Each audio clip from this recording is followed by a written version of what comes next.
Now, my name is Andreas Russo. I'm the founder and owner of a number of companies. One is Areton Ltd, and we're bringing about an absolutely amazing book. It's called The Deadly Deception. Is by Robert Wilner.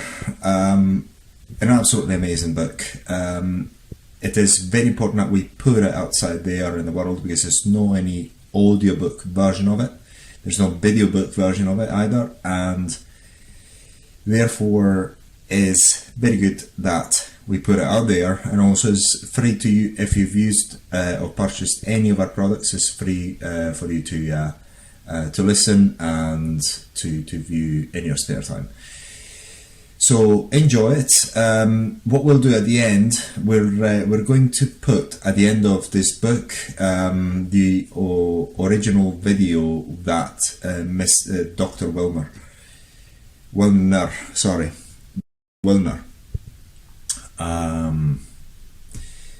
made during a press conference where he attempted to get HIV from somebody who tested HIV positive. So basically the essence of this interview that you'll watch at the end of the book, as well as the book, is showing you how this HIV AIDS was a complete scam.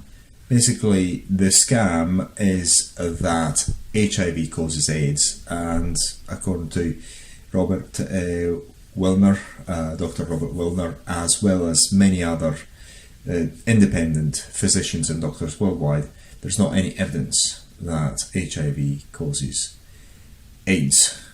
So that is the claim, which I know is quite, if you haven't looked into these sort of things before, it may seem quite outrageous. But listen to this audiobook, is absolutely amazing, and get the information, make up your own mind.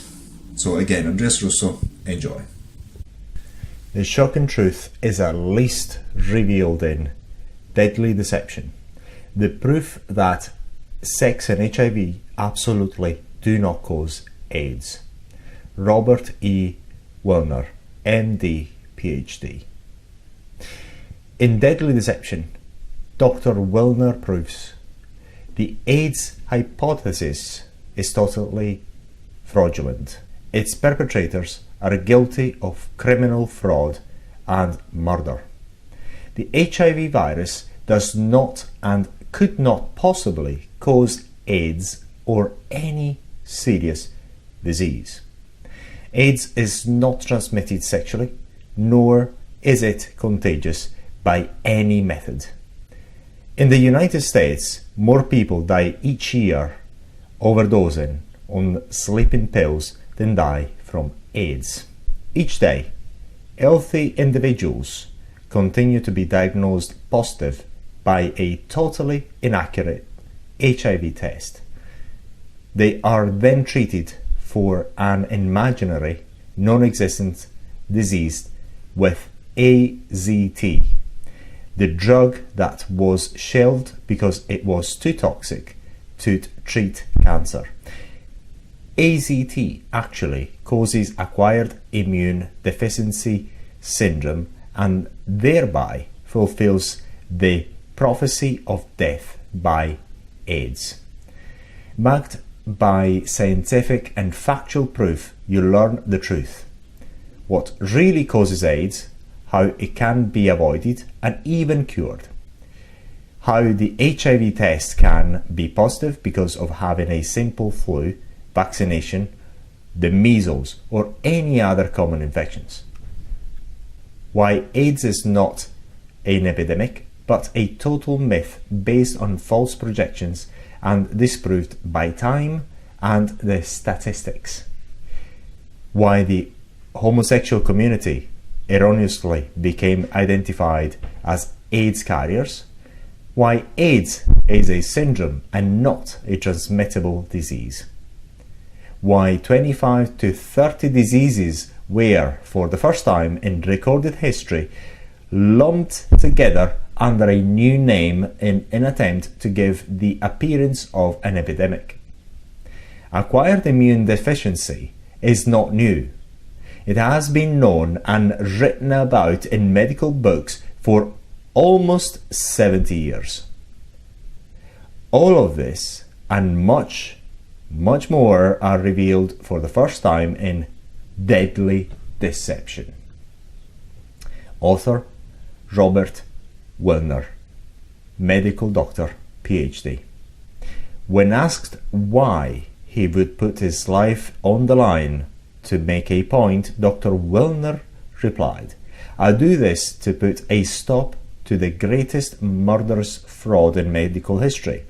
By injecting myself with HIV positive blood, I am proving the point as Dr. Walter Reed did to prove the truth about yellow fever. In this way, it is my hope to expose the truth about HIV in the interest of all mankind." See back cover. Published by Peltec Publishing Co. Inc. Printed in the USA. The proof that sex and HIV absolutely do not cause AIDS. The shocking truth is at least revealed in Deadly Deception. Other books by Robert Wilner, MD, PhD, The Cancer Solution, published by Peltec Publishing Co. Inc. The opinions expressed in this book are those of the author and do not necessarily reflect those of the publisher, printer, distributors, or any establishment in which it may be sold. However, the facts speak for themselves. The information in this book is based on published and unpublished sources. The purpose is for the dissemination of knowledge and should not be construed as giving medical advice. Your choice of healthcare and my right to express opinions based on experience and documentation are protected by the Constitution. It is my intention to provide the reader with knowledge not being made readily available in order to be sure that the doctrine of informed consent is being fulfilled and that freedom of information is exercised. Robert E. Wilner, MD, PhD.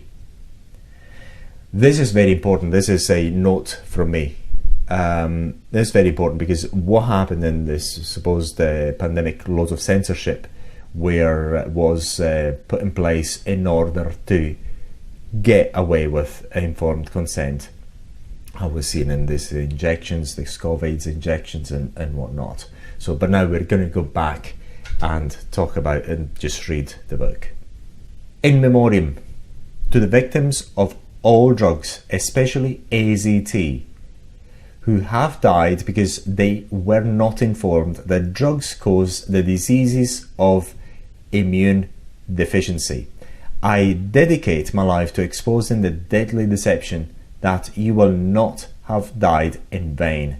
A message of life to all those who have suffered the terrible fear, despondency, and devastation that comes with being told you are HIV positive. You have been victimized by the deadly, cruel deception. You will live. Hopefully, you will read this book before you start the conventional deadly therapy. Remember, however, it is never too late. More than 500 of the world's most prominent scientists are questioning the AIDS hypothesis. Their number is growing daily. This book tells the story. The facts and the proof. There is no epidemic. AIDS is not contagious. Why being HIV positive is not a death sentence. What really causes AIDS? How AIDS can easily be prevented? How AIDS can be cured? You are the victim of a multi-billion-dollar fraud. An incredible story of the arrogance, ignorance, corruption, and deception of establishment medicine, the pharmaceutical industry, and the agencies of the US government. A factual account, completely documented, of the most horrendous and deadly scientific fraud in history. Let the truth be known. Because of the efforts of some very special people, the most important medical message of the century has already reached the minds of millions of people. Deepest thanks to Marisa Carraris Sayos, indispensable advisor, public relations manager, and incredible instantaneous translator. Prospectus. When you have read this book completely, you must come to the conclusion that the following are basic facts and truths. AIDS is not contagious. AIDS is not a sexually transmitted disease. AIDS can easily be prevented and cured. Dr. Gallo, the discoverer of the AIDS virus, and his cohorts are guilty of a conspiracy to intentionally commit criminal negligence. They are guilty of fraud and manslaughter. The so-called AIDS test is unreliable, invalid, and completely misleading. It inaccurately and independently tests for immunity to an innocent virus. On the basis of a meaningless test, individuals are subjected to the killer drug AZT. All of the studies on AZT are fraudulent and misleading, including the first study which resulted in the licensing of this drug.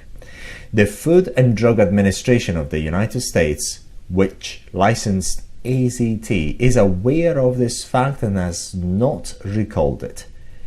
They are guilty of criminal negligence and genocide. The AIDS hypothesis, its diagnostic tests, and its treatment are the deadly deception. Reflections before. When we were children, our mothers and fathers said there was a Santa Claus, an Easter Bunny, and a tooth fairy. Of course, we all believed it. After all, it was Mom and Dad who said they existed. And besides, we were only children. The evidence seemed so convincing. There were presents under the tree, colourful eggs hidden in strange places, and money under the pillow. It took maturity and facing the facts of life to make us cognizant of the truth. Most of us painfully gave up the myth. Now, as adults, for 10 years we have been told by our scientists, our government, and the media that there is a contagious epidemic called AIDS, and of course we all believe it.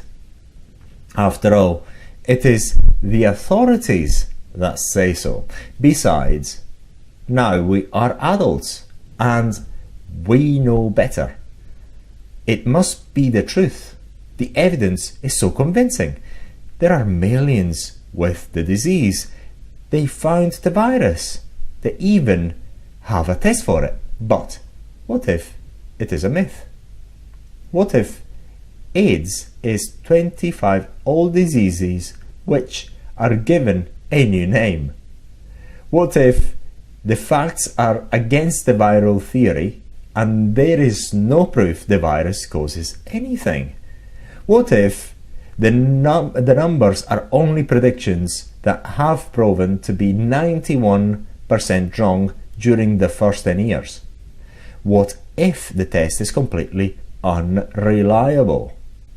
What if the causes of acquired immune deficiency have been known for over 60 years?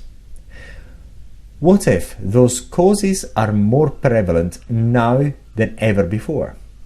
What if the drugs used to treat AIDS causes AIDS? What if the evidence is overwhelming that sex has nothing to do with AIDS? What if giving up this myth may save your life?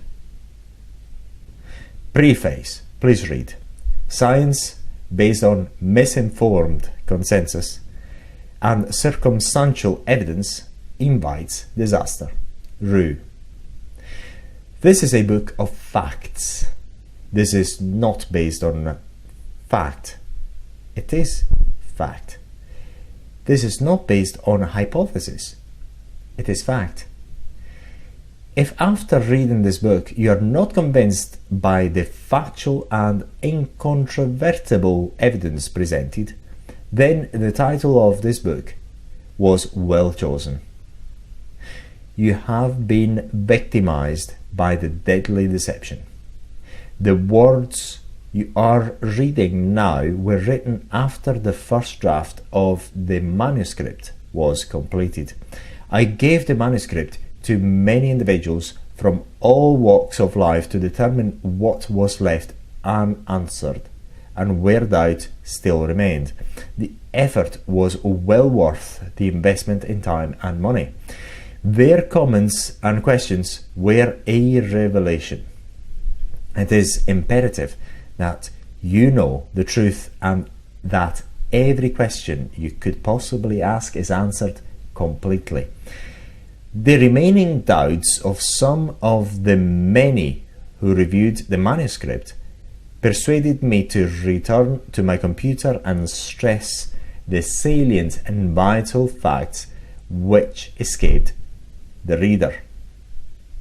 The basic, fundamental, cardinal, quintessential and vital questions will be answered here in the preface and throughout the book. Forgive me the repetition, but the web of lies has created a deception so thick and for so long that it takes a chainsaw to cut through the truth. In spite of 30 years experience in medicine, I realized that it took me 4 years before I suspected there was something wrong with AIDS hypothesis. It took another 5 years for me to sort out the truth. Let logic and truth replace the monumental lies. In order for each section to be completely coherent without the reader having to search back through the pages to recollect an important fact, I repeated the information for purposes of clarity and emphasis. The deception is about the AIDS epidemic. It is not, however, a singular deception. It is an intricate maze of lies, lies based on other lies, guesses, and distorted circumstantial evidence. It is science based on misinformed consensus of honest physicians and researchers who trustingly accepted the hypothesis as verified facts. For 10 years, the American people and the world have been victims of an outstanding fraud. It is comparable to, but far more effective than, Hitler's big lie in deceiving humanity. The majority of mankind was not even born when a short black-haired megalomaniac with a little black mustache convinced 60 million people, one of the most scientifically advanced nations of the world, that they were the blonde-haired, blue-eyed Aryan master race. It is inconceivable that a people more intelligent than most could have been led into the most destructive war mankind has ever known. Yet today, lies potentially more dangerous than Hitler's are being disseminated by unsuspecting governments, the World Health Organization, and a media power that couldn't even be imagined in Hitler's time. Deadly deception. The most important lies. Lie number 1. AIDS is caused by the HIV virus. Lie number 2. AIDS is contagious. Lie number 3. A positive HIV test means death by AIDS. Lie number 4. AZT is a treatment for AIDS. Lie number 5. AIDS has no cure. The facts. The real truth. AIDS is caused by drugs and malnutrition, starvation, and the virus has nothing to do with it. Number 2.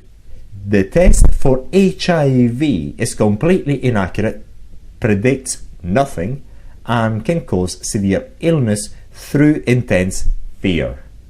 3. AZT, the main drug used in treatment, causes AIDS. The brainwashing has been so incredibly effective that your first impulse will be to think that this book is the product of one of those ridiculous tabloids.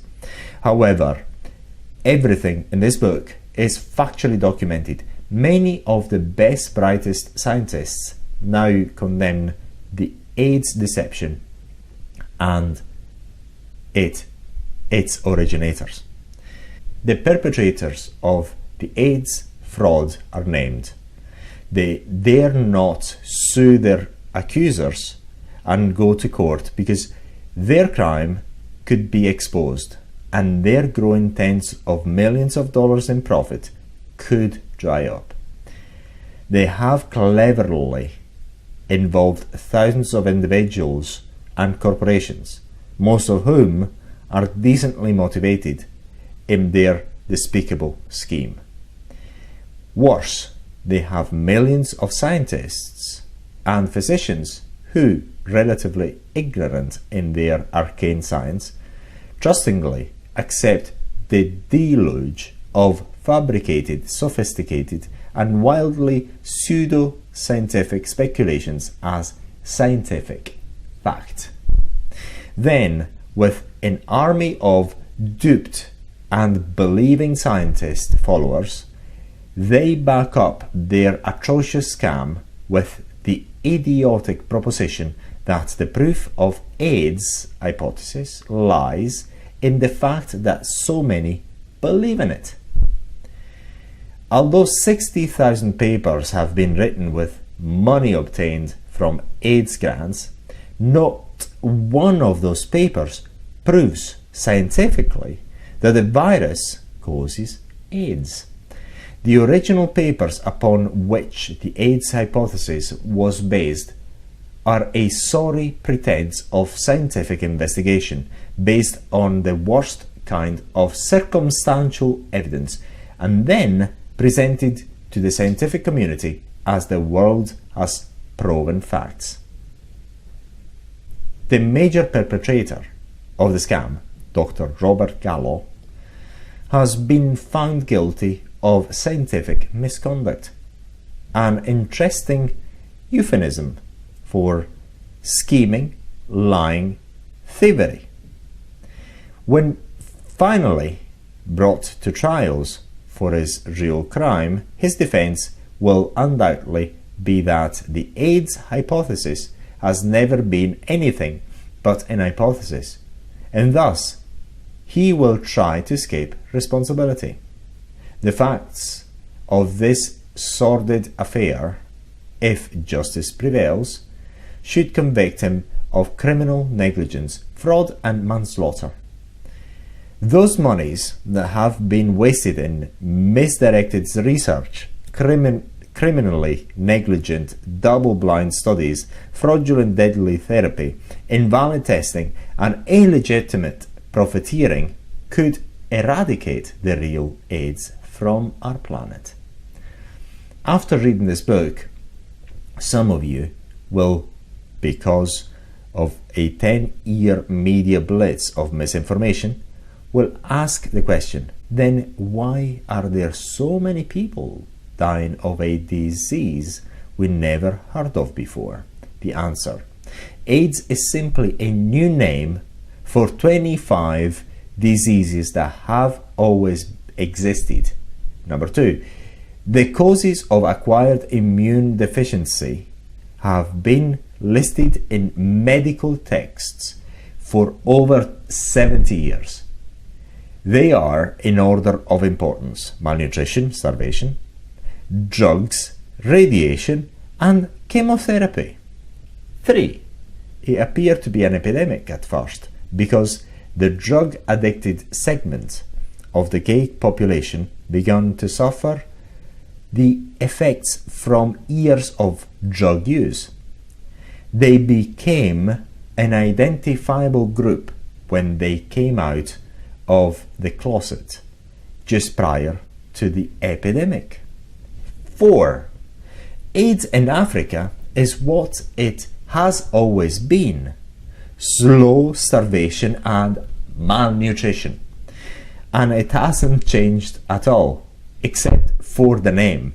Simply compare any AIDS patient with the appearance of a crack cocaine baby or the horrible television pictures of starving Somalians or prisoners in the concentration camps of Bosnia-Herzegovina and Nazi Germany. The epidemic in Africa simply does not exist. It has been an invention based on completely false information provided by indigent families seeking funds from charitable agencies, and also by AIDS workers seeking to protect lucrative jobs. The statistics released are all unverified estimates and have proven to be 91% wrong. 5. Hemophiliacs get AIDS in small numbers because of additives and contaminants in their frequent blood transfusions. This book gives you proof it is not HIV. 6. AZT, a drug so toxic that it was discarded as a treatment for cancer and which causes AIDS, is being given to individuals because they tested positive for antibodies to an innocent virus. They will die of an acquired immune deficiency caused by AZT. And many of them are perfectly healthy. A warning of a different kind. That which is alien to nature cannot possibly correct what it undoubtedly caused. Rue. President Eisenhower, in his farewell address to the nation, warned of the military-industrial complex. The deadly deception of AIDS warned us of an even more serious threat to our lives, our freedoms, and our economy. The medical-pharmaceutical complex. This alliance fiercely resists and destroys all opposition to their false and restrictive concepts of disease and its cause. This conspiracy of arrogance, ignorance, and greed is costing hundreds of thousands of lives and wasting more than $200 billion yearly. The AIDS fraud is just one example of this catastrophe. We will lose the war against AIDS just as we have lost the war against cancer. We will never win the war against either unless we understand that the cause of all disease is an acquired immune system deficiency or direct damage to cells, whether it be via the contamination of our world, ourselves, or in a rare instance, genetically acquired. We do not catch any disease. We simply succumb to our maladaptation to the environment, pollution of ourselves or pollution of the environment. If this were not true, then the first epidemic on the earth would have been our last. The epidemics and plagues of history killed millions, but more lived than died. Why? The survivors have always been those whose immune systems and defenses were intact. A healthy individual is one who has adapted to all of the conditions and everything that occupies our planet. This includes not only bacteria and viruses, but the air, the water, the plants, and the inhabitants, including our fellow human beings. We have altered our environment more in the past century than nature has over many millions of years. If we alter or destroy the ecosystem without the time or ability to adapt, disease and death will surely follow. There are better ways. They have been known for thousands of years. So as you can see, if you look at this book in the light of what happened in 2020 and 2021, it's incredible. It seems as if history is repeating itself. The challenge to HIV, ARC, and AIDS. There are three important components of the AIDS hypothesis which are being challenged as completely fraudulent and are at the core of a criminal conspiracy and negligence which are unequaled in history. They are: the human immunodeficiency virus is a virus that was initially discovered in the blood of several AIDS patients. It was hypothesized that the virus caused AIDS simply because it was there. However, there is no scientific evidence that indicates this virus is pathogenic, capable of causing disease in humans, and causes AIDS or any other disease. This is very important because basically what happens is we had Kary Mullis and many other scientists that say the same thing. Look, there's no any causality there, is what has been found at the beginning. People had they had AIDS, they found this virus in them, but it doesn't mean that it was caused by that. Anyway, and the Nobel winner for discovering the HIV virus, even himself said the same thing. There's not any causality evidence that the HIV virus causes AIDS. The AIDS-related complex, ARC, has also been referred to as pre-AIDS. It makes reference to the complex of the symptoms developed prior to the onset of one of the diseases of AIDS. In medicine, the symptoms are often called non-specific and include such things as fever, glandular swelling, weight loss, diarrhea, etc. The acquired immune deficiency syndrome, AIDS, is a syndrome and not a disease, just as its name implies. It is a collection of an ever-growing number of diseases which have been placed in one pot. It is like a vegetable soup containing many vegetables, except that in the soup all vegetables are supposed to come from only one seed. Now, if that is confusing, they will provide you with 41 different explanations or hypotheses as to how this might be possible. These explanations are all figments of constipated thought, and there is no laboratory evidence confirming them. Fact: not one single reference paper, scientific proof, exists proving that HIV is the cause or even a cofactor of AIDS. Fact: probably most, if not all, of the causes of AIDS are already known for over 70 years, and HIV does not qualify as one of them. Fact: HIV was decreed as the cause of AIDS by a politician and a virologist who has been found guilty of scientific misconduct. Fact: condoms cannot stop a disease that is caused by starvation and drugs. Sorry, I just can't stop laughing, it's funny.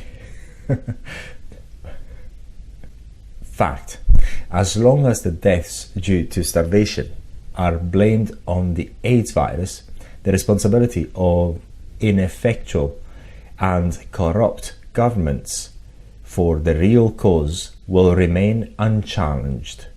Hundreds of billions of dollars will be wasted, and ineffectual and deadly treatment will be employed. Fact: the studies on which the release of AZT was based are fraudulent. Why the virus and sex do not cause AIDS. Statement: be prepared to read what may seem to be unbelievable, but be assured that everything presented has been fully documented and is factual. This is not some wild, unfounded theory about CIA agents testing a potential biological weapon on unsuspecting gays in the United States or on blacks in Africa, nor is it an equally ridiculous story of green monkeys or concocted preposterous theory about a contaminated vaccine, although our government has sadly admitted to similar crimes. It is a true account of perfidy for profit and power. Many incredible crimes against humanity have been perpetrated by tyrants, and often even in the name of God. This is the true story of a small group of scientists, government officials, and pharmaceutical executives who have turned their backs on science and humanity for personal gain. We are witnessing what may become the greatest genocide in the history of mankind, caused by fraudulent diagnosis and treatment and misdirected research. There is what appears to be an epidemic of acquired immunodeficiency diseases. However, the well-known causes of these conditions have been treacherously and maliciously misrepresented and replaced by a retrovirus, which cannot possibly be responsible. The human immunodeficiency virus is a myth. It is not at all what it is claimed to be. This document will present the hard facts in contradistinction to the purely hypothetical conjecture and distortion of what is now referred to as AIDS. The motives are money and power. Recently, more than 500 of the world's most prominent scientists banded together and formed the Group for the Scientific Reprisal of the HIV/AIDS Hypothesis. The founder of this group is Dr. Charles A. Thomas, a Harvard biologist. The impetus for this action began in 1987 when the world's most knowledgeable and honored retrovirologist, Dr. Peter Duesberg of the University of California at Berkeley, challenged the HIV/AIDS hypothesis in the journal Cancer Research. The purpose of this book is to explain in language that can be understood by all what I believe is the most despicable, shocking and malignant deception. It has the potential to exceed the Holocaust in its toll of human life. It will be this deadly deception and not AIDS that will be responsible for this genocide. I do not wish to be diplomatic or mince words, because there is no time for diplomacy. Mass manslaughter is being committed by a few scientists who have knowingly and purposely misled thousands of their trusting colleagues in a carnage that would be unparalleled in history. They cannot claim ignorance, for they have answered serious scientific challenges with slander instead of proof. They have used unsuspecting, well-meaning physicians to deliver their victims into the arms of death. This horrendous murder and profiteering must be stopped now. Robert Willer, MD, PhD. In dedication to a continuing fulfillment of the oath of Hippocrates, a passion for the pursuit of truth, the enlightenment of hundreds of thousands of sincere, conscientious and devoted physicians and public servants, and to the education and salvation of millions of human beings throughout the world who are at risk of being murdered by a hoax so incredible that it almost defies belief. So this is the exact same thing that happened in 2020, a complete utter hoax that was perpetrated for a couple of years. Now as we are producing this, we are in 2022, and pretty much most people, a good number of people, have realised that it was all a hoax, this COVID-19. It's very, very similar to this. But obviously I didn't know about this AIDS scam up until 2020. Let's carry on. Dr. Peter Duisberg, who unselfishly has risked his life's work, his many honours and his fortune by his courageous expose of the unconscionable deadly deception known as the AIDS epidemic, and to the many renowned scientists who are daily swelling the ranks of men and women throughout the world that are demanding an investigation and an end to this incredible scandalous deceit. An unyielding determination to establish truth and obtain the indictment of a group of conspirators in medical research, the pharmaceutical industry, and in government agencies who have perpetrated history's greatest and most deadly deceit of mankind for monstrous immoral, economic and political purposes. A moral obligation to the few thousand physicians who courageously march to the beat of a different drummer, at the great personal risk of their right to earn a living in research and practicing medicine. They reject the near-sighted, corrupt and destructive approaches of establishment medicine. They truly follow the Hippocratic tradition, and with an open mind, drawn upon thousands of years of medical experience to help and to heal. These are the physicians who will obey the edict, above all, do no harm. My children, and yours above all, who deserve a better life where fear and lies do not deprive them of the right to choose their way of living and preserving their lives. Robert E. Wellner, MD, PhD. The Baby Eye Contour Serum, the ideal solution for puffy under eyes. Get almost instant results. It helps you look fresher, less tired, and also it helps you reduce fine lines. The Baby Eye Contour Serum with hyaluronic acid, salicylic acid, vitamin C, and many, many active ingredients for daily use and amazing results.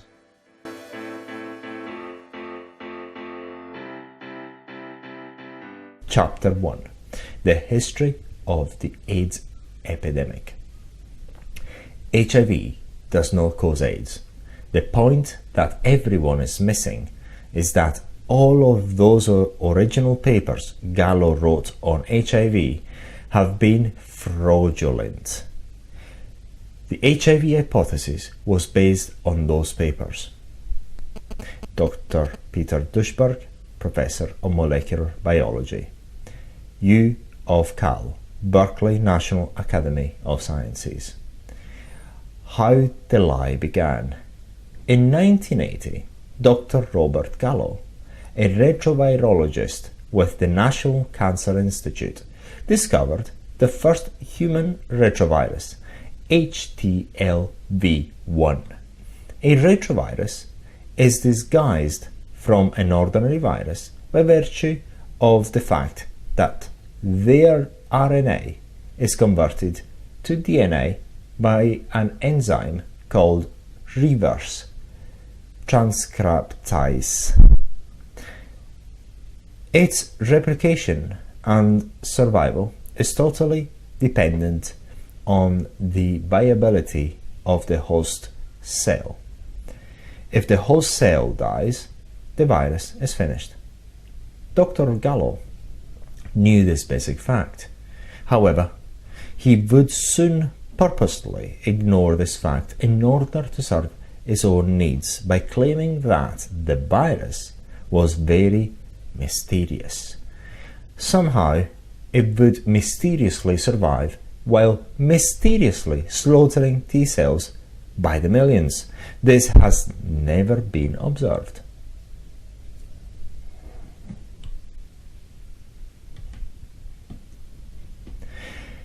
He had contended in the past but failed to prove that the very same retrovirus, HTLV1, caused a specific type of leukemia which was occurring in Japan. The power of position, that of being a top government official and scientist, has allowed the erroneous label of leukemia virus to remain intact even though it was rejected by the scientific community. In 1981, it was proposed that acquired immune deficiency was the basis for a new syndrome of diseases, AIDS, that appeared to be surfacing amongst promiscuous male homosexuals and intravenous drug users. Dr. David Durack of Duke University, a recognized expert on infectious diseases and the immune system, thought admitting the prevalence of drug use, particularly poppers or amyl nitrite, and repeated multiple infections, ignored these well-known causes of immune deficiency and announced that this truly new syndrome must be due to some new factor. Continuously, this group of scientists have resorted to theory, not fact, as to how the AIDS virus supposedly accomplishes its dirty deeds. The words "it is thought" are constantly used in casual conversations or in the non-scientific articles and popular magazines and books. In the scientific journals or at lectures, the theory is presented as established fact, although there are no facts involved. It is portrayed as an established truth, and therefore it is accepted as such by most scientists, including physicians. As so-called HIV virus is still referred to as a new virus in spite of the indisputable evidence to the contrary. Incorrectly, the virus has been characterized as attacking or infiltrating the immune system, when in reality it is impossible because it is not alive and does not invade. Retroviruses are engulfed by the cells and incorporated into the cell's life processes. In 1983, Dr. Gallo embarked on a mission to convince his fellow scientists, in the absence of any scientific experimental proof whatsoever, that another virus he had discovered caused AIDS. At a widely publicized press conference held in Washington, D.C. on April 23, 1984, Dr. Gallo announced that he had discovered the cause of AIDS. He claimed the unearthing of a new retrovirus, which he had named HTLV3, thus inferring that it was a member of the family of retroviruses he had previously discovered.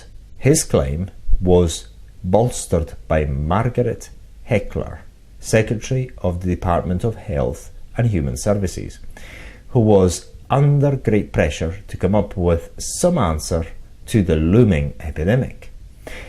Heckler acclaimed, "Today we add another miracle to the long-honor role of American medicine and science." She also promised that we would have a vaccine within 2 years, undoubtedly as a result of Dr. Gallo grandiose urgings. That very day, Dr. Gallo filed a US patent for an HIV test kit which was destined to make him very wealthy. Dr. Gallo, unquestionably very knowledgeable in retrovirology, chose to set aside the facts and became the quintessential intellectual whore. The benefits to Dr. Gallo are money and power, but the costs to humanity are suffering and countless unnecessary deaths. In contrast, street prostitutes are honest. You know what you are going to get and you know the risks. And, by the way, AIDS is not one of them.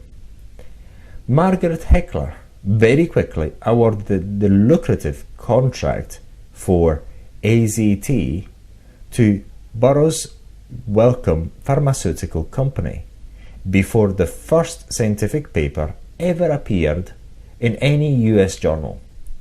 AZT was a drug in search of a disease. It had been sitting on the shelves of the National Institute of Health since the 1960s. It was an experimental drug that had failed as cancer remedy and had been declared too toxic to use. Retrovirology had gained importance because of Nixon's war on cancer and the belief that a retrovirus might be the cause of cancer in humans. This approach seemed logical at the time because retroviruses typically prompted cells to multiply, a characteristic of the cancer process. This directly opposite to the cell destruction that normally occurs in viral infection. Not only did that war fail, AZT failed and retrovirologists came up empty-handed after 20 years of intense and arduous research. Alas, a whole group of scientists without a raison d'être, as you would expect in 1986, the International Committee of Retrovirologists named HIV the cause of AIDS by giving credence to the hypothesis in the absence of proof. they became party to the conspiracy. It is just what one would expect when frustrated, unsuccessful foxes are left to guard the hen house. Adding to Dr. Gallo's blatant disregard for all established scientific requirements for validation of his claims, it was eventually discovered that HLTV3 was a retrovirus that had been sent to Dr. Gallo more than a year before by Luc Montagnier of the Pasteur Institute in Paris. On several occasions, Montagnier had sent samples of the virus he had isolated in the blood of some AIDS patients for Gallo's evaluation. A scandal erupted and a battle ensued over the credit for the discovery and the rights to the patents. It took the intervention of the French Prime Minister Jacques Chirac and US President Ronald Reagan in order to reach an agreement that resulted in the sharing of the proceeds and the credit for the discovery, recently challenged again by the French after Gallo admitted he may have made a mistake. It is truly characteristic of scoundrels to quarrel over the spoils of fraud.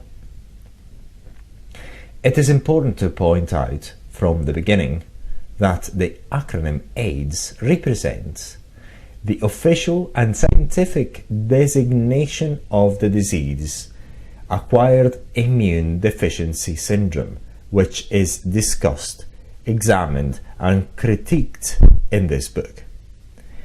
The inevitable conclusions which a growing number of many prominent scientists have reached, and which I am sure will also, is that AIDS fits neither the definition of a disease nor of a syndrome.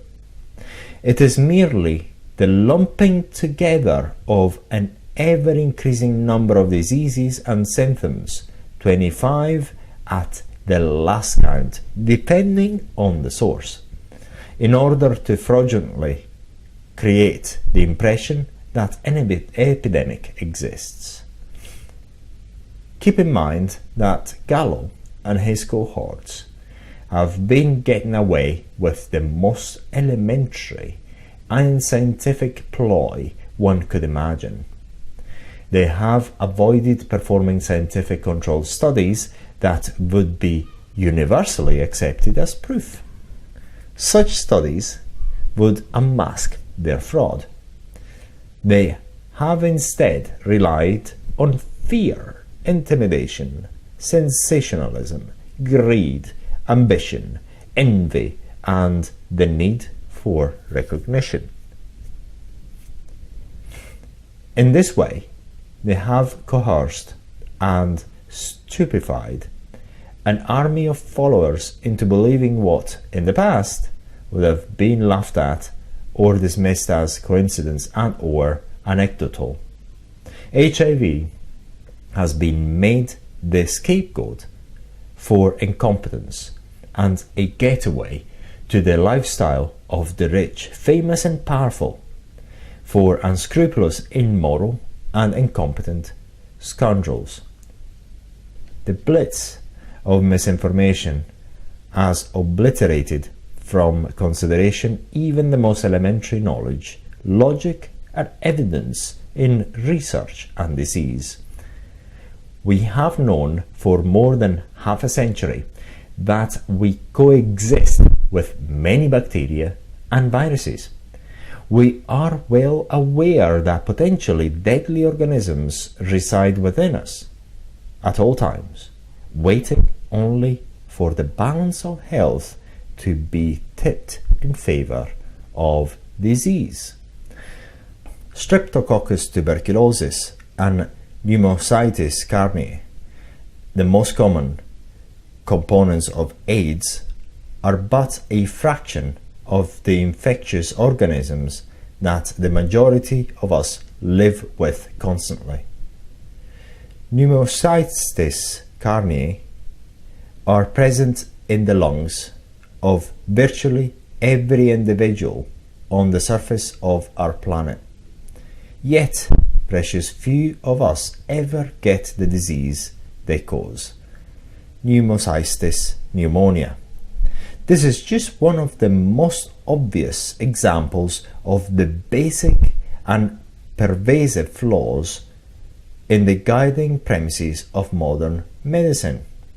Consider for the moment the following question. When the Great Flu of 1919 took the lives of millions of people in the United States, why didn't the entire population succumb? When the Great Bubonic Plague destroyed the 1/3 of the population of Europe, why didn't the other 2/3 die also? Why didn't everyone die? The answer: when an epidemic destroys its susceptible population, it ceases to exist. In other words, it is the inability of the individual's immune system that determines the degree to which an individual falls ill or whether or not he becomes ill at all. As Pasteur is purported to have exclaimed on his deathbed, it is not the organism, it is the terrain. If it were not true, then everyone, in the example cited above, would have gotten the plague or the flu, and all would have died. In fact, the first disease of the earth would have been the last. The deceivers of infamy have succeeded in creating a chain of events that have destroyed logic and common sense, and in their place established the following commandments for science, government, the press, and the public. The 10 Commandments of Fraud. Number 1. Coincidence is proof of cause and effect. Number 2. Circumstantial evidence is direct evidence. Number 3. One example proves the rule. Number 4. One guess supported by another guess creates a fact. Number 5. Saying it so makes it so. Number 6. Do not confuse the issue with facts. Number 7. Proof is unnecessary and should be avoided. Number 8. Lie, lie, lie, and they will believe it. Number 9. Silence, ignore, and suppress the truth. Number 10. Replace reason with dogma, fraud, and blindfolded fear. The repeated use of these commandments by the conspirators prompted T.C. Fry to comment in his book, The Great AIDS Hoax. The presence of what they call HIV in the disease AIDS is no more proof of cause than the presence of flies in garbage proves that the flies are the cause of garbage. There could be an exception, however, if you consider that AIDS gang, Robert Gallo, Anthony Fauci, William Hazeline, Max Essex, James Corden, Flossie Wongstall, Danny Bolognese, Margaret Fisher, Margaret Heckler, and more are the flies, then indeed the garbage was created by them. A glimmer of light. Character assassination in response to challenge is a tacit evidence of an indefensible position. In 1987, the light of truth had begun to pierce their facade. For these conspirators, it was the harbinger of their downfall if justice prevails. It began when Dr. Peter Duisberg, an international authority on retroviruses, published an article in Cancer Research which shook the very foundations of the HIV AIDS theory. Many scientists were stunned by his position, but impressed by its truth. Others were relieved that someone had the courage to finally speak up. The power brokers and vested interests counterattacked, not with scientific argument and fact, but with name-calling, character assassination, vitriolic insinuation, denigration, and political and economical reprisal. Their actions and their words only verified their guilt. Then, in February 1989, Dr. Duisberg submitted a masterful, comprehensive analysis to the proceedings of the National Academy of Sciences. This prestigious group has ignored this document and taken no action.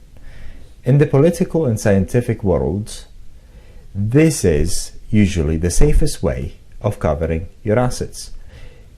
If you are eventually found out, you can always claim that there wasn't convincing evidence. Meanwhile, millions have died.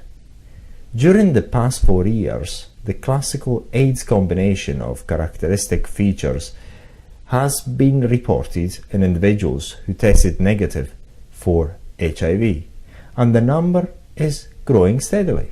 Of course, the charlatans were quick to hypothesize that there must be another virus causing it, lest their gambit be discovered. Still, another attempt to divert attention from the most important and obvious scientifically established causes, drugs. They concede now that the virus cannot do it alone, that the cofactors are necessary. However, we have known that the cofactors have caused immunodeficiencies for the many decades and themselves long before HIV was discovered. It is HIV that is not necessary for AIDS. How could they get away with this incredible fraud? How could this happen? Surely it is not possible that a fraud of this magnitude could ever escape the scrutiny of thousands of scientists throughout the world who have been researching the many avenues of investigation into this modern-day plague. It all began with the retrovirologists, whose area of expertise is so arcane that most scientists in other fields are quite unfamiliar with it. I myself read with complete acceptance the early articles in the medical journals, newspapers, and popular magazines. Who would doubt the declarations of the powerful and influential governmental departments, agencies, and scientific enclaves? Although the many claims made for the virus did not sit easily with me, it was several years before I, almost instinctively, began to doubt what I was reading. I guess it was because of 2.5 decades of practicing medicine that the gradual exposure to the failures and inconsistencies of establishment medicine and its resistance to deviation from the mandated dogmatic approach to disease, I learned to question the pabulum I had been trained to digest. At first, it was the insane, irrational, and contradictory therapy that I could not accept. But then, when I attended a dinner at which Dr. Margaret Fischel described her infamous double-blinded study on AZT, the first drug presented for the treatment of AIDS, I knew something foul was going on. Finally, when I traveled to a meeting in Los Angeles during February 1989, dealing with alternative approaches to AIDS, at which I heard that Dr. Peter Duisberg speak I ultimately questioned the validity of the disease itself. I had finally become educated about retroviruses by the most knowledgeable man in the field.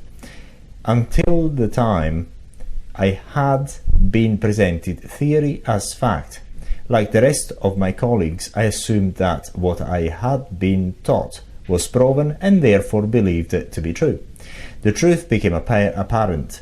AIDS was all supposition, theory, pseudoscientific, and a scam, because it was all based on less than scientific papers, the most fragile type of circumstantial evidence and self-serving hypotheses. HIV had been indicted, convicted, and sentenced falsely of a crime it could not possibly have committed.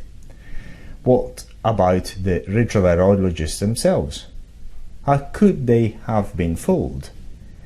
In an article written for the magazine The Truth Seeker, September-October 1989, Dr. Dushberg explained the reasons.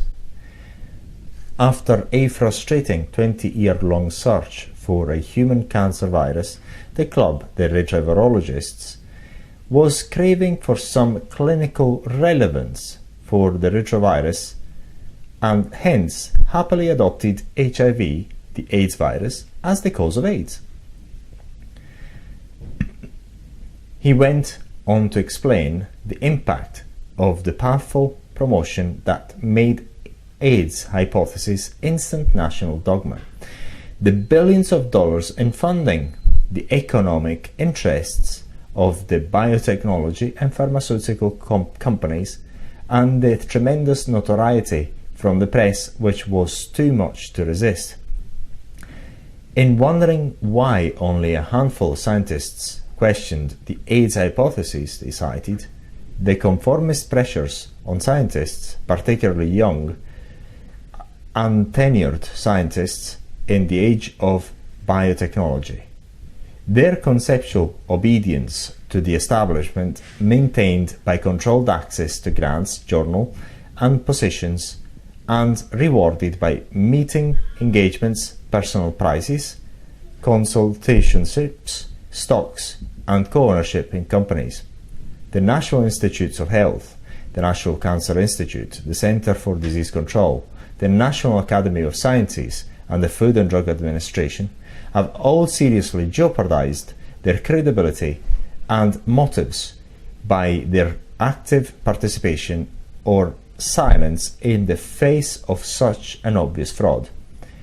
In view of the fact that it is hard to believe that individuals at that level are that stupid, although anything is possible, one must assume that incredible government pressure was brought to bear. The most obvious and usual pressures are funding, perks, and the fear of dismissal. Take your choice: incompetence or corruption. Dushberg is a good example of what can happen to one of the most respected scientists in his field. He is world-renowned and elected member of prestigious National Academy of Sciences and recipient of the distinguished NIH Outstanding Investigator Grant, only 23 in the country. He also discovered the genes which cause cancer, oncogenes, and was recommended for a Nobel Prize. He is an international authority in retroviruses and a professor of molecular biology at the University of California, Berkeley, California. It is rumored that his $350,000 research grant was to be terminated last year, and his appeal is to be judged by a committee that includes Gallo's mistress, Dr. Flossie Wong Stahl, and Dr. Danny Bolognesi, now a wealthy patent holder on HIV tests. These individuals have the ability to rob us of great talent. Intimidation has been unrelenting and vicious.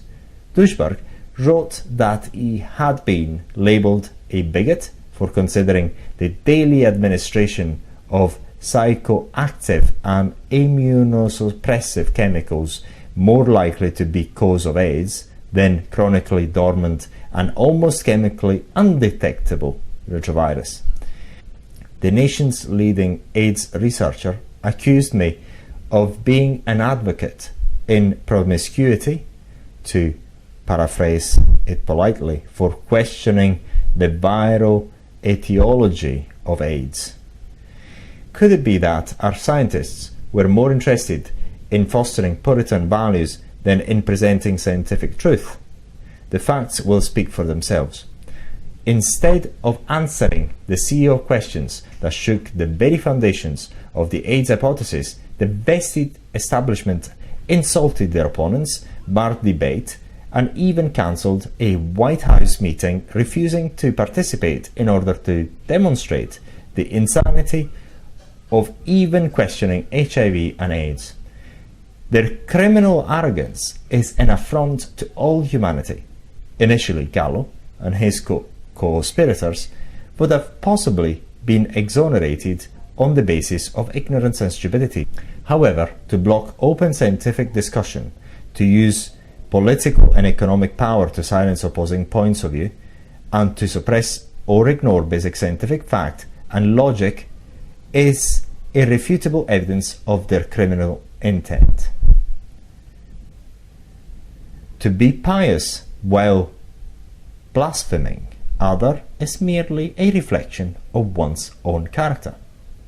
Although an impressive cadre of well-known scientists has formed a group for the scientific reappraisal of the HIV/AIDS hypothesis, which was started by Dr. Charles A. Thomas, Jr., a Harvard biologist, it is necessary that there be an outcry from the public demanding an investigation. Several congressmen have taken interest in this matter. Amongst them are William Danmeyer and Ron Dellesme. Send a copy of this book to your senator and congressman.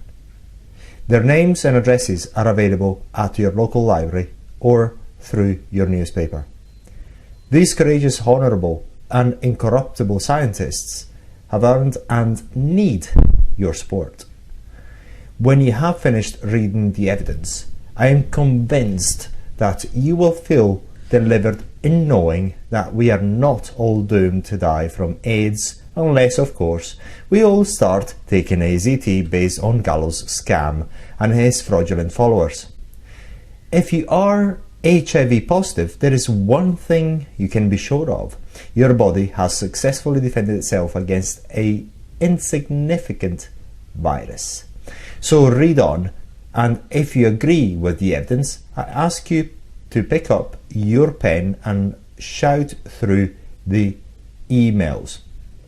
I have had it. I won't be deceived anymore. Indict their perpetrators. The following sections will deal with the hypothetical evidence supporting the AIDS epidemic, the fact disproving the etiology and the epidemiology of AIDS, the fact that there is no evidence of the sexual transmission of AIDS, the proof of what really causes immune deficiencies, and some well-founded approaches to treatment and prevention.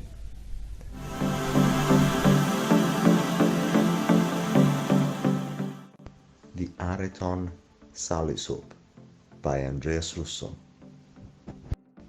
The only soap with 2% salicylic acid for exfoliation, 10% sulfur for skin rejuvenation, 2% kojic acid for skin brightening, aloe vera, and other many natural active ingredients. The Areton Sally Soap by Andreas Russo. Chapter 2.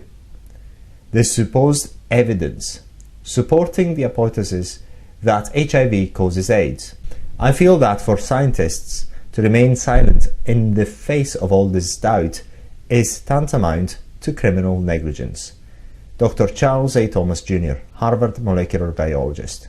Definition of terms: fact, that which is proven and known to be true. Hypothesis, a proposition, mere assumption or guess. Note: comments are made with each hypothesis but are more fully developed in other sections in this book.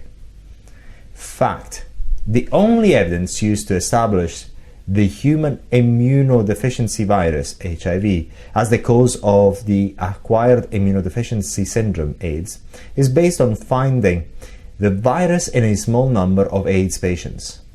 Comment: the AIDS hypothesis was based on the fact that only 40% of the AIDS cases were confirmed by the Center of Disease Control to have antibodies to HIV.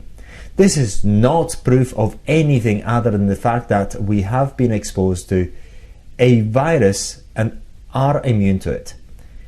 Remember, the presence of flies in garbage does not prove the flies cause the garbage. HIV is the first organism in the past 100 years to be named as the cause of a disease without meeting the accepted scientific standard of proof, the Koch postulate. But more of this later.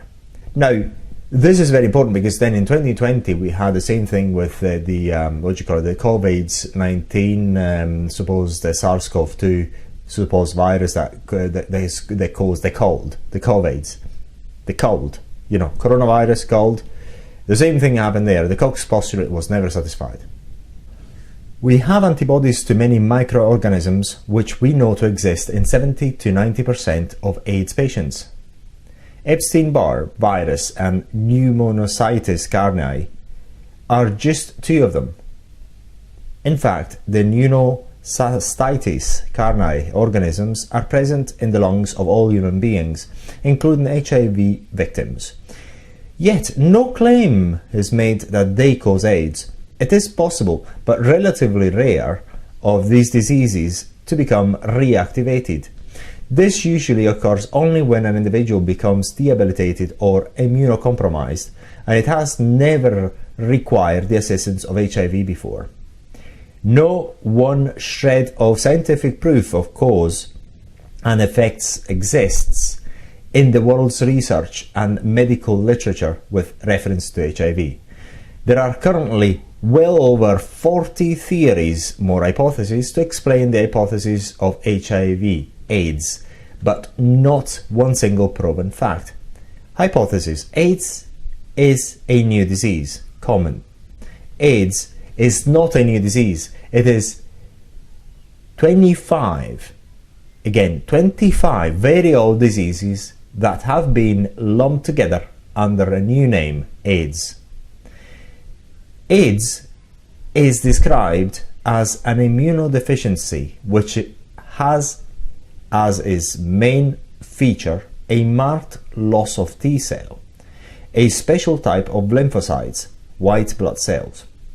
It is claimed that HIV is responsible for the destruction of the T cells. This has never actually been observed. When this supposedly occurs, it is believed that the virus somehow works as a cofactor with other risk factors to cause these diseases, and they are then referred to as AIDS diseases. The naming of the disease, its cause, and the requirements to qualify as a disease of AIDS has been the arbitrary definition, not by the scientific proof, which is the standard requirement in medicine. Unbelievably, it includes 3 distinctively different classes of diseases, which actually represent totally different phenomena.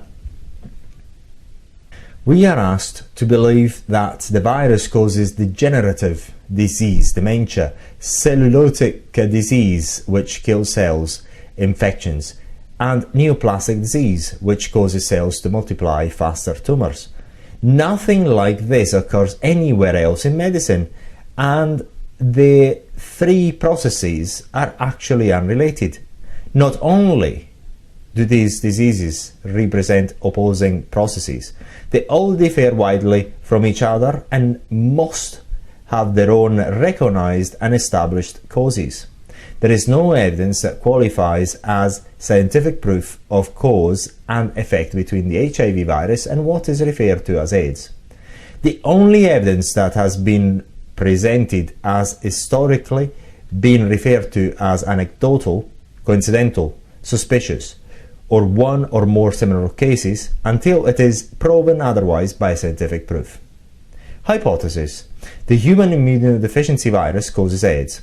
Comment: HIV was designated as the cause of AIDS by governmental decree in 1984 by Margaret Heckler, head of HHS and a non-scientist without any scientific proof whatsoever. Dr. Robert Gallo took the credit for this abomination and insult to science and was a partner in the fraud. Hypothesis: there are reservoirs of macrophages, white cells, that are actively making viruses. This statement was given to the press as a fact. Comment: there is no one single report in the literature that verifies it. Despite incredibly effective new techniques of detection, polymerase chain reaction. Hypothesis: HIV enters the cells and immediately disintegrates it. That is why it cannot be seen. Comment: this has never been observed, but more importantly, it is idiotic and contradictory to the other theories and to established facts about retroviruses. If this be true, then there is no time for it to multiply, and therefore the infection is over before it has begun. If it does multiply to the point where it blows up the cell, then it should be easy to find all these cells that are just packed with viruses. If true, the virus would be committing suicide because it needs a cell in order to reproduce itself. Hypothesis: the presence of P24 antigen, core protein of the AIDS virus, is used to indicate presence of HIV. Comment: if this were true, then based on the figures claimed, there would be 1 million viruses in 1 millimeter of blood, and this has never been observed, ever. In addition, in all the P24 studies, 3 viruses were never detected, and P24 was presented in only 40% of the cases. Some grave doubts exist about the legitimacy and the calculations of P24, which isn't even exclusive to HIV. Hypothesis: P24 antigen is produced at a higher level in AIDS than in HIV disease, asymptomatic carriers. So now, about asymptomatic carriers, we heard a lot of this bullcrap throughout the 2020-2021. This was the reason for making sure that everyone, 100% of the people wore masks unnecessarily, because masks do not protect anyone from any respiratory viruses at all. Comment: absolutely untrue. Every study has shown that AIDS cases occur without P24 antigen, and P24 antigen occur where there is no AIDS. Hypothesis: HIV disease asymptomatic will become AIDS symptomatic from 2 to 30 years. This is called the latent period. It has been corrected constantly upward, and a latent period of 45 years has recently been proposed. When they extend it to 75 years human life expectancy, then it could be said the entire Earth's population is dying of AIDS. Comment: there is no one shred of proof for this claim. It is pure speculation, and it would take as many as 30 years to find out. By that time, the perpetrators of this fraud will be long gone. Actually, The annual conversion rate of 1.5% corresponds to a latent period of 67 years. This is not only preposterous and without precedent, but totally meaningless until there is scientific evidence that the virus is the cause. Who worries about a disease that might kill you in 67 years anyway? So this is, again, something that you might have heard a number of times, which is you catch HIV and then you're going to be, well for an indeterminate period of time. The reason is that HIV retrovirus does not do anything to anyone anyway. So there you have it. So what does cause damage are the therapies anyway. Hypotheses. HIV is deadly. It causes AIDS by killing millions of T cells and eventually kills its victims by destroying their immune defenses. Comment. This is absolutely contrary to the one special characteristic learned about retroviruses during the past 20 years of intensive research. Retroviruses do not kill the host cell. The contradictions are several. HIV is rarely found in T cells, and when if found, it is dormant, sleeping, and not even replicating. Retroviruses, unlike almost all other viruses, do not kill the cells they infect. In fact, they do just the opposite. They cause cells to multiply at a faster rate. It would be suicide for a retrovirus to kill the very cell it relies on to survive. Therefore, the hypothesis which states that the virus disintegrates the cell is in direct contradiction to the facts. Actually, certain lines of T cells continue to propagate while infected, and if antibody is not added to the culture, they will produce millions of viruses. This obviously cannot occur in AIDS patients because they have HIV antibodies. They are therefore already immune and the HIV is neutralized. After 21 years of intensive research, not one clinically relevant retrovirus has been discovered, and by scientific standards, HIV is no exception. Hypothesis. HIV is highly contagious. Comment. Totally inconsistent with the facts. An unconscionable lie.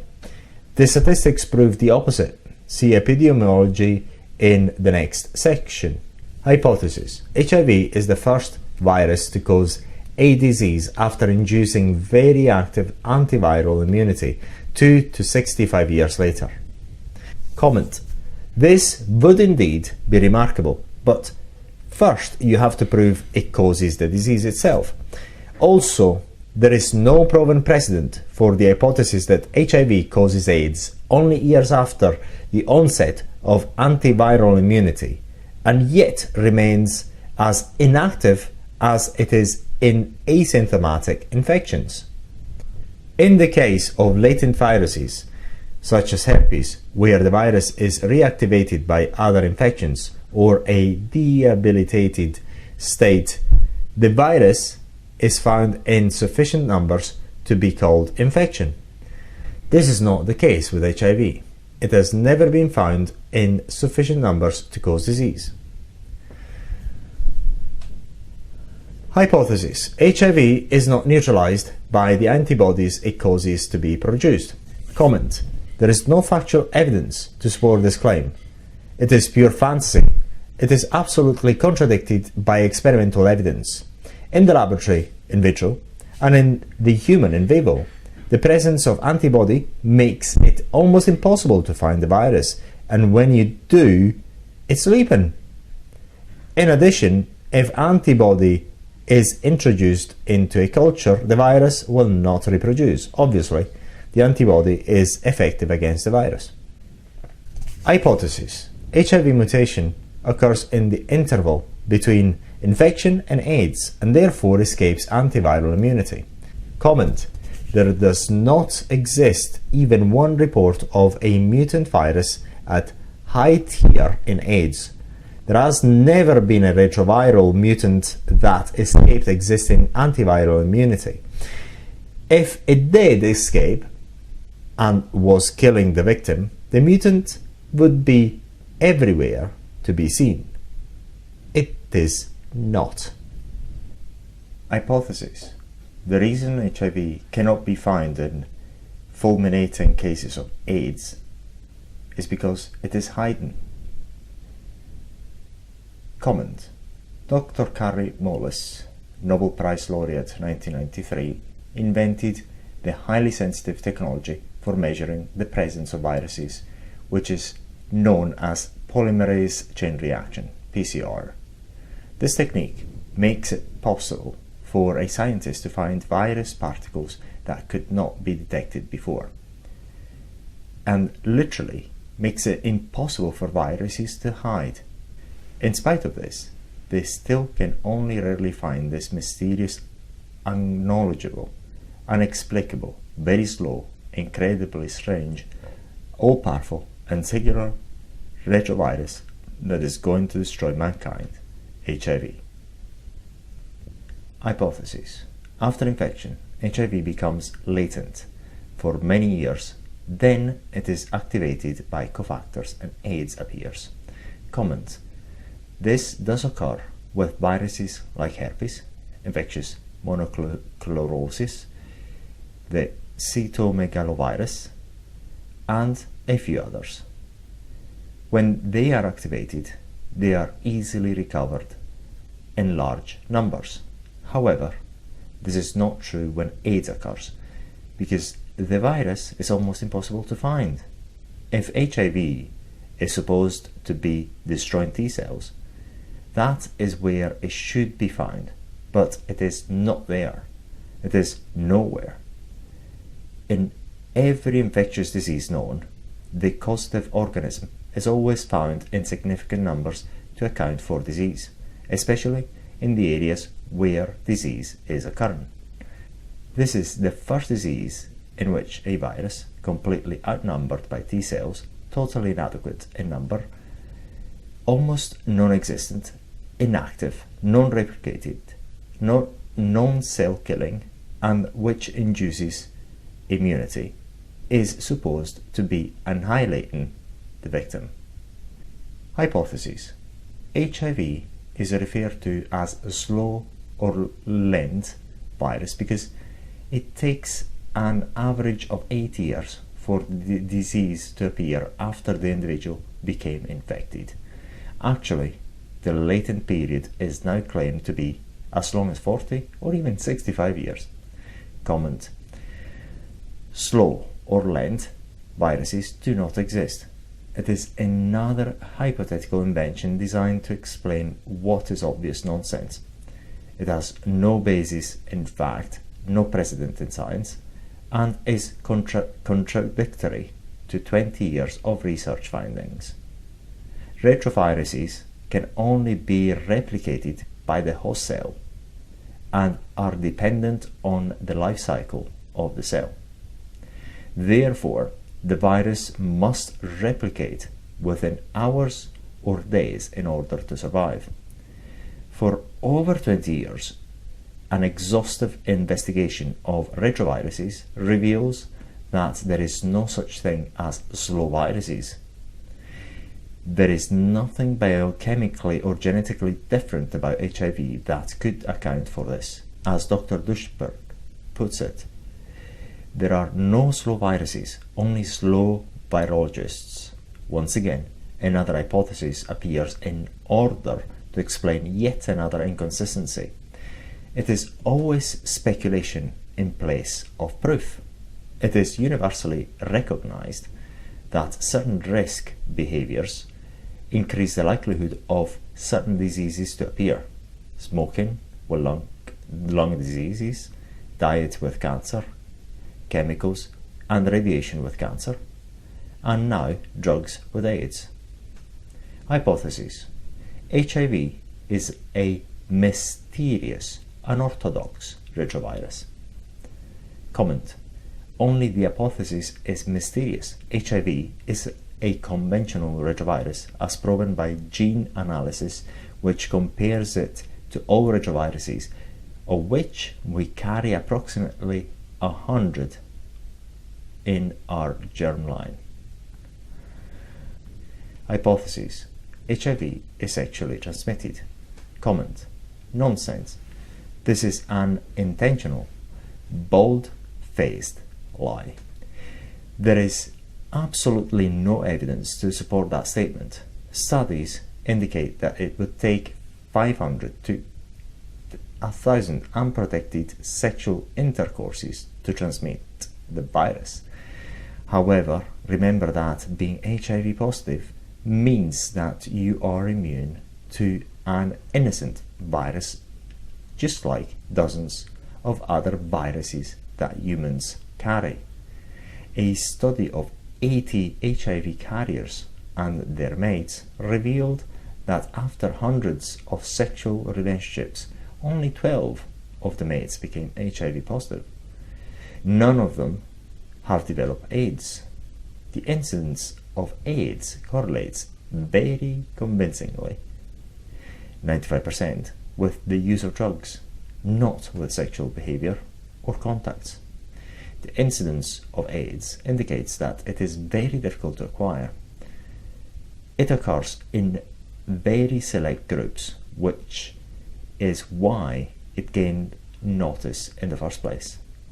It came to prominence primarily amongst gay males who became highly visible when they came out of the closet around 1980. Subsequently, we became aware of the syndrome in drugs users and hemophiliacs.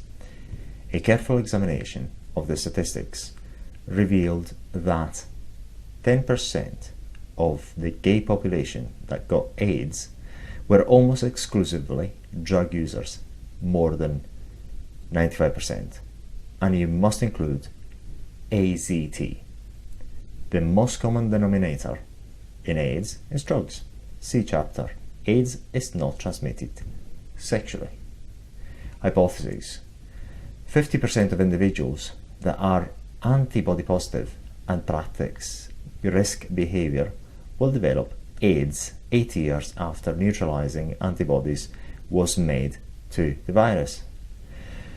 In 15 years, close to 100% will develop AIDS. Because of this projection, anybody who is antibody positive is now referred to as having HIV disease. Comment: what an arrant absurdity. We know that for a fact that prolonged use of or exposure to any immune suppressive drug, chemical or radiation will cause susceptibility to many diseases. HIV is not even necessary. Has anyone compared those statistics with the incidence of disease in HIV negative drug users over 8 or 15 years? No. Has anyone compared those statistics with the incidence of disease in HIV negative hemophiliacs over 8 to 15 years? No. Has anyone compared those statistics with the incidence of disease in HIV drug using homosexuals over 8 to 15 years? No. Has anyone compared those statistics with HIV non-drug using homosexuals over a period of 8 to 15 years? No. Has anyone compared those statistics with a random sampling of the population who use drugs and have multiple sex partners, do not use drugs and have multiple sex partners, use drugs and have no sex or only one faithful partner, do not use drugs and have no sex or only one faithful partner? Has one case, just one, ever been described in the literature in which HIV has been present at the time of infection in numbers great enough to cause infection? The answer is no to all of these. It is an absolute travesty of the minimum acceptable scientific methodology, epidemiology, and common sense. Until these studies have been done, it is fraud to blame the virus on an epidemiological basis when no such basis even exists. It is already a sham on biochemical scientific grounds. All of Gallo's original papers on HIV were found to be fraudulent. Their AIDS hypothesis was based on fraud. For additional proof that the above claims are purely hypothetical nonsense, see the following facts listed under the heading Disproving that HIV causes AIDS. Projection estimates of the development of AIDS cited are being aided and abetted by the use of AZT as therapy, which is fast becoming the #1 cause of AIDS. See Chapter 7.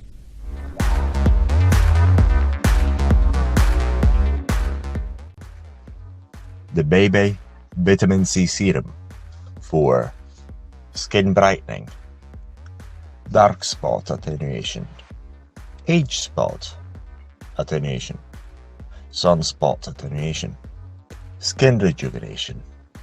It reduces the appearance of fine lines with salicylic acid, hyaluronic acid, kojic acid, vitamin C, and many other active ingredients for amazing results. The Areton Baby Vitamin C Serum.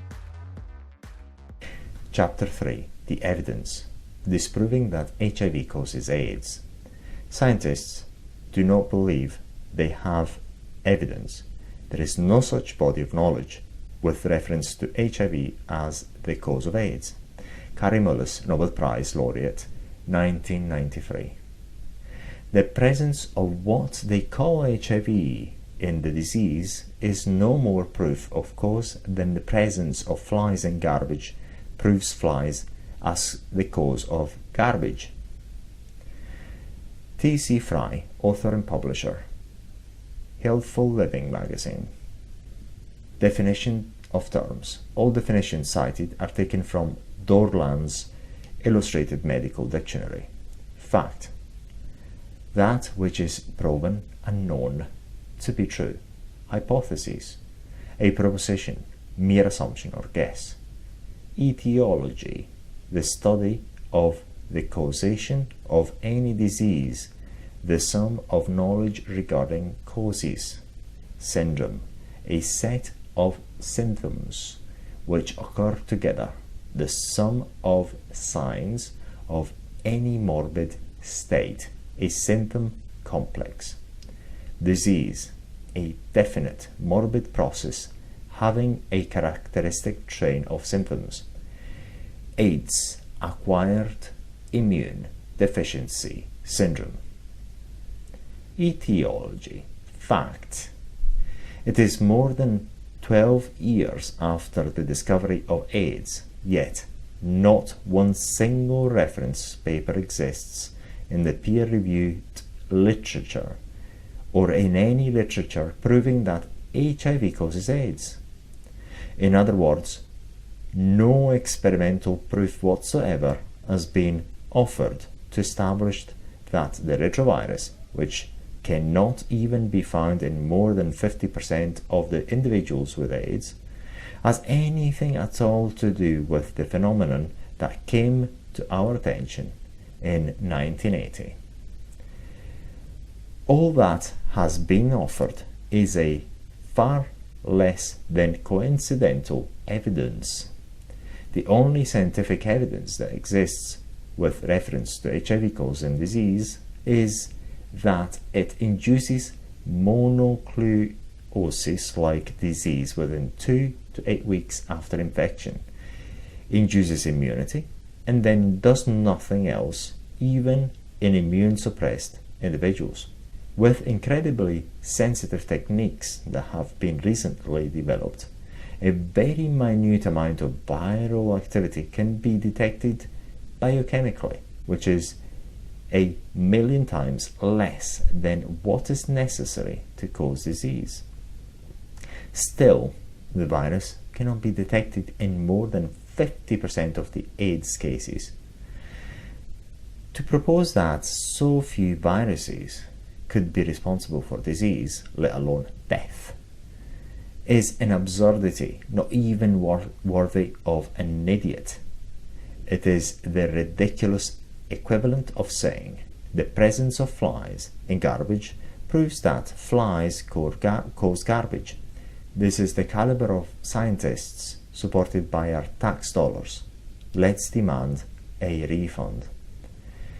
Fact: HIV, the AIDS virus, does not meet the Koch's postulates, which for over 100 years has been the standard acid test of the kind of evidence required to establish the etiologic cause and effect relationship of a given microorganism to a given disease. The conditions included are: the microorganism must be observed in every case of the disease. 2. It must be isolated and grown in pure culture. 3. The pure culture must, when inoculated into a susceptible animal, reproduce the disease. 4. The microorganism must be observed in and recovered from the experimentally diseased animal. Dorland's Illustrated Medical Dictionary. The first postulate above originally included "and in the time course of disease," Duisberg, referring to finding the microorganism in the body's secretions and parts that were indicated by the signs and symptoms during the progress of the disease. This appears to have been shortened by simple usage rather than any official proclamation. It is still standard procedure to look, for example, in the lungs of the microorganisms when the patient presents with cough, shortness of breath, sputum production, etc. In the case of AIDS, HIV is not found in every case of the disease, and it is not found in the time course of the disease. When it is found, it is in such small numbers it cannot be considered to be clinically significant or relevant until Dr. Gallo came along with his scam. It would have been regarded as an artifact or contaminant. 2. HIV can be cultured in the laboratory in human lymphocytes, the very cells that HIV is supposed to explode. However, it is accomplished with great difficulty, but reactivation of dormant proviruses can be found in only 1 out of 1,000,000 lymphocytes. This will occur only in cultures to which at least 10 million cells are added and which are free of the antibody that would otherwise neutralize and stop the culture, as happens naturally in humans. This can be done with only 40 to 50% of AIDS cases, because in the remainder you cannot even locate one virus. Doesn't sound like a deadly organism to me. 3. AIDS cannot be reproduced even by injecting large concentrations, millions of times more than is usually needed to cause infections, or of pure virus into any laboratory animal, including the chimpanzee, which becomes HIV positive like its human cousins, thus indicating it had been infected by the virus and developed antibodies, but no disease. Not one single case of AIDS has occurred. In essence, the third postulate is fulfilled because the animal gets a mild disease which mostly goes unnoticed. But it is not AIDS because monkeys do not take drugs. This, of course, is exactly what happens in the human, unless you want to believe Gallo's fairy tale. After all, a virus that causes nothing transmits nothing. Once you have failed to prove that the virus causes AIDS, then anything related to the transmission of the virus could not have any relationship to the contagiousness of AIDS.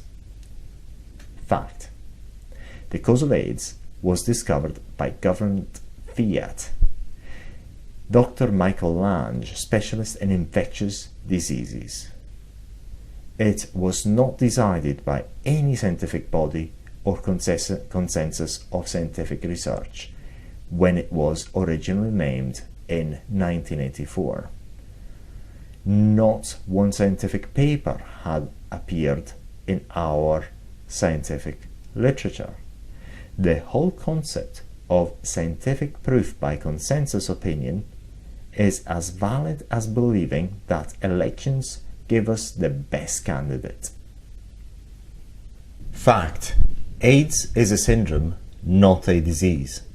It is actually an ever-expanding collection of 25 separate diseases, some of which date back thousands of years. They have, of course, existed very much longer. Although the Merck manual also lists diseases such as malignancies, nephrotic syndrome, leukemia, etc., they too are probably caused indirectly by immune suppression when these conditions further the process by their interference with normal functioning. In over 400 years, there has never been any evidence that this long list of very diverse diseases could have a single microorganism as their cause. Fact: in cases of full-blown AIDS, even in those just hours from death, the virus is extremely difficult to find, and in 50% of those cases it cannot be found at all. Fact: whenever found, even in active cases of AIDS, HIV is dormant, inactive, sleeping. Let's examine the previous fact and this one a little more closely.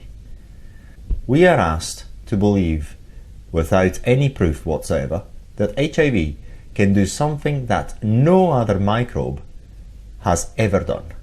We are asked to believe on circumstantial evidence, faith, or speculation, such as one might accept a new religion, that this mighty virus can destroy a human being and not even be present, or that it can do incredible damage, demolish vast territories of human tissues, and conquer our organ kingdoms while it sleeps at home on the couch. We examine the destruction or disappearance of billions of cells and are asked to blame it on a phantom. A very logical and proven explanation is given in the chapter. Then, what causes AIDS? Fact: AIDS is the first disease in medical history which claims that the disease occurs after the victim has developed immunity, and when the causative organism is either not present at all or is present in insufficient numbers to cause disease. Fact: T lymphocytes, our white blood defensive cells, regenerate 500 times faster than it takes HIV to infect and destroy them. This simply means that it is impossible for HIV to ever win the battle.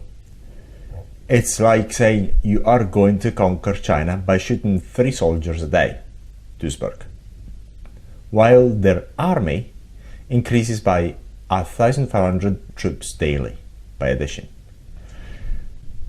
Fact: 20 years of intensive research on retroviruses has consistently confirmed that they do not kill cells, but rather they cause cells to multiply faster, which was the prime reason they were under such thorough investigation in Nixon's war on cancer.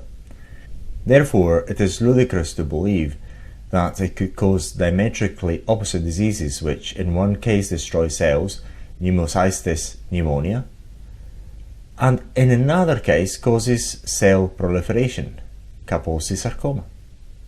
Fact: HIV relies on cell division in order to replicate.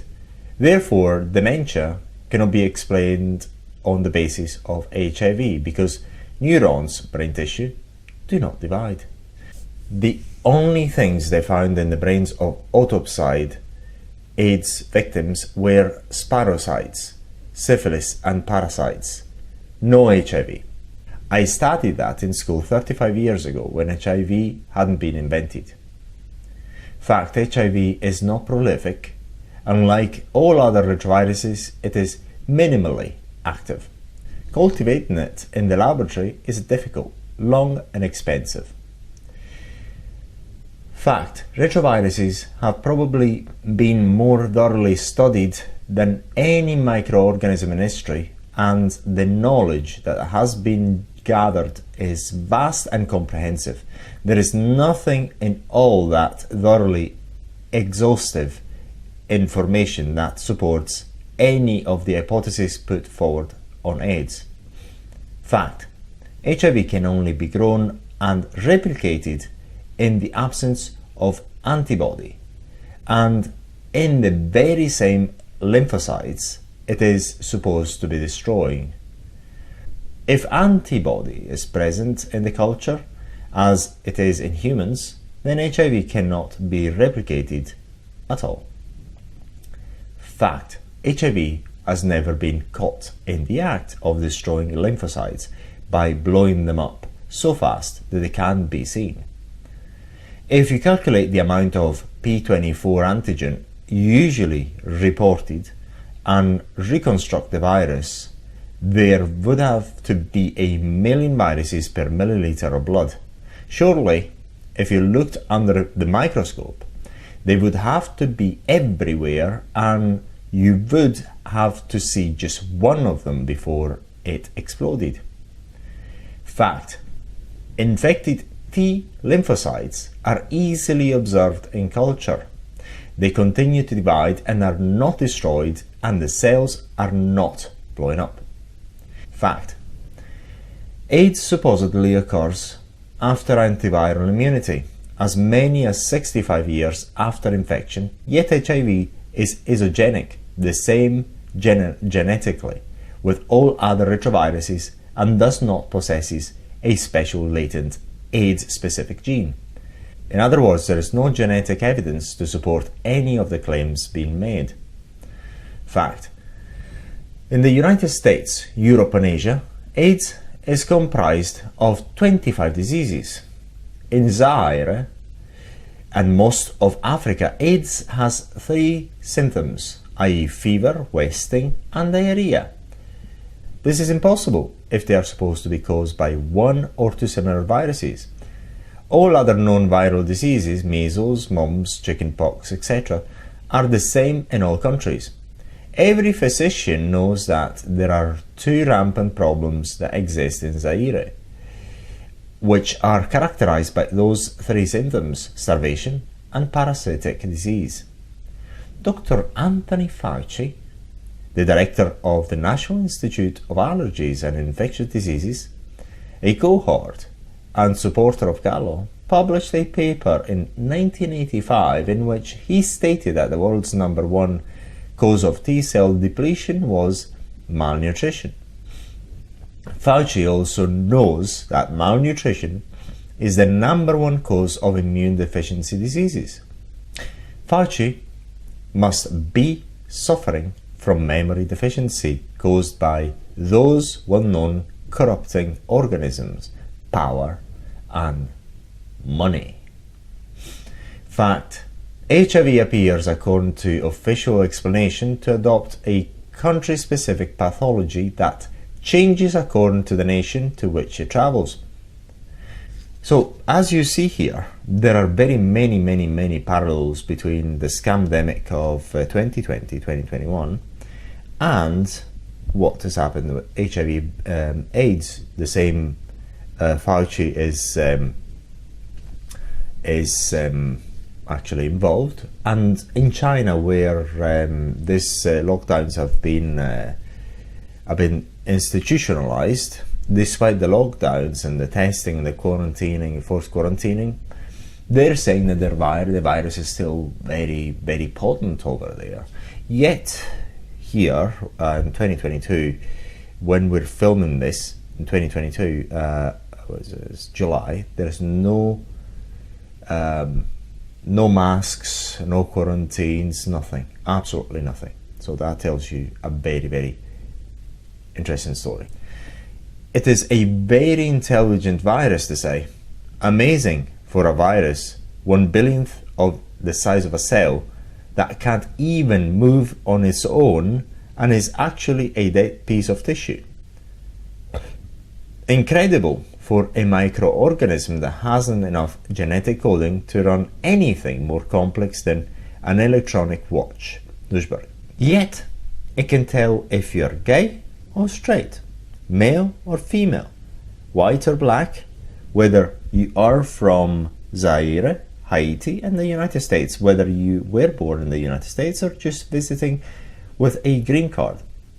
Now, as you see here, it's just the same play card as the scamdemic of 2020-2021. Basically, in Italy, for example, for a while, you didn't need a green card if you were a tourist, whereas if you were an Italian resident, you didn't need a green card to go everywhere. I mean, it's ridiculous. Say, for example, this virus, this COVID-19 supposed virus, it knows that if you're in China, you're very dangerous, whereas if you're here in the UK, for instance, you're really not bothering anyone.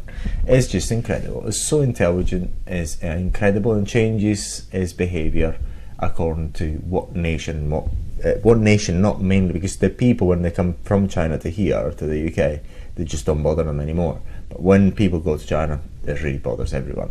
I think it's more of a political virus, but it's just the same playbook that we're talking about AIDS. It ought to be hired by the Immigration Service.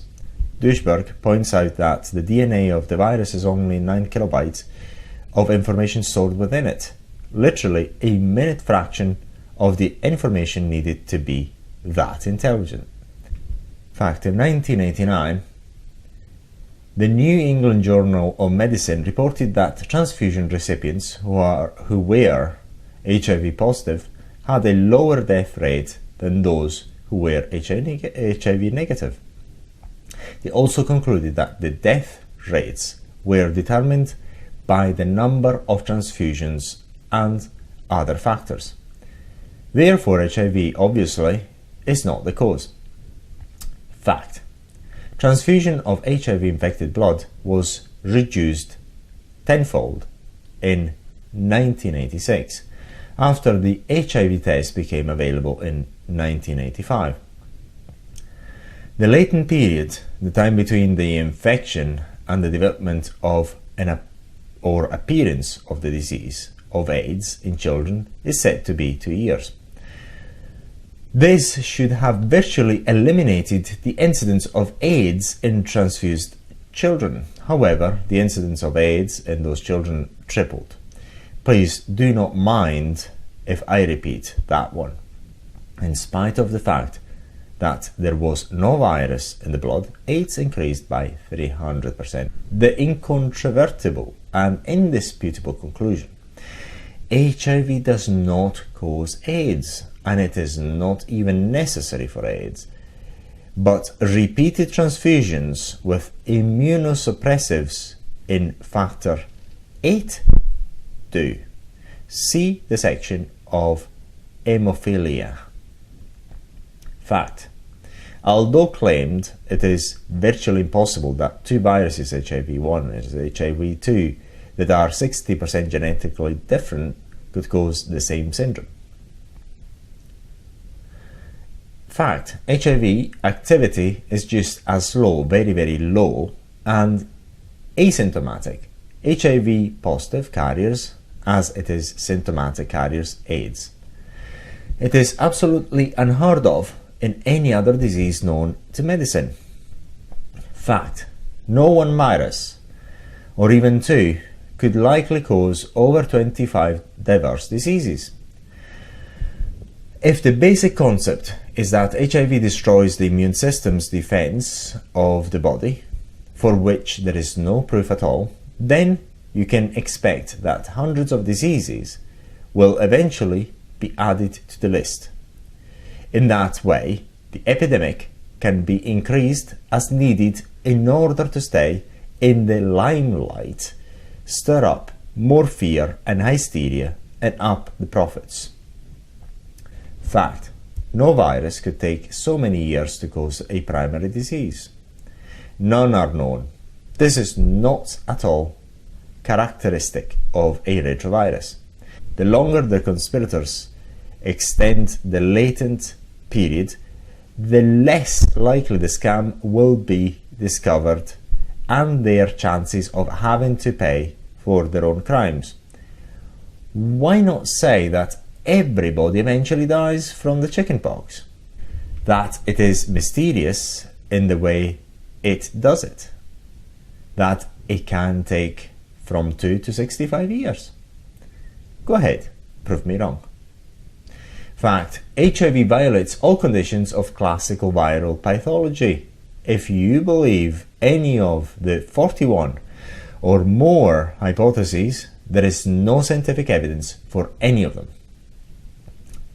Fact, it is pure paradox that a virus which cannot replicate itself could kill the host cell upon which it depends for replication in order to increase and spread. In fact, it is impossible. Under these circumstances, an epidemic would be over before it started. Besides, while it is supposedly killing one cell, 500 more healthy cells would have been created to take its place. Fact, retroviruses are entirely composed of genetic material and have no characteristics of life of their own. They are incapable of any acts whatsoever. They are dead pieces of tissue. Fact, viral disease symptoms in reality represent the response of the body acting in its own defense and repair in the presence of foreign or toxic material. In response of other living organisms, when the usual balance of coexistence is upset, is commonly referred to as infection. The outcome of this disruption is determined by the relative strengths or weaknesses of either side in the conflict.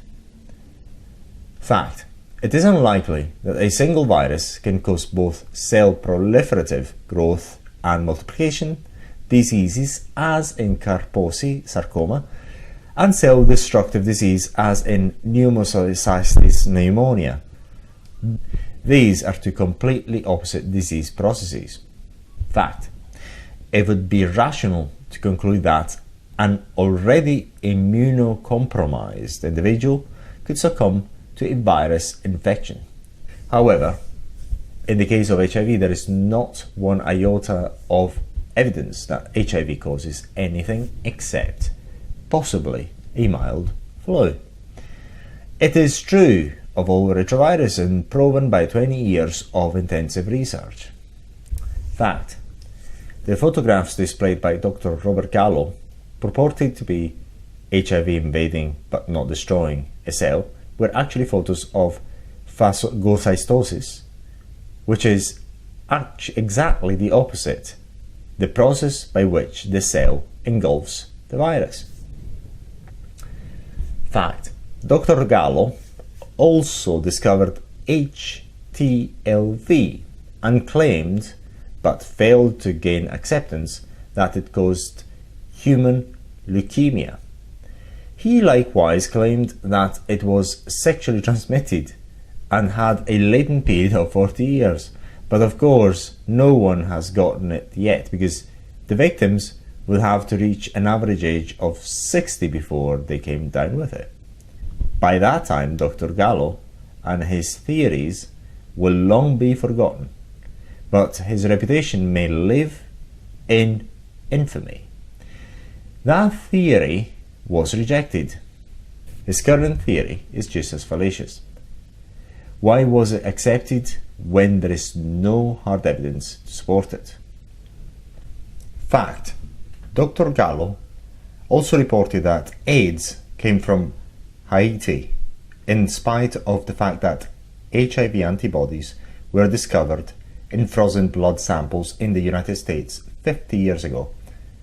This report stirred a wave of anti-Haitian reaction in the US. Dr. Gallo, where was the epidemic 50 years ago? Do you suppose your very intelligent and mysterious virus sent out a few scouts who determined, after a thorough survey, that the time wasn't advantageous to your bank account? Fact: retroviruses have been thought to cause many diseases in the past, but extensive, honest research has proven all of them basically harmless. HIV is supposedly the first to have contradicted this research, not by any scientific investigation or proof, but by unfounded, uncontrolled, wild and unscientifically based hypotheses. Fact: everyone now agrees, even the supporters of HIV, that it doesn't cause AIDS by itself. This is a tacit admission that the discovery of the cause of AIDS was unfounded in the first place and could not have been based on sound research. Of course, they still cling to the idea that HIV plays a major role. Yes, indeed, it is making billions. Fact: Dr. Robert Gallo was investigated for stealing the virus from Dr. Luc Montagnier of the Pasteur Institute in Paris. He has been found guilty of scientific misconduct. He has not yet been investigated for fraud because his conspirators would be the ones who would judge him. This is very unlikely. It will probably take a congressional investigation, and it is desperately needed. Fact: 2 AIDS researchers in Europe have already been found guilty of fraud, and considering the scope of the fraud, thousands of less than honest scientists should be indicted. Actually, when I think about it, this does represent a situation in which garbage attracted flies, and those flies created the garbage.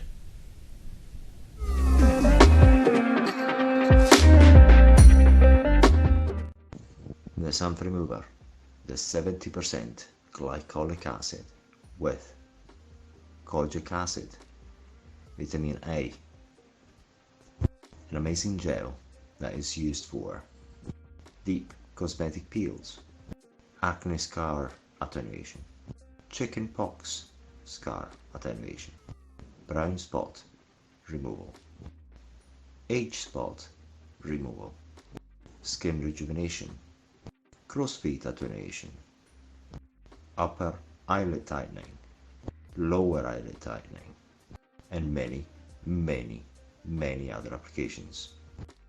The Sample Remover Gel, the 70% glycolic acid, by Andreas Russo. Chapter 4: Epidemiology. AIDS is not contagious. It does not spread. AIDS is not epidemic. It is endemic. The effect of the CDC, Centers for Disease Control USA, statistical trickery is to underreport drug users as an AIDS group by at least 50%. The effect is to construe AIDS as a venereal disease rather than a drug-induced condition.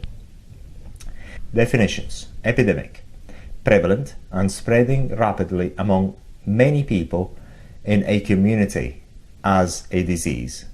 2. A temporary prevalence of a disease. Endemic. Present in a community at all times, but usually occurring in only small numbers of cases. Fact. AIDS is not contagious. A study led by Dr. Gerald Freeland of the Montefiore Medical Center in New York City, and which was published in the much respected New England Journal of Medicine on February 5th, 1986, stated that the common use of eating utensils, bedsheets, towels, toilets, toothbrushes, etc., as well as kissing and hugging, do not transmit AIDS. Of course not. Immunodeficiencies are not transferable. The research also revealed that individuals dying of AIDS were mostly homosexual drug users. Homosexuality, by the way, actually has nothing to do with it. Be patient, I will explain. Fact. The creation of a syndrome and the discovery of new cases in the absence of proof of cause and effect does not constitute scientific evidence of etiology, contagion, or spread.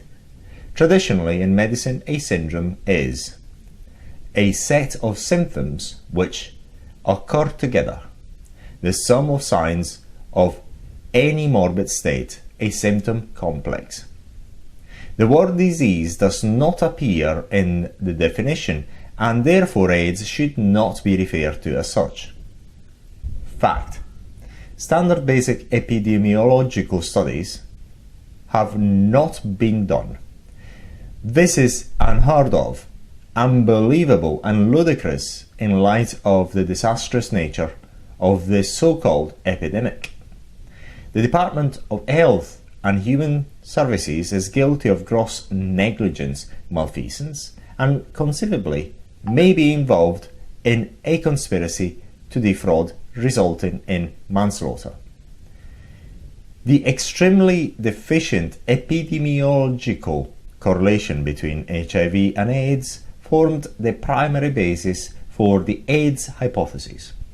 This correlation had at its cornerstone the presence of antibody in 40% of all AIDS cases and in only 7% of the cases in New York City and in San Francisco.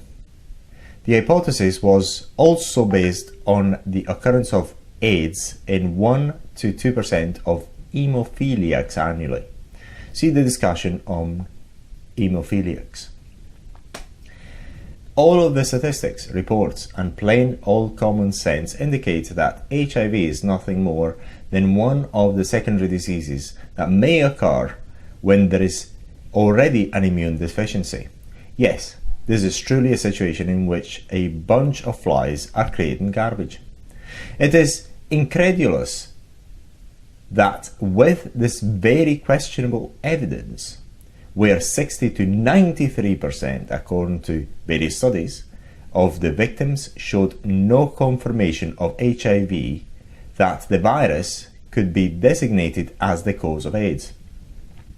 This is not just sloppy science, it is fraud. In any other circumstance, such as this, in the past 100 years, it would have been looked upon as interesting, suspicious, and anecdotal. It would have never been accepted as proof. This could only have come about through a calculated conspiracy in which those involved knowingly perpetrated this criminal conspiracy. As for the rest, it simply highlights the low quality of competency and/or ethics in science. Fact. No studies have been done comparing the number of cases in equal periods prior to and after the onset of the epidemic of the 25 diseases included in the AIDS syndrome. A comparison should also be made between HIV positive and HIV negative individuals in all of the 25 diseases. There isn't even a published report of the number of individuals who have had the 25 diseases but who are HIV negative. Annual conversion rates. Fact: the World Health Organization, as well as other highly regarded agencies of major governments, have been issuing a statistical report giving the annual conversion rate of HIV to AIDS. This report lists each country in which AIDS is being studied. It tabulates the number of individuals who have tested positive that convert to develop AIDS each year. It is expressed as a percentage and consequently represent the risk of an HIV positive individual developing AIDS each year. You will find the next set of facts unbelievable, confusing and illogical. You will undoubtedly say to yourself, how could this be? Or something must be wrong, and you will be right. If, however, you eliminate the AIDS hypothesis and substitute as the cause of AIDS that which has been proven and known for the last 70 years, it all becomes clear and logical. Read on. Fact: the annual conversion rate of HIV positive to AIDS in the United States is 1 to 1.5%, but varies from 0% to 25% depending solely on risk groups. Drug users and hemophiliacs are predominant. At this rate, it would take 75 to 100 years to kill the current batch of individuals that are HIV positive. Where is the epidemic? Fact: in Zaire, where in excess of 3 million people are HIV positive, less than 350 cases of AIDS were reported as of 1988. That's only 0.01% of a 0.004% conversion rate per year. At this rate, it will take 25,000 years to kill the HIV positives. That means it is 150 times safer to live in Zaire if you are HIV positive. Where is the epidemic? Fact: in Haiti, 360,000 people are HIV positive and 912 have AIDS. Their conversion rate is 0.1% and it will take 1,000 years to kill them. That means it is 10 to 15 times safer to live in Haiti if you are HIV positive. Where is the epidemic? Fact: if the epidemic really frightens you, or if you are HIV positive, you would have at least 150 times better chances of surviving if you move to Zaire. Where is the epidemic? Fact: it is impossible for a statistician to say that the actual numbers support the definition of an epidemic. However, if some still insist that it is, let them consider that. The 1919 flu epidemic killed many millions in 1 year. Automobile accidents kill over 60,000 each year. Hydrogenic disease kills 120 each year. Hydrogenic disease, that is disease caused by doctors. Cancer kills more than 450,000 each year. Heart disease kills over 750,000 each year. AIDS has killed less than 100,000 in the first 10 years, approximately 10,000 per year. I am sure the same 25 diseases have killed at least that number each decade in the past. Where is the epidemic? Fact: isn't it amazing that no one of the thousands of unvaccinated scientists that have been growing this virus for over 8 years in concentrations 1 million times more than is found in patients has developed AIDS?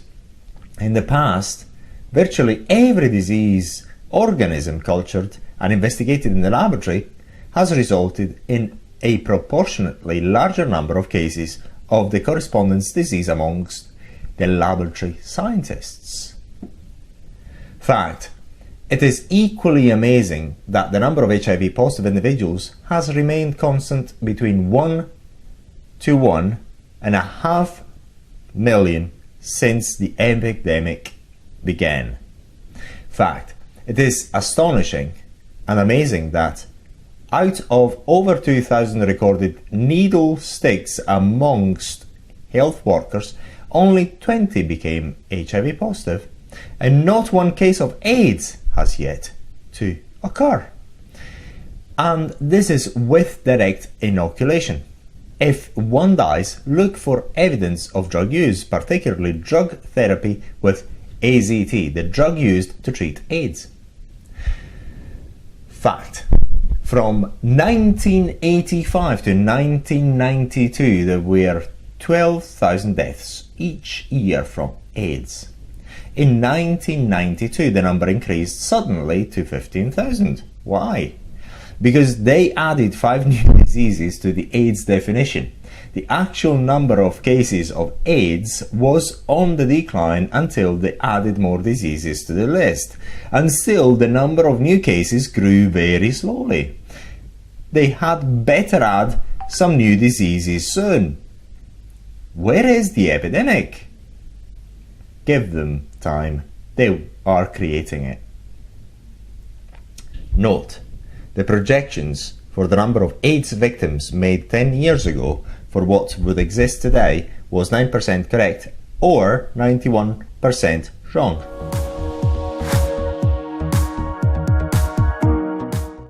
The sump remover, the 70% glycolic acid gel peel for xanthelasma removal, seborrheic keratosis removal, deep skin peels, dark spot removal, brown spot removal,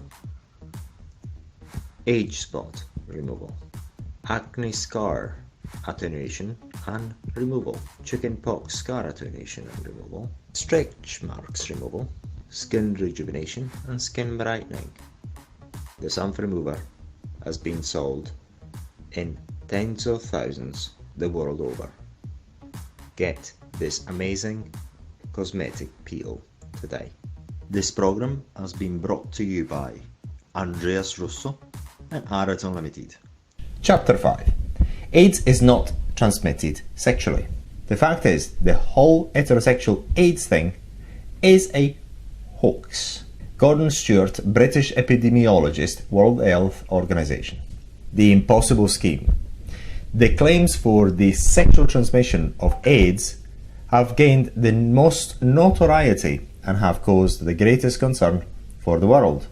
However, they have probably had very little effect on sexual behavior except for encouraging and increasing the use of condoms.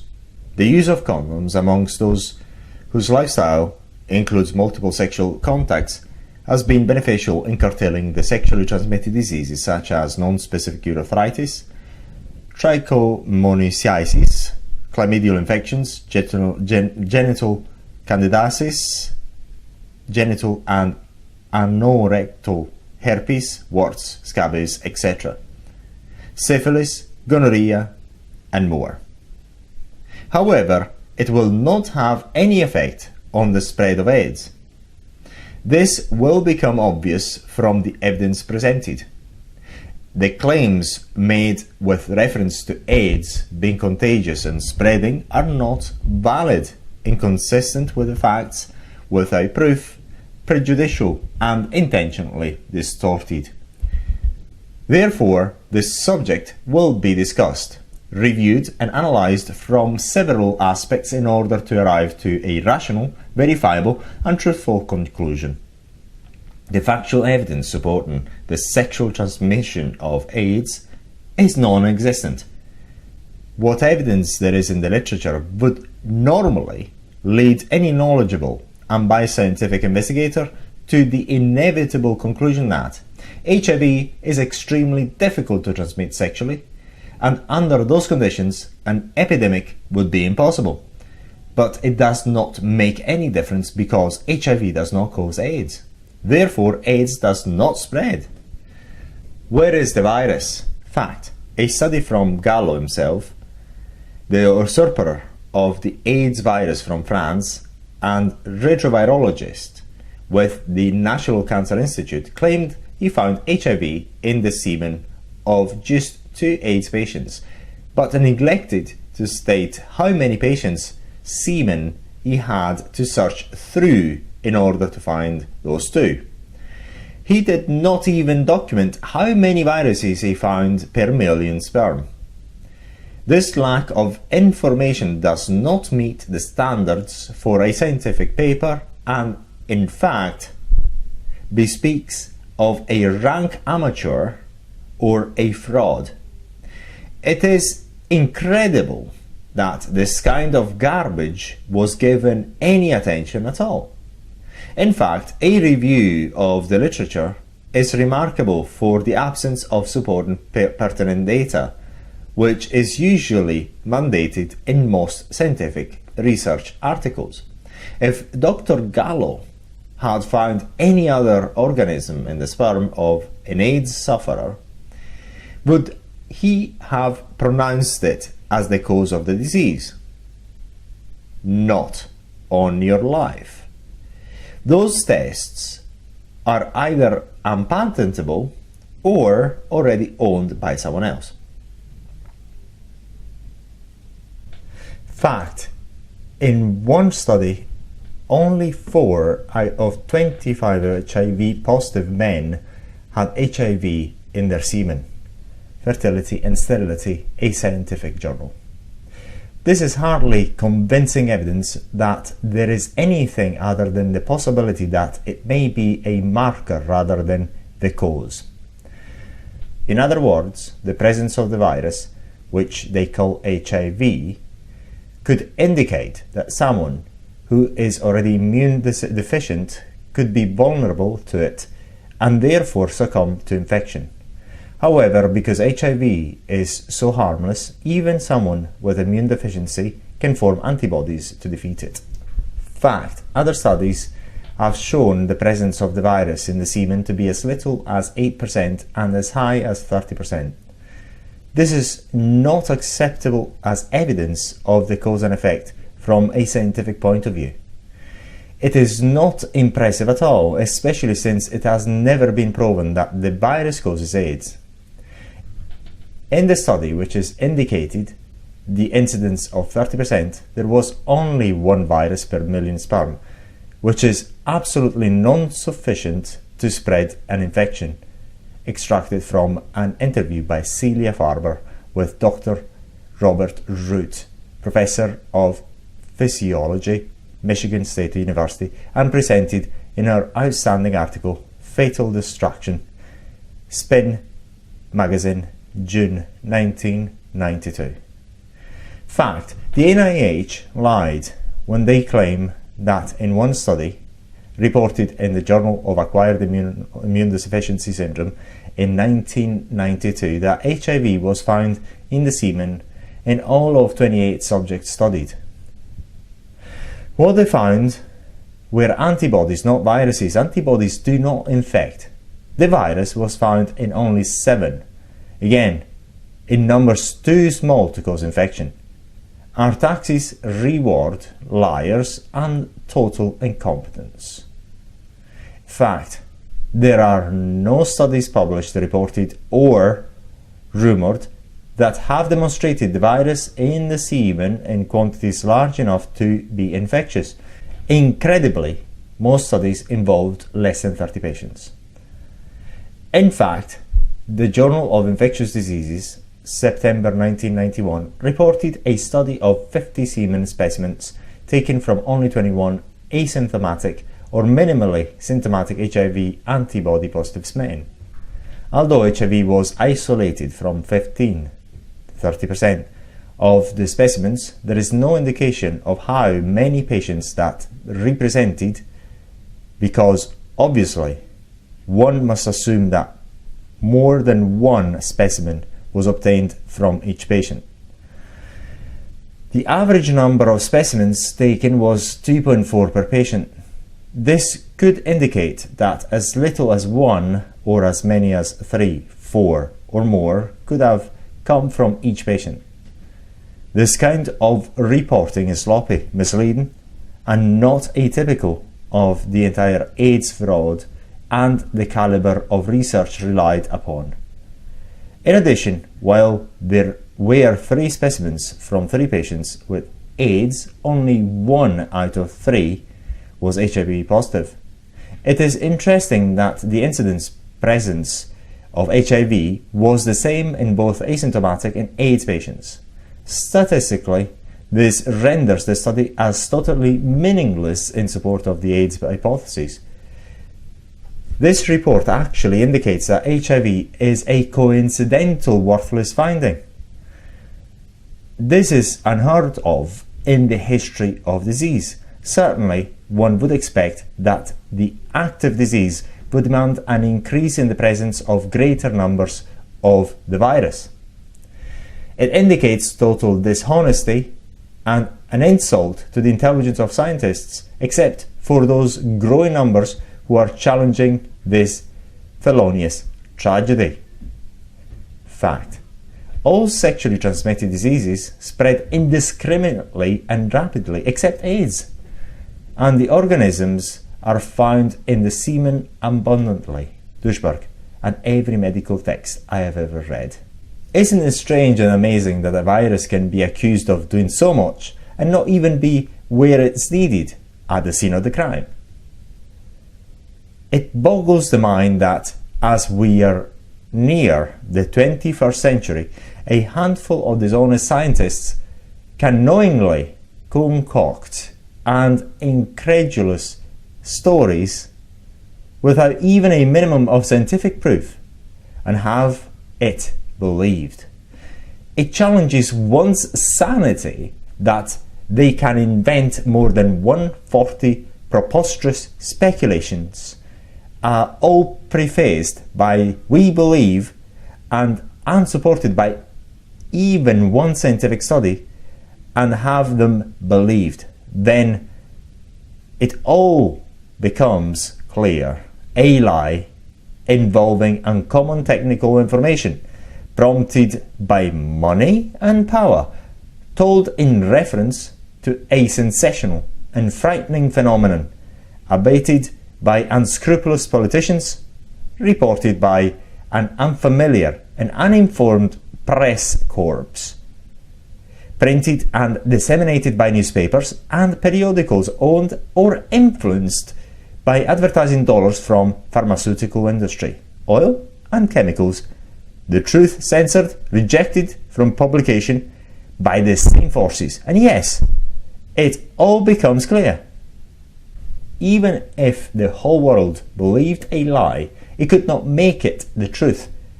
It does, however, speak to the cunning of the liar and the innocence, ignorance, or greed of the believer. Mr. HIV, your transmission is broken.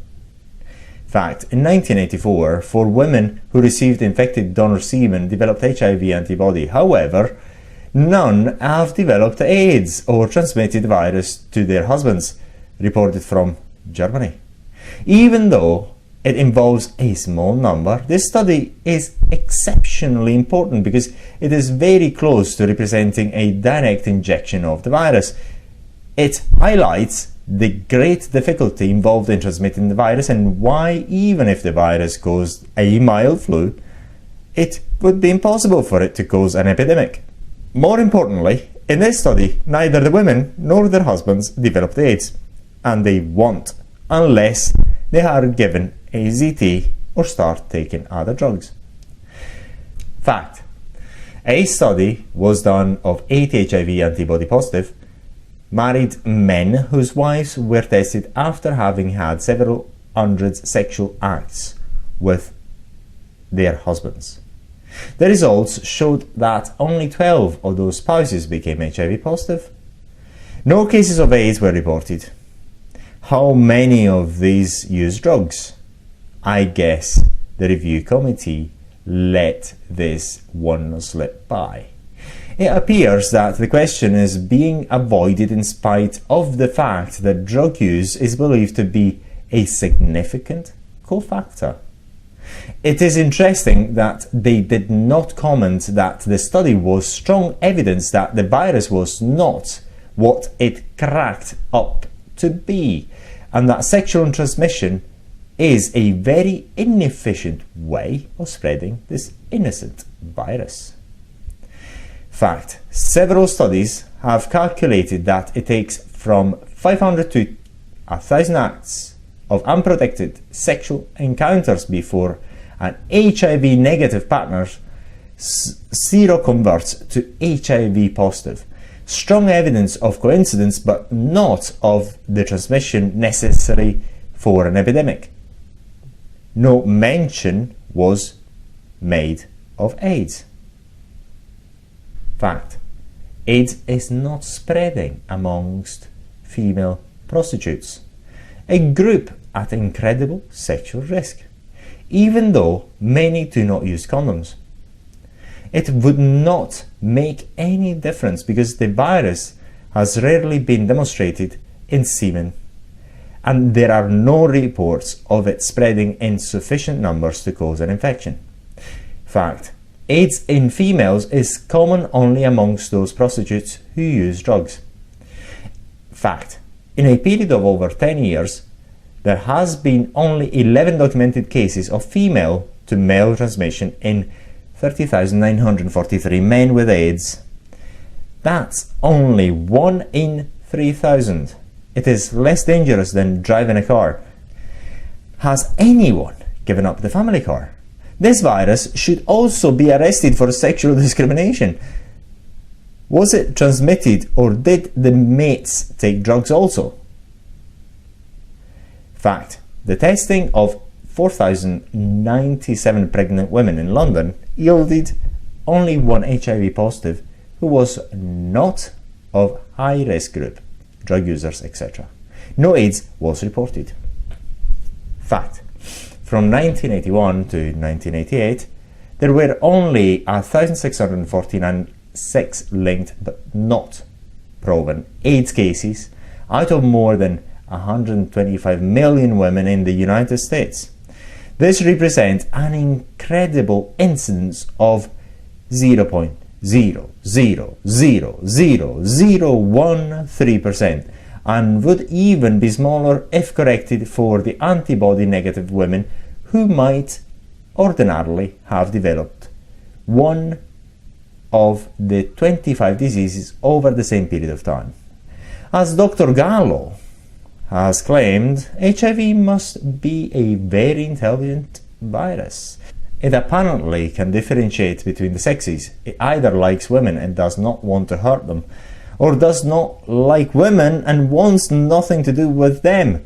Perhaps it is intimidated by the feminists. Causes, cofactors, or confusion. Fact: a research team led by Dr. Gerald Friedland of the Montefiore Medical Center in New York City reported that individuals dying from AIDS were mostly homosexuals who were IV drug users. Is it homosexual sex, the drug abuse, or both? This is the key question. The answer is obvious and would be known if honesty was the policy of the medical establishment, the Center of Disease Control, and the rest of the governmental agencies involved in the scam. AIDS, by all reports, can almost exclusively be found in a subset of the homosexual population, the drug users. The statistics clearly point to drugs rather than sex as the cause. After all, the incidence of AIDS in non-homosexual drug users is notoriously high. Health problems caused by abuse cannot be transmitted sexually. Besides, when was the last time you heard of alcoholism and the liver and brain damage it caused being transmitted by sex? People with similar habits stay together, live together, and die together. Fact: it was announced by Dr. Scott Hommelberg at the Center of Disease Control that individuals with herpes genitalis were 2 to 3 times more likely to become HIV positive. Many individuals with herpes were treated with acyclovir, which is a strong immunosuppressive drug undoubtedly would render an individual more likely to develop another viral infection, especially one as weak as HIV. Herpes seemed to disappear like every other epidemic usually does. Of course, no AIDS was reported, but give it time. I'm sure they put these poor souls on AZT. They will then assuredly die of AIDS. Fact. Indeed, the unfounded indictment of the local immune properties of spermatic fluid as a contributing factor to the overall immune suppression in male homosexual when deposited in the rectum during anal intercourse is no more than another illogical and unproven hypothetical fantasy. The immune properties of sperm logically protects the sperm from antagonistic reactions and plays a role in protecting the union of the sperm with a novum. Research during the past 4 decades indicates that between 10 to 15% of the heterosexual population in the United States engages in anal intercourse. If sperm in the rectum is a cofactor in AIDS, where is the epidemic in that group?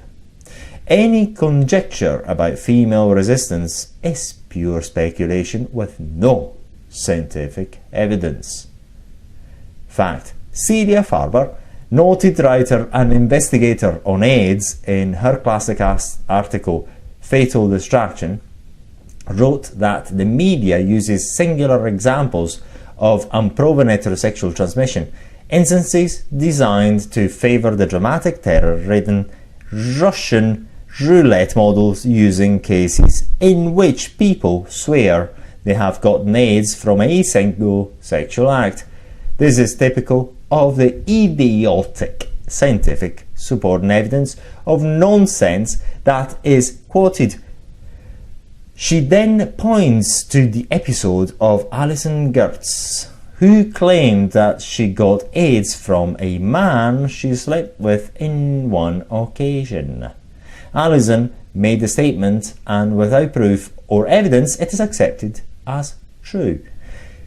She must have felt the virus enter her vagina. Suddenly, the media were making a tremendous deal out of what, in reality, a very rare example, while insisting that cases like it were a wave of the future.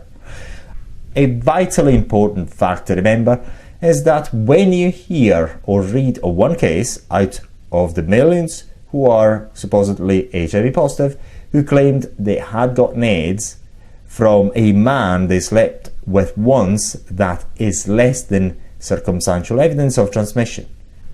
It is illogical, arbitrary, deceptive, and irresponsible on part of the press to sensationalize the one unproven exception when there are thousands of cases which do not support that example. Why? Because the person could be a drug user and obviously do not wish to confess it. The individual could have developed any one of the 25 diseases under the AIDS umbrella, just as other millions have for centuries before. Immune deficiencies can occur from hundreds of causes. Merck Manual, the Physician's Bible. The long list includes radiation, chemotherapy, steroids, antibiotics, genetic problems, drugs, and many other medications, transfusions, etc. Hasty conclusions based on one cause or 100 cases of what could be coincidental or due to so many other causes, in the absence of scientific proof, does not prove anything.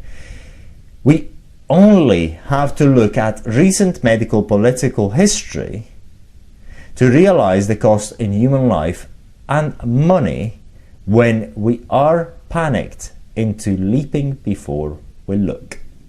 The Salk vaccine, which caused many deaths, was quickly withdrawn. Salk is still looked upon as a hero, and the swine flu fiasco are but just two examples. Iatrogenic, The physician causes AIDS to develop by placing the individual on AZT simply because they were HIV positive. Fact. In the Great AIDS Hoax, author T.C. Fry points out that of the 3,246 non-homosexual cases diagnosed as AIDS, 64% of 2,082 were confirmed intravenous drug users. 2% of the 75 were hemophiliacs. 5% of 184 had blood transfusions. 24% were diagnosed without etiology being determined. 3% of 120 were said to have contact with others diagnosed as having AIDS. 96 to 100% of gay men with AIDS used amyl nitrite inhalants, poppers, heavily. These statistics come from the many studies cited in major scientific journals, so I have added it to Fry's list. Between poppers and AZT, neither of which were even mentioned. You have two proven causes of immunodeficiency. They certainly could account for the 24% reported as diagnosed without etiology. Quiz. Considering the percentages, which of the above would a rational person say that is the most likely cause of AIDS? A, B, C, D, E, or F? What I'm getting at here is that there are many causes of AIDS and that the virus would be the least likely candidate, even as a cofactor. John Lauriston and Hank Wilson, in their well-researched book Poppers and AIDS, convincingly build strong case incriminating nitrates as a cause of AIDS. But they also muddied the waters by passing on the same old hysterical, misleading information by inserting the unfounded safe sex recommendation without presenting the same excellent scientific basis for their admonition that they presented on behalf of nitrates as cause of AIDS. This is their misleading suggestion. In light of what is known now, gay men should continue to follow safe sex guidelines. In conservative terms, this would mean either practicing celibacy or limiting sex to simple body contact and mutual masturbation. The simple rule of safe sex is on me, not in me. Give me a break. What was known then, and what is known now, is that sex is not only the least likely way that someone can get AIDS. It is not even possible. What is being reported is the deadly deception. Certainly, safe sex should be practiced to prevent venereal diseases and pregnancy in women, but it will not prevent AIDS. So much for the absurdity about contagion and sex as the cause of transmission of AIDS. Let's look further. Why pick on sex? Sex, the procreator of life, in unequaled joy, is perennially the tyrant's ultimate weapons to subdue, coerce, threaten, instill fear and control. The answer to a question is often best understood when you examine the event and the results it achieves. Let us examine the effects of the AIDS epidemic. Most, if not all, of the retrovirologists involved are now multimillionaires. B. Gallo, who is now wealthy, has also become famous and powerful.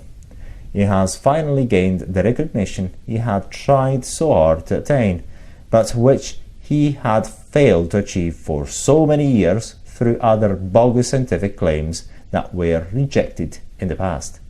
C. The government got off the hook and pressure was relieved when the announcement was made that the cause of AIDS had been discovered. D. The departments of government involved with AIDS gained more money and power. E. Pharmaceutical companies, particularly the manufacturer AZT, research laboratories, medical supply companies, condom and rubber or plastic gloves manufacturer, and countless more, have profited immensely from this $1,000,000,000 fraud. Public is paying for it all. On a disease whose cause is misrepresented, and in pursuit of a vaccine and drug therapy to treat a virus that has not done anything. F. Over 16,000 AIDS organizations have been established. Though I am sure most have good intentions, vested interests are formed, jobs are created, and power base is formed. When AIDS was taken on by the media and by AIDS organizations, it was endowed instantly with a set of political, social, and moral implications, and an extraordinary righteousness set in, a favour so sure of itself that it refused to tolerate any questions. G. It has placed a pall of fear on premarital sex and on variety in sexual expression. H. It has given the fundamentalists in religion the opportunity to use it as an example of God's wrath and punishment on fornicators and sodomists. They fail to explain the almost complete absence of AIDS in lesbians. I guess God either approves of female homosexuality or selectively forgives women and not men.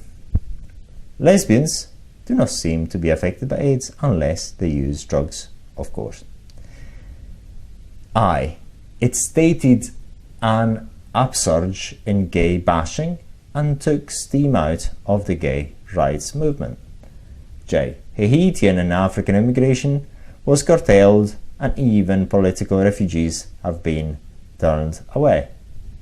With this plethora of individuals, corporations, and governmental agencies that have such incredible economic and political power at stake, it is no wonder that the truth has been silenced and ignored.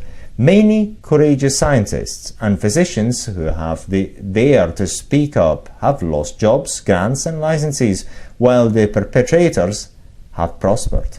However, the greatest crime of all is the research is going in the wrong direction.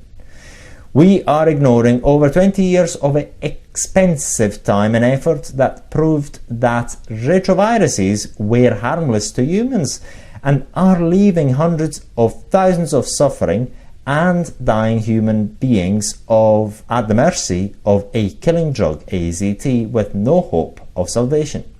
Now, if you wanted to sell anything to the public, even a fraud, what subject would gain the most attention, interest, and notoriety? Sex, of course.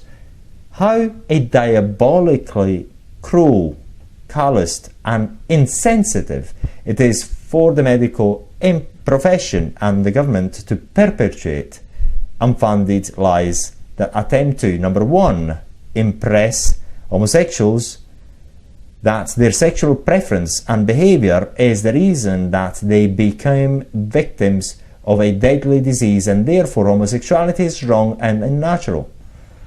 2. Frightening the public into believing that traditional family values, particularly marital sex, are the only defense against AIDS. 3. Divert attention away from one of the most obvious causes, illegal immune suppressive drugs, and thus deprive the war of drugs of its most powerful weapon, informing the world that it is not the needless, it is the drugs that cause AIDS.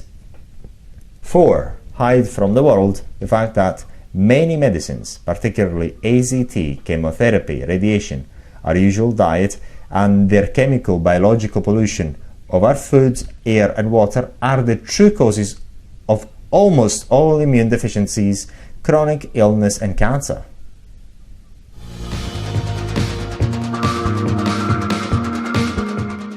The Baby CrossFit Eye Serum, ideal for 50 and over. It will lead to absolutely amazing results with hyaluronic acid, vitamin C, kojic acid, also for skin brightening, salicylic acid for mild exfoliation, and several natural active ingredients to help prevent the formation of crow's feet.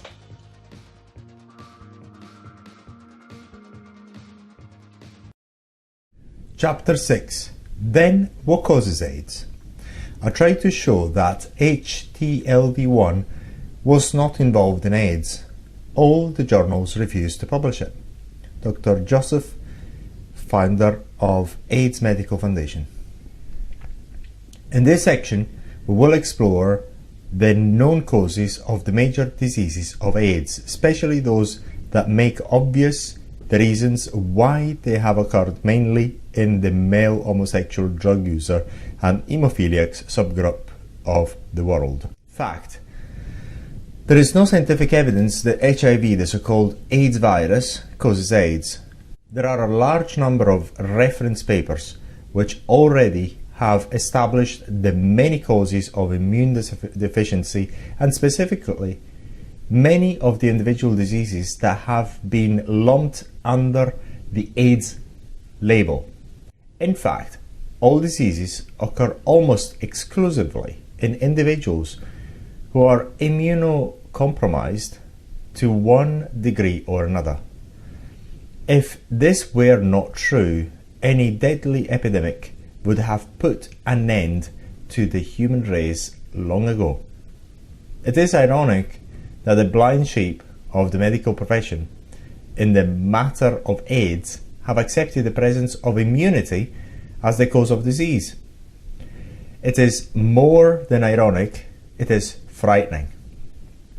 So far, the perpetrators of this fraud ask us to believe that HIV causes 25 diseases in the United States and Europe, causes only 3 symptoms in Africa, prefers men over women 3-1 in the United States and Europe, prefers men to women, especially in Africa, prefers gay men in the United States, prefers heterosexuals in Africa, targets the young adult population, ignores the old, handicapped and infirmed, is less virulent in the poorest unsanitary nations, only causes diseases when undetectable, not present at all, or in sufficient numbers, never appears in clinically significant amounts, is such a slow virus that it will take 25,000 years to kill the victims currently infected in Zaire, destroys its only means of replication and survival, conquers by committing suicide. This deadly virus actually prolongs the life of hemophiliacs who receive transfusions that contain it. More died in 1 year after receiving non-infected transfusions than those who received infected blood. It is different from all other retroviruses, although there is no genetic evidence of said differences. In addition, the perpetrators of this fraud also insist that we change definitions, rules and scientific requirements such as it is not necessary to meet the accepted rules of proof, Koch's postulates, which have stood the test of 100 years of verification. Theory backed by theory is equal to fact. The presence of flies on garbage proves the flies cause the garbage. One might accept HIV as the cause of AIDS if there was at least a semblance of proof that it was true. However, in this instance, we are asked to believe in pure fantasy. In truth, it is the most outrageous and deadly examples of Hitler's big lie. In response to the brilliant arguments and facts presented by Dr. Peter Duisberg, of whom Dr. Garlow himself referred to as knowing more about retroviruses than any man alive, Dr. Gallo responded that Duisberg's claims were too ridiculous to waste time answering. This is an example of the kind of quality, responsibility and intelligence of the rebuttal from the man in charge of the largest AIDS research laboratory in the world to a brilliant, world-renowned colleague. This has been the standard pattern that Gallo has used to avoid exposure of his gigantic fraud. Gallo, in the powerful position of controlling most of the research, is literally the fox guarding the hen house. When in the history of modern scientific research we have ever accepted hypotheses, assumptions as fact, when have the many discrepancies of the hypothetical been explained by more hypotheses, whose discrepancies in turn are explained by more hypotheses, resulting in a never-ending chain of insanity? None of these hypotheses have never been proven by laboratory or even anecdotal evidence. AIDS represents placing many different diseases under one heading and steadily adding to that list to make it appears as though the epidemic is spreading. Even with this tactic, the predicted epidemic is lagging more than 90%. In Africa, where it is estimated that 40 million people are HIV positive, AIDS is defined as diarrhea, fever, and wasting. These are the symptoms of malnutrition, starvation, toxic pollution, and parasitic disease, which are rampant in the population cited. Yet, there are no studies to indicate that the presence of antibodies to HIV poses a greater risk to the patient. The curing of AIDS by diet is being reported in Africa. It has already been reported in the USA, Australia, and elsewhere. Respected eyewitnesses report and various top African government health officials revealed in 1993 that there is no AIDS epidemic in Africa. Known causes of AIDS. I ask you, what kind of scientist continues to support a hypothesis that fails to explain and fails to predict? Harvey Biley, editor, Biotechnology. The amyl nitrite poppers connection. Fact: many documented studies have demonstrated that between 96% and 100% of AIDS cases were users of poppers. Amyl nitrite, a medication for cardiacs that was popular with the male homosexual to enhance the sexual climax. Compare this with the fact that only 40% of the AIDS cases showed evidence of having HIV, which is more likely the cause. It is important to pause here and dwell on the overwhelming evidence of the amyl nitrite AIDS connection. The proof of cause and effect is undeniable, and yet it has been largely ignored and suppressed in dissemination to the profession and the media. The documentation reference to amyl nitrite that I will present is but a fraction of the evidence available. It is representative of the evidence available for the indictment of the many causes of AIDS that has been in the medical literature for decades. Considering that it was by decree and not scientific evidence that HIV is called the cause of AIDS, you will be appalled, shocked, and angered at the magnitude of the deception. Many of the investigators involved in the article cited linked viral infection to the cause of poppers as the postulates cause of AIDS diseases. This linking is without foundation in the absence of poppers control. It is the shoddiest of scientific conclusion or postulation. The use of poppers by the drug-using subgroup of the gay population explains why Kaposi sarcoma is almost exclusively occurring in that cluster. Annals of Internal Medicine, August 1983. In an epidemiological study involving the first 50 AIDS patients, Harold Jaffe discovered that 96% or 48 of the 50 used nitrates inhalants, poppers. The average use exceeded 350 doses. The majority also used many recreational drugs. Sadly, the controls in this study did not exclude drug users and individuals who had typical immune deficient abnormalities, and some of these individuals subsequently developed AIDS. I believed that this would further illustrate that the type of drugs or combination of drugs determine the type of disease that develops. Lancet, May 12, 1984. A 30-month study by Usha Mathur Wah followed 42 men, bisexual and homosexual, with persistent lymphadenopathy, swollen glands.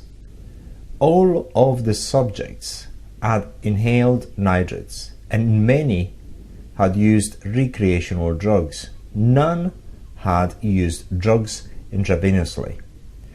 8 subjects developed AIDS during the course of the study. All 8 had used nitrates inhalant heavily. The authors reported a follow-up study after 4.5 years in the New England Journal of Medicine on December 12, 1985. They reported that 12 subjects had by that time developed AIDS, all of whom were nitrite users. Kaposi's sarcoma was the disease they had in common. Cancer Research, March 1983. Evans Hirsch disclosed that nitrates inhalants in minute amounts caused irreversible impairment in the function of the immune system and may be related to the development of opportunistic infections and Kaposi's sarcoma, and their use should be condemned. Sexually transmitted diseases, October-December 1985. Harry Habekoers, in a study involved the first 87 AIDS cases, 97% had used poppers and 48% used 5 or more street drugs. All were heavy drug users. The New England Journal of Medicine, December 10, 1981. David T. Durack, in the lead editorial, discusses why AIDS is apparently new and sees recreational drugs as one possibility. He points out that the only patients in the series reported in this issue who were not homosexual were drug users. Perhaps one or more of these recreational drugs is an immunosuppressive agent. The leading candidates are the nitrates, which are now commonly inhaled to intensify orgasm. Unfortunately, Durack compromised his integrity by adding the next sentence, which introduces two cofactors without any basis in fact. Let us postulate that the combined effects of persistent viral infection plus an adjuvant drug cause immunosuppression in some genetically predisposed men. Emphasis mine. Durack, in inferring that three things may be necessary for AIDS, ignores what has been factually known about most drugs for decades. He makes them secondary and then throws in genetics, which is truly immaterial. Obviously, genetic disease can well stand on its own and is relatively rare. Can you imagine a genetic epidemic? He therefore places the virus infection as primary, even when active infection has never been demonstrated.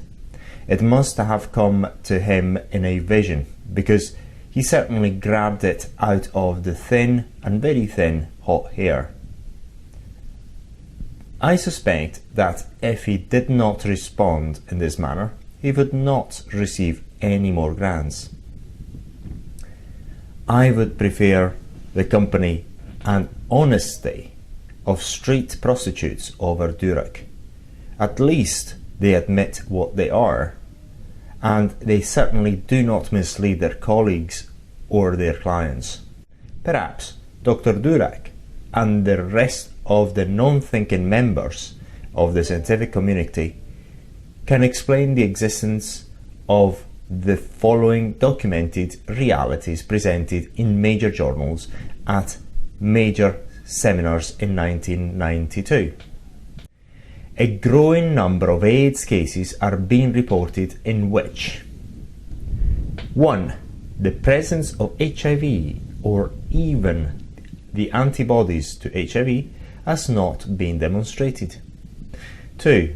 Individuals, particularly children, have no known risk factors, i.e. drug use, injections, transfusion, born parents with AIDS, sexually active or promiscuous or gay.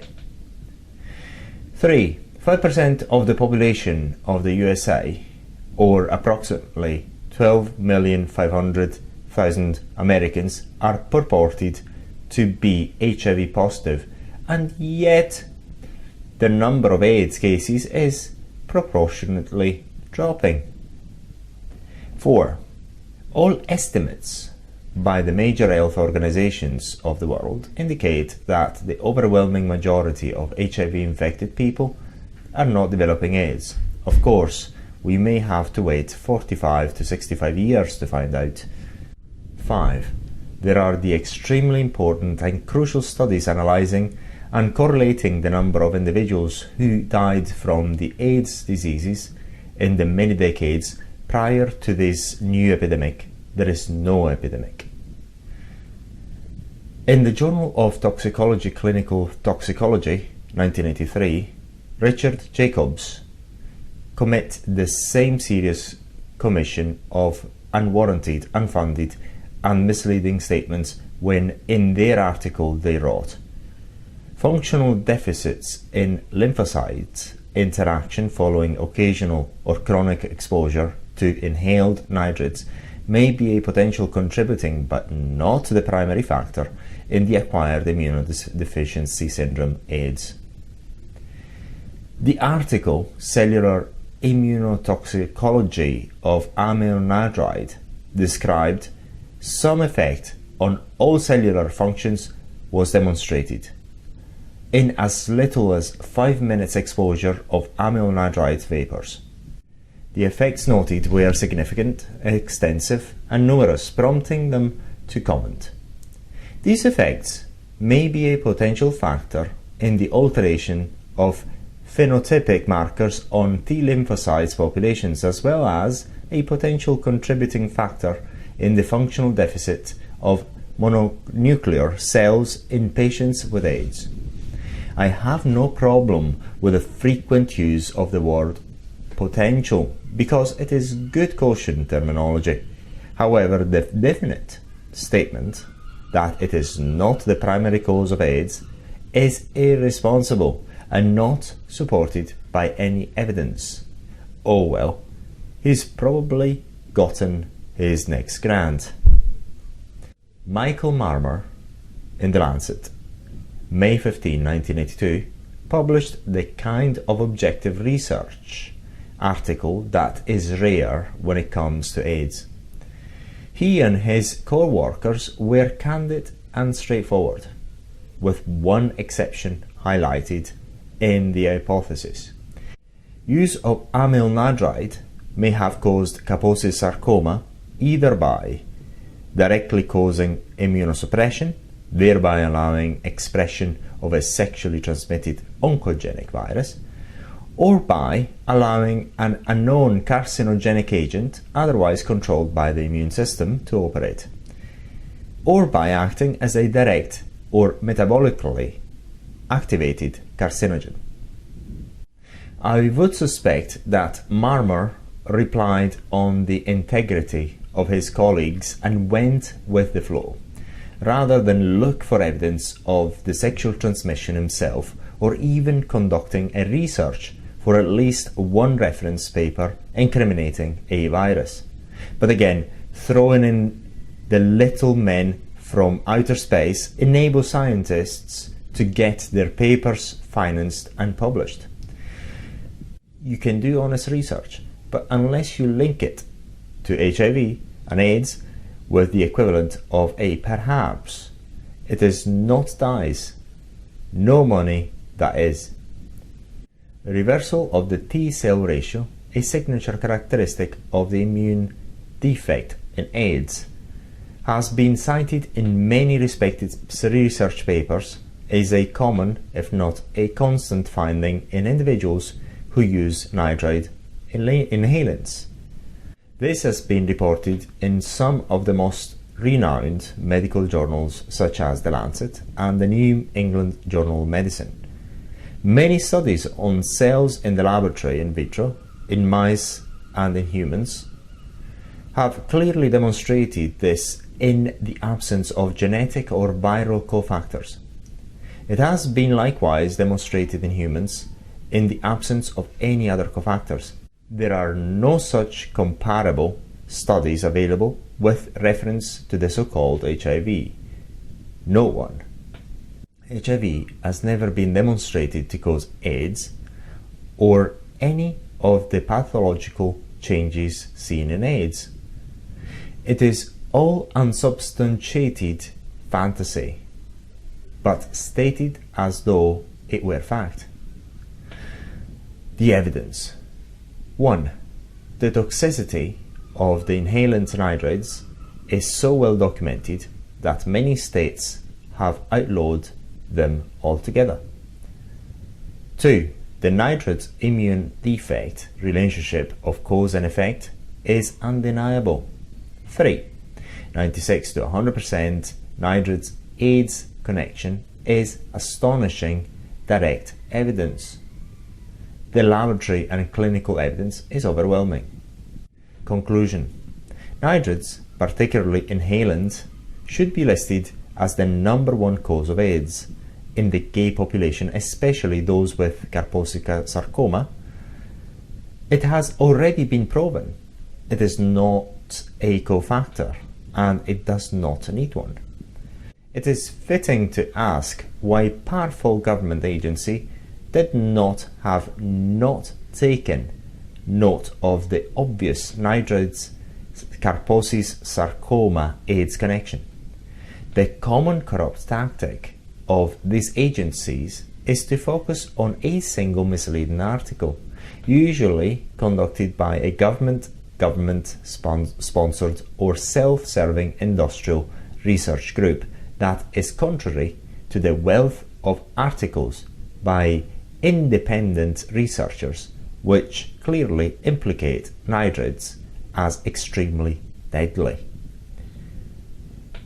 In this instance, the Centers for Disease Control newsletter in September 9th, 1983 issue cited CDC, National Institute for Occupational Safety and Health Studies, as indicating that there was no evidence of immunotoxic reactions from amyl anhydride.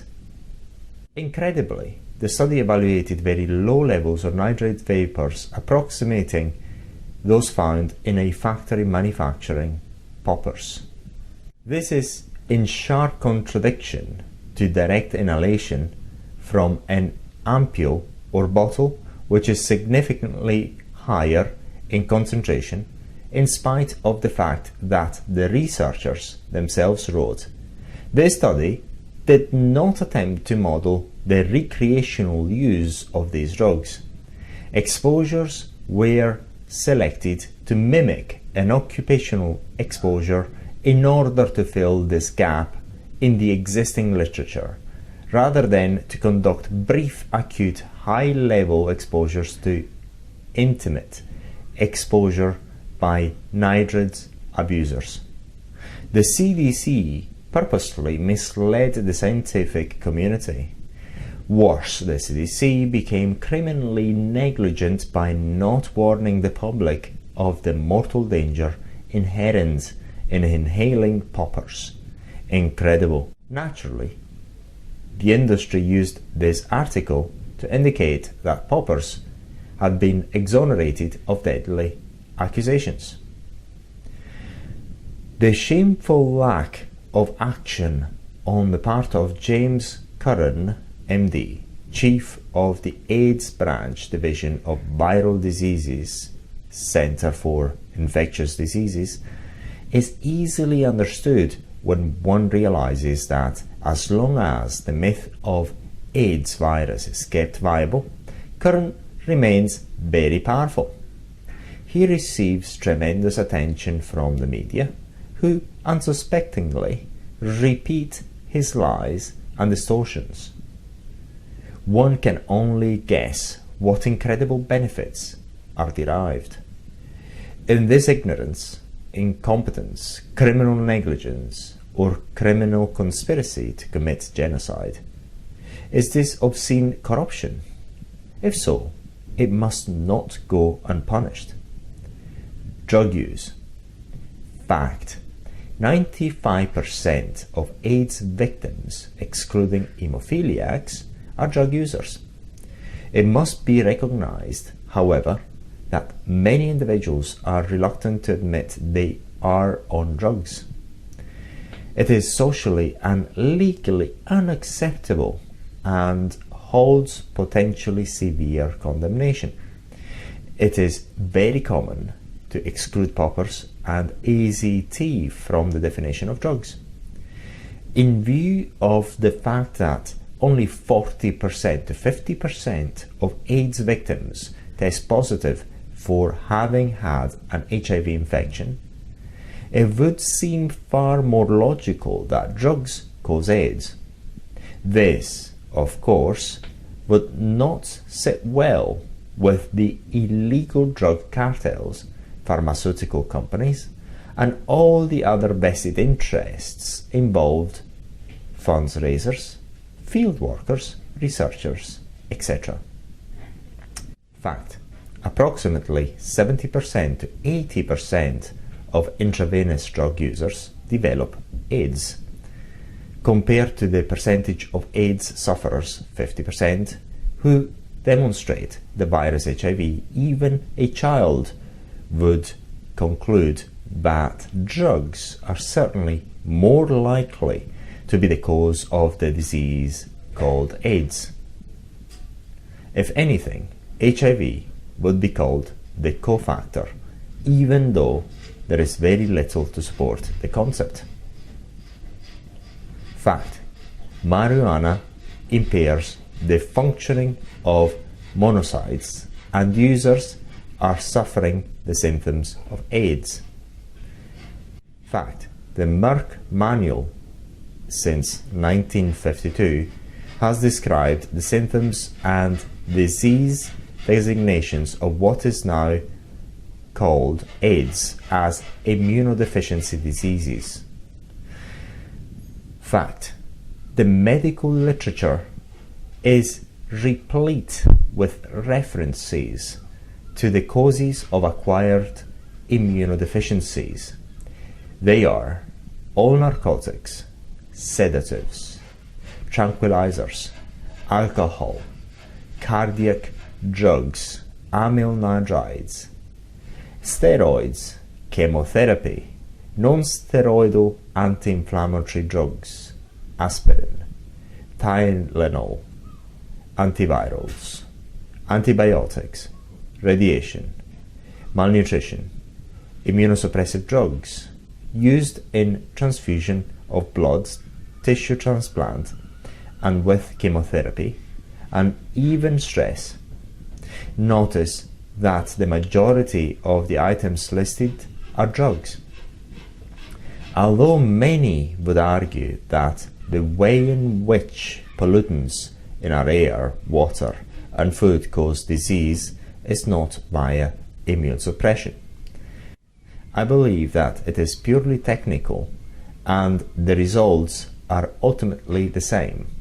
I therefore would add them to the list.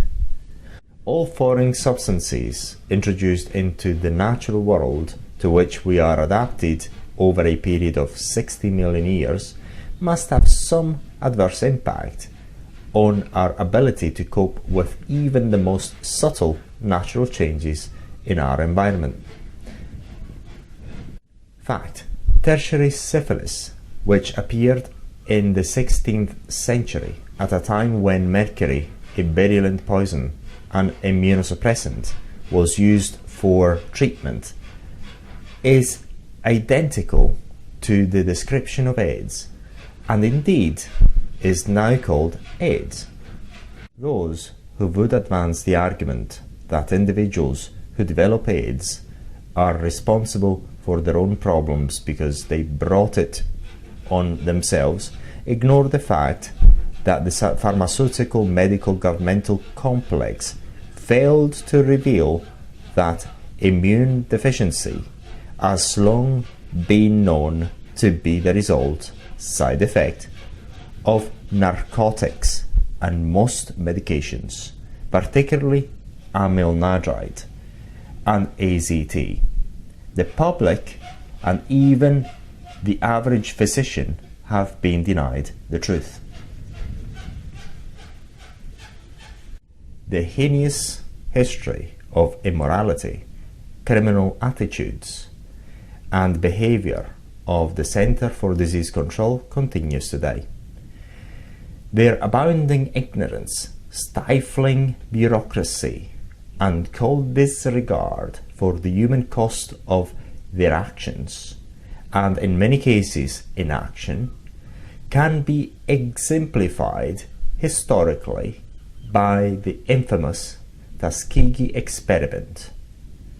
400 black men were deliberately left untreated for syphilis for a period of 40 years between 1932 to 1972 in order to determine the ultimate effects, longevity, and the complications of the disease.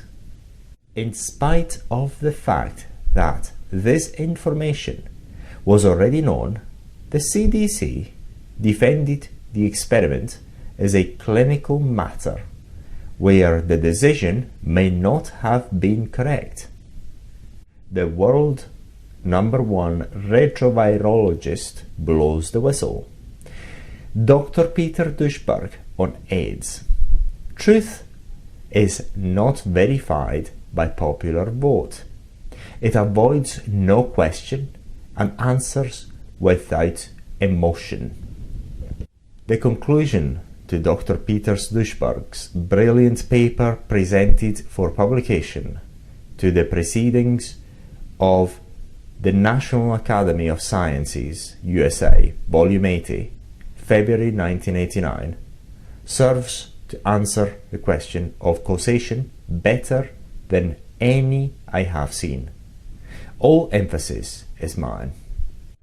What are the causes of AIDS?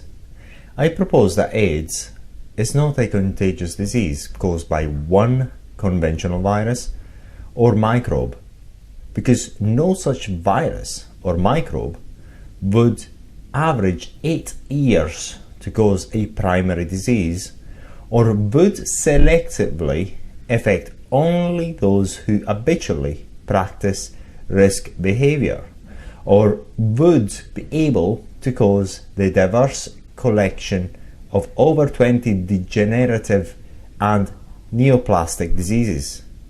Neither would a conventional virus or microbe survive if it were as inefficiently transmitted as AIDS and killed its host in the process. Conventional viruses either are highly pathogenic and easy to transmit, or are non-pathogenic and latent, and hence very difficult to transmit.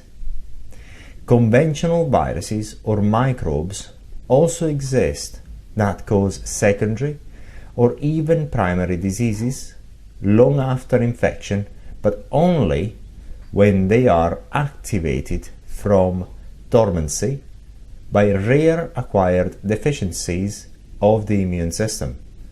Such opportunistic infections are the consequence rather than the cause of immunodeficiency. Since AIDS is defined by the new combinations of conventional diseases, it may be caused by new combinations of conventional factors. The habitual administration of factor VIII, or blood transfusions, or of drugs, chronic promiscuous male homosexual activity that is associated with drugs, numerous acute parasitic infections, and chronic malnutrition, each for an average of 8 years, are factors that appear to provide biochemically more tangible and plausible bases for AIDS than an idle retrovirus. Indeed, the correlation between AIDS and such factors is 95%. Among these factors, EBV, cytomegalovirus, herpes simplex virus, and the administration of blood components and factor VIII have all been identified as causes of immunodeficiency, not only in HIV positive, but also HIV negative hemophiliacs. In fact, the dose of factor VIII received was found to be directly proportional to subsequent immunodeficiencies. The habitual administration of narcotic toxins appears to play a major role in the US and Europe. Moreover, that the Kaposi's sarcoma cases decreased exactly with the use of nitrates rather than lagging behind it by 8 years, as would be expected from the presumed 8 years latent period of HIV, argues directly against a role of HIV in Kaposi's sarcoma. About 30% of the American AIDS patients are confirmed users of injected drugs. Because of the difficulties in assessing drug data, it is probable that the percentage who use injected and or non-injected drugs is even higher. For example, 9 different drugs were used in combination by a cohort of antibody positive homosexual in San Francisco. Again, there are quantitative drug-AIDS correlations. For example, the decreased use of nitrates inhalants was shown to correlate with the decreased incidence of Kaposi's sarcoma in homosexuals. Further, it has been documented that protein malnutrition, parasitic infection, and exposure to toxins are the most common causes for T-cell immunodeficiency worldwide, particularly in developing countries. Unlike HIV, the specifics of these risk factors provide a plausible explanation for the risk specificity of AIDS diseases. The long and unpredictable intervals between the appearance of antibody to HIV and the onset of AIDS would reflect the thresholds for these factors to cause AIDS diseases, rather than an unlikely mechanism of HIV pathogenesis. In response to this view, it is often pointed out that AIDS risks have existed for a long time, whereas AIDS is said to be a new syndrome. However, this argument fails to consider that the major risk groups, male homosexuals and intravenous drug users, have only become visible and acceptable in the US and in Europe during the last 10 to 15 years, about the same time that AIDS became visible. Acceptability facilitated and probably enhanced risk behavior, and thus the incidence of the many diseases now called AIDS. Increased consumption of drugs was reported to have increased the number of drug-related deaths, although unconfirmed HIV infections were the preferred interpretation. Moreover, the particular permissiveness towards these risk groups in metropolitan centers encouraged the clustering of cases that was necessary to detect AIDS. Further, it has been pointed out that slim disease, fever, and diarrhea in Africa are not a new epidemic, but all diseases under a new name, caused by previously known infectious agents and malnutrition. This analysis offers several benefits. It enters the fear of infection by HIV, and particularly an immunity to HIV, because it proves that HIV alone is not sufficient to cause AIDS. To determine whether HIV is necessary for AIDS, controlled randomized analyses either of risk takers who differ from by the presence of antibody to HIV, or of antibody positive individuals who differ only in taking AIDS risks, must be carried out. Moreover, assessment of a pathogenic potential of HIV will depend on evidence that the lifespan of antibody positive risk takers is shorter than that of antibody free controls. In addition, it should be determined whether prior to 1981 AIDS risk takers ever developed what are now called AIDS diseases. This analysis also just suggests studies on how the nature, frequency, and duration of AIDS risks generate risk-specific diseases.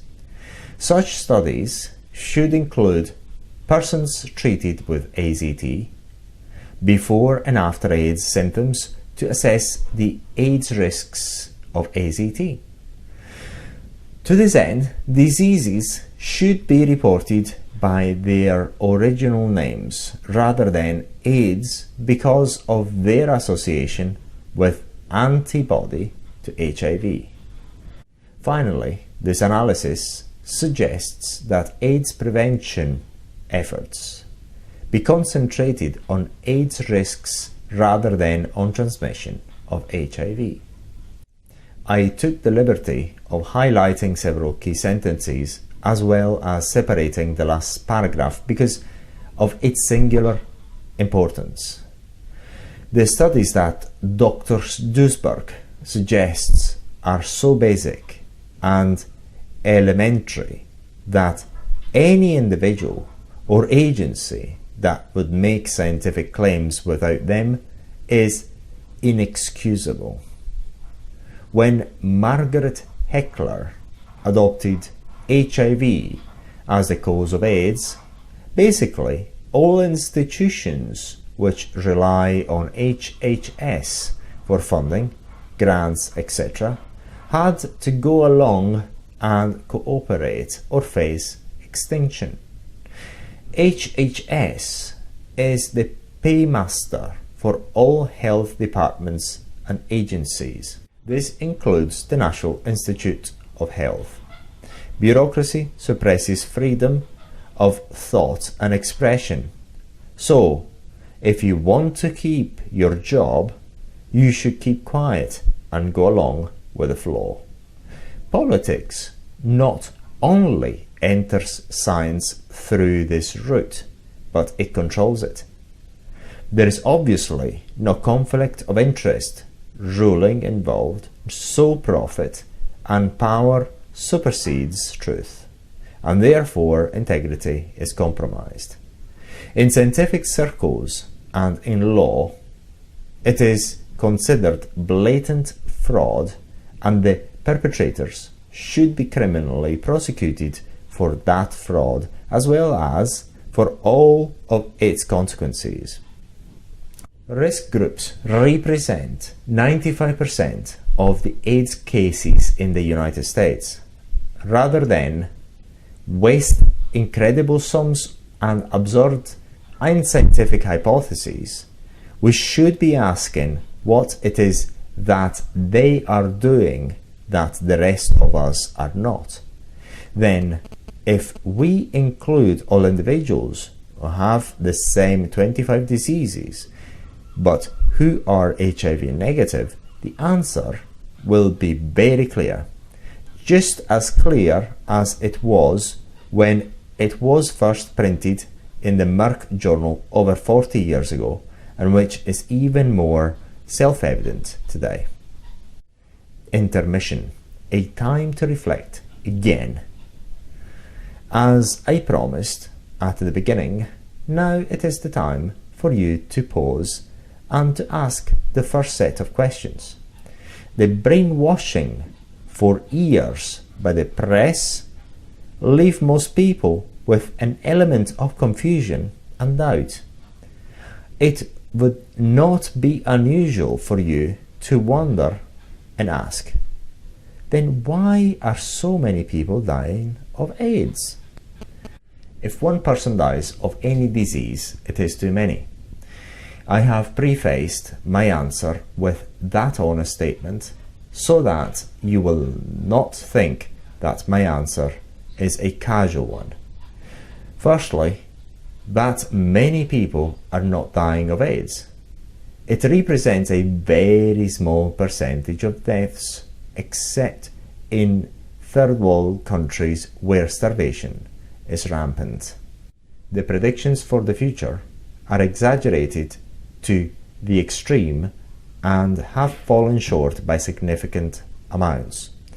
The epidemic had failed to grow for several years until they added more diseases. You might read that AIDS is the leading cause of death in a particular age group, which may make it sound as if it is far more widespread than it actually is. It would be expected for AIDS to be the number one killer in the age groups 20s to 30s that are heaviest into drugs, and it is. Infections have never been prevalent in that age group. Then why are babies and sexual partners getting AIDS?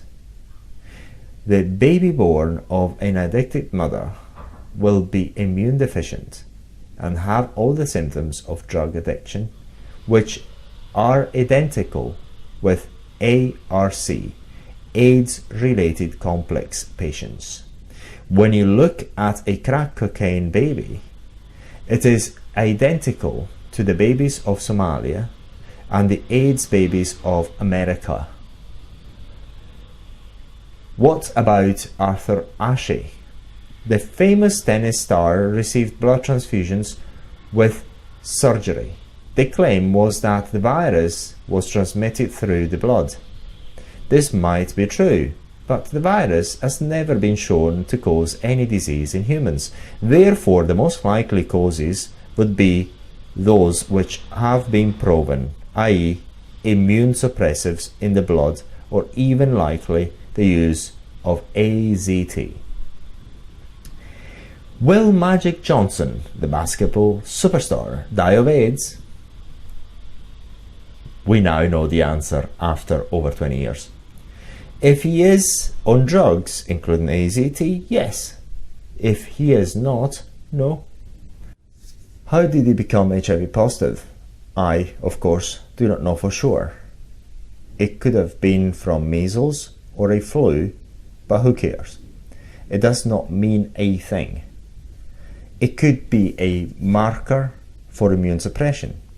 Without a good medical history, physical examination, and laboratory workup, I would only be guessing.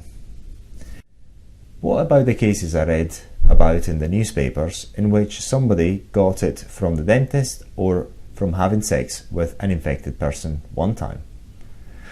It wouldn't make any difference if you did it 1,000 times.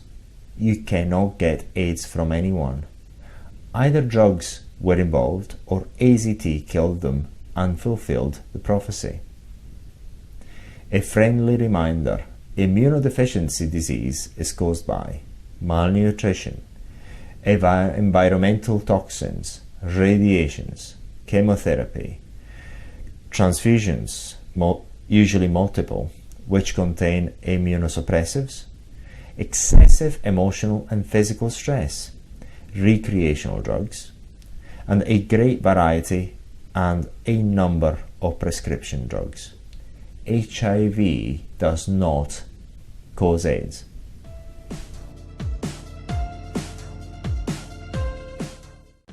The Baby Vitamin C Serum with hyaluronic acid, a serum for skin regeneration and restoration. Feel a younger skin and brighter skin with kojic acid, salicylic acid, again for skin exfoliation and regeneration, and many other natural active ingredients for skin regeneration and restoration.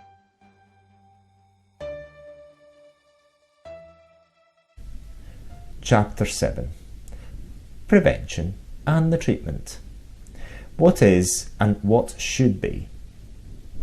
Undoubtedly, there will be many individuals, particularly in the gay population, that will resist the truth about the cause of AIDS because they fear it will dry up funds that are presently being provided for AIDS research and the care of AIDS sufferers.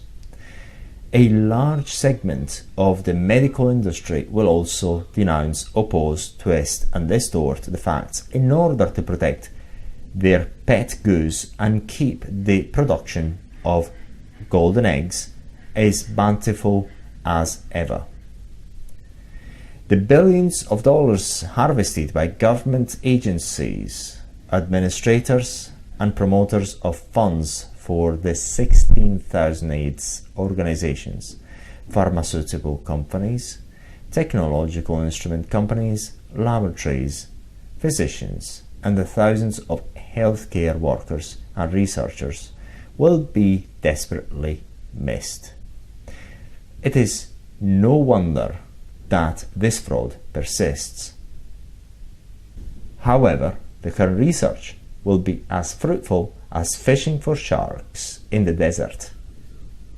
In addition, the current fallacious approach to the therapy will only continue to result in millions of unnecessary and brutal deaths. Drugs and chemotherapy, AZT, danger. Fact. The drugs which are used to treat AIDS are established causes of immunodeficiency. Antibiotics, steroids, and in particularly the only chemotherapy infamously approved by the FDA, AZT, which actually causes AIDS, see package insert. AZT is a random killer of infected and non-infected cells. AZT cannot discriminate amongst them. It kills T cells, B cells, red cells that carry oxygen. It kills all cells. AZT is a chain terminator of DNA synthesis of all cells, no exceptions. It wipes out everything. In the long run, it can only lead to the death of the organism and the symmetry. AZT is a silent killer. Who will be held responsible for the deaths of patients? Some 180,000 now being treated with AZT. That results from AZT therapy pharmacological homicide. Insanity.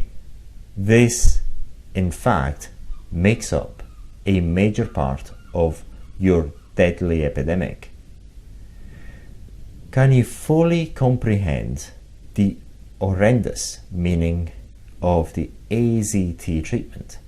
Individuals who test HIV positive, which indicates they have immunity to a harmless virus, are then given a drug which will cause them to develop the very disease they did not have and then die from it. AZT cannot cure drug addiction or starvation except by killing the patient, and of course death cures everything. Fact. AZT was sitting on the shelves of the National Institute of Health in Washington, D.C. after it failed as a cancer drug because it was too toxic. Fact. AZT was the subject of a double-blind study conducted by Margaret Fish at the Jackson Memorial Hospital, University of Miami Medical Center. A double-blind study is one in which neither the patient nor the doctor knows whether the patient is getting the experimental drug or the placebo. In this way, it is impossible for the doctor to influence the outcome of the experiment and the physiological effect of receiving medicine in nullified or equal for both. The placebo is usually an inert powder that has absolutely non-discernible effect on the patient.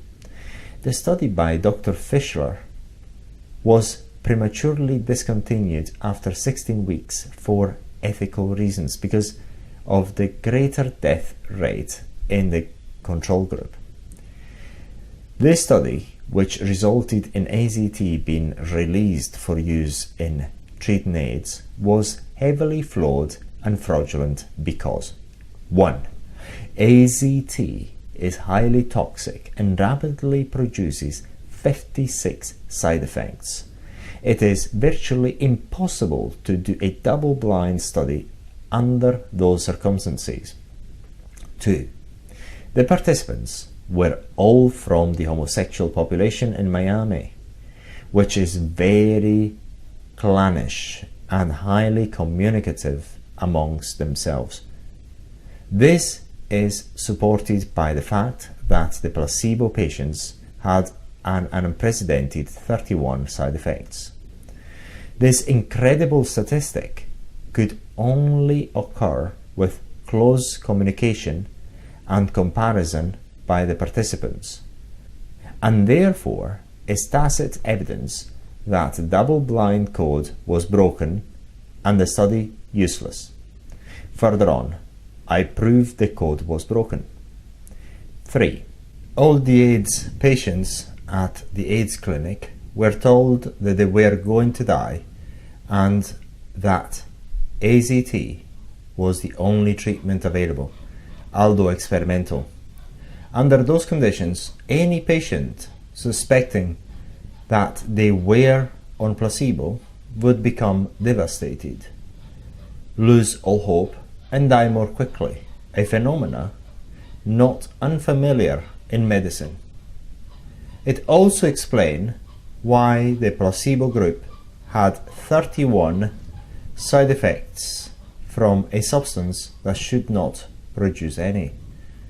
Psychologically, these patients would develop similar symptoms to their cohorts because emotionally they could not face the fact that they were facing a certain death without even a chance to survive.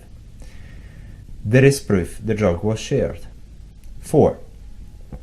The dishonesty of those in charge of the study becomes obvious when it is known that when the researchers applied to the FDA to be able to test a larger number of individuals, they failed to reveal that after 48 weeks the death rate in both the drug and placebo groups were equal.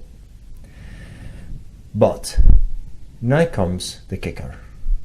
After the study was completed, long after the drug was approved by the FDA, the report submitted revealed the following facts. The participants in the study were aware who was on the placebo and who was on AZT. B. The participants of AZT shared the drug with those who were on the placebo. This means the study was completely invalid and the double blind did not exist. C. The individuals on AZT requires 3 to 8 times more transfusion than the placebo group. This is extremely revealing and alarming. It reveals why it appeared that the AZT group did so much better than the placebo group. Transfusions temporarily provide increased strength, sense of well-being, and protection against infection. It is alarming because it indicates that AZT destroys the immune system and requires frequent extraordinary steps for survival. Subsequent studies not funded by the borough's Wellcome indicate that AZT hastens death and that the other studies with their remarkable results were obviously fraudulent. Conclusion: AZT, perfect for committing legal murder. AZT scorecard, discovered in the 60s, but put aside, it was too toxic for cancer chemotherapy. 1,000 times more toxic than reported. It destroys T cells, same as AIDS does, and leads to death. Prescribed in doses 20 to 60 times more lethal than needed to kill human cells in the laboratory. Destruction of blood, life-threatening, needing transfusion, 30 to 50%. Side effects of AZT, extracted from the insert of retrovirus AZT. Side effects equals unwanted direct effects: cancer, hepatitis, dementia, mania, seizures, anxiety, pain, anemia, leukemia, impotence, severe nausea, chest pains, insomnia, ataxia, depression, muscle atrophy, dyspnea,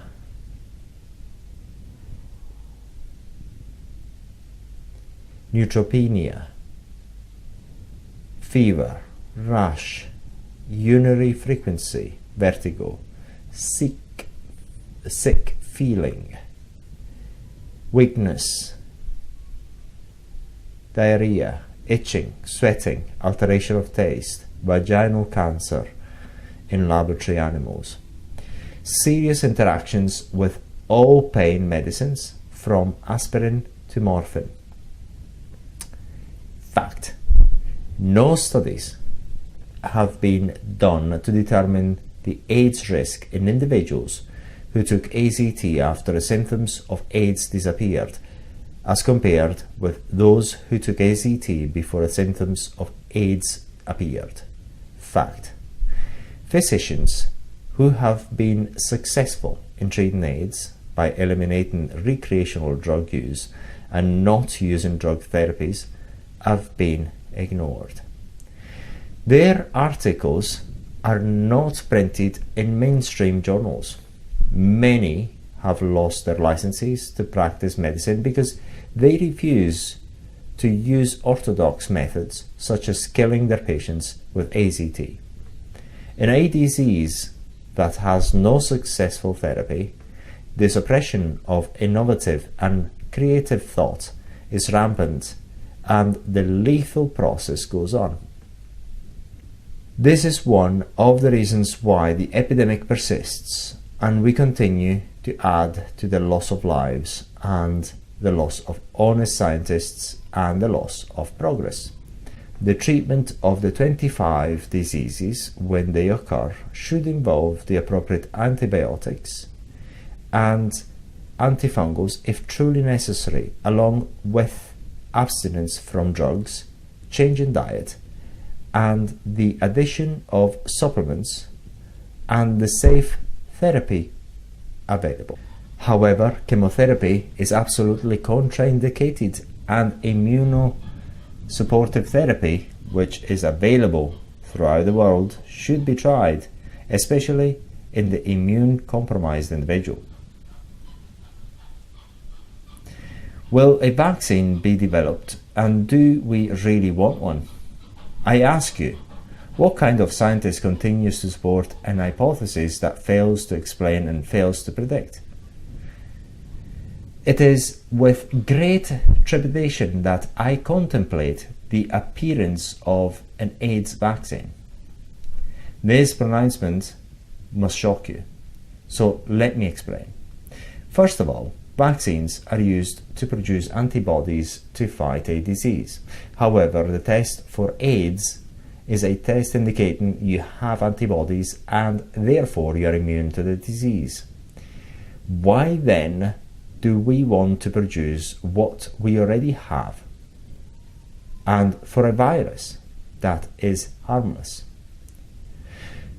There is, however, another important objection. Although it is not generally known to the public, vaccination has been a controversial issue amongst scientific researchers for many decades. The true fact about vaccination have been effectively concealed, or at least only partially presented, even to the medical profession. William F. Koch, a world-renowned scientist in the field of virus and cancer research, wrote in his text, An Introduction to Free Radical Therapy, 1961. The protein capsule of the virus has specific antigenic powers that yield specific immunological responses and serological reactions. This is the part that is convertible into a vaccine used to excite immunological reactions in the patient. There is no immunological response to the nucleoprotein part, though This is the part that causes the pathology. He then restates, vaccines for a specific virus do not immunize against the nucleoprotein that is the actual pathogen, especially after it has penetrated and integrated with the host cell. So talk about curing. It is a waste of time. Even the prevention of viral infection by vaccine is meeting the strongest statistical opposition since the large-scale smallpox and Salk vaccinations have been recorded. In line with what is known about vaccine structure, statistics appear logical when they show that paralytic polio is increased both in incidence and fatality by use of the vaccine.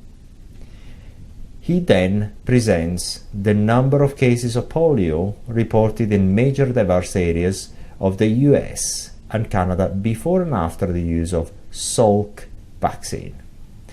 Let's take a look. Effect of polio vaccine. Area reported: Montreal, less than 100 cases, 521 cases, 27 deaths. This is after the vaccine, less than 100 cases before the vaccine. Ottawa, before the vaccine, 64 cases, 7 deaths. After the vaccine, 455 cases, 41 deaths. Detroit, before the vaccine, 226 cases. After the vaccine, 697 cases. United States of America, before the vaccine, 5,987 cases, 3,090 paralyzed. After the vaccine, 8,531 cases, 5,661 paralyzed. Koch then comments on his experience with hog cholera and rabies in Cuba and South America. It should be stated that every epidemic of viral disease treated followed vaccination within a few months, when protection should have been had instead of an epidemic. Smallpox. About smallpox, Koch cites the Philippines, where the United States Army forced the vaccination of 3,285,000 natives in 1918, when no epidemic was brewing and only mild sporadic cases were occurring. After being vaccinated, 47,369 came down with smallpox and 16,477 died. In 1919, they vaccinated 7,670,252 people, which resulted in 65,180 cases of smallpox and 44,408 deaths. The obvious question arises then as to why there has been a decrease in the diseases for which we vaccinate. This is precisely where the controversy lies. The opponents argue that most viral epidemics were already on the decrease when the vaccinations were employed, and the major reason for this was the vast improvement in sanitation and hygiene. These are factual and strong arguments in view of our extensive knowledge about epidemiology and transmission, proving it absolutely very difficult. However, the figures speak for themselves. Almost all disease is more rampant where sanitation, hygiene, and nutrition is poor. It is further argued that statistical dirty tricks are often employed by the government, as is being done currently in the so-called AIDS epidemic. In polio, for example, several diseases were renamed and placed under one banner. When the vaccine was introduced, the Centers for Disease Control issued new diagnostic guidelines that relegated what would have been polio diagnosis back to the meningitis of the pre-polio days. Fact: in 1984, Gallo bragged that a vaccine would be available by 1986. Have you seen it? Perhaps we are better off. He is, because he is still getting grants in support of his quest for a vaccine. Gallo cannot lose. He can get grants at infinitum. If he does develop one, it will not cure AIDS, and it could make him the wealthiest con man that ever lived. Fact: it is pure fantasy to expect to develop an effective vaccine against HIV, even if it caused AIDS, because it mutates, and therefore it would have to be effective against several strains which seem to be popping up all over the world. None of these strains, by the way, have been proven to cause AIDS. Fact: even if a vaccine were developed, one would have to wait 2 to 30 years to determine if it were effective. At least that would be the excuse.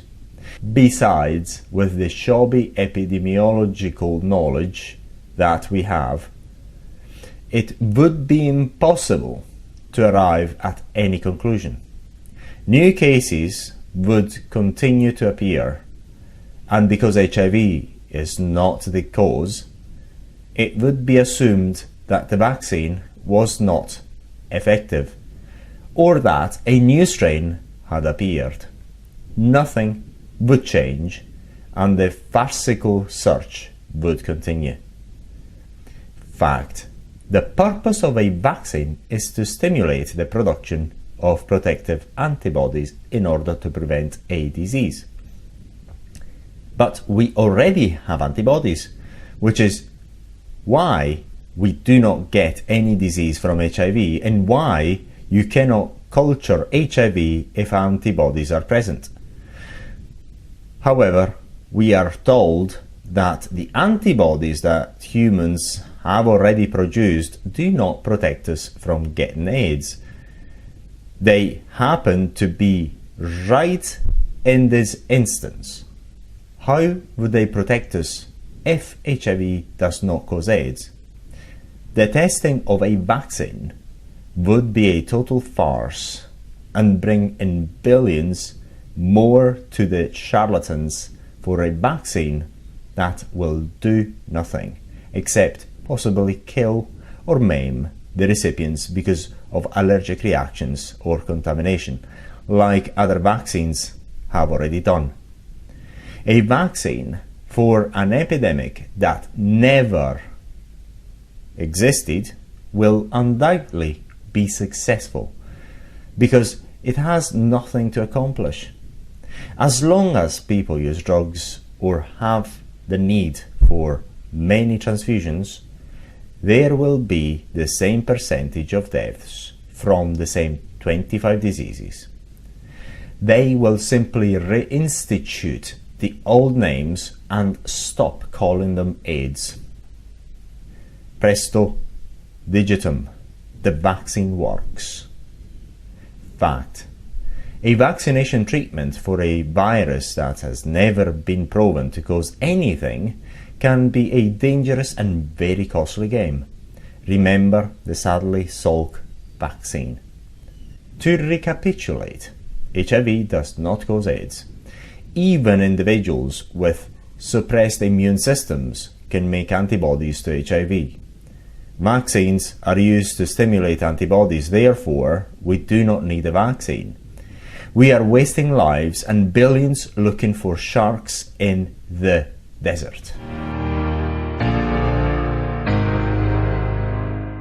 The baby eye contour serum for dark under eyes. It helps improve almost immediately these dark circles which you do not really like. Helps you achieve a much better look, a much fresher look, almost after the first application.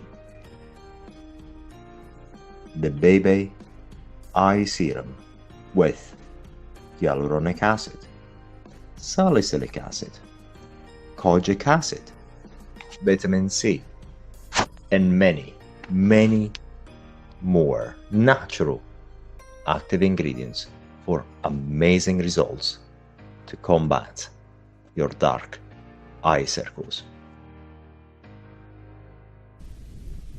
Chapter 8: The Cure. Alternative therapies that really work. Fact: many books and papers have been written and lectures have been given by alternative practitioners on effective treatment programs. The treatments are logical and are based upon state-of-the-art knowledge. Some of it is dating back to the time of Hippocrates, 400 BC. All of it is safe and is designed to improve health and therefore boost the immune system. Although antibiotics, antifungals, and antiparasitics have been used in critical situations, natural products are preferred. The establishment refers to the therapeutic approach, even though successful, as anecdotal, a short narrative of interest out of experience only, but lacking in scientific proof. How anxious establishment medicine is to forget and conceal that a study by the Office for Technological Assessment, an agency of the US Congress in 1977, determined that 80% of medical therapies in use have never been scientifically proven, and therefore 80% of what medicine does is anecdotal. Fact: all of the following therapies have been reported effective in the treatment and or the prevention of AIDS. Diets: a low-fat, low-protein and high-complex carbohydrates diet. A mostly vegetarian diet, raw preferably, that includes a wide variety of nuts, legumes and fruits would be preferred. A small amount of fish, chicken or meat, 3 ounces, several times a week can be tolerated, and for many even necessary to ensure an adequate essential amino acid intake. For those who will seek the advice in nutrition from a qualified nutritionist or alternative physician, a modified vegetarian diet can be monitored. Some advocate that protein be mainly obtained from lamb, venison, turkey, tempeh, and eggs. They can also recommend the appropriate nutritional supplements. Even the ultra-conservative American Cancer Society said a few years ago that we could prevent 35% of all cancers with diet alone. If it can prevent cancer, why could not it be used as a treatment in cancer and AIDS? Shh, don't tell them. It has already been done. A few extra tips. Go easy on peas, especially canned. Too much selenium. Wash foods thoroughly with soap and water. Peel most fruits and vegetables because of insecticides. Eat more rye and less wheat.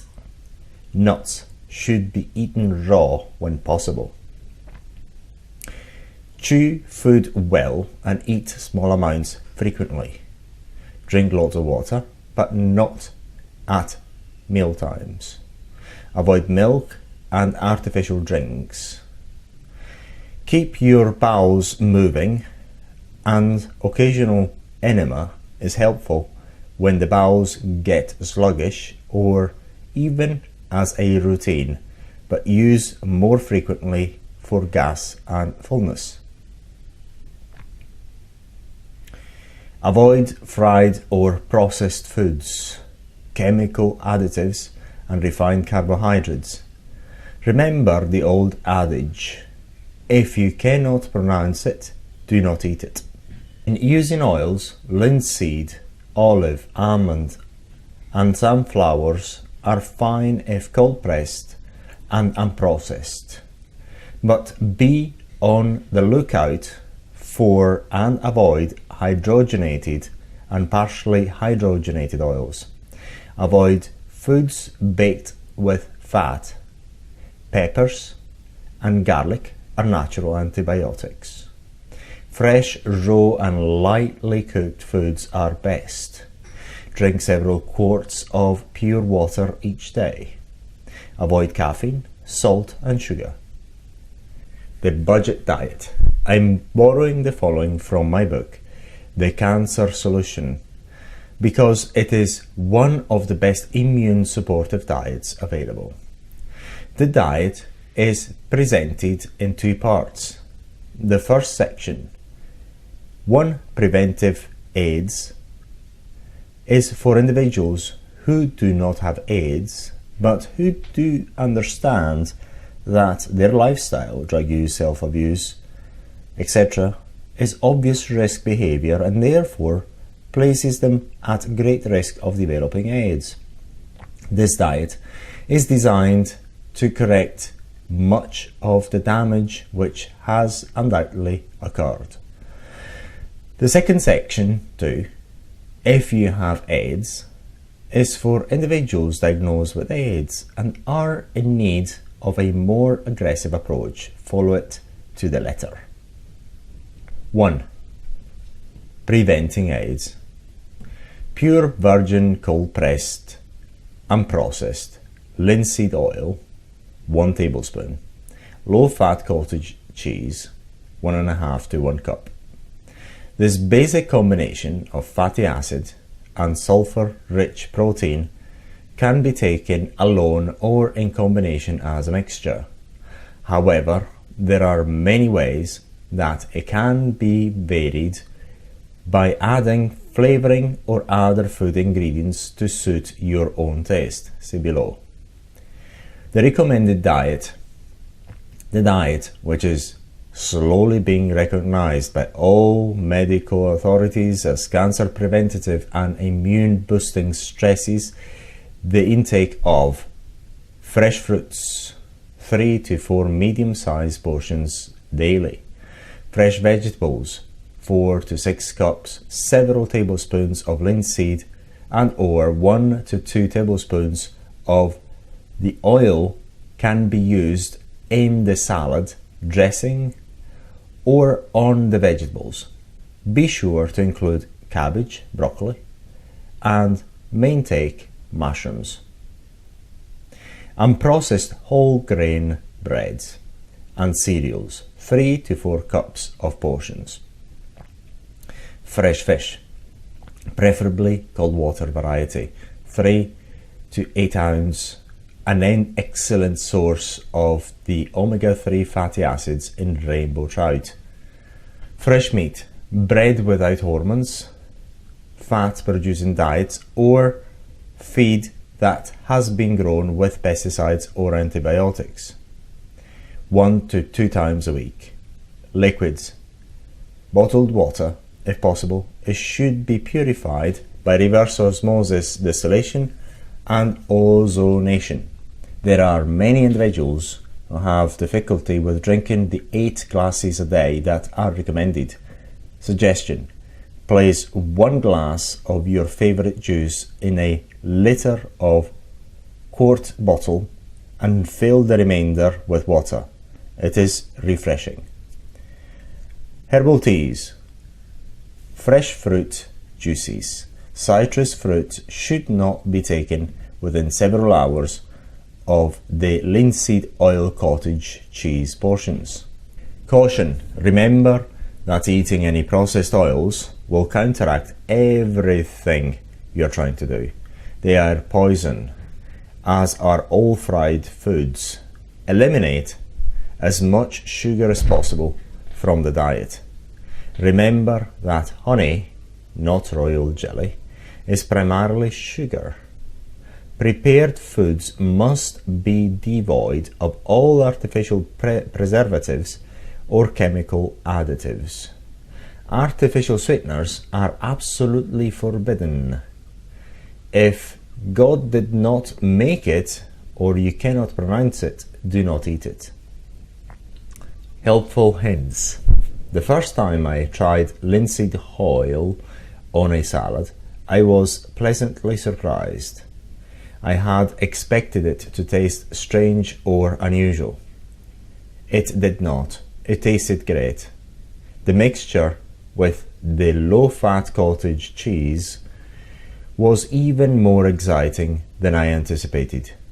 I actually looked forward to eating a slice of the multigrain bread covered with a thick layer of the mixture.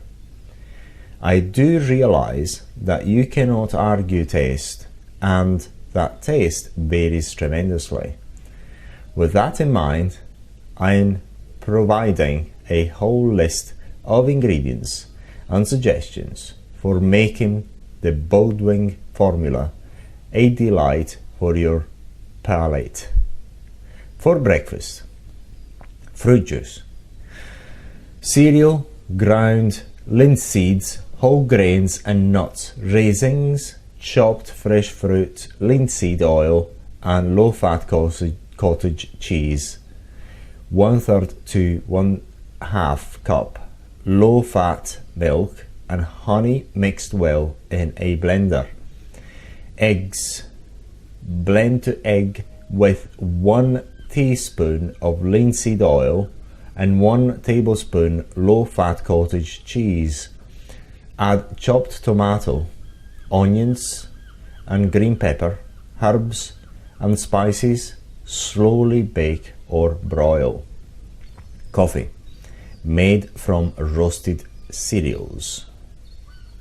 For lunch or dinner: salad, any desired mixture of greens, vegetables or fruit. Dressings: low-fat cottage cheese and linseed oil mixture, then add 4. Honey mustard, 1 tablespoon honey and 1/2 tablespoon of Dijon mustard. Creamy Italian: vinegar, herbs, then for taste variation add any combination of spices, mustard, raw egg, garlic, onion powder, crushed anchovies. Green Goddess: minced spinach, cucumber, parsley, lemon and dill. Mexican: minced chili, red peppers, tomato, onion, herbs and spices. Fruit: honey, crushed nuts, poppy seeds and lean seeds, touch of cinnamon, lemon and or mustard if desired. Soups: gazpacho soup, dilute basic mixture with low-fat milk and add tomatoes, garlic, cucumber, onions, herbs and spices. Blend well and chill. Bean soups: prepare your favorite soup in the usual way and add the bugwig mix to it. Other soups: tomato and onion soups can be made as usual and the bugwig mix added.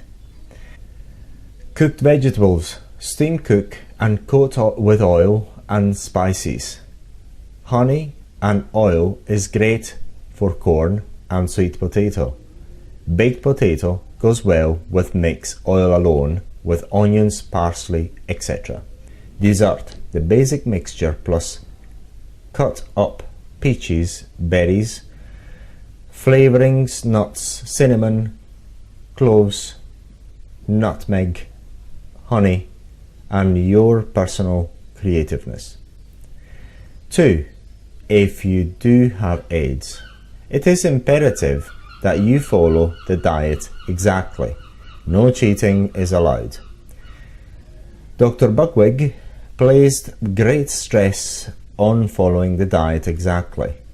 Her many years of experience have convinced her that failures do not occur except when the patient is lax with her treatment.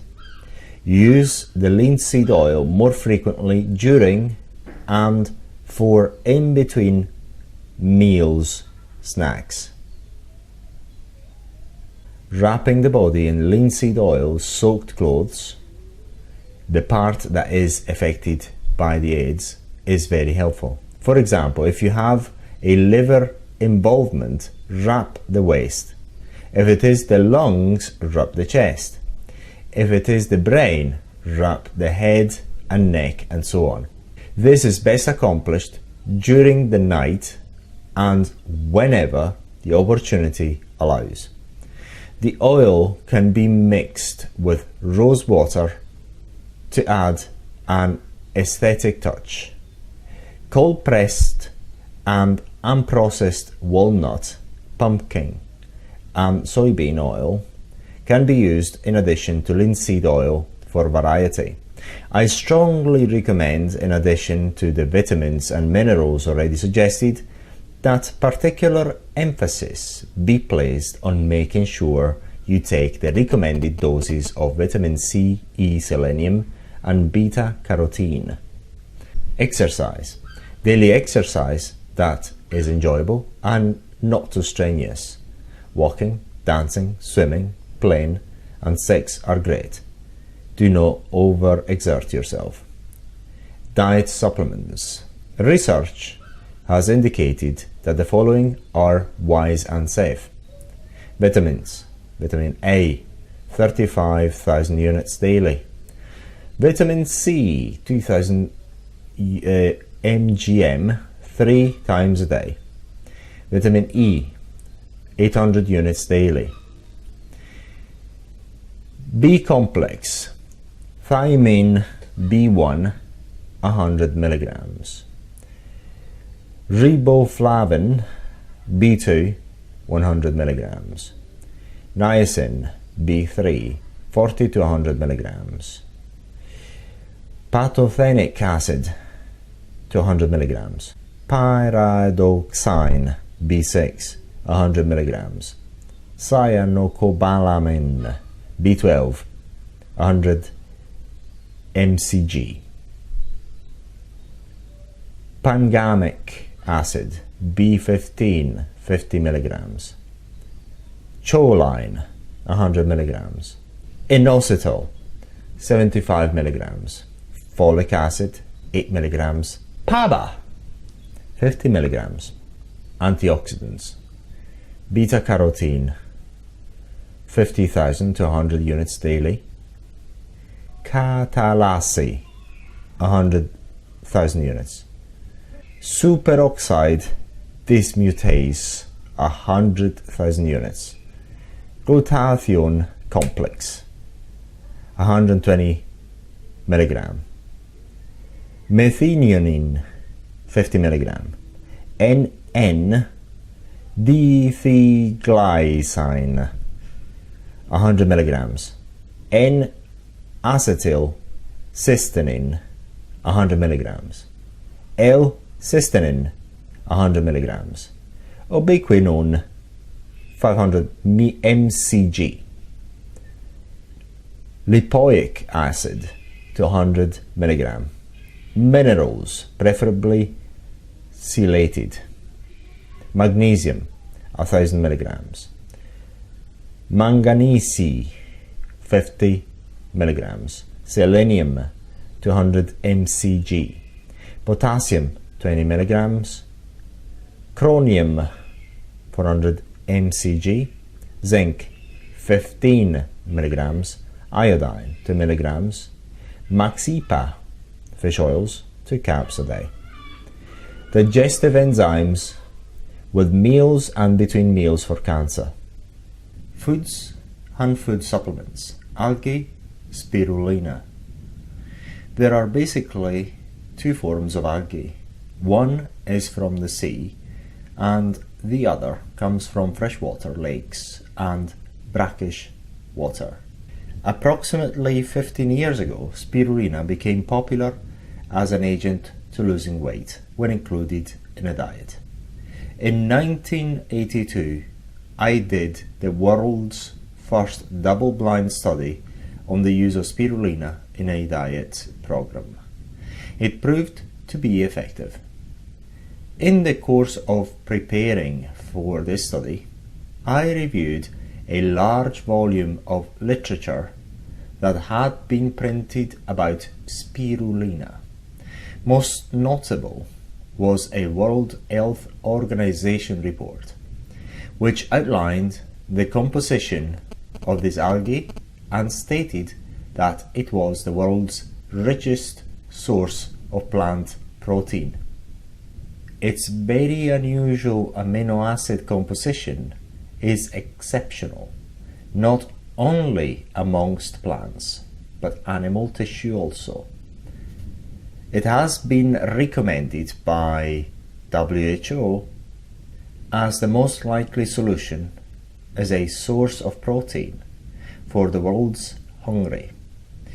Wide varieties exist and are often divided by their color, i.e. blue algae, blue-green algae, and brown algae. They uniformly are rich sources of beta-carotene, which is noted for its antioxidant activity and therefore provides for their ability to inhibit cancer growth. Chlorella. Chlorella has been investigated more than any other algae. Konishi, Fisova have all written scientific papers on the anti-tumor activity of chlorella, particularly in breast cancer and leukemia. Schwartz and Schar utilized spirulina and Dunaliella in their experiments on hamsters and demonstrated truly remarkable anti-cancer activity. Bugula neretina, an ocean invertebrate, is a plant-like species which grows underwater. It contains pyrostatins which have been shown to stimulate immunity. Leukemia in mice and in humans has been effectively inhibited by this chemical. Garlic. Eat loads of fresh garlic and take supplemental capsules. It is an incredible antibiotic and anti-cancer food. Try to get the equivalent of 12,000 mgm of garlic daily. Allicin, 20,000 mcg. Allicin yield 3,000 mcg. Sulfur, 16,000 mcg.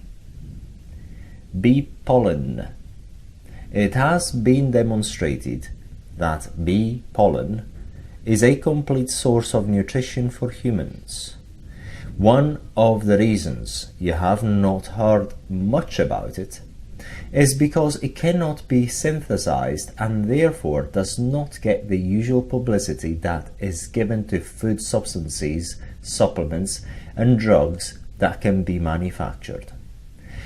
Investigators have indicated that there is a special property to pollen that is collected by bees rather than pollen that is collected mechanically from plants.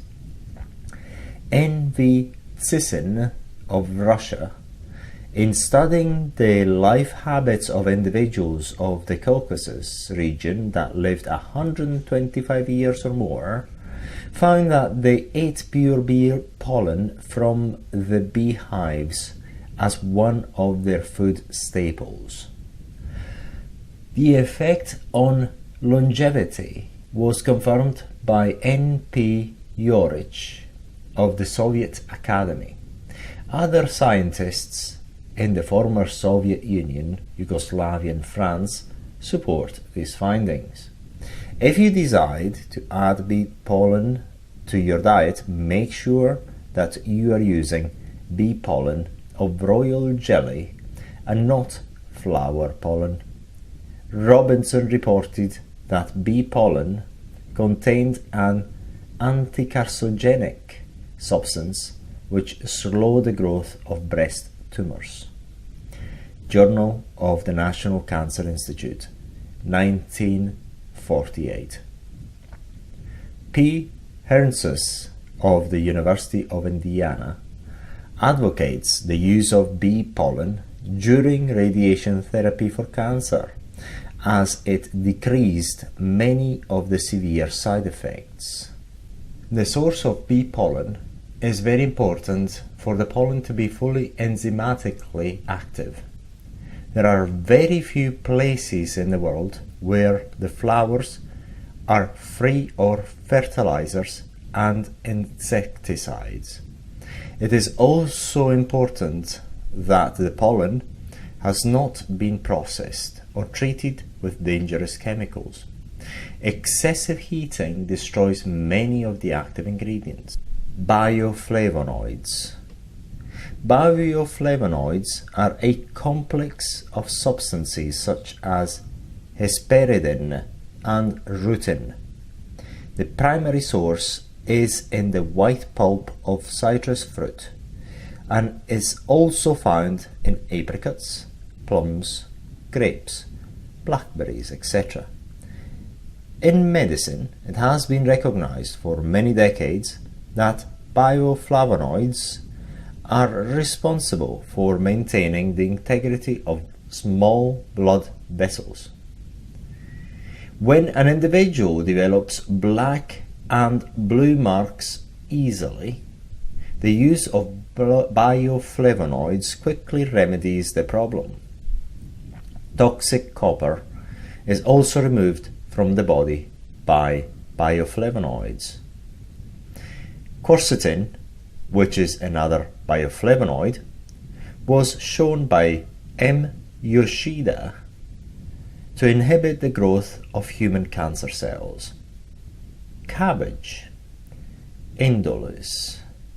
Since ancient times, cabbage has been eaten for its therapeutic effects. There is no question that this vegetable, along with others of the cruciferous species, Brussels sprouts, cauliflower and broccoli, contain indolase.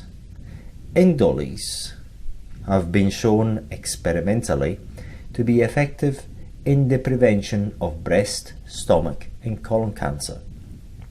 It is also protective against radiation.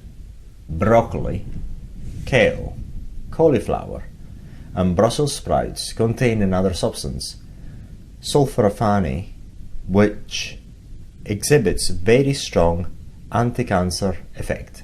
Yu Zhang and H. J. Prochaska presented this information to the Proceedings of the National Academy of Sciences, USA, 1992. Expert opinion is overwhelming towards inclusion in the family diet. DHEA, dihydroepiandrosterone. The HEA is classified as a hormone and is the second most abundant steroid produced in the body. Cholesterol is the most abundant. It is secreted by the adrenal glands and very little is known about its function. the production of DHEA declines markedly with age to a level of 5% in the very old when compared to the young. In 1981, A.G. Schwartz, in an article on nutrition and cancer, explained in detail the complicated role of DHEA played in inhibiting the development of cancer. He noted that cancer-causing substances, carcinogens, required metabolic activation by oxidative enzyme to cause cancer. DHEA inhibits this process by lowering the levels of these oxidates. The decline in DHEA production parallels a rise in the incidence of cancer, obesity, and heart disease. Fatty acids from fish oils. Many studies have established that the high intake of fish oil is related to a low incidence of cancers of the breast, colon, and pancreas. The omega-3 group of fatty acids are the main compounds of fish oil. Their role as a treatment in arthritis and heart disease is becoming more widely accepted, obtainable at health food stores and pharmacies everywhere. Fatty acids from vegetable sources. There are vegetable sources of the omega-3 fatty acids, and they include the herb purslane. The importance of the role of the essential fatty acids became 150 years ago with the work of Professor B.J. Liebig. Many scientists have published literally thousands of papers on this subject, and in 1920 the Nobel Prize in Physiology and Medicine was won by Dr. Otto Meyerhoff, who demonstrated the role of linoleic acid and sulfur proteins in the oxygenation of tissue.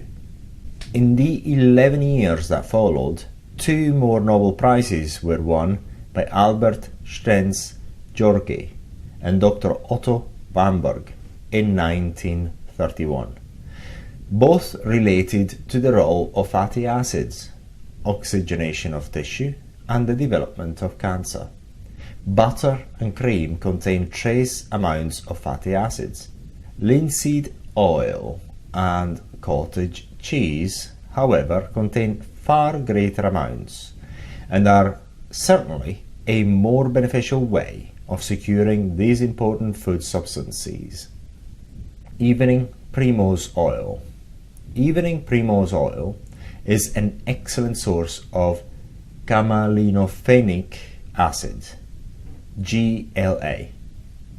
Elsewhere in this book, the role of this fatty acid is discussed at length in relation to linseed oil, another excellent source of fatty acids.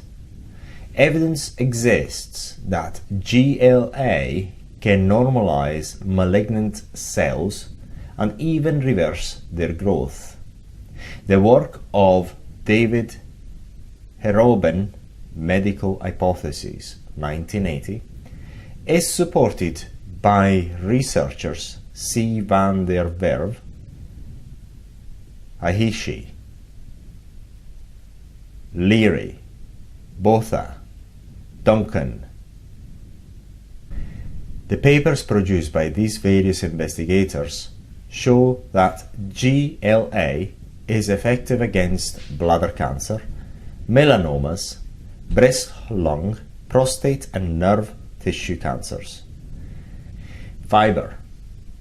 In 1960s, Dennis Burkitt studied the effect of the fiber-rich diet of Africans on the very low incidence of colon cancer.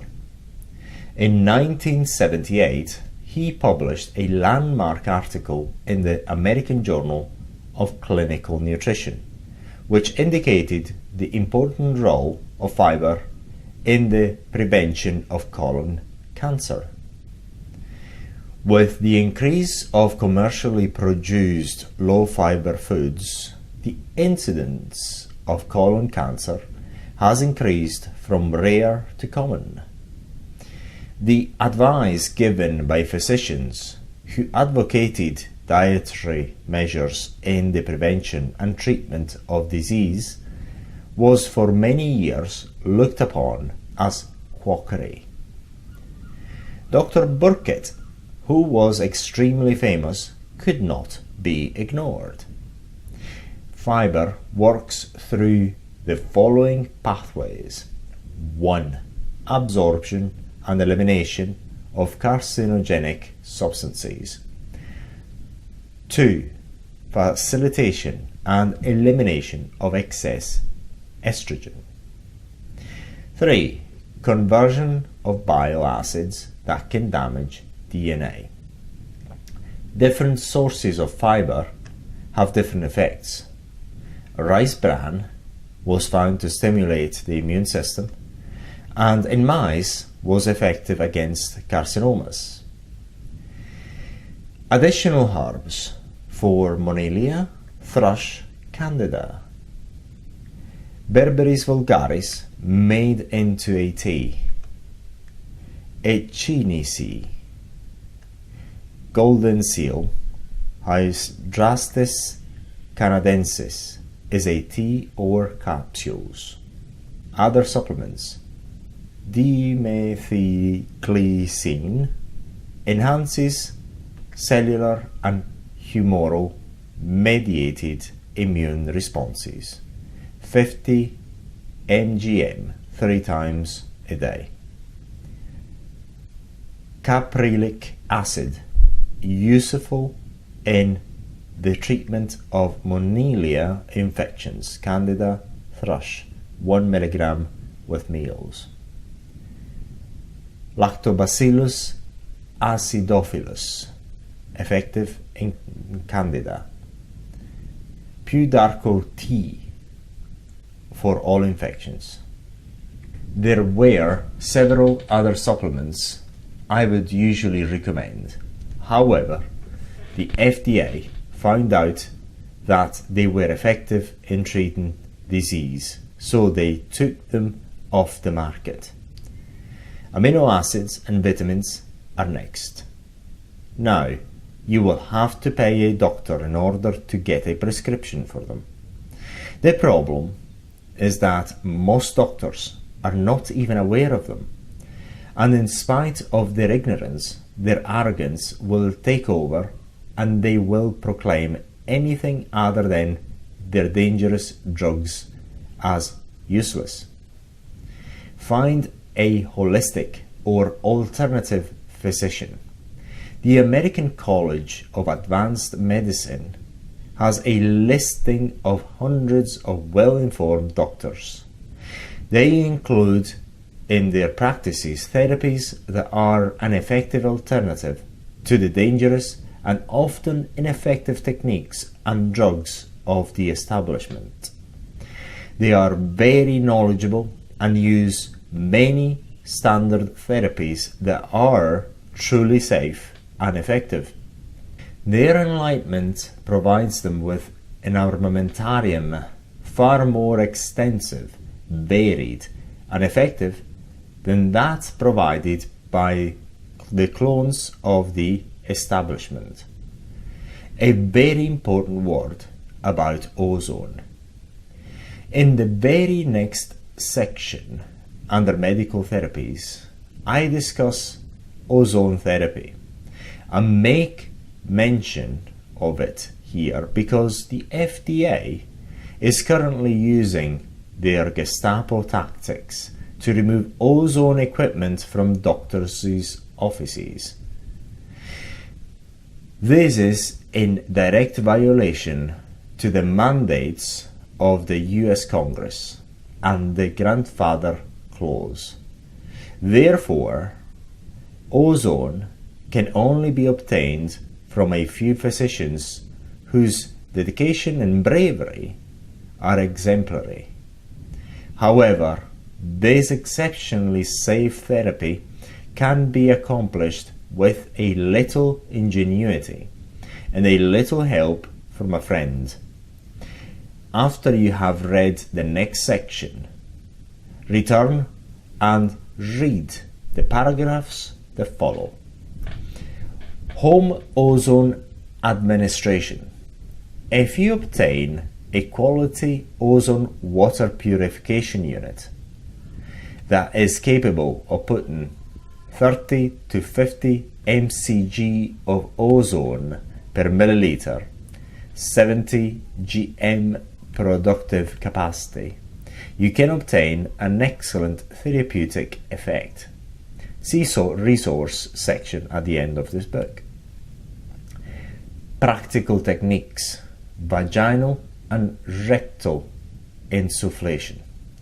Ozone concentration of 30 to 50 mcg per milliliter instilled by continuous flow through a bubble bottle to moisturize the ozone for 4 to 5 minutes using a soft plastic disposable urinary catheter. Next to IV administration, this is the most efficient way of getting ozone into the body. Whirlpool bath and shower. Ozone can be piped into a filter shower head or a portable whirlpool unit that fits over the edge of the bathtub. The oxygen content of the blood can be elevated 300% in 15 minutes. Drinking water.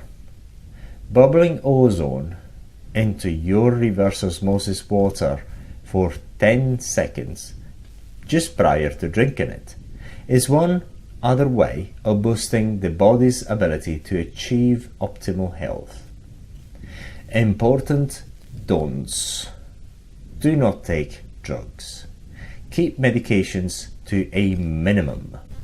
The facts cited throughout this paper have given you enough reasons why, unless you want to get AIDS, for example, salicylates and aspirin change hemoglobin so it does not carry oxygen. Do not use alcohol, it's a drug. Do not use tobacco, it's a drug. Do not have many sex partners to avoid VD. Use condoms to avoid unwanted pregnancies and venereal diseases, but by all means have sex. Sex does not cause or transmit AIDS. However, it can transmit many diseases which, when repeatedly treated with antibiotics, can result in immune suppression.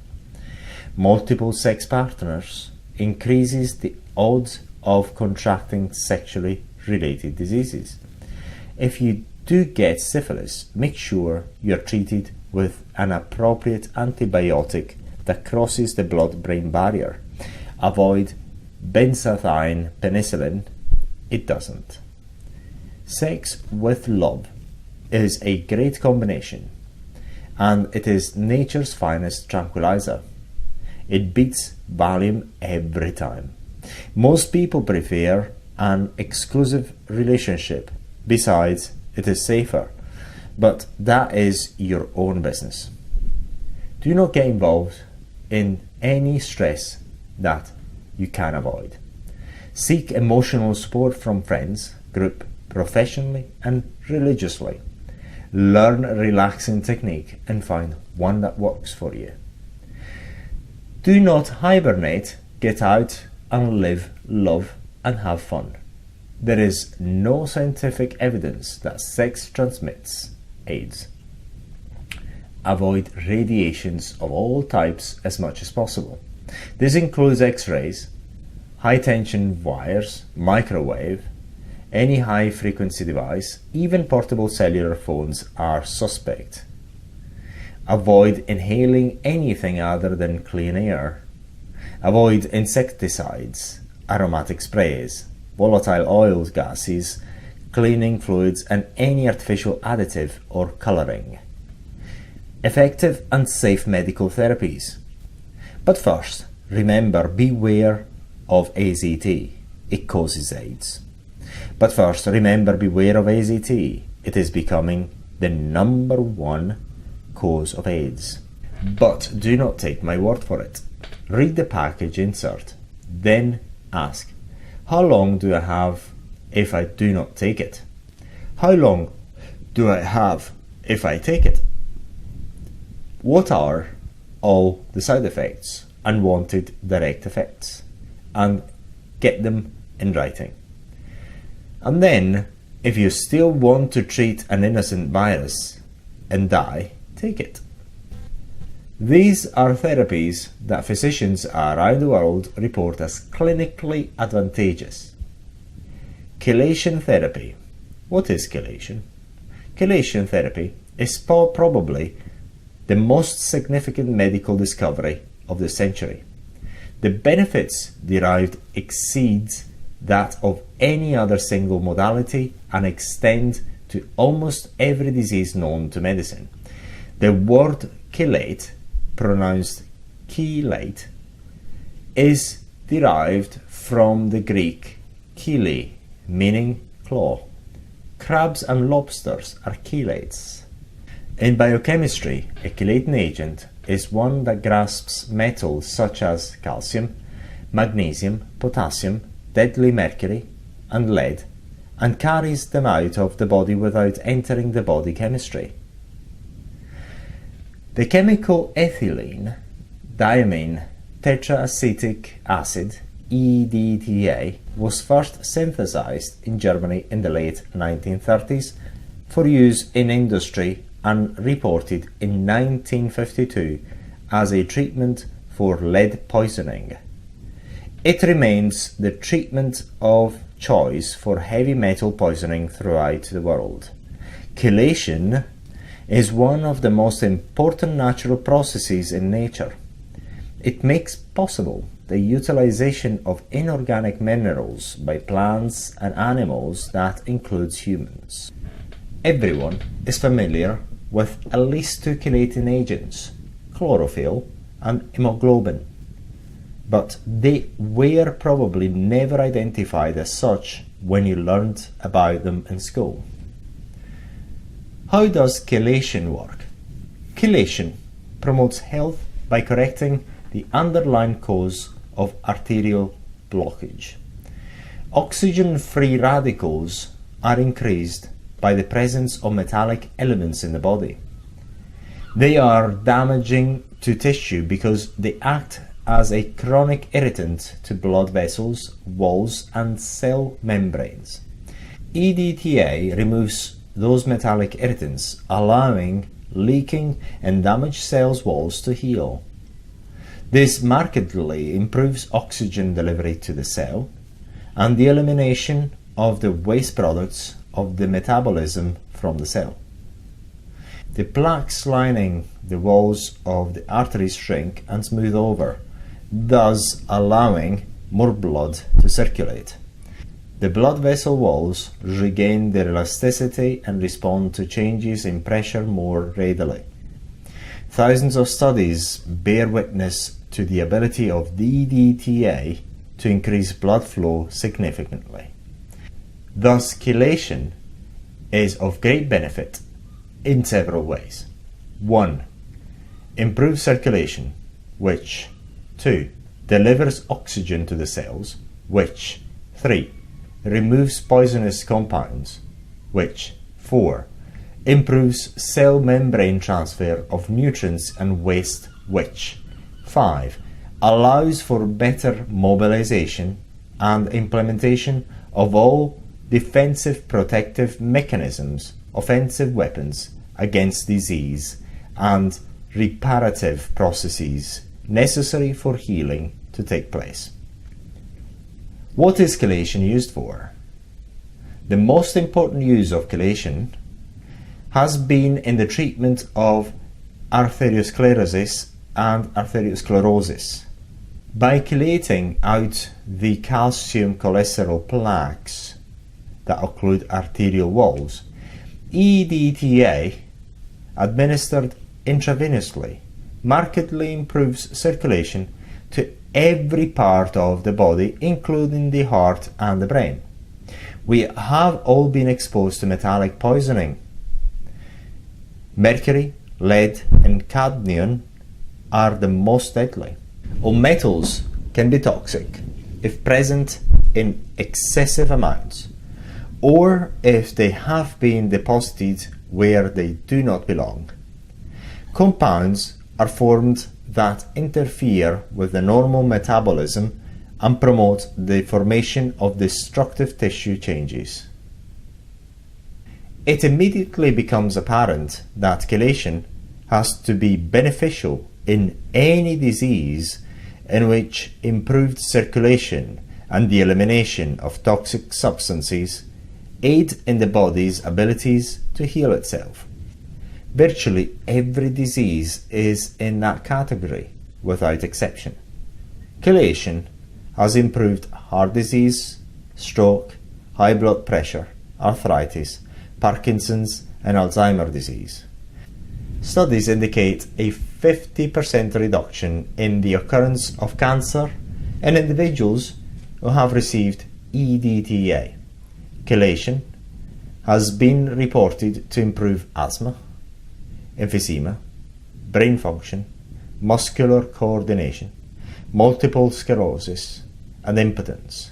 It also slows down the aging process by preventing free radical damage and improves the immune system response. Has chelation been fully tested, and is it safe? More than 500,000 patients have received chelation therapy in the United States alone. It has been primarily used in coronary artery disease, peripheral occlusive vascular disease.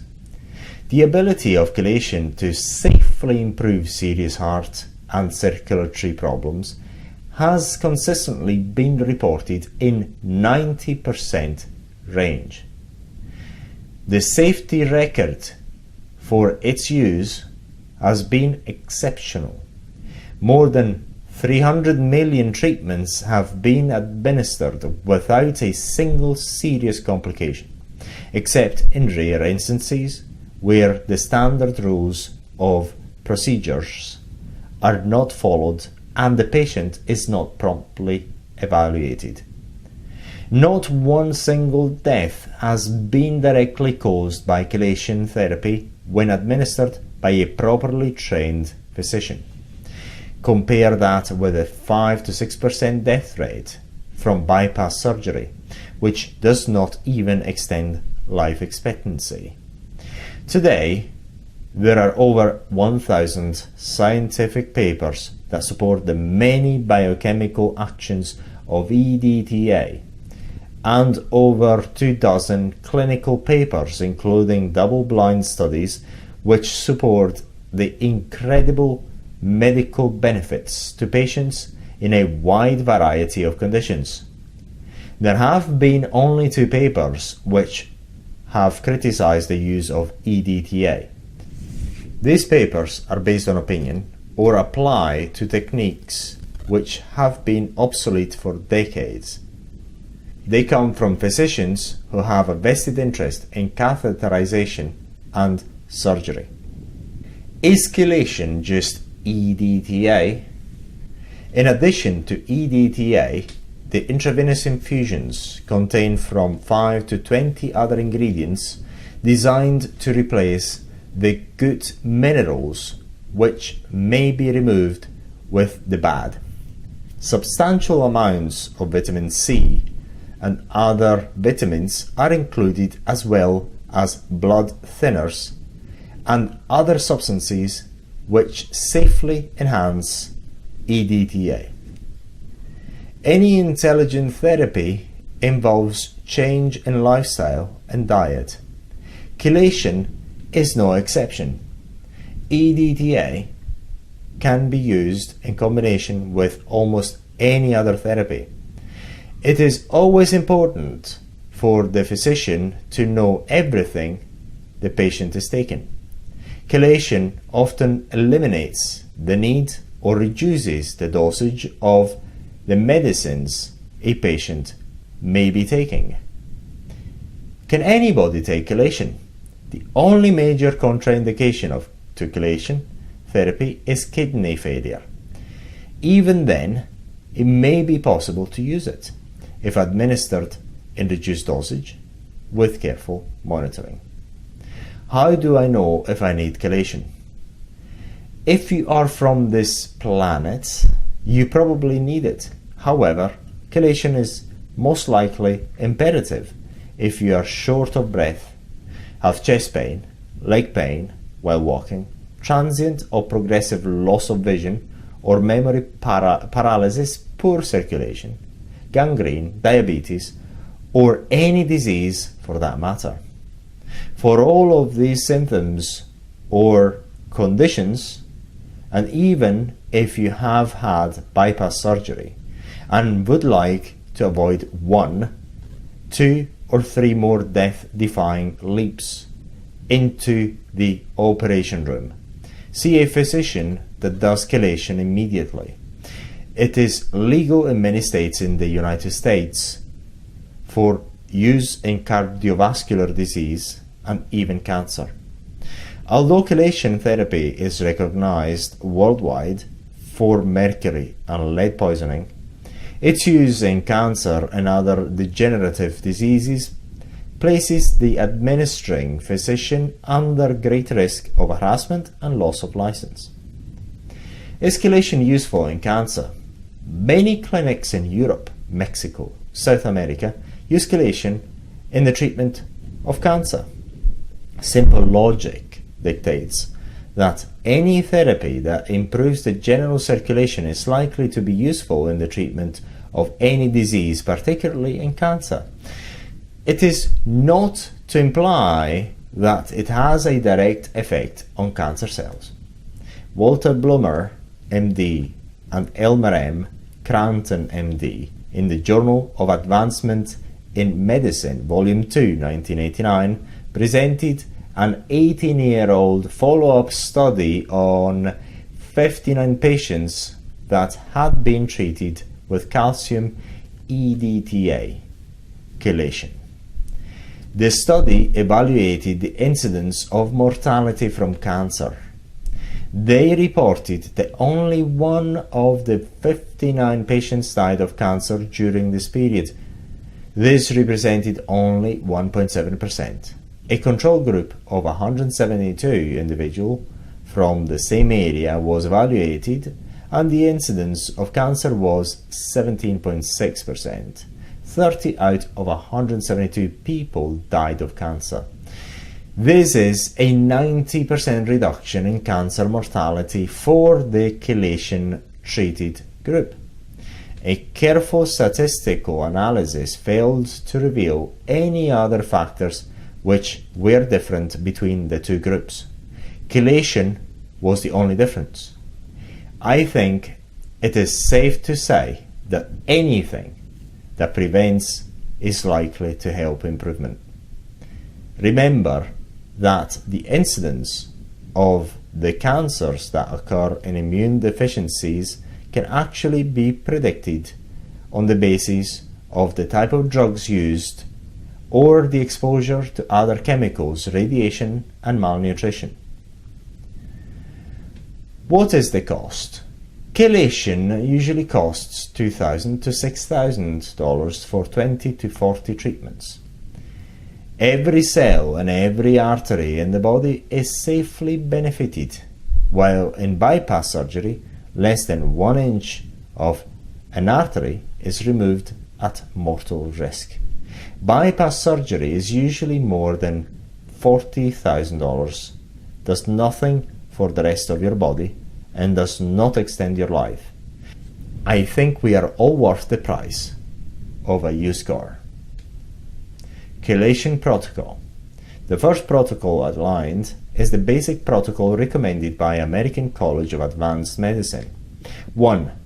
Sterile H2O, binger lactate, saline, or 5% glucose solution, 1000 cc. EDTA, ethylene diamine tetraacetic acid, 3 mg, range of 50 mg per kilogram of body weight, maximum 5 gm. Magnesium, 3 ml of 50% MgSO4. Procaine or lidocaine 2%, 5 to 10 cc, maximum 20 cc. Procaine is preferable but more allergenic. Heparin, 1000 to 5000 units, not to be used if patient is already anticoagulated. Ascorbate, 4 gm to 20 gm of vitamin C. Potassium, 10 MEq to 20 MEq of KCl. Hydrochloric acid, 20 to 40 mg HCl. Pyridoxine, 100 mg to 300 mg. Expanthanol, 250 mg to 750 mg.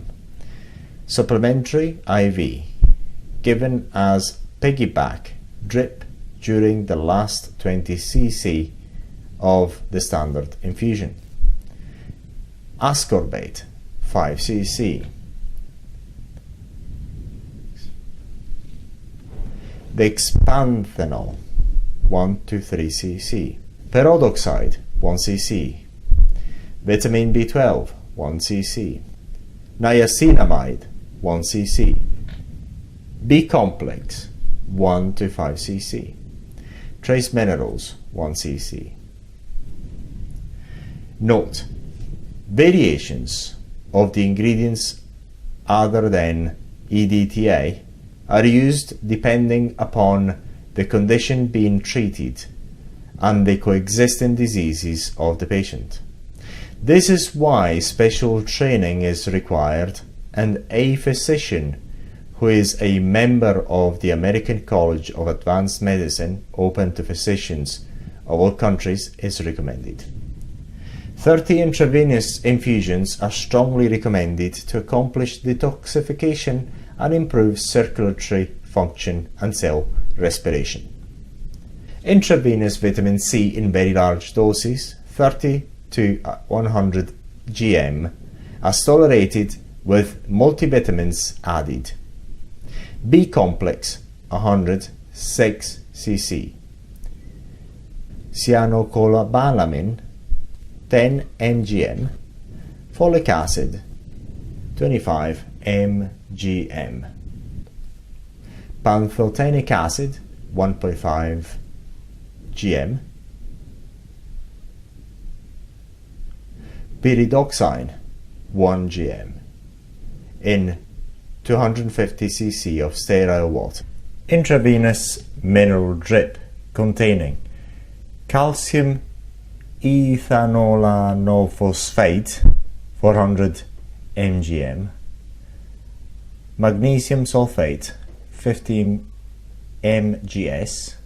Magnesium, 2 mgm. Potassium, 40 MEq. Selenium, 1.44 mgm. Chromium, 80 mcg in 250 cc of sterile water. Ozone, O3, breath of God, ancient Hebrew. Cancer cells cannot survive in an oxygen-rich environment. The prime cause of cancer is the replacement of normal oxygen respiration of body cells by an anaerobic, lacking in oxygen, cell respiration. Dr. Otto Warburg, twice a Nobel laureate. Note: the use of ozone therapy in the treatment of cancer or any other disease is unproven and not recognized by the FDA or the medical profession in the United States. This chapter presents information about its history and how it is being used by thousands of practitioners throughout the world. It is presented for informational purposes only. About ozone. The discovery and naming of ozone is attributed to Christian Friedrich Schoben in 1840. Its value in medicine was debated for many decades, and references to its use were sporadic. Dr. Albert Wolff, a German physician, wrote in 1915, "As regards the medical usability of ozone, the viewpoint of experimental science may be considered as being in direct opposition to the practical experiences gained by industry." He used ozone successfully in the treatment of decubitus ulcers. During the First World War, 1915, ozone gas was used to help the healing of serious wounds. Ozone has been used to purify the drinking water of major cities since 1901. The first was Vienna, and the most recent in Los Angeles. It does not give water the disagreeable taste that chlorine does. Although many authorities refer to it as poisonous and a hazard to life, like anything else on this planet, if used properly, it is beneficial. In fact, life would become extinct without ozone in our atmosphere. The breathing of inappropriate concentrations is indeed harmful to the lungs, but in proper concentrations it purifies the air we breathe. Home and industrial ozonators are used to purify the air throughout the world, including the United States, and yet comments are being made publicly by authoritative figures that ozone is poisonous and a hazard to life. This is indeed true if, as in the case of any substance on this earth, it is used in unsafe amounts. Statements of this nature are unjustified and fraudulent when they are intended to misinform and alarm the public in a way that would indicate that ozone is unsafe under any circumstances. Ozone is created by the action of ultraviolet light or a strong electrical field on oxygen atoms. The result is the forcing together of three atoms into unstable groups, O3, that rather quickly break down into the usual oxygen molecule, O2. Ozone is lethal to almost all viruses, bacteria, fungus, and cancer cells. The scientific literature is replete with articles proving these facts. Ozone is formed in our atmosphere naturally by the effect of lightning on oxygen, and it is that wonderful sweet smell that you can detect after a summer storm. It is nature's method of cleansing our atmosphere of contamination. The poisonous ozone levels reported affecting our cities differ dramatically in that they represent the combining of the extensive, overwhelming pollution with ozone insufficient to do the job. If you wonder why cancer rates have tripled in the last 20 years, consider this startling fact. Oxygen represented 36% of the air we breathed 200 years ago. Today is only 19%. In 1931, Dr. Otto Warburg was awarded the Nobel Prize in Biochemistry. Dr. Warburg demonstrated that the metabolism of a cancer cell was like that of a plant cell, which thrives on carbon dioxide and gives off oxygen as its waste product. It actually represents the process of fermentation. We are composed of animal cells, and oxygen is essential for our assimilation of nutrients and the detoxification and elimination of waste products. When ozone is introduced into the bloodstream, it is converted into oxygen, hydroperoxides, and other beneficial free radical scavengers which actually seek out and destroy diseased cells. Nearly 50 years later, the prestigious journal Science, volume 209, 22nd of August 1980, published a paper entitled Ozone Selectively Inhibits Growth of Human Cancer Cells. This paper dealt with the exposure of human lung, breast, and uterine cancer tissue to ozone at concentrations of 0.3 to 0.8 parts per million, well within the non-toxic limits OSHA standards. More than 1,000 parts per million can be tolerated safely during the average 10-minute period that periodically administered ozone takes, and concentrations far less than those are used. During the experience, normal human cells were not affected at these levels. The modern development of ozone application in medicine began in the 1950s in Europe, and its use gradually spread throughout Europe to Australia, Israel, and Brazil. Intravenous ozone gas is extremely safe and effective against all infections.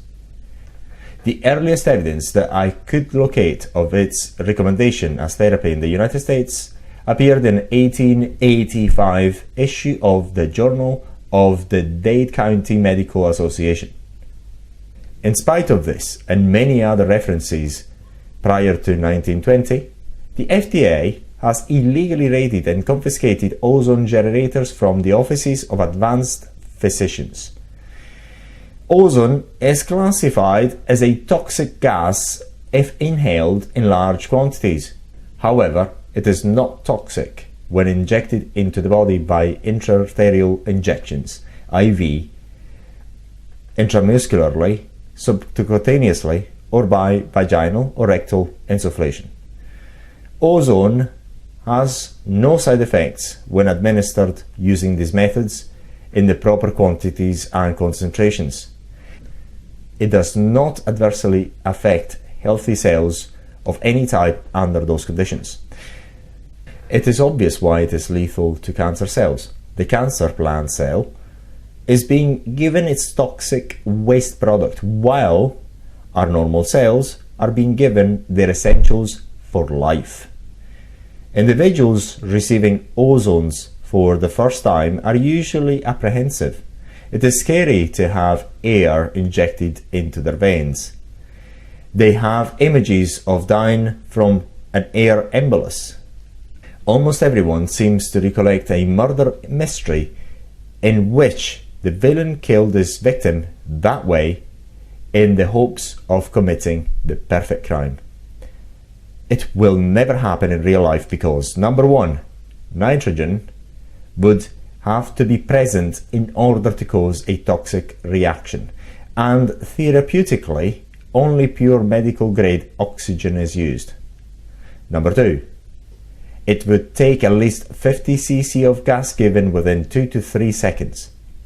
That could only be accomplished with a very large bore 18 gauge needle. The procedure is done with a tiny 25 gauge needle. Death would only occur intentionally, never accidentally.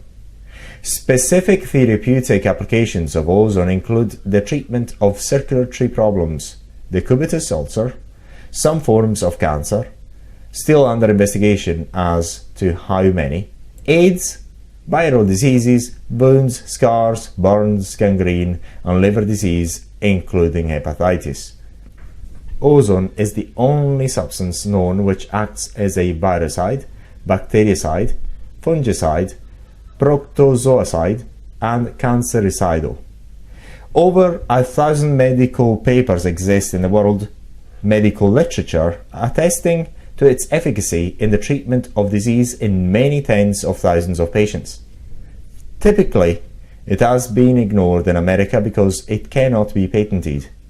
Therefore, it is not profitable for the pharmaceutical industry to spend the millions of dollars necessary to prove its efficacy by FDA standards. It would reap scorn and outrage of incredible proportions if the truth were known. The pharmaceutical industry and the FDA confuse and distort the role of ozone in our ecosystem and suppress its use therapeutically, even though, under law, it should be grandfathered in. In addition to the many articles on the use of ozone in medicine, there are medical texts such as The Use of Ozone in Medicine by Prof. Sigil Rilling, MD, and Renate Vibam, PhD, and medical organizations in the major industrial nations of the world dedicated to the education and instructions of its use. A World of Ozone conference has been held frequently since the early 1970s. The most recent, held in San Francisco in 1993, was attended by thousands of doctors from many countries. Russia sent 7 scientists to represent papers on the applications of ozone. In no other science does it take as long as it does in medicine for discovery to be accepted. The use of deep freezing techniques took over 80 years, in television over 30 years, but in medicine, where human life is at stake, it takes 150 years and maybe never, if there is no profit to be made. Fortunately for mankind, there are still countries where investigation into non-drug, non-patentable, non-toxic, and inexpensive therapies are still being carried out. The proceedings of the World Ozone Conferences have documented and published the techniques and dosages of ozone for its beneficial use in the following conditions: cancer, bladder fistula, radiation burns, ulcerative colitis, chronic hepatitis, spastic colon, acne, wounds, ulcers, mucous colitis, Parkinson's, hemorrhoids, prostatitis, chronic cystitis, anal eczema, arthritis, arterial thrombosis.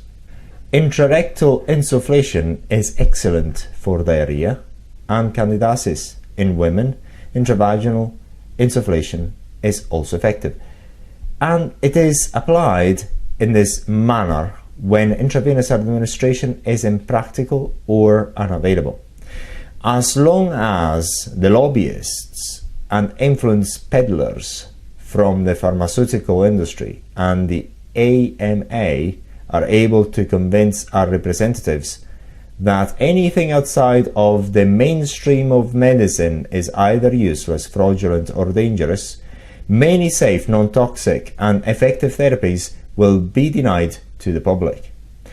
Our representatives must be made aware that although safety is not usually the problem, proof of efficacy by the double-blind standard is economically prohibitive.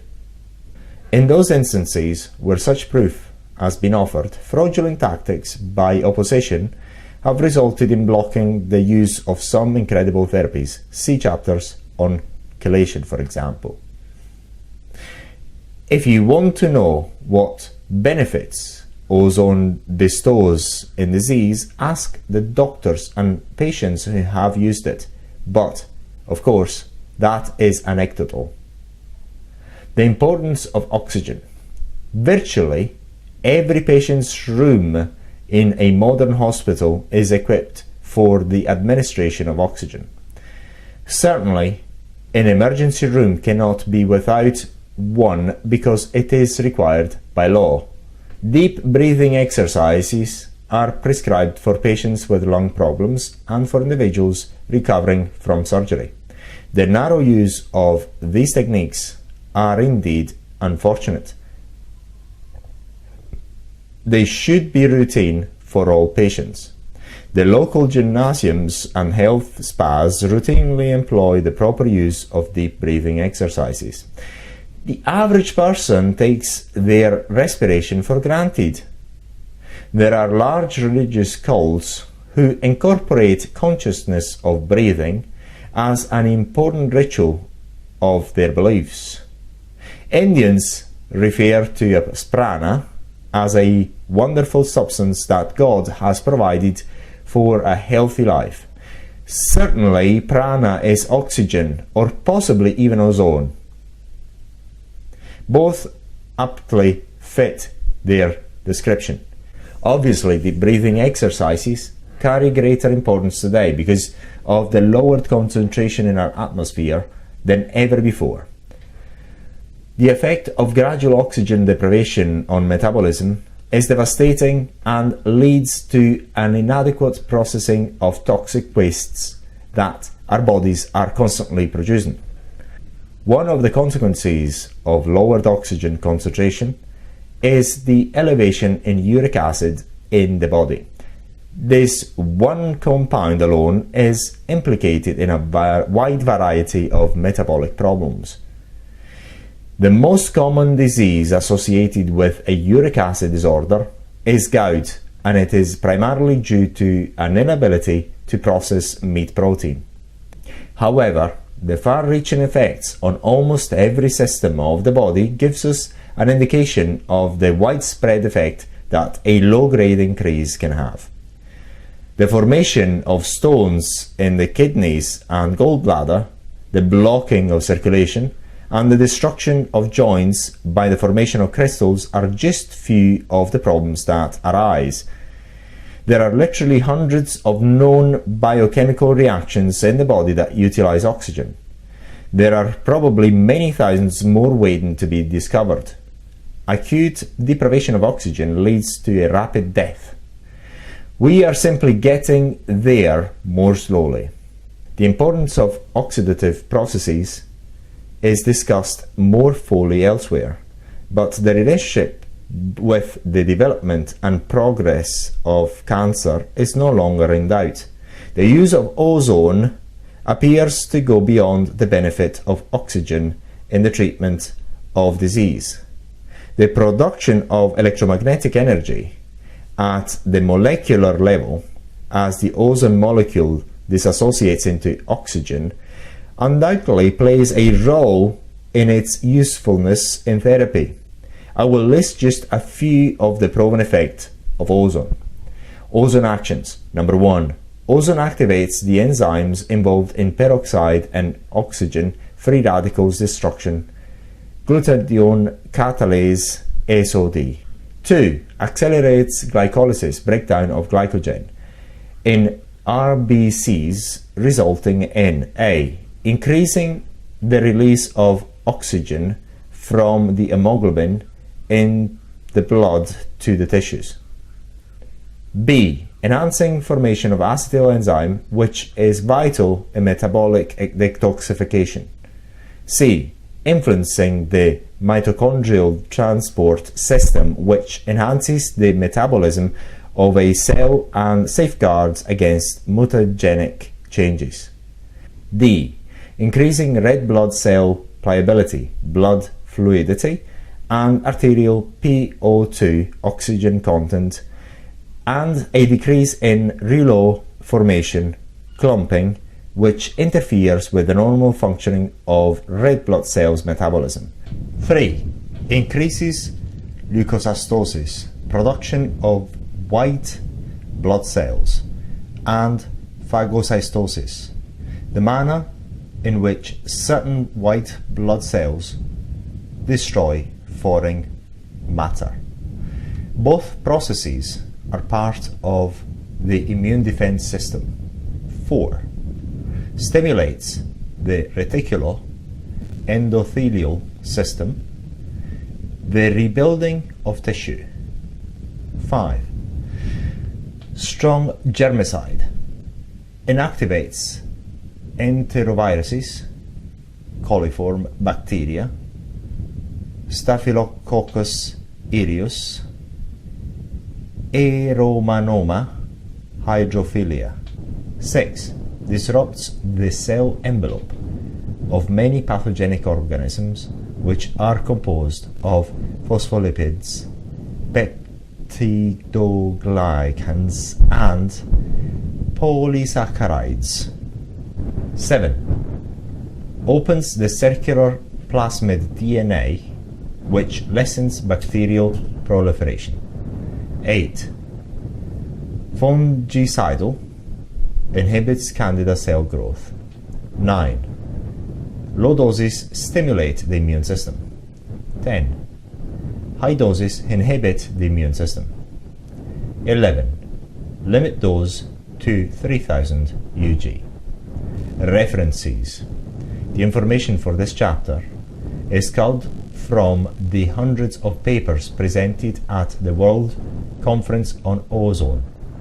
The scarcity of information available in the major medical journals is testimony to the power of the pharmaceutical industry.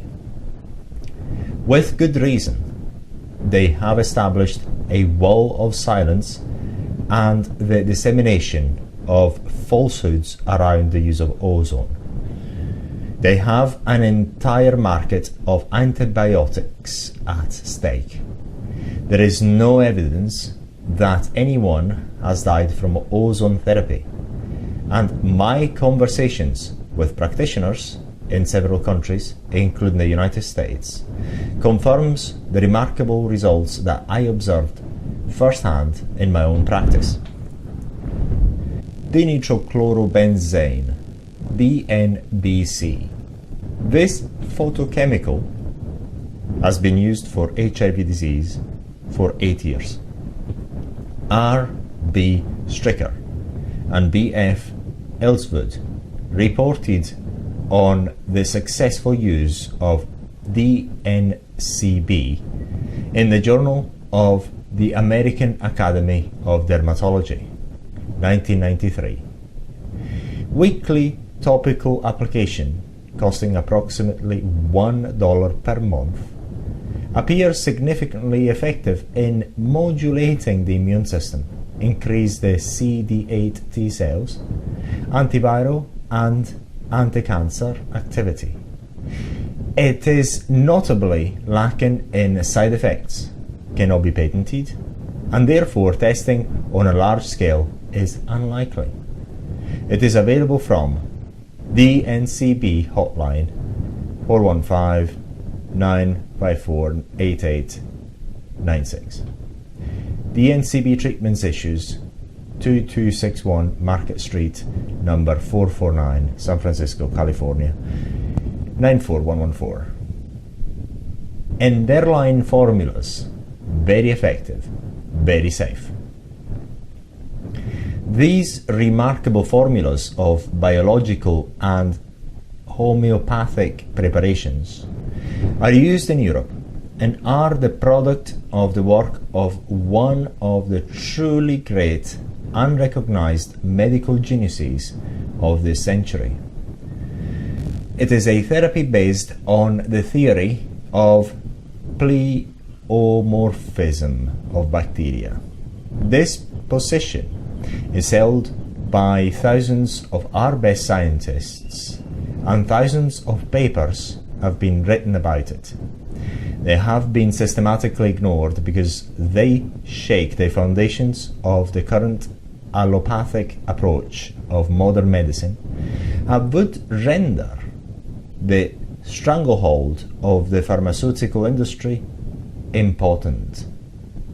I suggest you contact Sanam Kolbeck, GmbH, and CO KGD 2812, Iowa, West Germany. Antibiotics, antifungals, and antiparasitics in the already immunocompromised individual may be necessary to combat those diseases already present, but should be used judiciously. Try ozone or enderline formulas first. Immunostimulating herbs are being used by complementary physicians to good advantage. A physician or herbalist knowledgeable in this area should be consulted. herbs.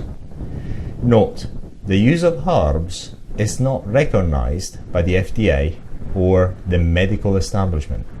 Many herbs are used by herbalists, naturopaths, and other practitioners in many states. However, they are generally not allowed to make any claims in reference to their use. The information provided in this chapter is for the enlightenment of the reader and is not to be considered as advice or recommendations of a medical nature. It is my personal medical opinion. The use of herbs and herbal mixtures date back thousands of years.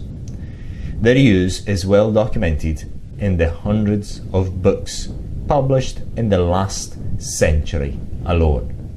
If a medical claim is made for them by a company, the FDA usually steps in and confiscates the product.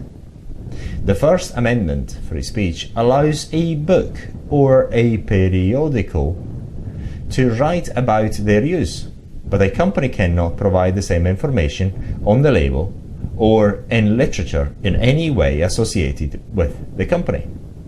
This also applies to vitamins, minerals, and other supplements. As I write, most herbs are still available in many herbal shops and health food stores. Physicians of medicine, with a few exceptions, know nothing of the use of herbs in the prevention and treatment of disease.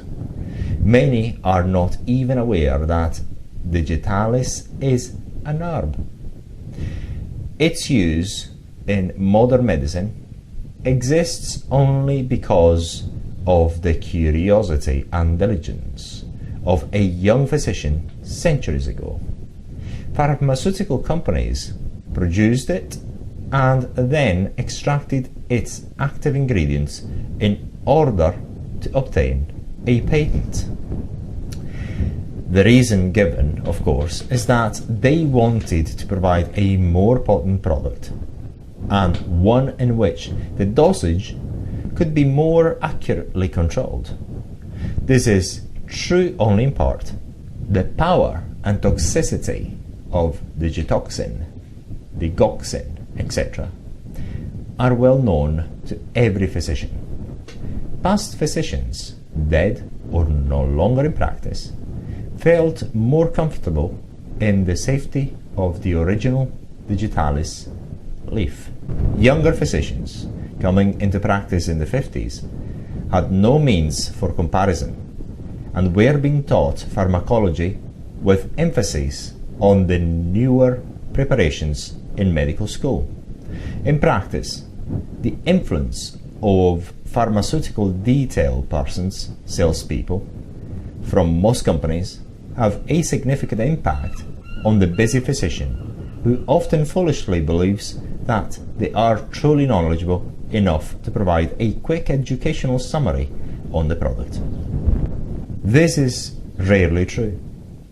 These representatives are frequently misinformed by their companies and instructed to stress the good points and leave out the bad. The record of pharmaceutical companies on drugs recalls and claim revisions is witness to the dishonesty of the industry and to the flaws and ill-placed dependency on what is obviously and incorrectly referred to as scientific method of proof.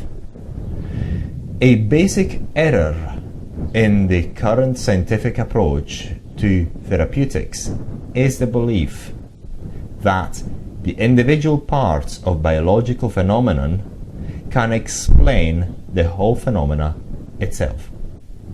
This might indeed be true if we actually had all the parts understand their interrelationship completely, comprehended the synergism involved in the complex interreactions, and their ultimate effect on the whole, and realized fully the changes occurring constantly because of the effects of time, intensity, thought, emotions, and the infinite kinds of variations in the internal and external environment of the whole.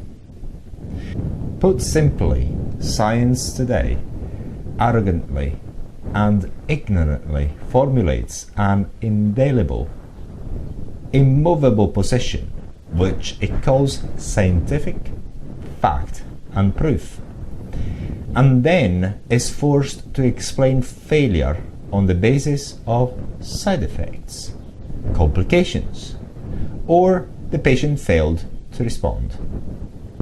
An incredible example of this tragic folly is the unfolding of the current AIDS scam. In this instance, the AIDS hypothesis has named an innocuous virus that is present everywhere and has been around for centuries. We have become aware of its presence because of new instruments and techniques. The AIDS virus, without a single shred of scientific evidence that it causes AIDS or transmits any of the diseases attributed to it. The causes of AIDS, as is now called, have been known for at least 60 years. So while modern drugs, which have contributed little good and much harm to patients, are widely used and touted as wonders, herbs, on the other hand, which have stood the test of time, are largely ignored. It is not my intention to write another book on herbs. This chapter will deal only with herbal formulas that are currently considered useful in cancer and immunodeficiency diseases. Keep in mind, if you decide to investigate herbs further for this purpose, that herbs which detoxify or boost the body's defenses are the ones most likely to be applicable.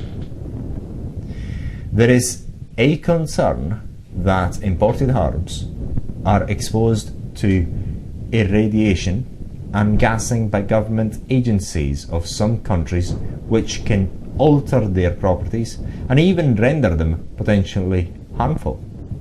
The effects of irradiation or gassing on any food has not been fully investigated and is being challenged by professionals and citizen groups. I have been told that the most reliable sources are local reputable growers. I have chosen to mention herbs formulas that have interesting but sometimes sparsely documented histories of use. The information has been gathered from books and individuals, some of whom market the products, and from people who are using them. Because most patients I have talked to have been on therapeutic programs of one form or another, it is impossible to be able to attribute their successes to a specific remedy. I have heard many stories from apparently sincere individuals who know people who have taken one treatment or another and whose cancers have disappeared and were confirmed by medical examination and tests. It is in this framework that I am presenting a few of the most popular herbal preparations. Herbs, which are simply plants, have been used throughout recorded history, and evidence exists long before that for the treatment of disease. Herbal medicine has been practiced in every major world civilization. Approximately half of all modern pharmaceuticals are derived from herbs. Animals naturally seek out certain herbs in self-treatment of disease. This would indicate that man learns from animals and places the beginnings of herbal medicine to a time many millions of years ago. Simple observation of primitive, inexpensive herbal treatments as compared to the expensive and toxic pharmaceutical derivations reveals that we would be far better off to go back in time and avoid the disaster of the modern pharmaceutical industry.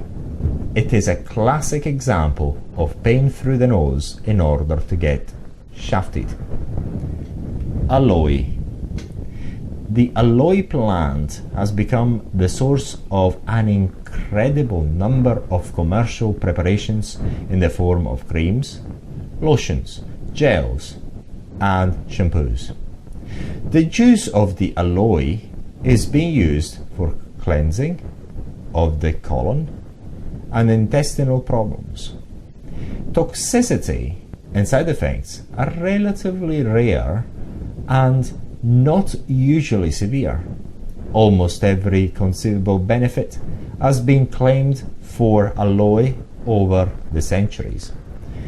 Because it is a plant, chemical analysis has revealed a host of substances, one of which has been shown in mice to have anti-leukemic activity. SN Kupcan 1976.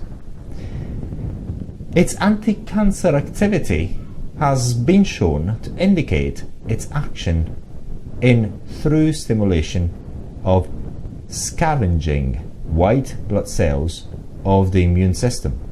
El Ralabarobanto, Archives of the Pasteur Institute, 1982.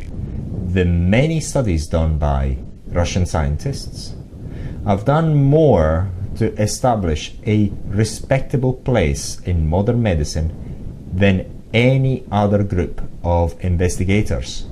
N.V. Gribble and V.G. Pashinsky in Vorp Onko, 1986, showed that aloe juice reduced tumor mass and the frequency of metastases in rats. R. Berkov, in the Merck Manual, wrote of aloe's ability to protect individuals with weakened immune systems against infection. S. Solar, publishing in the Archives of the Pasteur Institute in 1980, showed that aloe could prevent infection in mice if used several days before exposure. J. Y. Brossett and his group, in the same journal the following year, demonstrated that aloe was effective in preventing serious infections from bacteria, parasites, and even fungus. These studies give great credence to those individuals who drink aloe on a daily basis as a protective against disease. Y. Sato wrote of aloe's protective effect on the skin against X-rays, and K. Saki demonstrated its protection of the liver, particularly against alcohol. All of this evidence makes aloe a logical choice in health maintenance and in particular a cancer preventative because of its obvious protection and benefits to the immune system. Astragalus. Astragalus was known in the wild west of America as the local weed. There is no question that astragalus is an extraordinary booster of the immune system and is so recognized by science. In spite of this, if you ask your doctor about it, he would probably think you were talking about asparagus.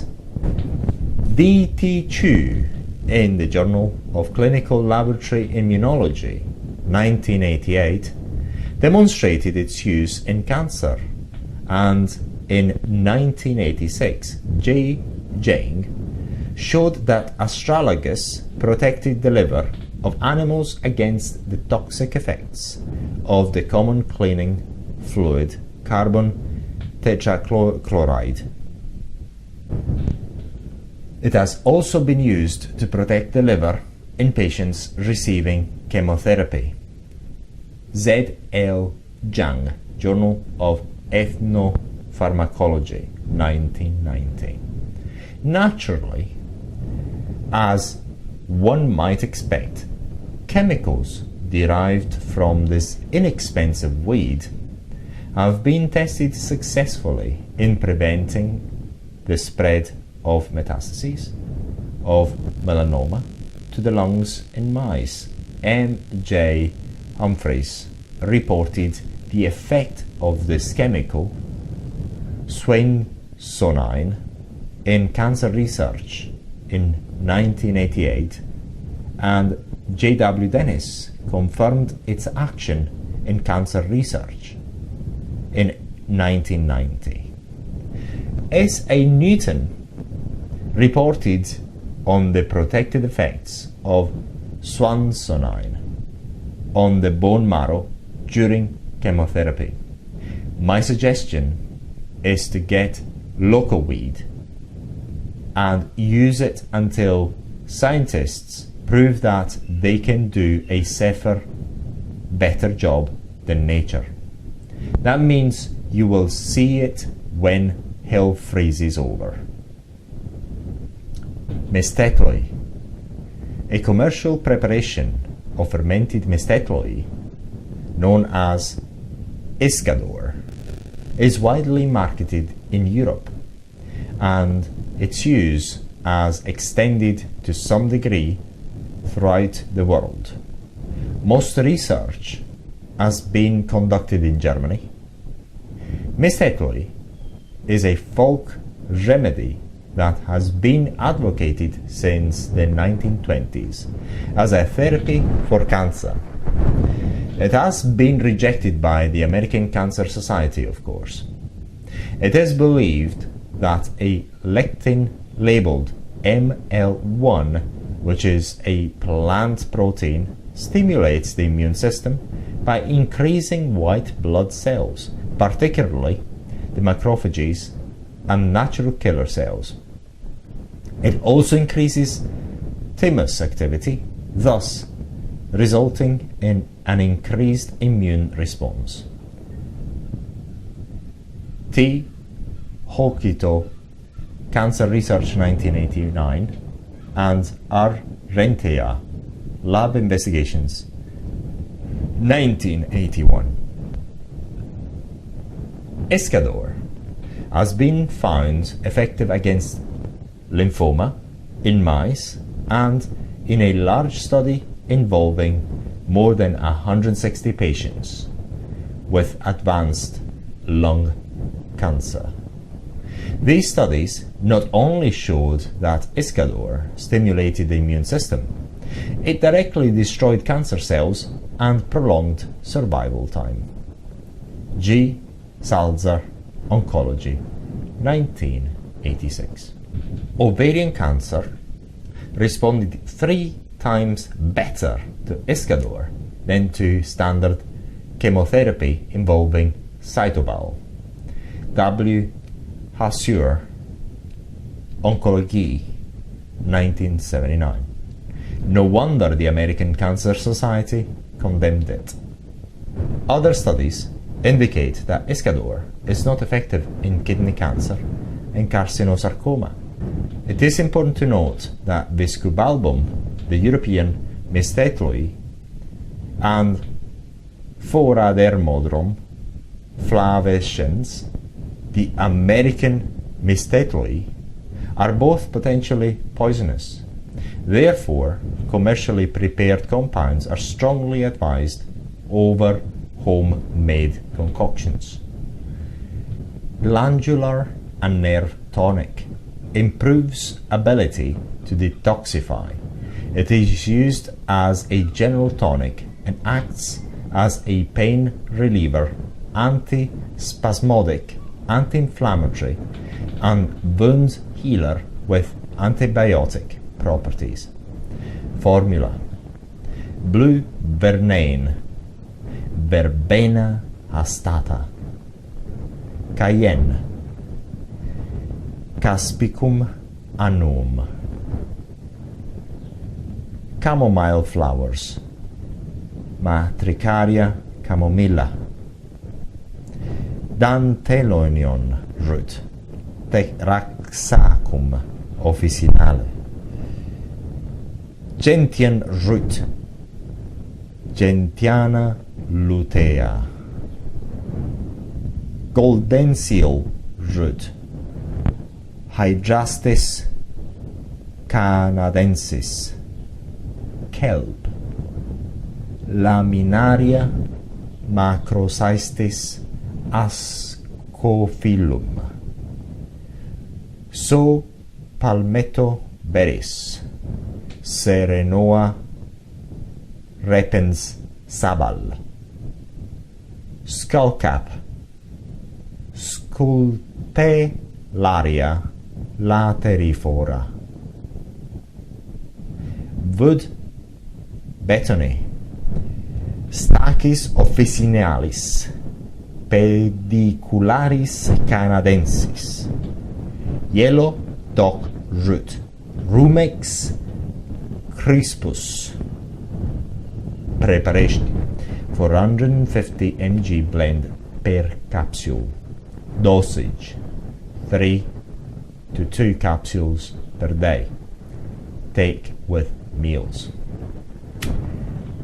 Cancer toxicity and poisoning: heavy metal poisoning, contamination of water, air and food, radiation of all types in view of the fact that these are carcinogenic. It is recommended for individuals with cancer and those who have had chemotherapy or radiation. Formula: alfalfa, Mendicago sativa, algin, algae and seaweeds, apopectin, kelp, Laminaria macrocystis ascophyllum. Preparation: 450 mg blend per capsule. Dosage: 4 capsules per day, taken with meals. Contraindications: may deplete trace elements, therefore replace particularly zinc and mengasine. If diarrhea occurs, reduce dosage and take half teaspoon of cornstarch with 2 slippery elm capsules. Recovery formula: useful after serious illness or surgery. Buckthorn bark, Rhamnus frangula, burdock root, Articum lapa, Cascara sagrada bark, Rhamnus purcinana, Chaparral, Larea divaricata, kelp, Laminaria macrocystis ascophyllum, Licorice root, Lycyrrhiza glabra, Oregon grapefruit, Mahonia aquifolium, prickly ash bark, Xanthoxylum americanum, red clover, Trifolium pratense, Sarsaparilla root, Smilax officinalis, Smilax aristolochi, Acifolia, Steenlegia sylvatica. Preparation 350 mg. Blend per capsule. Dosage 3 to 10 capsules per day in 2 to 3 doses. Drink plenty of water. Contraindications: do not take with prescription drugs, particularly chemotherapy, cortisone, or sulfa drugs. If unavoidable, separate by 3 hours. Ayurvedic herbal medicine. One of my favorite medicinal writers is Deepak Chopra, MD. He has written wonderful popular books on the combining of Indian medical traditions and modern Western science. Majid Ali, MD, is also to be noted. Various letters and articles appeared in the Journal of the American Medical Association, JAMA, in 1991, which were obviously printed because of the impressive content. When the editors finally woke up to its great popularity and possible impact on their monopoly of allopathic medicine, they tried to detract from the historical intelligence of these writings by attacking it as a marketing scheme, and even denounced it as a hoax. So much for the integrity and purpose of American medicine's banner journal. Ayurvedic medicine has many principles and techniques in common with Chinese medicine, with almost all schools of natural thought and practice. The article in JAMA involved a discussion of 2 herbal compounds, M4 and M5, which were found to effectively reduce the incidence of breast cancer that was chemically induced in laboratory animals. These compounds were also effective in treating breast cancer. Studies done on lung cancer metastases with M4 were also successful, and a common brain tumor, neuroblastoma, was normalized by M5. These herbal compounds contained antioxidants, which explains their anti-carcinogenic activity. Chaparral. This common scrub of the American Southwest is usually prepared in the form of a tea. As expected, the pharmaceutical industry is again trying to outdo nature by exploring the anti-cancer properties of what they refer to as the active ingredient, northihydroguaretic acid, NDGA. Chaparral is commonly referred to as the creosote bush. NDGA was shown by S. Berkfield to reduce the occurrence of colon cancer in rats that were fed a chemical that induced that cancer. D.K. Shalini demonstrated NDGA's ability to protect genes against carcinogens and published this experiment in Molecular Cell Biochemistry 1990. The breast cancer preventative effect of NDGA was demonstrated by D.L.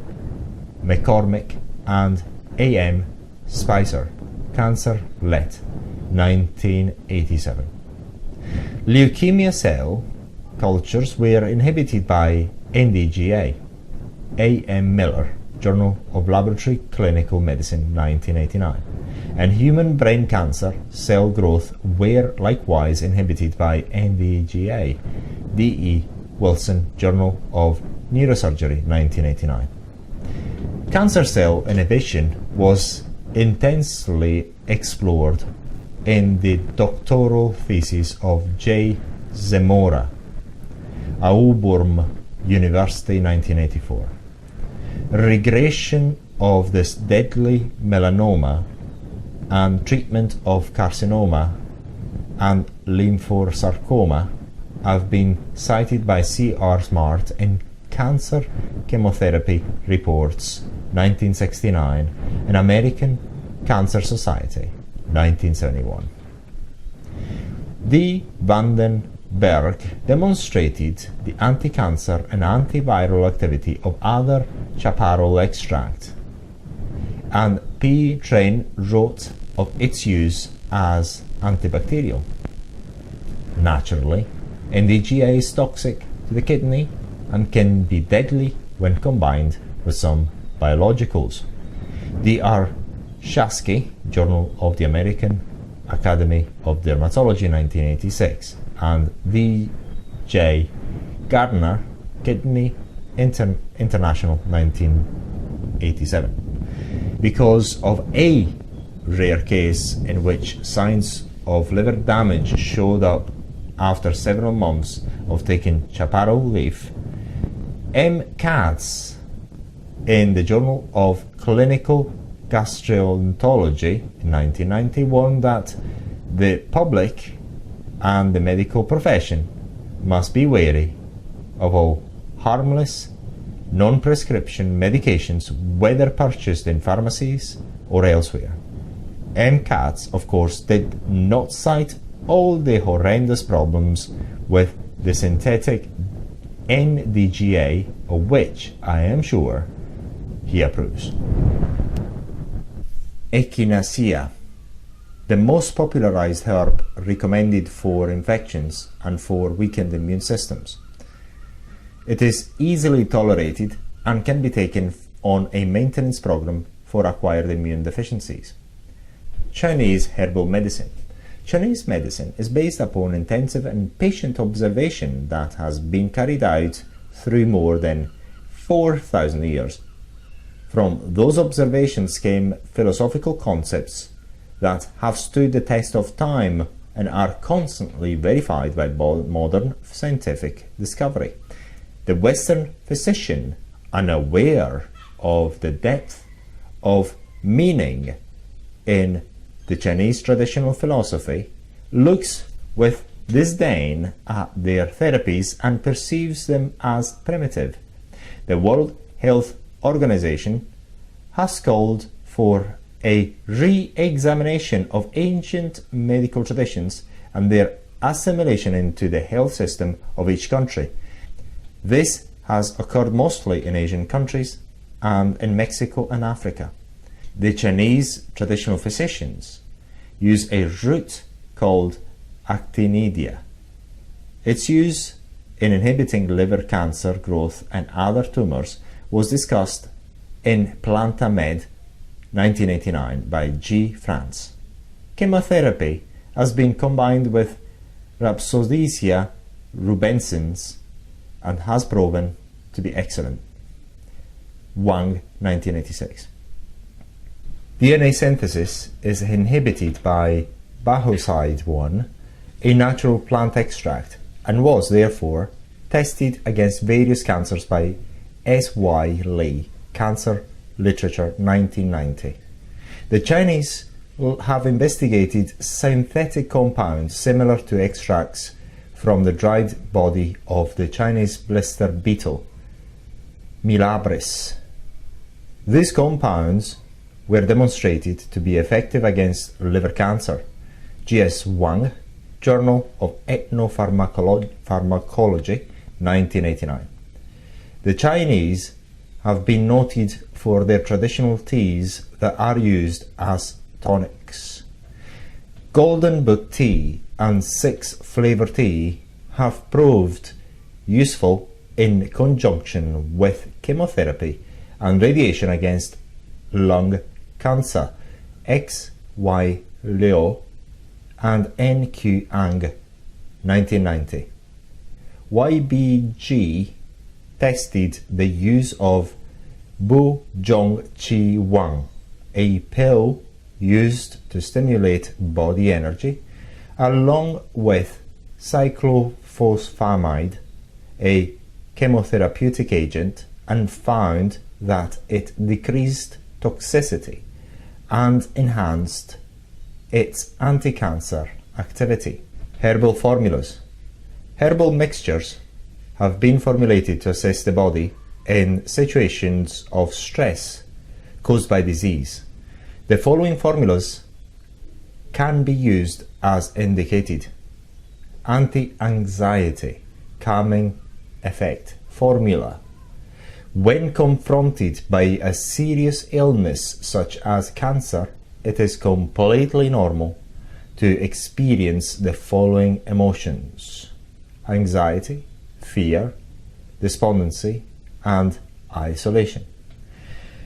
Formula: black cohosh root passion flower, ginger root, hops, oil, euboline, mycinin, bicarophyllene, pharmacine, skullcap, wood betony, valerian root. Preparation: 400 mg blend per capsule. Dosage: 1 to 3 capsules, 2 to 4 times daily. Contraindications: usually not taken with prescription medication unless separated by 3 to 4 hours. If sensitive to estrogen, take with caution. Shark cartilage and apricot kernels, 1 per 10 pounds of body weight daily, is indicated where cancers, Kaposi sarcoma, leukemia, lymphoma, etc. are involved. Shark cartilage is best taken rectally. Homeopathic remedies are often remarkable in their effect and are non-toxic. A professional in homeopathy should be consulted. See underline formulas. Thymus preparations. Thymex and TFZ, thymomodulin, are potent immunomodulators. They appear to normalize the immune response. Many physicians throughout the world have reported a significant response in restoring the T cell population, T4 and T8 balance. Improvement in neurological function has been noted in many neurological disorders, including conditions non-associated with AIDS. Procaine and procaine combined with polyvinylrolidone, Celogen, is being used to enhance the response. Electromagnetic therapy, often used along with acupuncture theory, has increased the overall effect of these therapies. Stimulating the immune, enhancing acupuncture points, and placing the patient in an electromagnetic field has not only facilitated bone healing, a therapy now approved by the FDA, but has been found efficacious in the treatment of many diseases. Psychoneuroimmunological therapy is rapidly gaining acceptance as an essential part of therapy in all disease. Meditation, neurolinguistics, hypnosis, and various individual and group therapies are strongly recommended. The body, mind, and spirit approach is a complete effort, and nothing less is satisfactory. Majid Ali's program is excellent. Note: the above therapies are safe and supported by considerable anecdotal evidence experience. They will not be accepted by the establishment medicine until expensive double-blind studies are performed. This is the law, in spite of the fact that the OTA, the Office of Technological Assessment, stated in 1978 that more than 80% of the procedures and therapies currently used by the establishment have never been double-blinded. The use of any therapy that is destructive to the immune system is illogical and criminal, even if the law allows it. If you expect that any physician is going to cure you, it will be your biggest mistake. The physician can just help. Only you can do the curing by taking all of the measures listed above. Half measures will not work. Give your body the chance to do its natural job and do nothing to hinder it. Any antiviral therapy that is immune suppressive and aimed at treating HIV is unnecessary, dangerous, unethical, and bad medicine. You are already immune to HIV. What else can you do? The future benefits to humanity that can be derived from this horrendous experience, if the powerful forces of government do not obstruct justice, orchestrate a cover-up, or perpetuate the big lie, can be greater and more rewarding than any single epic in the history of humankind. The profits gained can reach far beyond the realm of science and serve all human endeavour. Freedom of thought and expression without suppression by any authority must be protected. We must always be suspect and seriously question those who proclaim special powers, knowledge and cures, while discrediting, silencing without proof all opposition with baseless accusation and prejudice.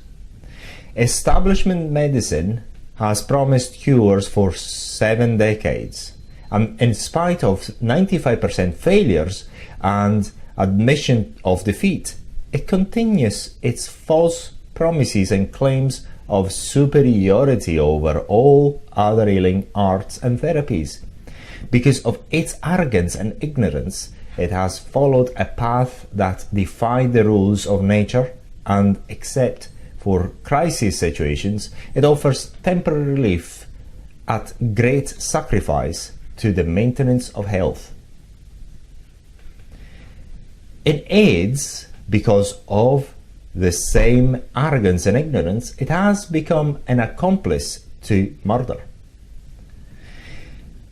Of my colleagues, I ask that we become thinkers once again, with open minds and an eagerness to learn from our rich inheritance. We have abandoned the path that leads to a balance with nature in favor of artificiality and harmful remedies. Let us earn and recapture the admiration of the world. Let us regain the self-respect and pride which, by virtue of humanitarian goals that motivate most of us, we can truly deserve. This will only be possible if we raise our voices in indignation and horror at this atrocious fraud that has been perpetrated against all science and humanity. 5 minutes of your time, which is all it takes to write a note to your senators and representatives in Congress, will save millions of lives. Many millions more will be free from a life of anxiety. Billions of your tax dollars will no longer be wasted. They can be used constructively to relieve suffering and truthfully educate the public in the preservation and treatment of the real acquired immunodeficiency diseases. Please see sample letters at the end of this book.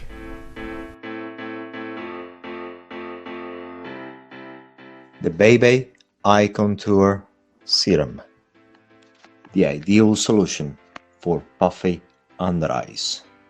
Get almost instant results. It helps you look fresher, less tired, and also it helps you reduce fine lines. The Baby Eye Contour Serum with hyaluronic acid, salicylic acid, vitamin C, and many active ingredients for daily use and amazing results.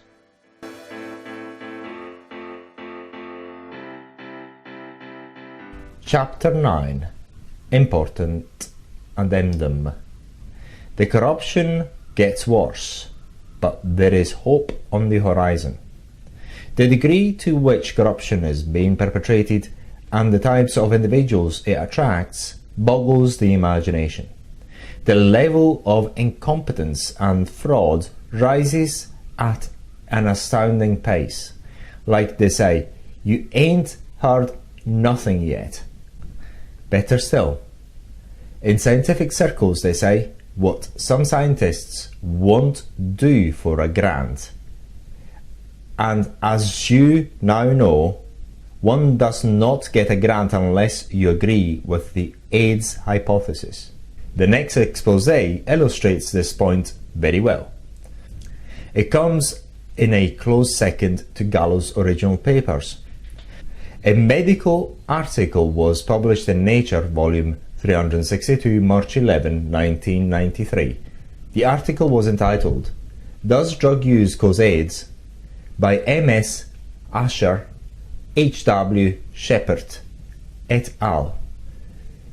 In this article, Asher directly attacked Peter Duisberg's contention that the use of drugs alone or in association with malnutrition and the treatments that are usually given are sufficient and in fact necessary to cause the diseases of AIDS to occur. They, Asher et al., decided to assess this hypothesis. In a graph illustration included in their article, they included a line which indicated HIV positive no drug use individuals. That line showed a serious decline in CD4 T cells count. This indicated that being HIV positive alone and not drug use was all that was necessary for AIDS to occur. There is only one problem, and I am sure that Asher do not consider this important, but there were no individuals included in the study that were in that category at all. It was pure fabrication. Peter Duisberg challenged this article in a letter to Nature, which Dr. Maxine Clark, the executive editor, refused to print. Duisberg stated that the study by Asher was worthless for a scientific appraisal of the drug AIDS hypothesis. Duisberg pointed out the serious deficiencies in the article, including the fabrication of results. Can you believe that scientists would fail to even mention or report whether or not AZT had been taken by the participants in a study such as this? But of course, as we all know, if the rewards are so great, we see what we wish to see. What about the effect of AZT on those individuals who have been treated just because they were HIV positive? Perhaps, Dr. Asher, you might ask one of your co-author, Wickelstein, about the damaging effect from the extensive use of AZT in the very same area in which you did your study. He reported it. And Dr. Wickelstein, how would you allow it? Oh yes, Dr. Asher, I am sure that you are aware that AZT is toxic to the bone marrow where T cells are formed. Are you hiding murder Do you really wish to be an accomplice by non-disclosure of the truth? Or is it possible that you are just not sufficiently competent for the job? Worse, is it conceivable that you would perform the study without HIV positive drug-free controls? After all, isn't it that the main argument of your group, that being HIV positive will cause AIDS without drugs? Well, Dr. Asher, where are the HIV positive drug-free AIDS victims? Before you answer that, remember that AZT is also a drug. Asher does not mind insisting that drugs have nothing to do with AIDS, in spite of the fact that his own data shows that 72.9% of HIV positive group were heavy drug users and 50.9% were light drug users. Dushberg points out that since most of the sexual contacts of this subgroup of homosexuals are drug-related, the government statistics indicate a very significant set of facts. If it takes approximately 1,000 of these sexual contacts to transmit the virus, then these individuals are therefore likely to have consumed 1,000 doses of drugs. Hardly an insignificant amount. Even a non-scientist could conclude that drug toxicity, which has long been recognized as a cause of immunodeficiency for more than 60 years, is the most likely cause of AIDS. Asher's study only considered the drug consumption for a 24-month period prior to entry into the study, but not during the 96-month follow-up. This is highly irregular and certainly unreliable as an indication of the behavior that followed. It would appear that either Asher was determined to avoid a good epidemiological study for fear that it might not confirm a predetermined desired outcome. This, unfortunately, is typical of the AIDS scientific literature. The lack of information about the total drug intake also raises serious questions as to the time period involved in the study. Everyone knows that if you do a study on the effects of smoking on the incidence of lung cancer, of alcohol on the incidence of cirrhosis of the liver, a 24-month tabulation of use would fall far short of the incidence of those diseases. The dosage and the length of time it is used is crucial in obtaining an accurate determination of possible cause and effect. Is it possible that dedicated, learned, and independent scientists could submit such fraudulent trash as this? What possibly could be the motive for damning a colleague and his important challenge to more than 40 indefensible hypotheses? Could it be the untold fortunes in royalties and the plethora of grant monies available to scientists willing to compromise ethics and morals? Dr. Peter Dushberg has recently produced a brilliant 75-page document entitled AIDS Acquired by Drug Consumption and Other Non-Contagious Risk Factors. This paper, which was printed in Pharmacology Therapeutics, Volume 55, 1992, contains over 700 references and is worth distributing to all your friends. This courageous and dedicated scientist has placed truth before his career and all personal gain.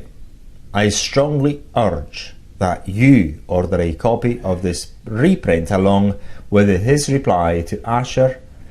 It is available by sending $15 to Rethinking AIDS, 2040 Folk Street, Suite $321 San Francisco. An extra $20 will bring you a year subscription to their monthly publication. Their editorial board reads like a who's who in science and research. They need your support, and their success is vital in achieving informed freedom of choice in medicine and destroying the oppressive, dishonest, and ill-informed bureaucracy that is endangering the health and welfare of the world. Arrogance, ignorance, and greed are not new. In case you believe that serious blunders are rare in orthodox medicine and that they should have the right to prevent all other healing arts from practicing or expressing their views, let me list just a few of them. These are not necessarily examples of fraud. They represent the fruit of arrogance, ignorance, and greed. Thalidomide, which caused birth deformities, and an ever-growing number of drugs including AZT, which are responsible for an unaccountable number of diseases and deaths. Mercurial and arsenical compounds, which often caused what they were supposed to cure. Legionnaire's disease, caused by a toxin and is not contagious. Alzheimer's and a host of other conditions thought to be caused by viruses, but now recognized as the result of environmental toxins. The war on cancer, the $20 billion 20-year search for a cancer virus that yielded nothing. Now we are being told that HIV can cause other 30 diseases, may cause no disease at all, can be gotten from someone without the disease, will kill you because you are immune to it, can annihilate humanity, take from 1 year to a lifetime to cause disease after infection, needs a cofactor to cause a specific disease, such as carcinogenic to cause cancer, can be transmitted by 1 to 2,000 sexual acts, and can kill even when it is nowhere to be found. Are we not supposed to stop believing in fairy tales at the age of 10? The truth will come out. A growing number of AIDS cases are being reported in which 1. The presence of HIV or even the antibodies to HIV has not been demonstrated. 2. Individuals, particularly children, have no known risk factors, i.e. drug use, injections, transfusions, born of parents with AIDS, sexually active or promiscuous or gay. 3. 5% of the population of the USA, or approximately 12.5 million Americans, are purported to be HIV positive, and yet the number of AIDS cases is proportionately dropping. 4. All estimates by the major health organizations of the world indicate that the overwhelming majority of HIV-infected people are not developing AIDS. 5. There are the extremely important and crucial studies analyzing and correlating the number of individuals who died from the AIDS diseases in the many decades prior to this new epidemic. There is no epidemic. National Cancer Institute treachery. As an interesting addition to the ongoing expose of the great AIDS AZT fraud, documents of the National Cancer Institute in 1991 revealed that Maytag mushrooms were as effective in inhibiting the growth of the so-called HIV virus as well as the toxic killer drug AZT. Incredibly, the National Cancer Institute converted the natural maitake extract into a sulfate and thus rendered it toxic. AZT continues to make billions for the borough's welcome company while committing mass murder. Other mushroom products have been obstructed by the FDA in spite of the fact that they have proved effective against the cancer in other parts of the world. PSK, widely used throughout the world, has been blocked by the FDA. Ralph W. Moss, PhD, Cancer Therapy, page 248, Equinox Press, 1992. Dr. Moss is a noted author, a Pulitzer Prize nominee, and author of the award-winning public television PBS documentary The Cancer War. Summary of a 2-page spread which appeared in the Sunday Times in the United Kingdom on the 3rd of October 1993, entitled The Plague That Never Was, by Neville Hodgkinson. In 1989, Philip and Evelyn Cregan traveled to Tanzania on mission dedicated to helping third world orphans. They joined Partage, a French charity organization, and focused on their efforts in the area considered the epicenter of AIDS epidemic. They soon headed the organization in Tanzania, which now employs 230 full-time workers and many field workers. Their reports soon provoked the interest of the entire world in the AIDS catastrophe in Africa. Their information was carried by newspapers and magazines. They had been given the standard textbook information about AIDS and believed it was sexually transmitted, spreading rapidly, took 1 to 2 years to develop after exposure, and the transmission from mother to child was 50%. Now, 4 years later, after intensive work, investigative research and testing, their hands-on experience has revealed a totally different story. In Kagera, the area in which they concentrated, people were indeed dying a lot because of poverty and an upsurge in malaria.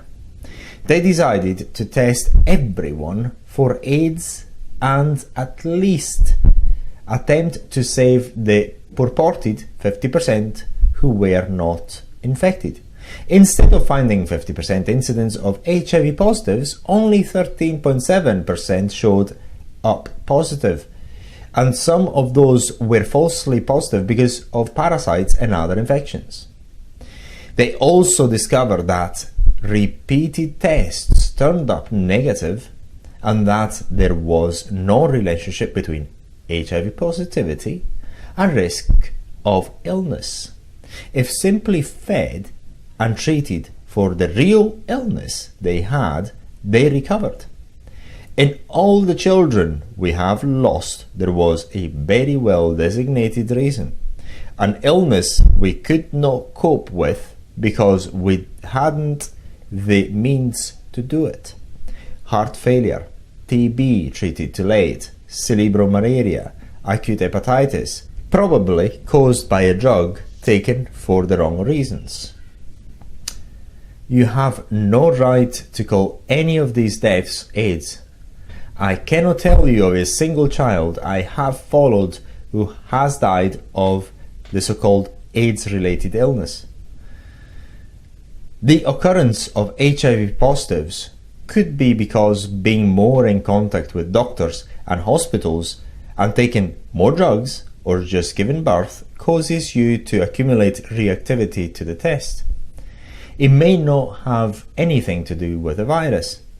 The World Health Organization claims that at least 8 million Africans are infected. However, in the first 10 years of the epidemic, only 200,000 have died in all Africa, and that figure has been disputed. Medical workers in Africa state that the figures are exaggerated. The head of pathology and microbiology at the University Teaching Hospital in Lusaka, Dr. Knado, insists that the disease has been over-reported.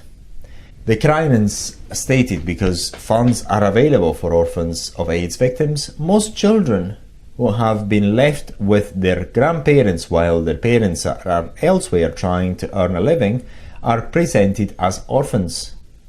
In addition, when a parent has died of accidents or other causes, their families will say it was AIDS again because funds will then be provided. It has always been like this here. They may need help, but it has nothing to do with AIDS. It has become a racket. Both AIDS workers and false victims are making a handsome profit.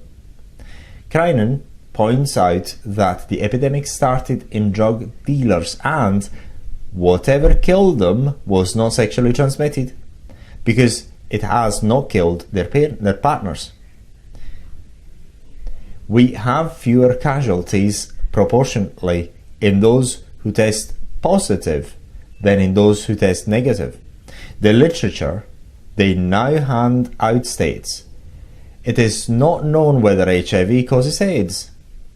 It is time to return to science and abandon magic thinking. Thousands have not even been tested for AIDS, and research articles are continuing to show that thousands of documented cases of AIDS are completely negative for the virus and its antibodies. The London Times reports that Dr. Timothy Stamps, Minister of Health and Child Welfare in Zimbabwe, states the HIV industry, which is multi-million-dollar nationwide, is now, in my view, one of the biggest threats to health. The Crinans are fighting against telling the people that they are going to die and have noted that many individuals are getting better when they have been told there is no link between the virus and AIDS. It is good to know that this epidemic, which was going to wipe out Africa, is just a big bubble of soap. It is terrible to consider you have done so many things you thought worthwhile when in fact you were misled. It is difficult to adjust afterwards. As time passes, it gets bigger and bigger. We came here to help orphans of AIDS. Now we are facing a situation where there are no orphans and no AIDS. My medical studies led me to believe that AIDS was devastating, and the people who showed me the situation here reinforced this belief. I made others believe it, and now I know it was not true. Nothing was true. Axioms that a life of medicine teaches. To describe a disease as having a specific cause is as erroneous as characterizing the glorious voice of a great singer as simply a matter of vibrating vocal cords. Not even health can master incurable remedies. When justice vacates, tyranny takes up residence. The processes of life are an extreme complexity of interaction between an organism and its environment, evolving through a slow, prolonged course of adaptation, and exists only because the sum is greater than its parts, whether it be the organism itself or the substances upon which it depends for survival. What we call nature is all that is or should be. Anything else is unnatural or alien and will assuredly destroy or alter the whole. When humans believe they can improve on nature, think more than twice. The cost is eventually immeasurable. Repair of abnormalities, that which cannot function effectively in the natural milieu, can only be effectively and fully repaired by utilizing natural medicines. Maintaining the natural relationships of life to the environment is both the prevention and the cure.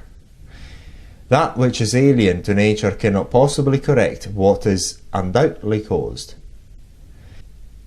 Replacing but a part can never reconstruct the whole, which is assuredly more than the sum of its parts. The only physician that has ever fully accomplished this is a woman. We call her Mother Nature. What blasphemy! The government asks that a drug be safe and effective, when in truth only natural medicines can meet that requirement, and they are removed from the shelves while poisons of one degree or another remain. Ozone, when not contaminated by humankind, is nature's way of purifying the atmosphere. In proper concentration, it kills bacteria, fungi, viruses, and cancer cells. Yet many governments say its efficacy has never been proven and will not grandfather in its use, even though it precedes government by hundreds of millions of years. Even if the whole world believed a lie, it could not make it the truth. It does, however, speak to the cunning of the liar and the innocence of the believer.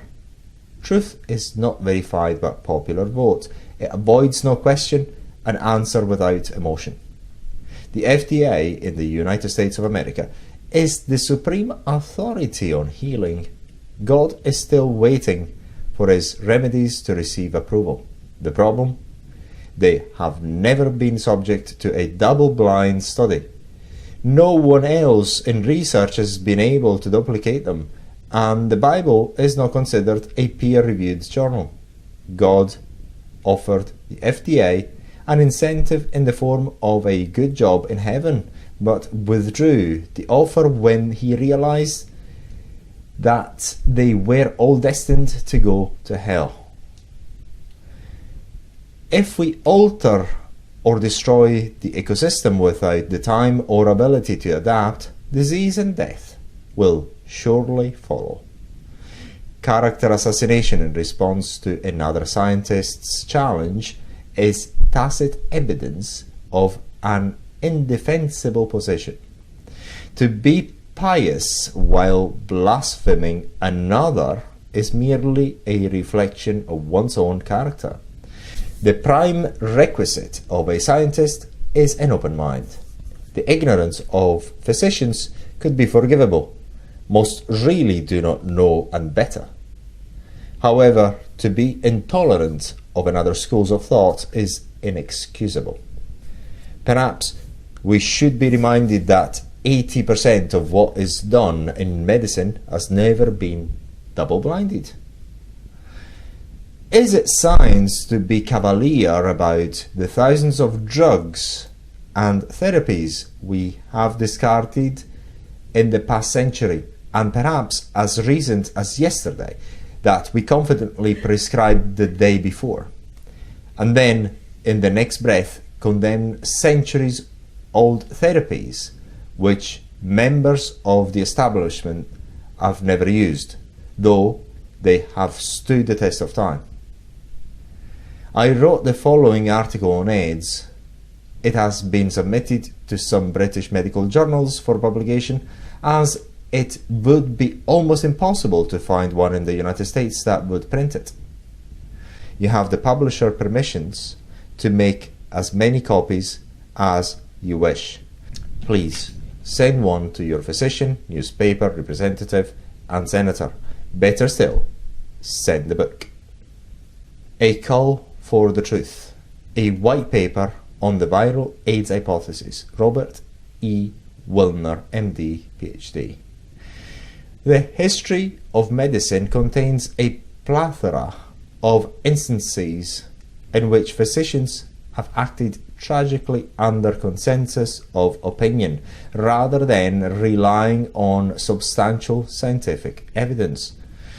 This practice has its origins in the long-held concept that medicine is an art rather than a science.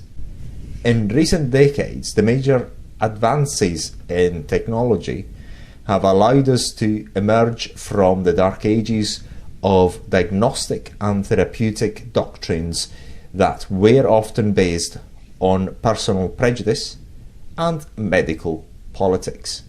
Unfortunately, we have also fallen victim to fraudulent scientific papers because of the inherent trust we place in our colleagues engaged in arcane areas of medical research.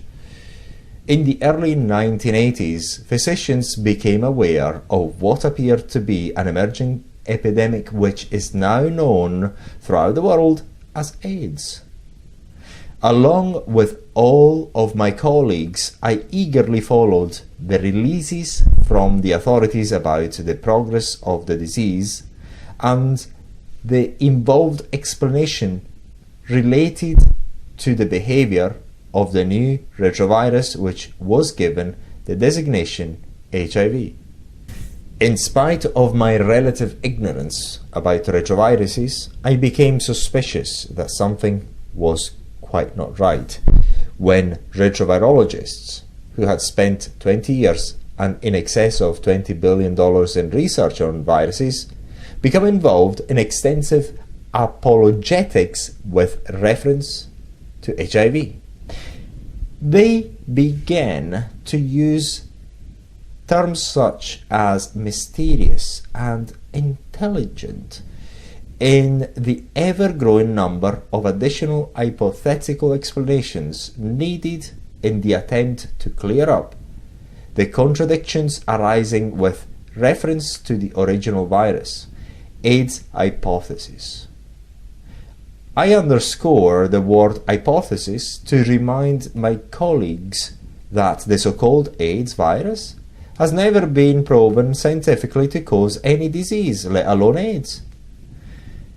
Every scientific pronouncement is without laboratory proof and is mere supposition. Allow me to be presumptive enough to speak on behalf of some of our most respected colleagues in the area of research on AIDS. Dr. Peter Duisberg, Professor of Molecular Biology, University of California at Berkeley. The world's foremost retrovirologist, Dr. Charles Thomas, Professor of Microbiology, Harvard. Dr. Kerry Mullis, six-time Nobel Prize candidate, Nobel laureate, 1993, and discoverer of the polymer chain reaction. These are just a few of the hundreds of prominent scientists who have banded together to form the group for the reevaluation of the AIDS hypothesis. I have spent 5 years in researching as many scientific papers and lay periodicals as possible in order to try to fully understand the enigma of the phenomena called AIDS. Everything I have read and verified has confirmed the suspicions which grew out of the obvious contradictions of the hypothesis and the practical experience from treating AIDS victims. AIDS is not an enigma. Our medical texts have clearly defined the causes of acquired immune deficiencies for over 50 years. What appeared to be an emerging epidemic amongst homosexuals occurred as a result of 3 coincidental phenomena: the advent of the drug culture of the 60s, the use of amyl nitrite poppers, and the visibility of the gays is a group when they came out of the closet. If we add two other obvious factors, starvation in Africa, long recognized as the major cause of immune deficiency, and the use of AZT, the enigma of AIDS becomes crystal clear.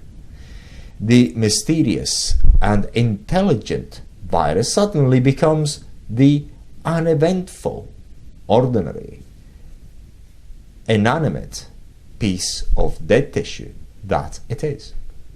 I present to you just a fraction of the facts that cry out for an immediate investigation and re-evaluation of what I now know to be the deadly deception, the viral AIDS hypothesis. Why HIV cannot cause AIDS.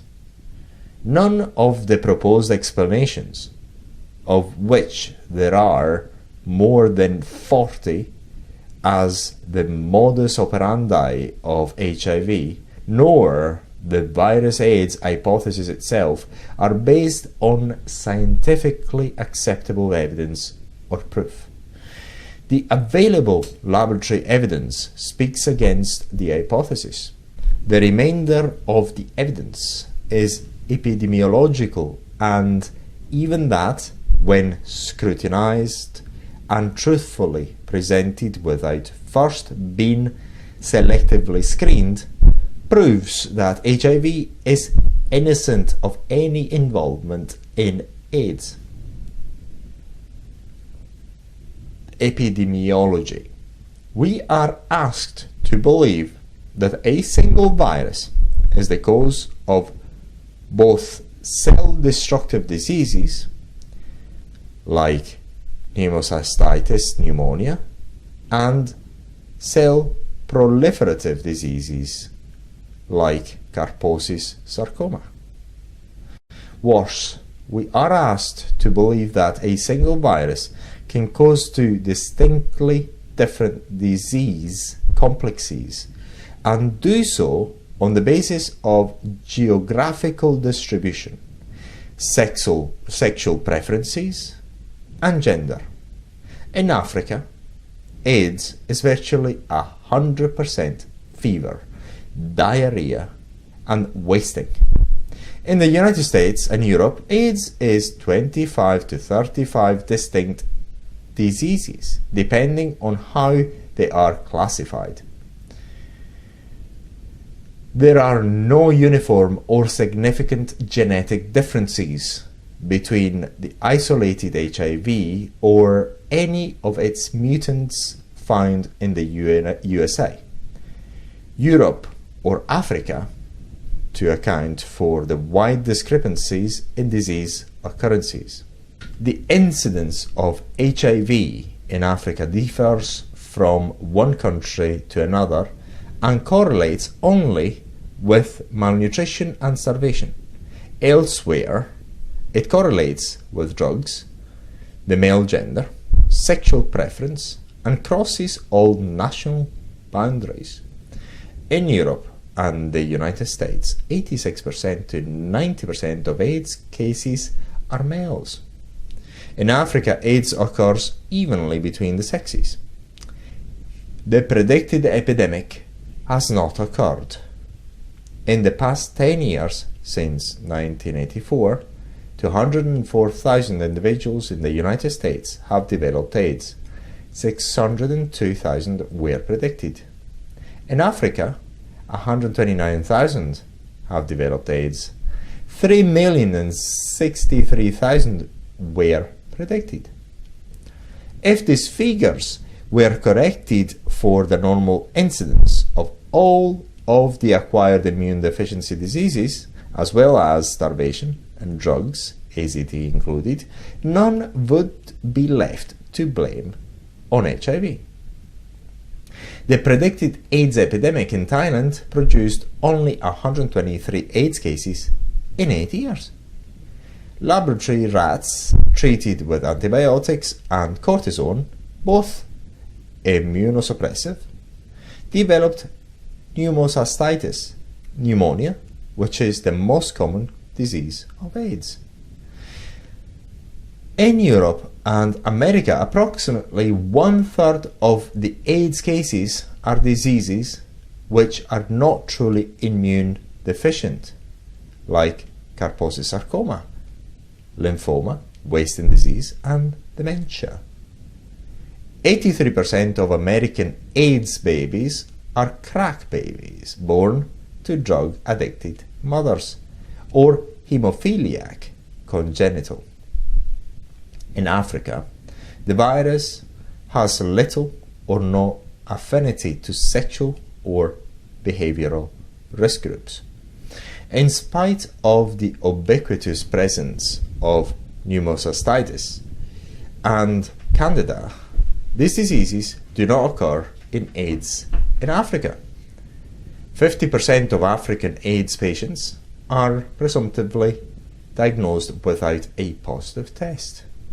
AIDS occurs mostly in the 20 to 45-year-olds, our healthiest and armed forces recruitable years.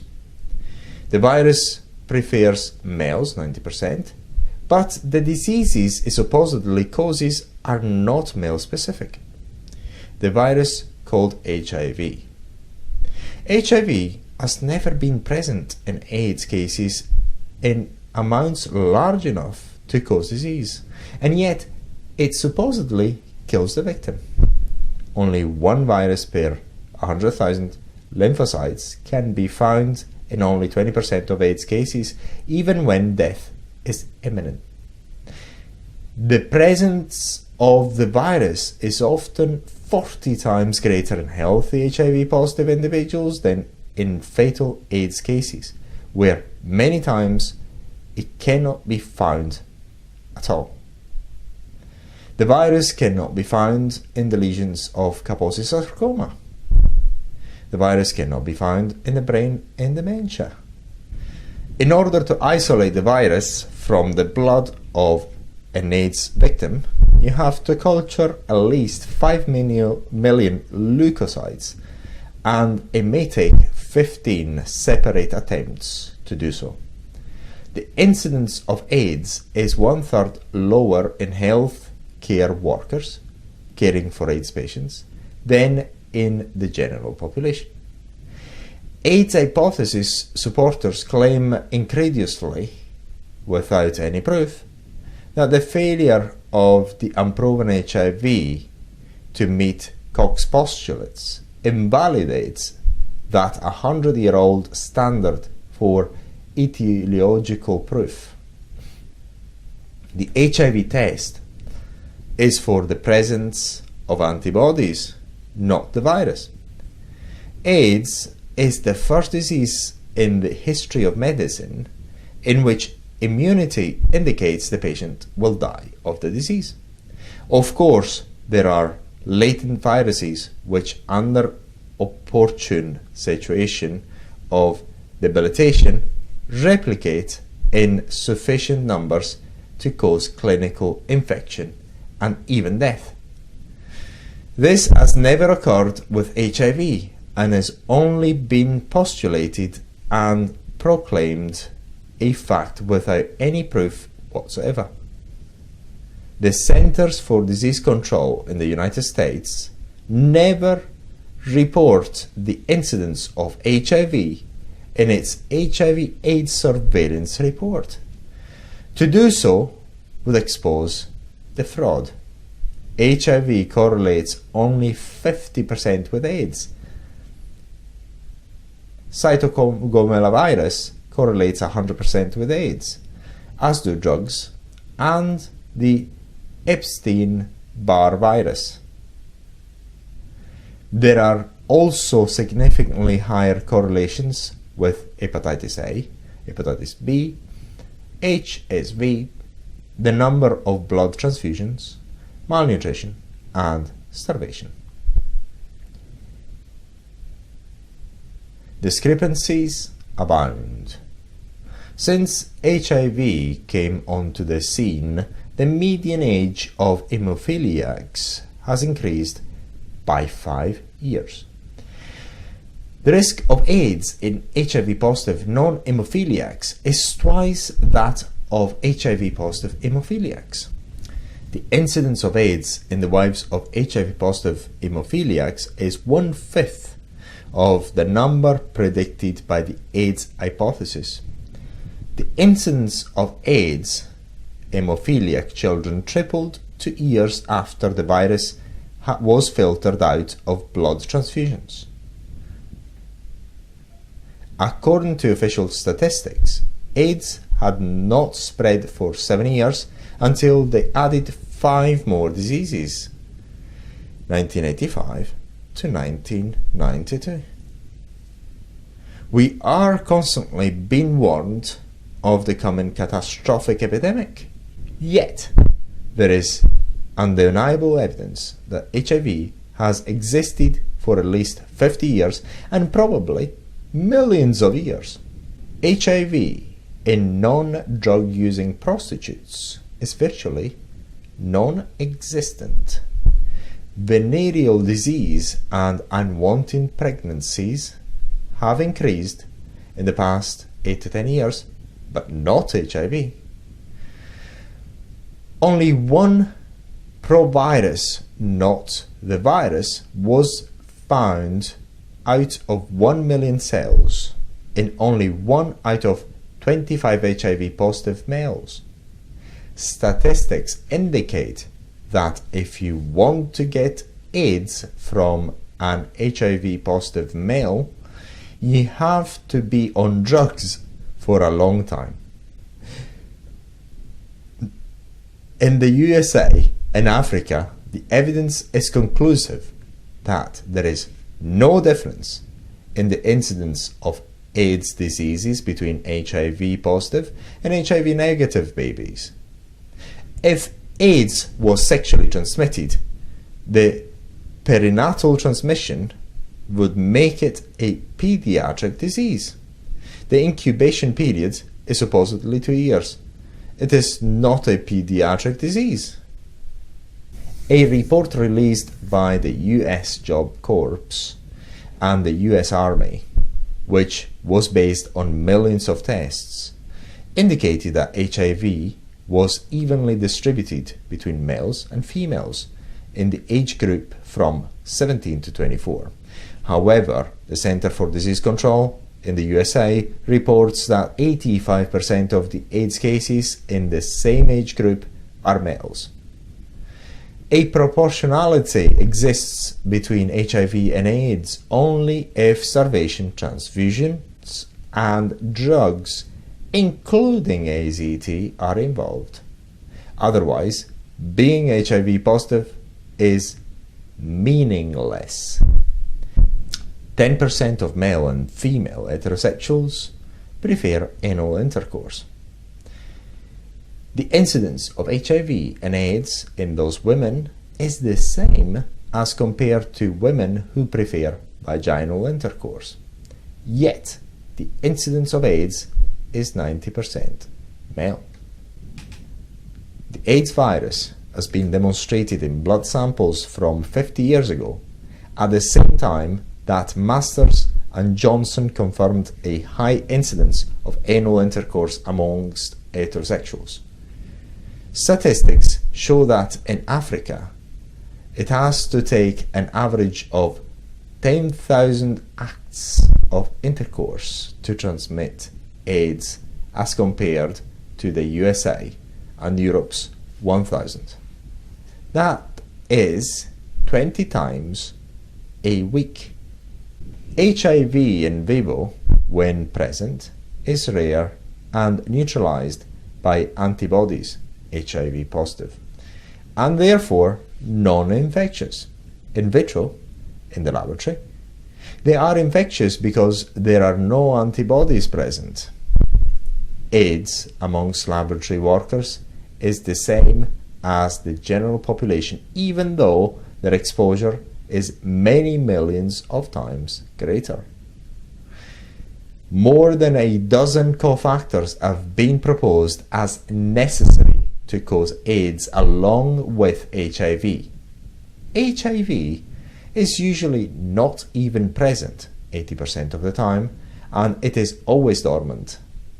AIDS diseases are claimed to be the result of the immune deficiency or autoimmunity caused by HIV. However, 4 of the major diseases, Kaposi sarcoma, lymphoma, dementia, and wasting disease, are not caused by immune deficiency. Hoffman, in 1990, in defense of his theory involving autoimmunity, wrote that all of Duisberg's paradoxes could be understood in the light of his Hoffman's model. Now, there is a brilliant scientist. Let's make Duisberg responsible rather than the virus, AIDS hypothesis. The autoimmune theory of Hoffman fails to explain Kaposi sarcoma, lymphoma, dementia, and wasting disease. The specific diseases related to specific behavior, i.e. poppers, and Kaposi sarcoma. The incredible differences in the types of diseases between the HIV-infected groups, the bias for males, and the 80% to 98% HIV positive who haven't developed AIDS since 1984. One really bright group of scientists argued for the concept, never demonstrated, of the formation of antibodies against the HIV antibodies. If we accept their theory, then all viruses could cause AIDS. Gallo, whose memory lapsed about having stolen Montanier's virus, for which he was declared guilty of scientific misconduct by its peers, claims to have observed HIV killing primary T cells. Montagnier, his co-discoverer, published a paper declaring the exact opposite the same year, 1984. Gallo, without any scientific evidence and in direct contradiction to the 20 years of knowledge gained from the intensive and conclusive $20 billion study of retroviruses during Nixon's war on cancer, claims that HIV retrovirus kills its host cell, which it absolutely needs in order to reproduce. The conversion of RNA to DNA requires the mitosis of the host cell, not its death. The very reason that retroviruses were investigated as probable cause of cancer was their non-cytocidal replication. Gallo patented a technique of indefinitely reproducing T cells in culture and hypothesizes that the T cell line has developed a resistance to be killed by HIV. However, this has always been basically true of every T cell line. It is claimed that 50% of HIV-infected individuals are supposed to die over a 10-year period. In Africa, only 0.3% die each year, which means we still have to wait 150 years for 50% to die.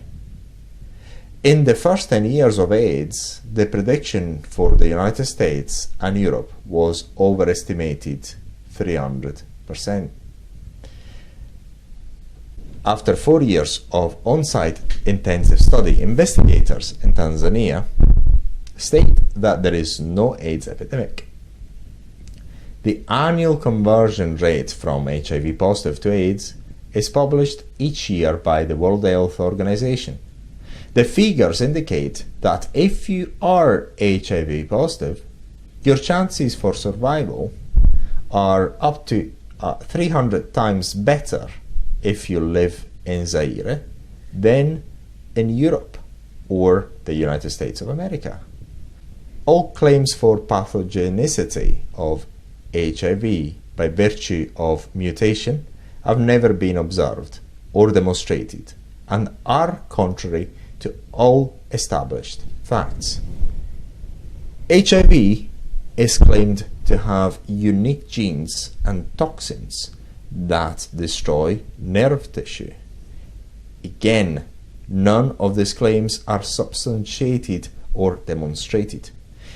The RNA information structure and function of HIV do not distinguish it from other retroviruses. The simian immunodeficiency virus, SIV, which is claimed to cause AIDS-like diseases in macaques, is being cited to argue support for the virus AIDS hypothesis. However, SIV is only 40% similar to HIV, causes diseases 15 times more effectively in 1/10 of the time, does not stimulate antiviral antibodies, does not deplete T cells, produces an entirely different spectrum of diseases, and only does so in laboratory macaques and not naturally in the wild species. So much for a supposed analogy. The real causes of AIDS. The first edition, 1952, of the Merck Manual listed the causes of acquired immune deficiencies in the order of occurrence: malnutrition, drugs, radiation. The incidence of AIDS in Africa, which is completely different from the 20-odd diseases in Europe and the United States of America, and is characterized as diarrhea, fever, and wasting, correlates virtually 100% with malnutrition, starvation, and parasitic disease. The incidence of drug use, like street drugs, used orally or intravenously, of all types, amyl nitrides, poppers, and other immune suppressive medical drugs, particularly AZT, correlate virtually 100% with the development of AIDS in Europe and the United States. These factors have been proven sufficient to cause the disease of AIDS. HIV is a sometimes present, innocent bystander that has yet to be proven necessary for anything that is occurring. Research by a respected group of Australian scientists have declared the test for HIV as scientifically invalid. They have found that malnutrition, multiple infections, malaria, multiple sclerosis, tuberculosis, the flu, and the measles can result in a positive test. In Russia, screening with the ELISA test resulted in 30,000 positive tests, yet only 66 could be confirmed with a Western blot. Imagine the medical carnage being caused when individuals, because they once had measles or the flu, are falsely diagnosed as having a virus which has never been proven to cause any disease, are given a drug which will kill them. The incidence of AIDS in hemophiliacs drops dramatically when the protein contaminants in the added factor 8 is refined 3 times. Rare anecdotal cases of AIDS that were supposedly outside the risk groups have been sensationalized in the press throughout the world. The cause of death was cited as AIDS due to HIV infection, but a closer look tells a different story. An 18-year-old hemophiliac, Ryan White, died of internal bleeding and had been treated extensively with AZT, which causes AIDS. See package insert. Paul Gunn, a 77-year-old blood transfusion recipient, died in 1989 Although the transfusion, which was given in 1982, was not demonstrated to have HIV, it was blamed for his death. Gann had a 5-vessel bypass surgery in 1982, bypass surgery again in 1983, and in 1989 was hospitalized for a fractured hip, developed pneumonia, and died. How many times has this happened in virtually every doctor's practice before AIDS? Yet his death was blamed on AIDS.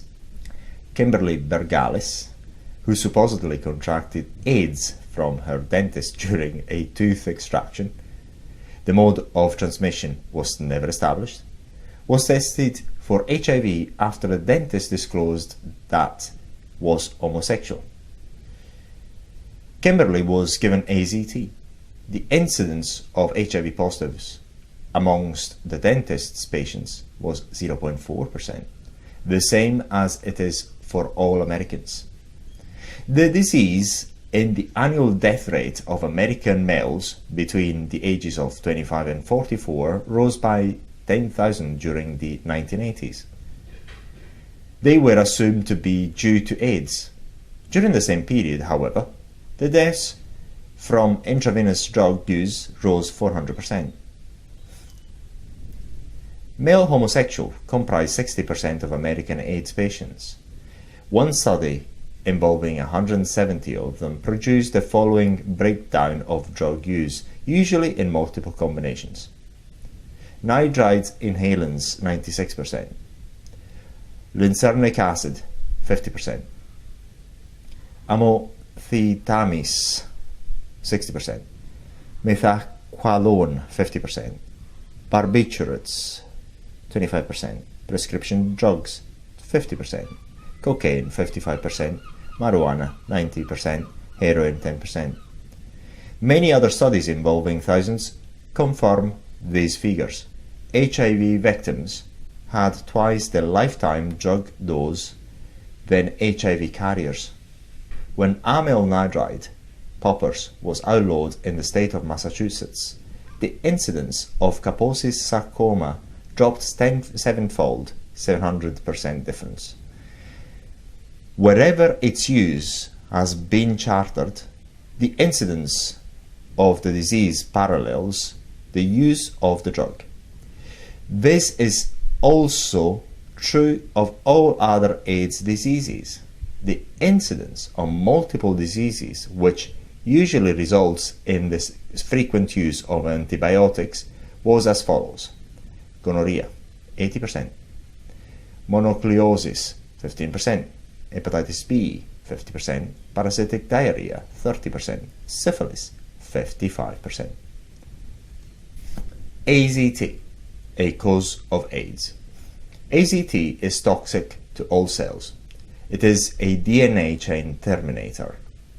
An independent laboratory found AZT to be 1,000 times more toxic than shown in the studies performed by the National Institutes of Health, and the manufacturer borrows welcome.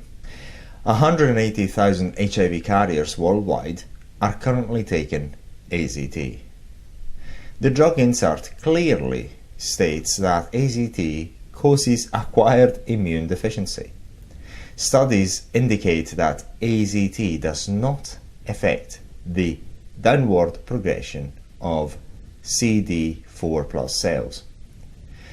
Human and animal tests indicate that AZT causes severe depression, potentially fatal, in the production of red and white blood cells, muscle atrophy, polymystosis, lymphomas, hepatitis, dementia, mania, ataxia, encephalopathy, seizures, and impotence. It is carcinogenic in mice. Although it is well known that disease from drug use is dose-related, this fact has been largely ignored in epidemiological research. The only controlled study on AZT was discontinued after 4 months, supposedly because the beneficial effects were obvious. This study is a prime example of medical corruption. The AZT group received transfusions 6-1 over the control group. The two groups were not matched or staged. Other concomitant medications were used. Drug sharing occurred between the AZT and placebo groups. The AZT group had 56 side effects and the placebo group had 31 side effects. This could only occur if the code had been broken, thus making the study useless. The code was broken the first week. The ultimate outcome of the study and others performed since indicate that AZT actually triples disease risk. The administration of AZT adds new, various and fatal disease risks. These include serious anemias requiring life-saving transfusions, leukopenia, and death, 20% in 9 months on AZT. Studies clearly indicate that AZT accelerates progression to death, increases the incidence of lymphoma 3,000%, and does not prolong life. Several studies have revealed recovery of cellular immunity and general improvement when AZT was discontinued. In spite of these facts, the FDA has not recalled AZT. The AIDS virus has been called mysterious, intelligent, strange, not ordinary, unpredictable, and inconsistent. Compared to the unpredictability of the virus AIDS hypothesis, the drug AIDS hypothesis accurately predicts drug-specific diseases distinctively to the type of drug. AIDS diseases occur in HIV-free individuals, but are simply reported under their old names instead of being called AIDS. Physicians have been victimized by less than scientific, self-serving researchers and politicians who mouth hypotheses as though they were truth and present half-truths which convey misleading conclusions. As a result, other scientists continue their expensive and fruitless search for sharks in the desert. Meanwhile, hundreds of thousands and eventually millions will continue to die from lack of knowledge as to the true causes of AIDS and iatrogenic death from AZT. It is time for physicians to remove the art of medicine mask of protection from criticism and boldly show their faces as true scientists. We must demand an immediate re-evaluation of the virus AIDS hypothesis in the interest of our patients and our sacred obligation to, above all, do no harm. Robert E. Wilner, MD, PhD, April 1994. Comments of a noted journalist. In a deadly conspiracy of silence, the medical establishment is ignoring powerful evidence that HIV does not spread sexually and may in fact be harmless. As a scientist, you do not mold your theory to fit your assumption. You assume nothing and let the facts fall where they may. Eventually, you may have a theory, and once you do, your duty as a scientist is to throw it into the lion's den of scientific scrutiny, peer review. If it is correct, it will prevail. If not, it deserves to disintegrate. Celia Farber, Senior Editor, Spin Magazine. June 1992. Comments of a noted author. My prediction is that in the next 3 years, the definition of AIDS will continue to expand. This will increase the numbers of cases being reported, and it will convince most people we are suffering from a new plague.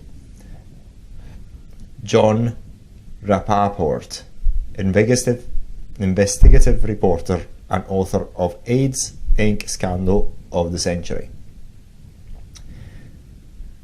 In 1992, 3 years later, 5 more diseases were added to the list of AIDS disease group, including tuberculosis, thus expanding an epidemic which had stalled for several years. The Areton Soap by Andreas Russo.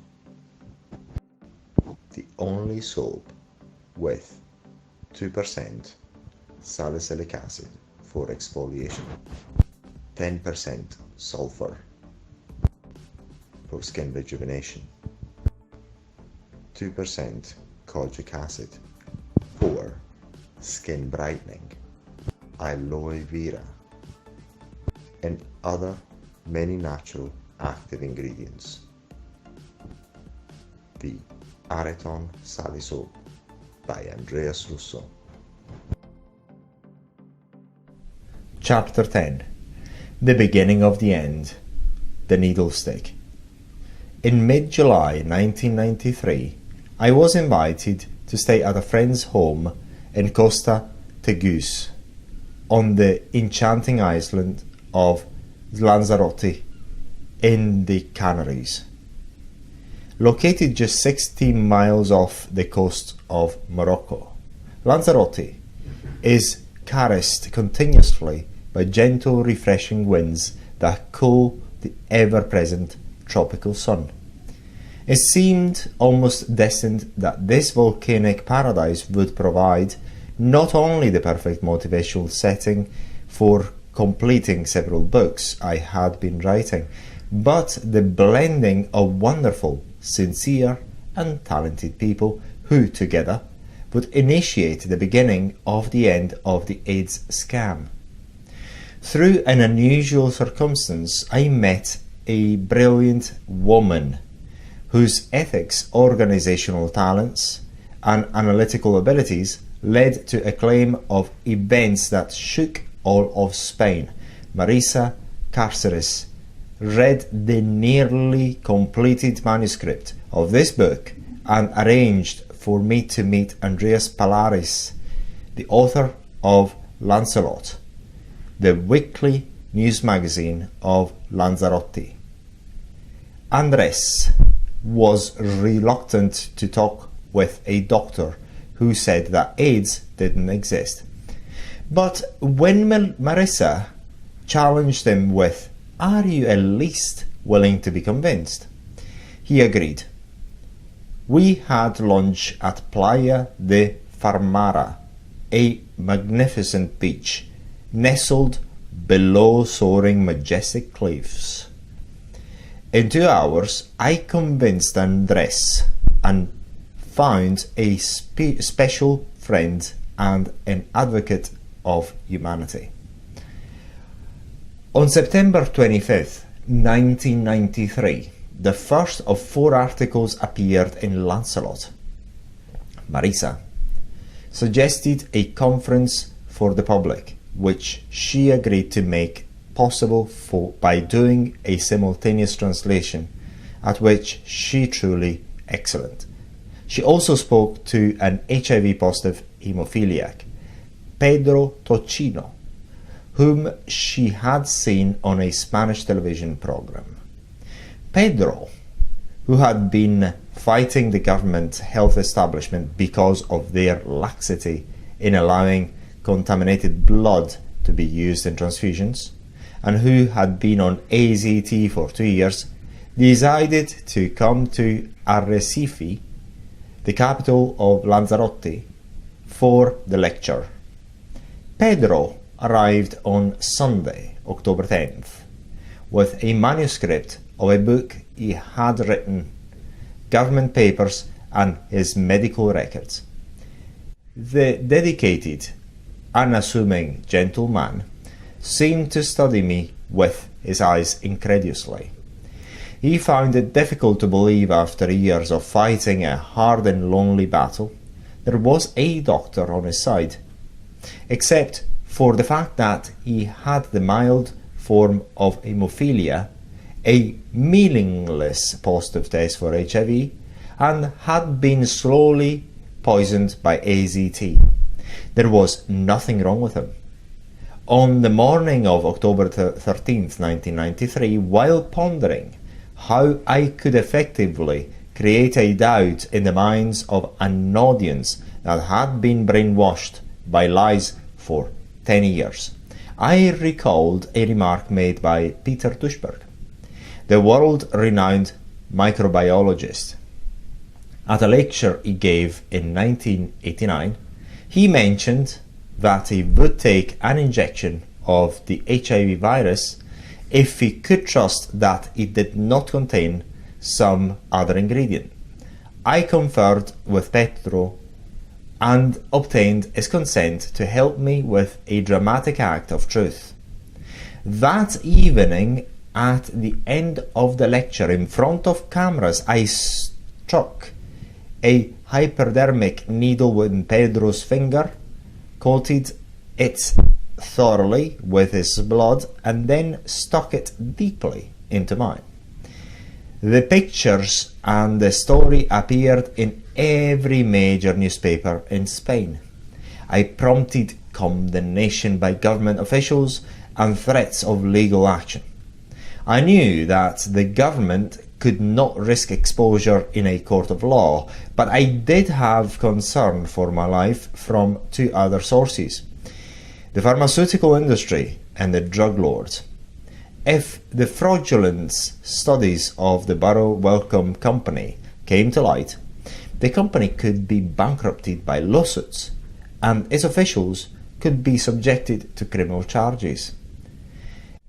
If addicts and potential drug users knew that it was drugs that caused AIDS, it could cost the illegal drug trade billions of dollars as well. Several television stations called with requests for me to appear.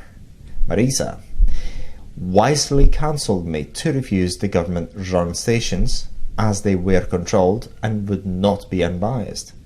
We accepted the request from the independently run Antena 3 to appear on the most popular morning television show in Spain, which is hosted by Pepe Navarro. Marisa agreed to go with me to Madrid in order to translate so that nothing I said would be misquoted. My appearance was negotiated by Marisa. We asked only for expenses, that the segments be live, and that I could review the questions before the show. They asked that I be willing to stick my finger again with Pedro's blood on camera. We met with Pedro Navarro on October 21st, the evening before the show. He was at first skeptical, but after asking extremely intelligent questions for over 2 hours, his interest and attitude changed to one of great concern over the facts I presented. We called Peter Duisberg at the University of California so Pepe could speak to him directly. Pepe asked him if he could send a fax giving his support to my position on the AIDS scam. The following morning, I was told that the station no longer required me to repeat the finger stick on camera. Peter Duisberg's fax and the copy of the Sunday Times of October 3rd, 1993, which I had brought with me, was displayed on television. The front page headline, African AIDS Plague, a Myth, and the two-page headline on pages 10 and pages 11, The Plague That Never Was viewed by millions throughout Spain. The viewers' telephone calls were 4-1 in favor of my position on the AIDS scam. While in Madrid, I was interviewed by Pronto, the most popular weekly magazine with 4 million readers in Spain. The 3-page article entitled "Robert Wilner, the virus HIV does not cause AIDS" was very favourable and honest. It contained coloured pictures of the now famous finger stick and the Sunday Times headline. Offers of publication of this book have been made by companies in several countries.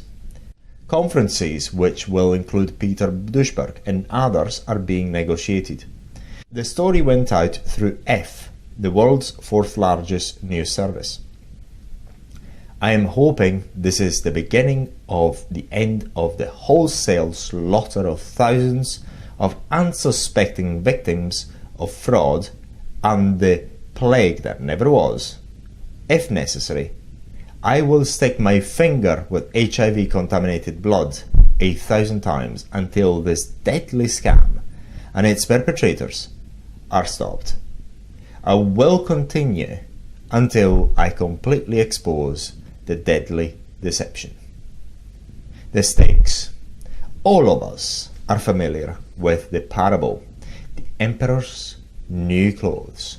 It teaches us about honesty, especially of being truthful unto ourselves, to recognize our own intelligence, judgments, and instincts. It warns us of the folly of going along with the crowd and of being dissuaded from our good senses by charlatans. It was the innocence and honesty of a young child that could not be deceived by the delusion that had embraced the entire population and that finally exposed the fraud of the king's dishonest tailors. The scenario of the AIDS Watergate is similar, but far more complex. It is not a lack of honesty that allowed the deceit to pass undetected by most practicing physicians. It was probably an undiscriminating trust of our research colleagues engaged in the arcane study of retroviruses, about which most of us have only a rudimentary knowledge. Our gullibility and vulnerability was increased by our desire to benefit our patients, as well as our professional and national pride. As for our colleagues in the field of retrovirology, some could have conceivably lacked the necessary knowledge and simply relied upon what they read in their journals. But, as you will learn, many went along out of fear, personal gain, or both. Admittedly, in real life, deception is sometimes more easily accomplished, but much more difficult to expose when perpetrated by individuals possessing highly specialized knowledge and a position of authority. This is especially true when it deals with the difficult subject of proving cause and effect in a highly specialized field in science. It is even difficult for other scientists in allied fields to be aware that a scam has been committed. The king's dishonest tailors of the story have in real life been replaced by a small group composed of a few research retrovirologists, pharmaceutical entrepreneurs, physicians, and high government officials. The spoils remain the same: dishonestly earned profit, power, and fame. The cost to the victims is not the embarrassment and shame experienced by the populace in the story. In real life, the unimaginable and incalculable price has been and remains unwarranted fear, human debilitation, degradation, and genocide. The victims of the deceit include those suffering from the real causes of AIDS, like malnutrition, starvation, and drug abuse, as well as hemophiliac children and the sufferers of at least 25 other diseases, and that number is growing yearly. In all of these instances, a benign virus has been falsely implicated, even though not one shred of scientific evidence exists to prove it. Also affected are entire subgroups of our population based on ethnic origin, color, sexual orientation, and even social or antisocial lifestyles. Tragically, this hoax deprives all individuals who are found to be HIV positive of the true benign nature of its meaning with reference to the virus itself. Therefore, they are denied proper treatment and subjected to iatrogenic, medically caused illness and death. The psychological impact is so incredibly profound that many victims of this fraud have committed suicide or given up hope and thus succumbed to a disease they may have otherwise rather easily conquered. The protagonist is no longer the innocent child that awakened the minds of the people and their king.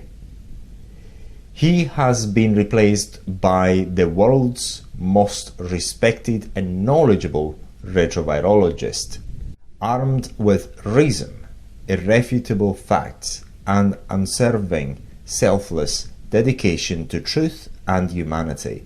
Dr. Peter Duisberg has exposed this monstrous fraud. The pride to the scientific community is loss of credibility, loss of countless billions of dollars in misdirected and fruitless research, and undeserved honors and profits to despicable scoundrels and murderers. We have tolerated by our lack of scrutiny and diligent application of our scientific criteria the suppression of independent scientific thought and investigation. We have permitted the persecution and humiliation of some of our best and bravest colleagues, like the king's subject in the story. We have allowed our minds to be enslaved. For us, it is a much greater fault because of our professional responsibility and training. It is our obligation to be constantly questioning and asking for verification of all concepts and claims. In this, we have failed. We are forced to bear some of the guilt for the deception of the public and our religious and political leaders. The cost to the people is the deprivation of their constitutional rights of life, liberty, and the pursuit of happiness. Loss of life. Death is occurring from misdirected research and the consequent application of incorrect treatment and the delay in applying appropriate treatment. Loss of liberty. The fear engendered by this imaginary, artificially constructed epidemic and its supposed cause has fostered prejudice and panic. This has wrought a reaction of violence and has isolated entire segments of our population. Fear, as it usually does, prompts us to relinquish our rights. There are already attempts by the government to impose mandatory testing and the consequent restrictions that would be, and in some cases already have been, imposed on individuals with HIV and AIDS. The pursuit of happiness. This is perhaps the most tragic aspect of this fraud. The diagnosis of being HIV positive or of having AIDS implies that it is incurable, was transmitted sexually, or contracted through needles or by transfusion. It places the individual in a prison of the mind. The victim lives constantly in the shadows of death, the despair of hopelessness, and the pain of isolation.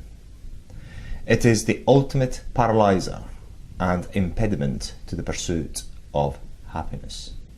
Indeed, as in any tragedy, one can always find some redeeming benefits, not from the perpetrators of the crime, but from the community at large and from the lessons to be learned. It has brought out the humanity in many of us, in that over 16,000 organizations have been formed to help our fellow humans.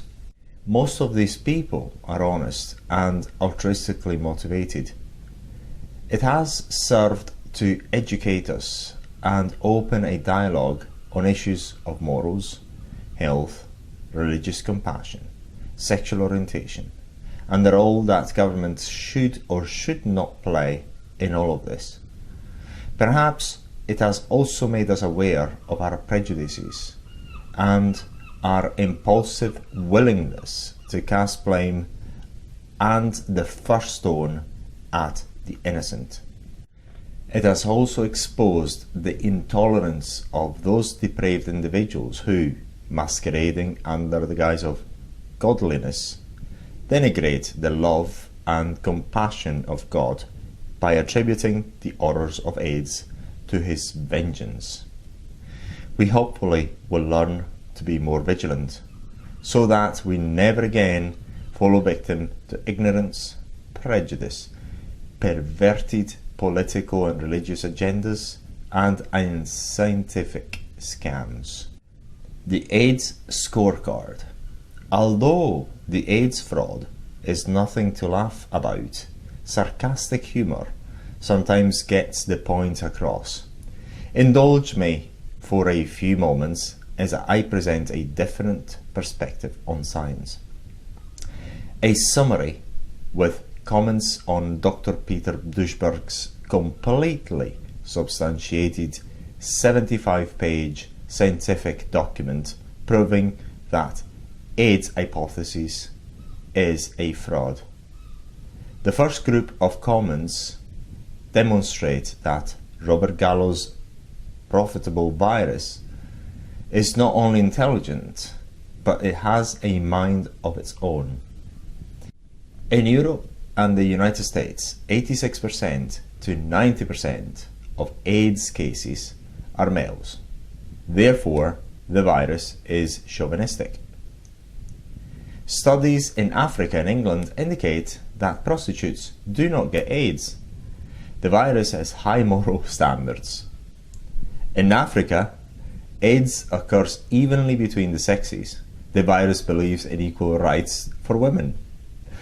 AIDS occurs mostly in the 20 to 45-year-olds, the healthiest and recruitable years for the armed services. I think the virus is trying for a Nobel Peace Prize. In Europe and America, approximately 1/3 of AIDS cases are diseases which are not immune deficient, like Kaposi's sarcoma, lymphoma, wasting disease, and dementia. The virus is diversifying in case immunity goes out of style. In Africa, AIDS is almost 100% fever, diarrhea, and wasting. But in the rest of the world, it is approximately 25 different diseases. The virus does not believe in equal opportunity in this case. The presence of the virus is often 40 times greater in healthy HIV positive individuals than in fatal AIDS cases. In this case, the virus is deserting sinking ship. The dirty rat, but perhaps it prefers long-term friendships. 83% of American AIDS babies are either hemophiliacs, congenital bleeders, or crack babies born to drug-addicted mothers. The virus is an addicted vampire. In Africa, the virus has little or no affinity for sexual or behavioral risk groups. The virus must be puritanical. Perhaps apartheid is responsible. The predicted AIDS epidemic in Thailand produced only 123 AIDS cases in 8 years. They gave an epidemic and nobody showed up. Or perhaps the virus was tired. 50% of American AIDS patients are presumptively diagnosed without a positive test. Medicine is producing a new film called Presumed Guilty. The virus prefers males, 90%, but the diseases it supposedly causes are not male-specific. Maybe they are unisex. The virus has never been present in AIDS cases in amounts great enough to cause disease, and yet it supposedly kills people. Perhaps it's Sylvester Stallone or maybe Arnold Schwarzenegger. Most of the time the virus cannot be found in patients with AIDS. It is invisible. The virus cannot be found in the lesions of Kaposi's sarcoma. I never heard the song "I've Got You Under My Skin." The virus cannot be found in the brain in dementia. It works by mental telepathy. In order to isolate the virus, you have to culture at least 5 million leukocytes, and it may take 15 tries. It ain't a cultured virus. It ain't even common. The incidence of AIDS is 1/3 lower in healthcare workers caring for AIDS patients than in the general population. The answer to AIDS is go to medical school. Laboratory rats treated with antibiotics and cortisone, both immunosuppressive, developed pneumocystitis pneumonia, which is the most common disease of AIDS. Imposters. How dare they? Gallo will sue for misrepresentation. AIDS hypothesis supporters say that the failure of the unproven HIV to meet Koch's postulates invalidates that 100-year-old standard for proof of causation. Yes, guesses are right and proof is wrong, black is white, and so forth. The HIV test is for antibodies. That means the immune system is working. Great. Let's pack your bags and go home. So, sorry, Dr. Gallo, I forgot your bank account isn't full yet. The Centers for Disease Control in the United States never report the incidence of HIV in its HIV/AIDS surveillance reports. Maybe the virus or somebody else paid them off.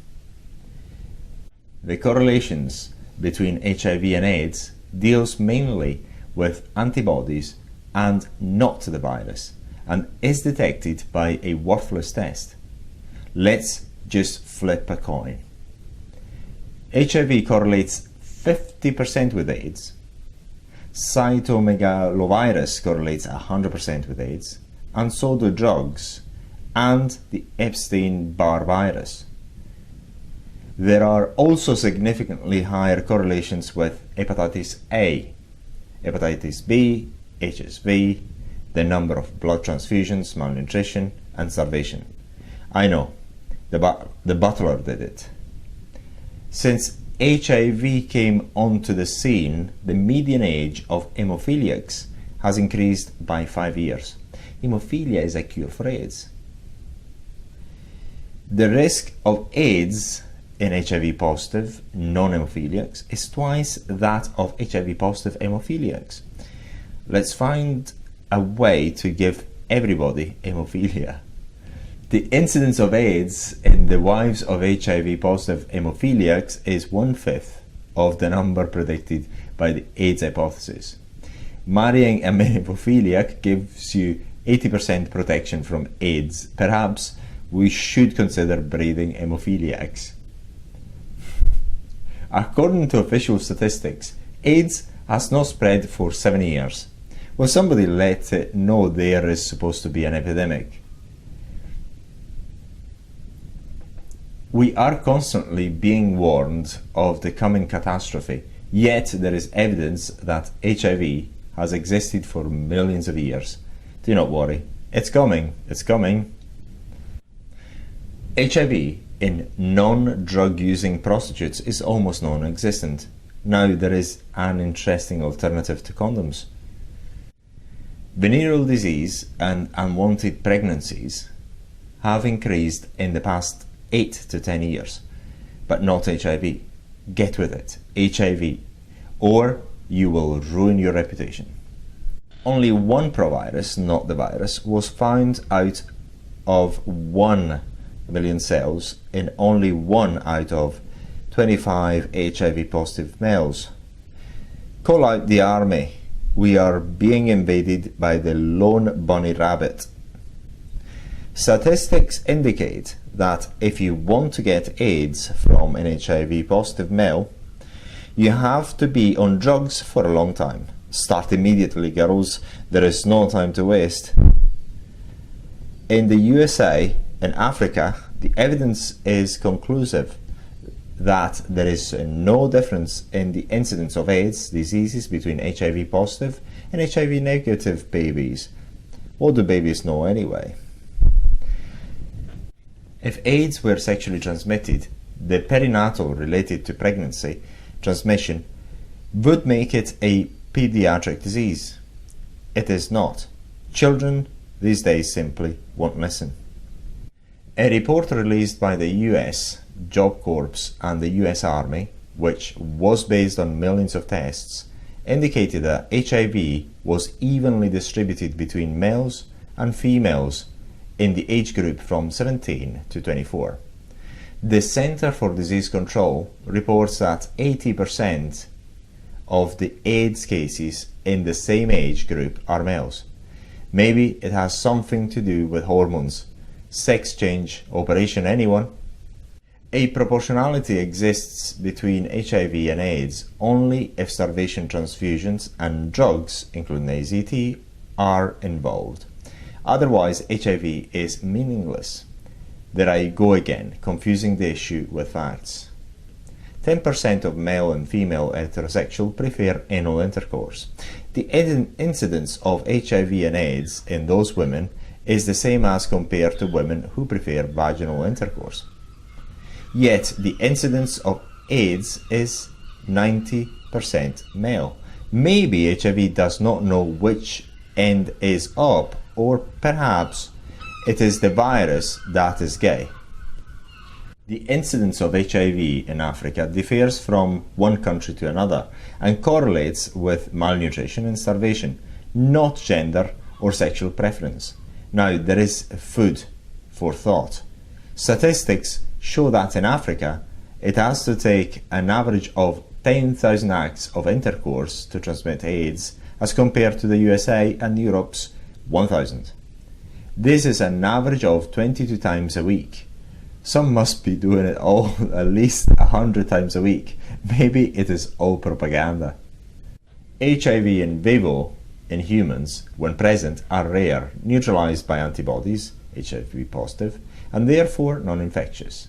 In vitro, in the lab, they are infectious because there are no antibodies present.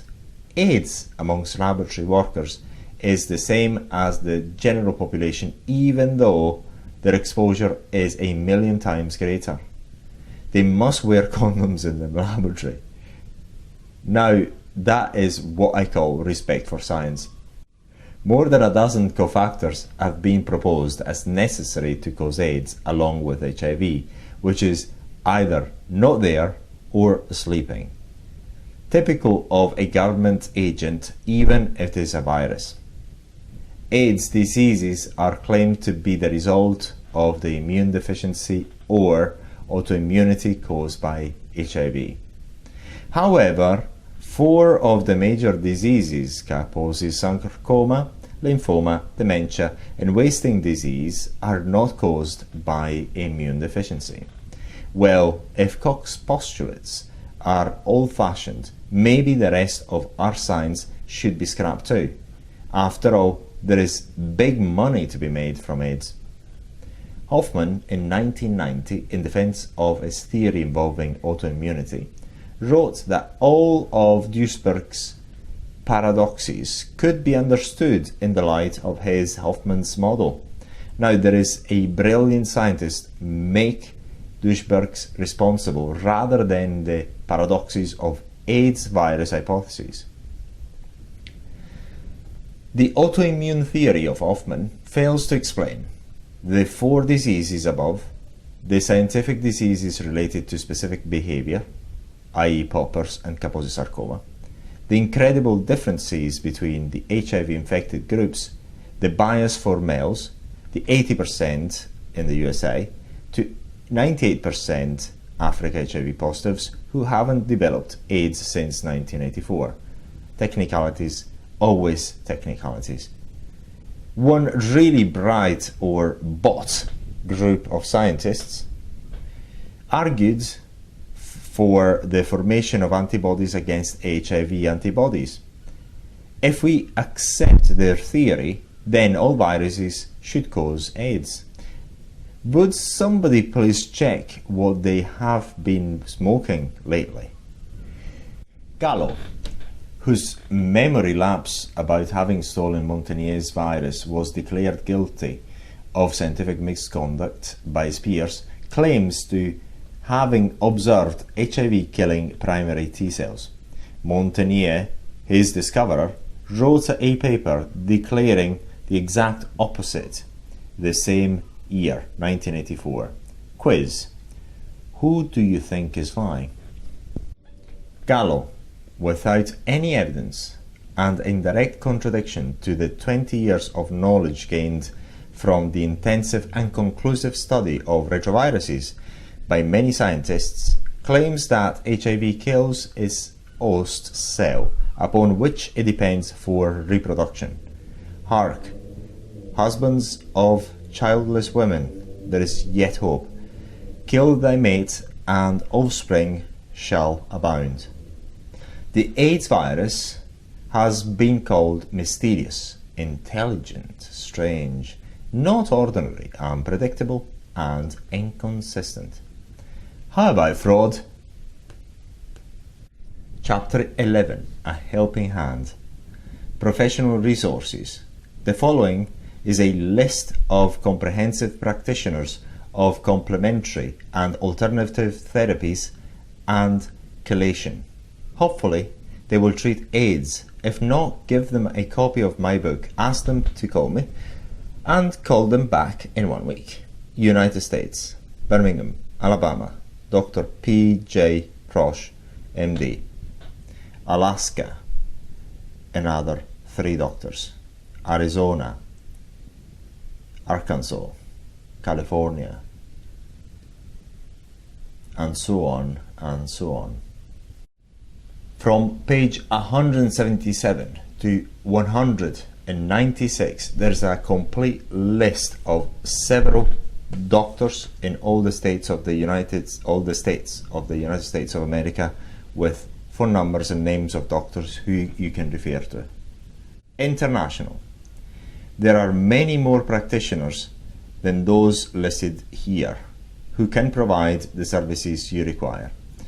These practitioners can always refer you to one of their colleagues whose offices may be more accessible or offer a therapy that they do not. They very often will direct you to a professional organization in your country which has a complete listing.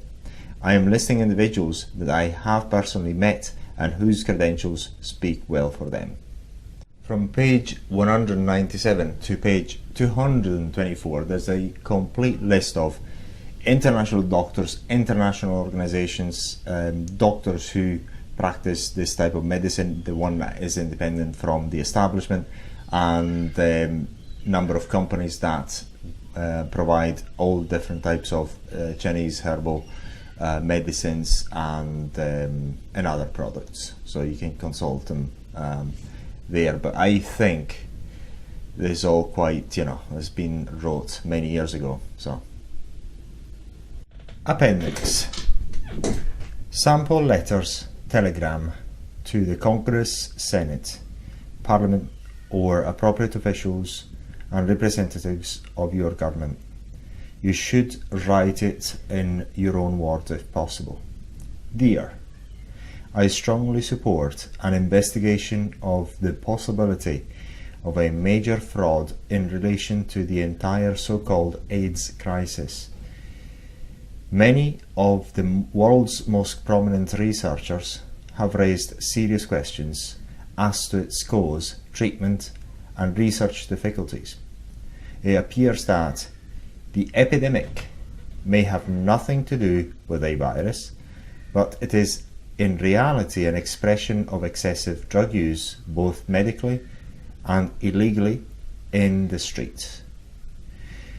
Please read the enclosed paper, which documents the major discrepancies and distortions upon which the hypothesis is based. Doctors Peter Duisberg and Charles A. Thomas Jr. head a group of over 500 scientists who are demanding a re-evaluation. Officials in government agencies who have a substantial financial interest in AIDS testing have used the most disgraceful tactics to prevent an investigation into this matter.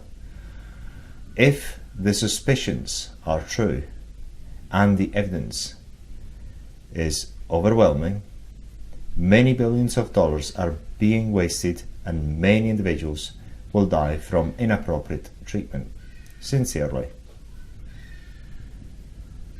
P.S. Please read the enclosed book, Deadly Deception. Another sample letter. Dear such and such, I strongly urge a re-evaluation of the AIDS hypothesis. Evidence has been presented by leading scientists that AIDS is not caused by a virus, but by malnutrition and drugs. The drug AZT was fraudulently released for the use and is hastening death. The AIDS test is completely invalid. The serious implications demand a thorough investigation. Sincerely, such and such. The following pages contain a letter to my colleagues in the practice of medicine. I invite you to read it because I am hoping you will pass it on to the physicians in whose care you entrust your health. His comments will tell you whether he is a thinking scientist, a leader, or whether he possesses the mentality of a mindless follower. I have included a few letters to the editor of the London Times. They were written during my stay in Costa Teguise, Lanzarote, Canary Islands, Spain, while I was writing a final draft of this book. There are letters to President Clinton and to Hillary Clinton, who headed the Health Reform Task Force. It is the volume that counts, so get out your pen and jot down a few meaningful lines. It will make a difference. Correspondence. Dr. He Wilner, 4001 North Ocean Boulevard, Suite 1503, Florida 33431, 1994. Dear colleague, it is my firm belief that most physicians, like myself, enter the field of medicine because of an intense desire to spend our lives in a meaningful and gratifying endeavour. I perceived medicine as a profession of science, compassion, and dignity, which would bring the honestly earned rewards of respect, honour, and a relatively comfortable life. I believe that it was a profession that fostered independent thought, creativeness, and innovation, deeply rooted in integrity. I naively trusted that medicine rose above avarice, politics, fraud, and vindictiveness. During the 35 years that I practice medicine, I have been privileged to work with many dedicated physicians and was honoured by the opportunity to serve the profession as lecturer, president of medical associations, societies, boards, and hospital staffs. I made the decision to leave practice so I could write, do research, actively fight for informed freedom of choice for patients. I wished also to help achieve for physicians the freedom to include in the practice of medicine homeopathics, herbs, vitamins, and supplements in the prevention and treatment of disease. The political forces or organised medicine are disgracing our profession by dishonourable and unethical tactics aimed at the thousands of physicians who are repulsed by the many dangerous and ineffective drugs fostered on us by an unholy alliance with the pharmaceutical industry. More patient visits were made to practitioners of alternative therapies last year than to medical family physicians. The reason? The public is disillusioned and disappointed in our ability to treat them. Their thought processes are not hindered by the intense beliefs brought about by our allopathic indoctrination. Many of us believe that ours is the only way, that we are at the cutting edge of science. Have we lost the ability to think with an open mind as a scientist should?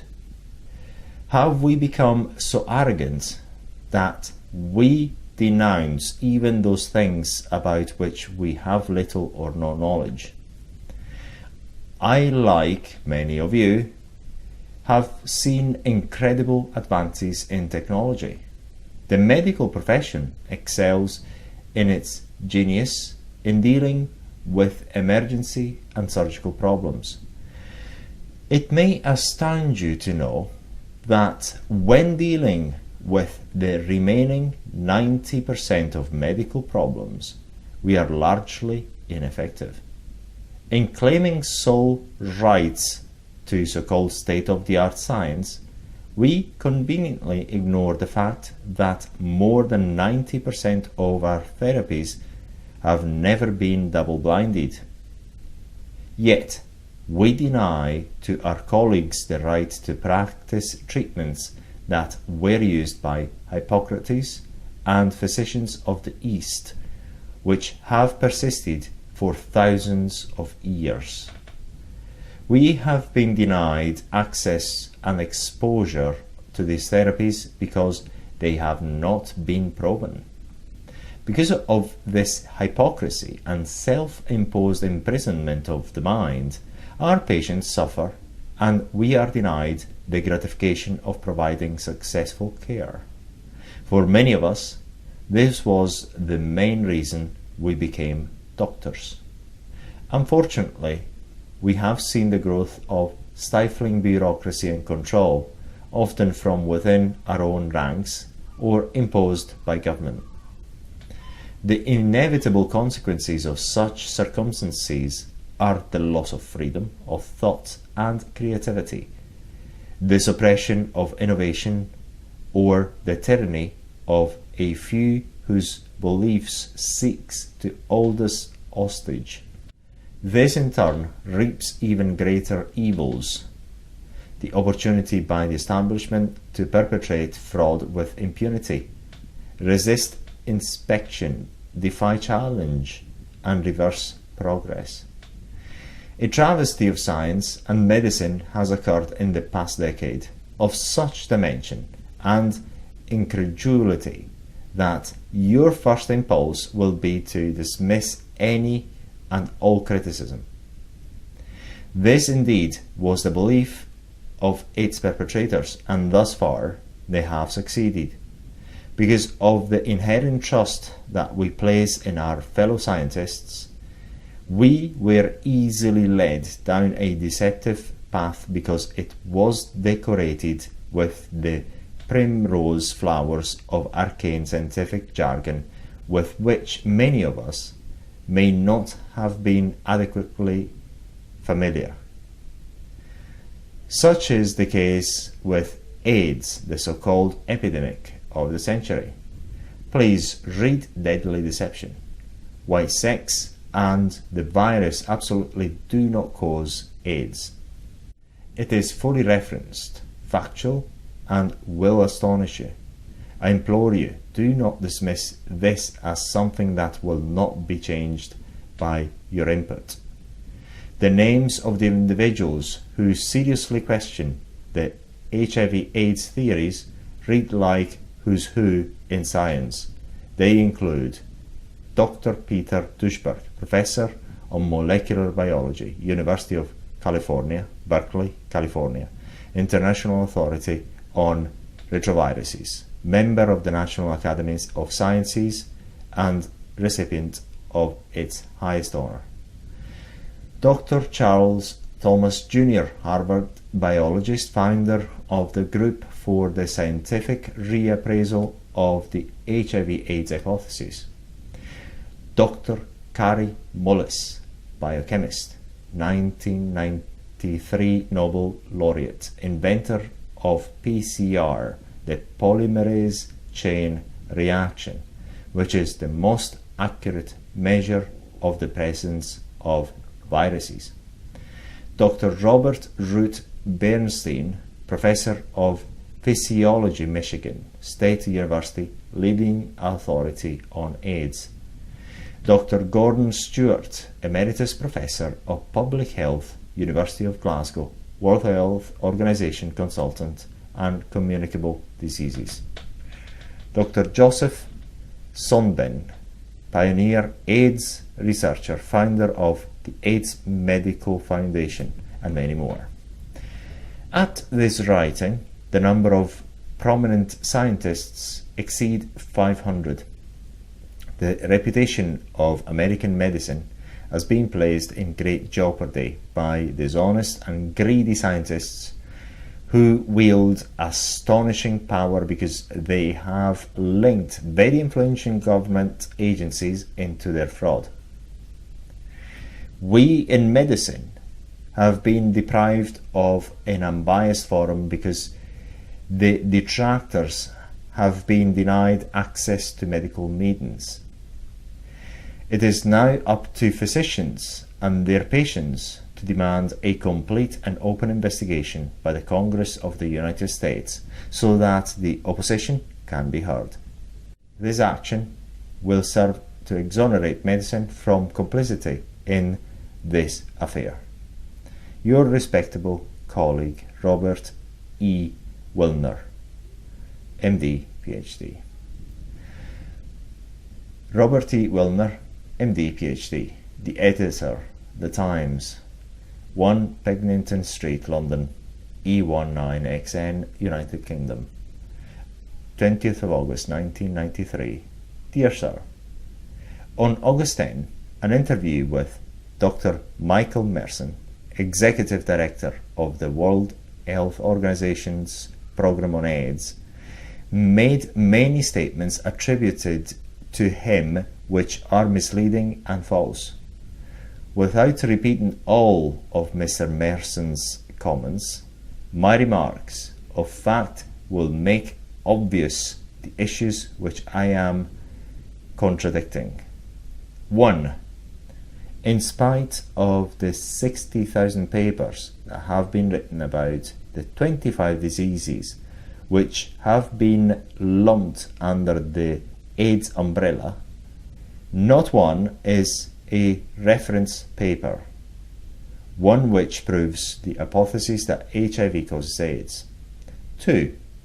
The major causes of acquired immune deficiencies syndrome have been listed in principal medical texts for over 60 years. They are starvation and malnutrition in Africa, for example, drugs, both illicit and medical, like cocaine, heroin, marijuana, AZT, amyl anhydrides, poppers, chemotherapy, etc., mostly in Europe, USA, and other industrialized nations, radiation, medical, industrial, and environmental.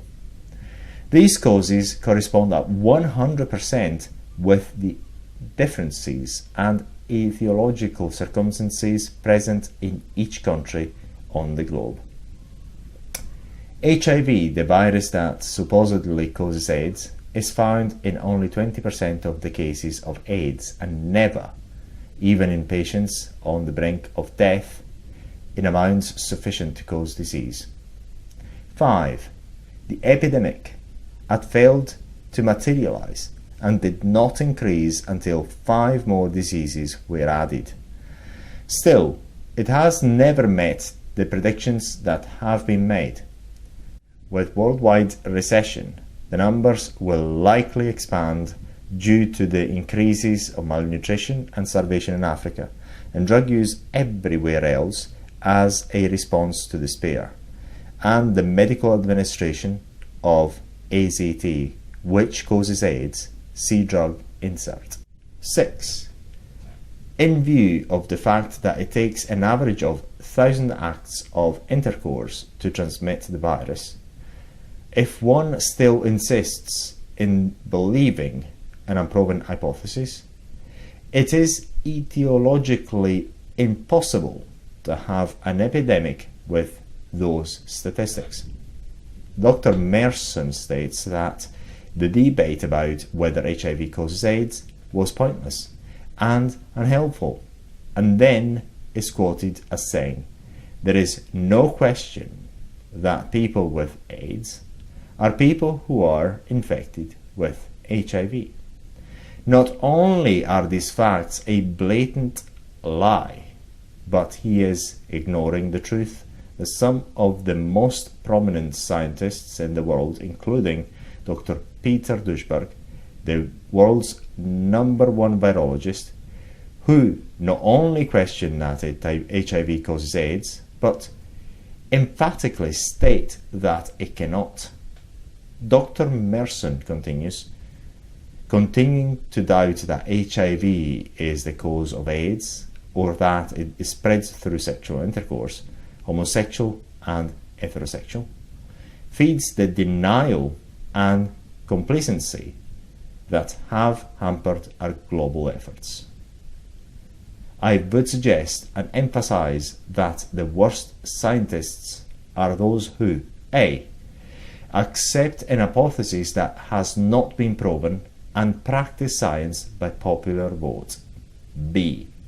refuse to re-evaluate their position in the light of the hundreds of contradictions evidenced by fact and the discrepancies that constantly arise with reference to an hypothesis originally put forth by virologist Robert Gallo, whose papers on the hypothesis have been declared fraudulent, and who had admitted to taking the credit away from another scientist. That dispute had to be settled quietly by the presidents of the United States and France, but as Dr. Duisberg puts it, it was merely an argument as to who stole the fake diamonds. C. Continue to spend billions in searching for a vaccine that is unnecessary. The purpose of a vaccine is to stimulate the production of antibodies, and the AIDS test is based on the fact that antibodies are present Thus, we are seeking to produce what we already have. In other words, AIDS is the first disease in the history of medicine in which immunity means you are going to die from it. The malign and hurled epithets at those respected, brilliant and trustworthy scientists who, at great risk and without any possible gain for themselves, seek only adherence to sound and time-tested scientific demands of proof and logic. I would like to remind Dr. Merson that a true scientist would welcome the opportunity to resolve intelligently with the incredible scientific techniques and tools available the serious plethora of evidence raised by scientists of great standing and reputation. Dr. Peter Duisberg, Charles A. Thomas from Harvard, Carrie Mullis, Nobel Prize contender, Gordon Stewart, British epidemiologist, World Health Organization, Joseph Sohanberg, founder, AIDS Medical Foundation, and Harvey Bailey, editor, Biotechnology, are just a few of the hundreds to whom I refer. Might I also suggest to the Honourable Dr. Merson that, if he reviews the scientific literature, he will find that the evidence implicating HIV as the culprit in AIDS is circumstantial and extremely poor at best. It could not be convicted in a court of law, and certainly not in a court of science. In the interests of science and humanity, why does he insist on the name-calling instead of a fair trial? The incredible trust is that the gallows and the Mersons of science, either by intent or ignorance, are now responsible for the greatest crime of all time. Millions are dying and will die because attention is drawn away from the real causes, such as drugs, starvation, and AZT. I respectfully ask that the Times review the many articles that I have been printed over the past 5 years. You will find that the advocates of the AIDS hypothesis offer mostly opinions in the form of "we believe," "we suspect," "it appears," and "we think." Those that disagree present the facts which demonstrate the absurd and untenable proportion of the AIDS hypothesis. It is my plea that you take a courageous journalistic lead in demanding a public forum in the interests of humankind, whom you strive to serve. Let the Times print an ongoing dialogue of fact, not opinion, between the adversaries. Ask Dr. Duisberg on the one hand and Dr. Gallo or Merson on the other to represent the opposing groups. When the facts have been brought to light and the incredibly wild speculations have been exposed and disposed of, it is my profound belief the public will be a better jury in determining the truth that scientists would have a vested interest in perpetuating this outrageous criminal scandal. It is my bet that Gallo and Merson will refuse. They will avoid the risk of exposure with the usual excuse of the guilty. They are public servants and the public must demand their compliance. Respectfully, Robert E. Wilner, MD, PhD. Robert E. Wilner, MD, PhD. To the editor, The Times, 1 Pennington Street, London, United Kingdom. 7th of August 1993. Dear Sir, It was with great admiration for your long tradition of honest, courageous and comprehensive reporting that I read your banner headline of 1st of August 1993, New doubts over AIDS infection as HIV test declared invalid. It is fitting that the Times be one of the few newspapers in the world to report the unfolding of the worst scientific scam in medical history.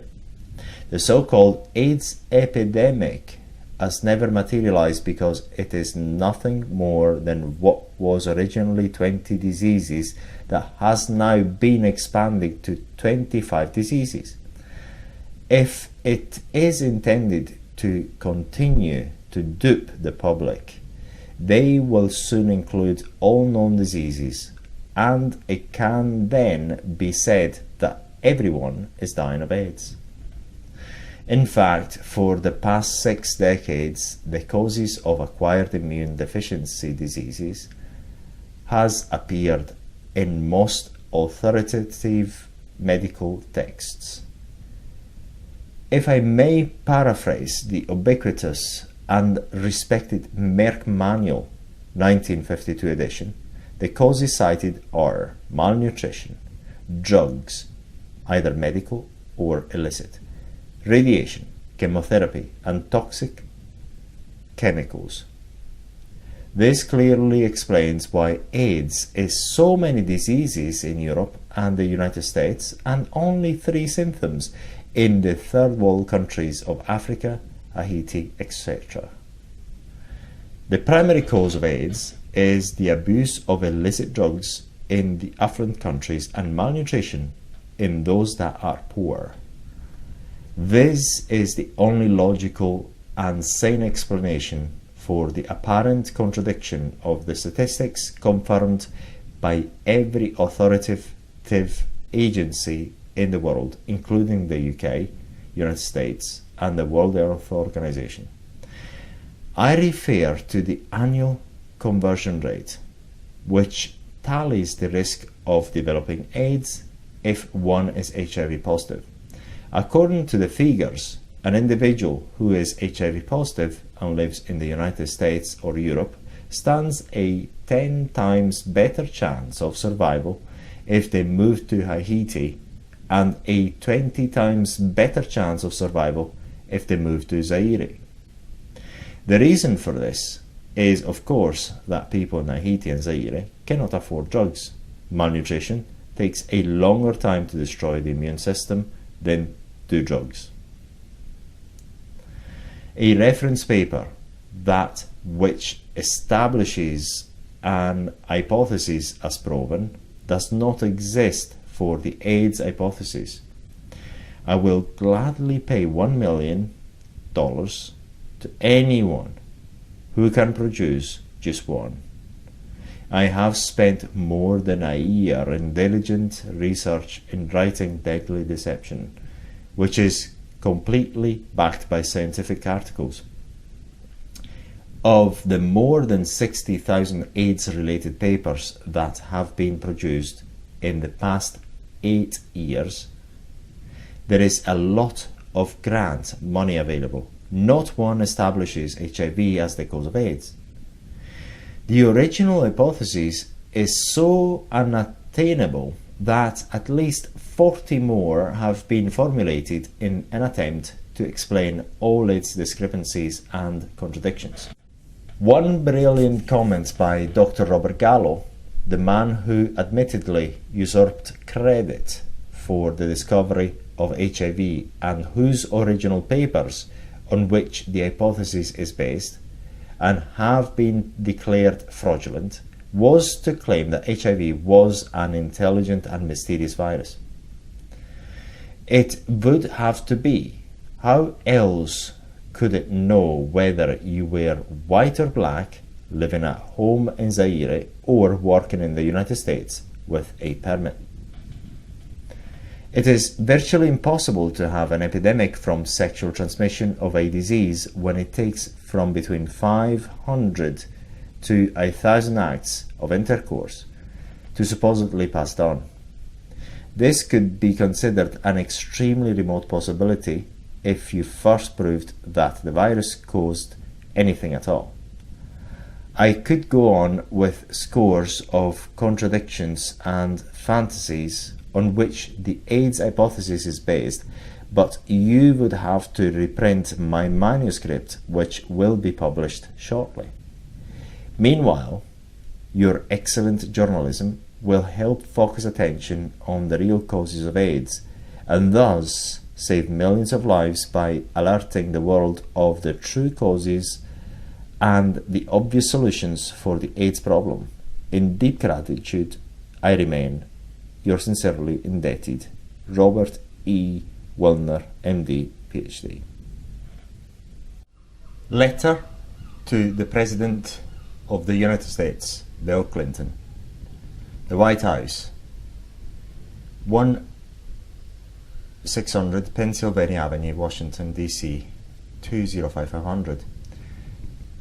Dear Mr. President, more than 100 of the world's most prominent scientists, headed by Dr. Charles A. Thomas, Professor of Microbiology at Harvard University, have formed a group for the re-evaluation of the AIDS hypothesis.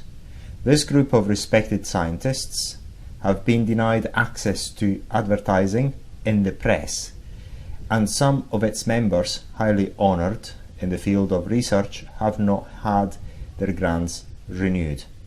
Evidence is mounting that the so-called AIDS virus has nothing to do with AIDS. There is strong evidence that Dr. Robert Gallo of the NIH, who falsely claimed credit for the discovery of the virus and who was responsible for it being named as the AIDS virus, has done so without an iota of scientific proof. The cost of what may be the greatest medical scandal in history is not only countless billions of dollars lost in misdirected research, it diverts attention away from the known causes of acquired immune deficiency. See Merck Manual, the Doctor's Bible. Acquired immune deficiency syndrome is caused by many known proven factors, in particular recreational drugs, medical drugs, polluting toxins, radiation, diet and cigarettes, either alone or in combination. By diverting attention away from the established causes of AIDS, the objectives that you and VP Al Gore have targeted will be deeply undermined. Enclosed is the manuscript of a book which I have submitted for publication. It is a completely documented expose of what is, without question, criminal fraud. The corruption in the scientific and medical private sectors and branches of government is a major factor in our national debt. I extend my most profound wishes for success in your gallant endeavours on behalf of our country.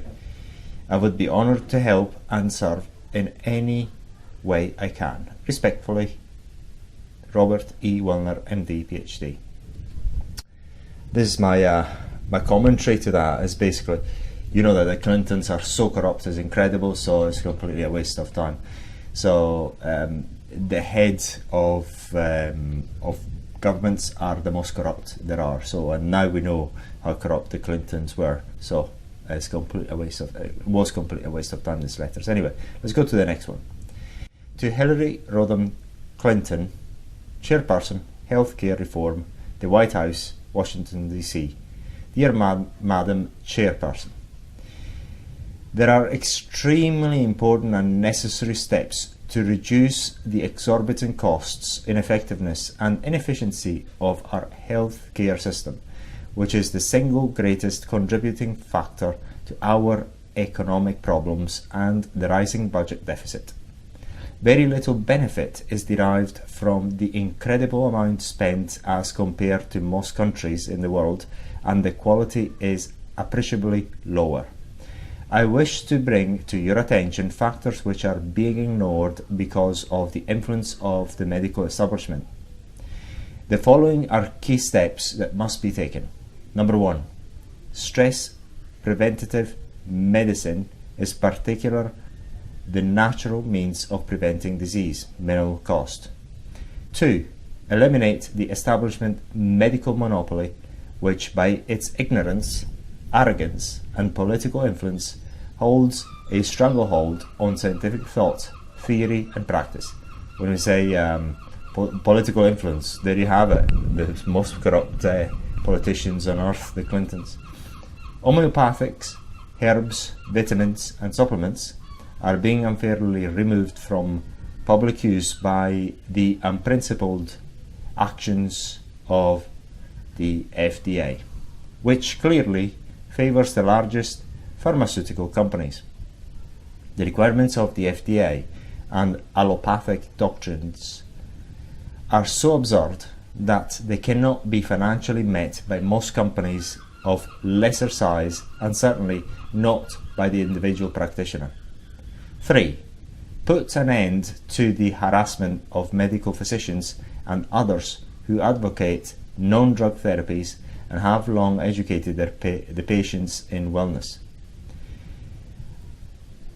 As a medical doctor who over a 30-year period made a gradual transition in favor of alternative natural or Hippocratic therapies, I can attest to their effectiveness, safety, and cost effectiveness. Those techniques, for example, are solely responsible for the only successful reported AIDS cures. Many physicians who refuse to adhere to the accepted use of dangerous drugs such as AZT, which actually causes AIDS, C package insert, and use instead safe, natural, and effective methods, have been subjected to administrative hearings resulting in a suspension of their licenses to practice. The establishment uses smear tactics, labels, and the use of administrative hearings controlled by them to silence dissenting voices. This results in the suspension of effective alternative therapies in the management of disease. The FDA requires double-blind proof of centuries-old natural therapies, while 80% of allopathic medical practices have never been double-blinded and are allowed. 4. Eliminate the hundreds of common, expensive, and ineffective procedures frequently utilized because they are the only thing available, according to the orthodox medicine. Any commission appointed to review efficacy must not be self-serving, and therefore should include physicians who have challenged the sacred cows of the establishment in the past. Many have fine reputations and have been members of respected institutions. 5. Put an end to the corruption in the FDA, which consistently removes from public access all effective natural therapies. I'm just laughing at that because it's just ridiculous. I mean, the FDA is in the hands of the pharmaceutical companies anyways. They're just part of them. So this increases medical costs by forcing the use of dangerous drugs which can only be obtained by prescription, and results in greater hospital use. This despicable situation is best exemplified by the removal of the essential amino acid tryptophan from store shelves because of a contaminated batch imported from Japan. The FDA has not returned the uncontaminated product to the shelves. Tryptophan is a natural required amino acid of the body which is obtained from many foods, notably milk and tuna fish. It has long been known to promote healthy natural sleep. Tens of thousands of individuals who use this natural non-addictive product are now forced to spend money at physician's office in order to spend even more for an addictive drug in order to get a good night's sleep. Compare the action of the FDA when a batch of Tylenol was contaminated only the contaminated batch was removed from the shelves. The ineptness and corruption is obvious. Surely, I mean, you're saying it to Hillary Clinton this, so there you have it. Surely the FDA was aware that tryptophan itself, an essential amino acid, cannot be toxic to the body. After millions of bottles have been sold over many years, the sudden appearance of a toxic reaction could only have been caused by contamination of a specific batch. 6. Grant an equal voice and public access to different alternative therapies. If freedom of informed choice in healthcare is made a right, as it should be, then costs will decline and quality will rise. More visits were made to alternative physicians than to establishment allopathic family practitioners during 1992. These visits are not reimbursed by insurance, private or government, yet they result in far less cost and hospitalization. I urge you to call a conference on alternative to allopathic medicine for the purpose of establishing official government recognition. Representatives of all the varied disciplines of the natural or holistic schools, as well as complementary physicians, MDs and DOs, who combine establishment and alternative therapies, already having their own societies and organizations, should be invited to send delegates. While representatives of the allopathic school of thought should be invited, the meeting should be chaired by an individual acceptable to all groups, possibly a jurist. I believe that an agreement of all parties through, though desirable, is not necessary. The biases are actually a virtue because they indicate that the experts have gathered sufficient information to form an opinion with some bias. I doubt if a totally unbiased group could ever come to any effective decision. If decision is what is desired, a conference of strongly opposing biases would ensure the preparation of minority reports on both sides as needed. Otherwise, one would expect some of one-sided whitewash, as has indeed occurred in the past. In any case, the health and welfare of the people will benefit because the purveyors of healthcare will be wiser and more competitive in providing the best there is. Permitting informed freedom of choice in healthcare could result in annual savings in the order of $100 or $200 billion. By a limit, basically $200 billion or $100 billion that do not go to the healthcare system, which is not good for them. Anyway, who finances the Clintons anyway? By eliminating unnecessary procedures, fraud and overutilization, in addition to instituting competitive alternative to the current allopathic system, makes the estimated savings realistic. This can be best accomplished when the government and insurance companies accept patients' claims for alternative therapies on equal basis with allopathic medicine. I do hope you will give an ear to the beat of a different drummer and take advantage of my sincerity, knowledge and experience. I am currently involved in writing and research. However, I am anxious to assist you in any way possible at my expense. I have enclosed my curriculum vitae for your consideration. You and the President have my sincere and profound wishes for success in the difficult tasks confronting you. Respectfully, Dr. E. Wilner, MD, PhD. It's like reading a letter from a very small child that doesn't realise doesn't realise how corrupt the people who's writing. I mean, they're so corrupt, it's incredible. So they'll never even consider it, and actually they haven't, of course. An invitation to share your knowledge. I have tried to present an easy to understand and convincing explanation of the deadly deception. It is important because so many lives depend on it. However, there are many who will still doubt. I cry for them, and I wish that I had found more powerful words to save their lives. If you have stronger and more convincing arguments, send them to me and I will include them in my next edition. Edition never happened. If you are aware of therapies, techniques, resources and practitioners that I have not included, write to me in care of the publisher and I will be and they too will be included in the next edition.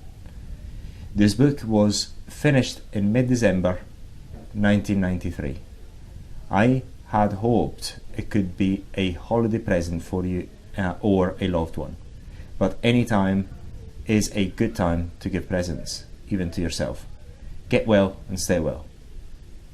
At the last minute, just as I was putting the finishing touches on my manuscript, I was contacted by a couple who had read about the Lanzarote lecture and the television show. They called and asked if I had the time to advise them on a serious problem involving their daughter. They sent me this letter they had received from her. I wrote in my comments in bold type and bracketed and sent it back. 31st October 1993, Halloween. Dearest Daddy, thank you so much for the fascinating translation of Dr. Wilner's claims. There seems to be a lot of uncertainty over the past 10 years of research within the holistic doctors and the orthodox, forever battling against each other. The scam is something I have been aware of for a year or so, and I have spent many a time discussing it with Dr. Robert Jacobs, my herb doctor. He, unfortunately, is not in London at the moment, so I have been unable to ask his thoughts on Dr. Wilner's theories, but through our discussions I know that he has very similar views, and I believe that I am a prime example.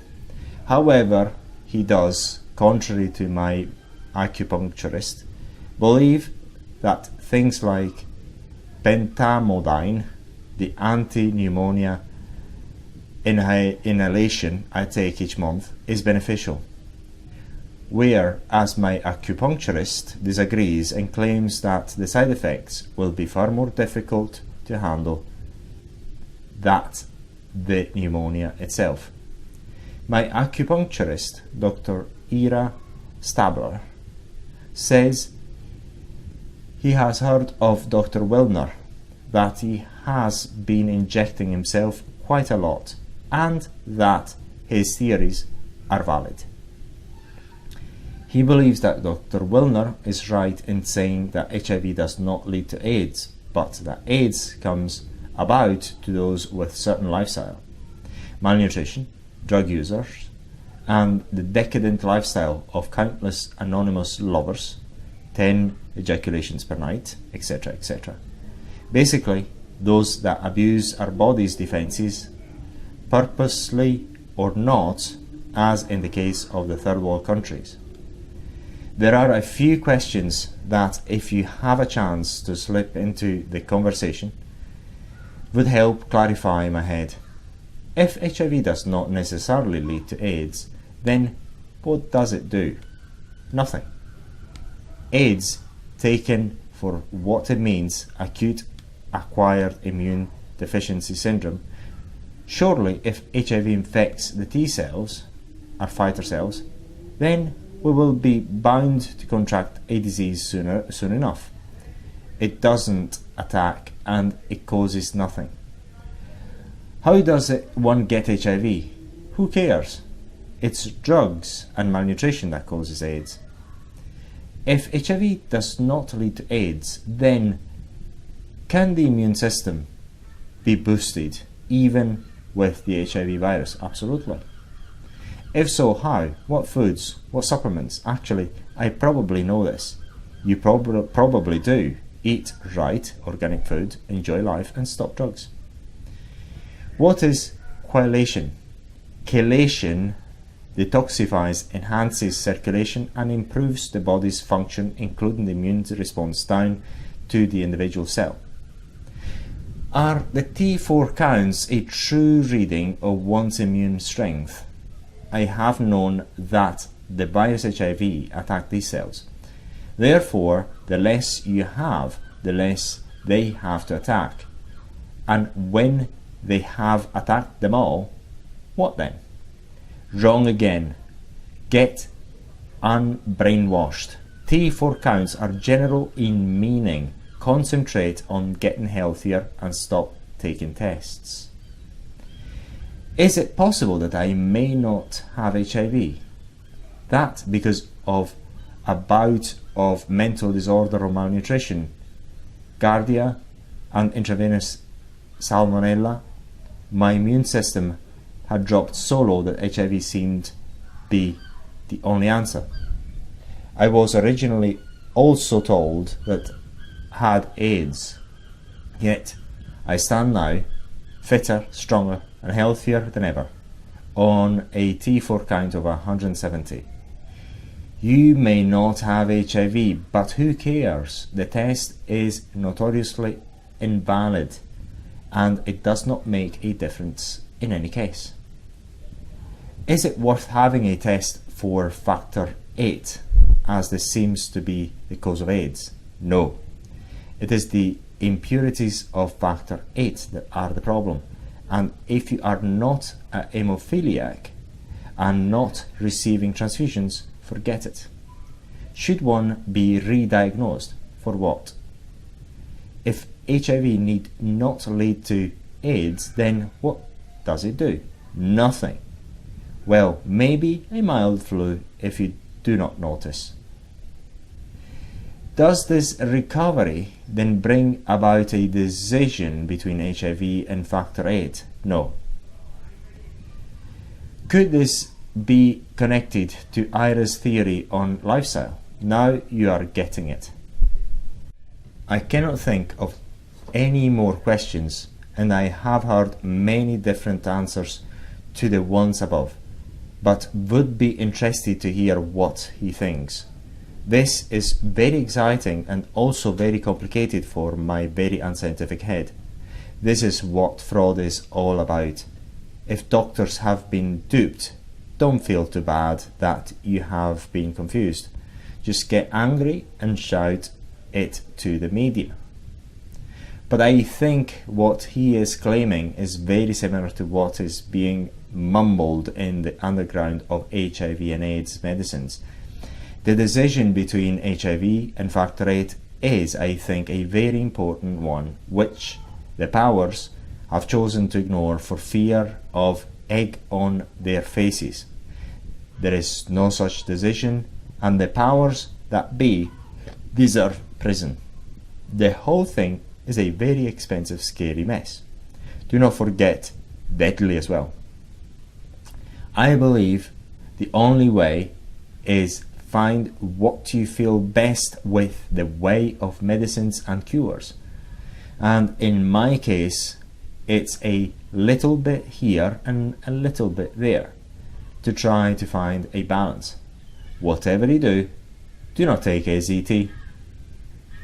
It is very exciting that doctors such as Dr. Wilner are standing up and talking out loud. He has to be heard, not only for those contaminated, but to lift the stigma that has been unjustly placed on those infected. How right you are. I tend to believe both Dr. Wilner and Ira that AIDS is brought about by a lifestyle and probably with factor 8. But that leaves me unclear as to what and how HIV works. But now you know, nothing. It sleeps. Meaning the HIV virus. Exciting things are happening. I am not going to even think of contracting AIDS, but concentrate on building up my body's immunity in a holistic way without as much as possible using any of the drugs prescribed by the scam. It's cold here in London, and there's always seems 1,000,001 things to do. I have to write a huge long essay now on my thoughts of the 20th century American art exhibition, which was fantastic, by the way. Yet, even with that, there is a huge amount of backstabbing controversy. Who's to say that what was shown is American art? Who are the manipulators? The world powers who want us away anyway. I wish you a happy day and send you loads and loads of love. I look forward to hearing about your conversation with Dr. Wilner. Huge kiss, Nancy. Thank you for the information once again. It came at a time when I was beginning to doubt my survival. All my styes, cold sores and toothache disappeared within 2 days of speaking to you. Extraordinary how the mind plays. Just do not give in and believe the best. Hope is a fantastic cure. Now you got it. God bless. This young lady, I've been on drugs. She is only one of millions of human beings who was at risk of being slaughtered by this fraud. She is one of the lucky ones. One life saved, millions to go. Demand a complete scientific criminal investigation now. Stop the genocide. Class action lawsuit. Keith Park Company in London is instituting a class action suit against Borough Welcome, AZT. For those asking to join class action suit in the United States, contact such and such. Excerpts from the United Nations Human Rights Commission, Geneva, Switzerland, 1993. Press release HR 3358, 8th of March 1993 afternoon, page 13, Children's Issue Agenda, item 24. Karen Parker, International Educational Development, said that children in the United States suffer the most governmental disregard of any in the developed world. The United States had a relatively high percentage of children born to HIV positive mothers. Studies show that between 2/3 to 87% of those infants would seroconvert to HIV negative within 18 months without any therapeutic interventions. Unfortunately, many infants were treated with AZT, a drug whose extreme toxicity had been bringing it under scrutiny. According to many researchers, there was no rational reason to give HIV positive babies that drug. The drug itself would surely kill them. The international community, and especially developing countries where AIDS was a critical situation, needed to have all appropriate mechanisms such as adequate drug monitoring in order to ensure compliance with the most basic right, the right to life. Press release HR 3360, 9th of March 1993 afternoon, page 14, Science and Technology, Agenda item 14. Karen Parker, International Educational Development, said that the introduction of the chemical substance AZT into HIV positive but otherwise healthy persons was based on unproven theories that human immunodeficiency virus, HIV, was the direct cause of acquired immune deficiency syndrome, AIDS. It is not AIDS ultimately resulted in their premature deaths. Based on Dr. Robert C. Gallo unproven hypothesis that HIV was the sole and direct cause of AIDS, the United States Public Health Service had embarked on a campaign that had continued to state that HIV would be controlled by getting tested for the AIDS virus and starting early intervention in the event of a positive test result.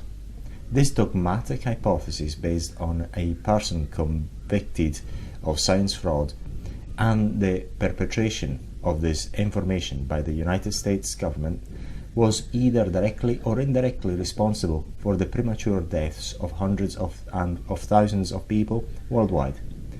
She urged the United Nations to intervene in the dissemination of propaganda with regard to the unfounded hypothesis that HIV was the direct cause of AIDS, and to urge a ban on the use of AZT. Excerpt from the Daily Telegraph, London, April 3rd, 1993.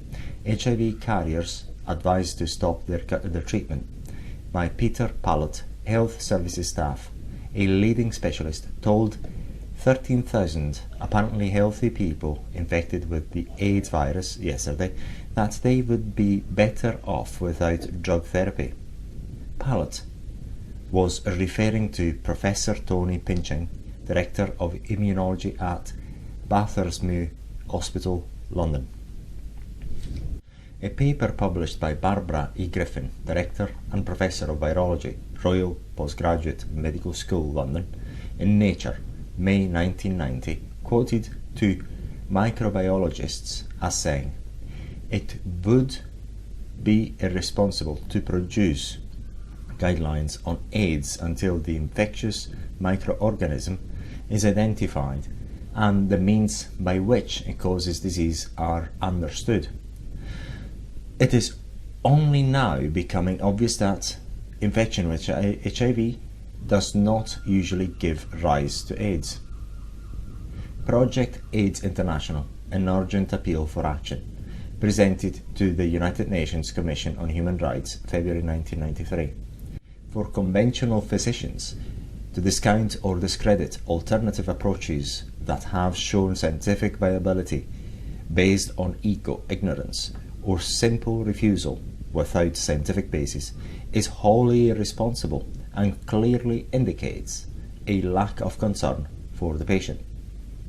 When the threat of AIDS has been reduced to historical reference and truth in science and medicine has been restored, we will then have accomplished what we originally set out to do. Project AIDS International. We recognize that denial and resistance to change has been the prevailing attitude during this AIDS epidemic's first decade. Ariel Francis, Deputy Director, European Bureau, United Nations Development Programme.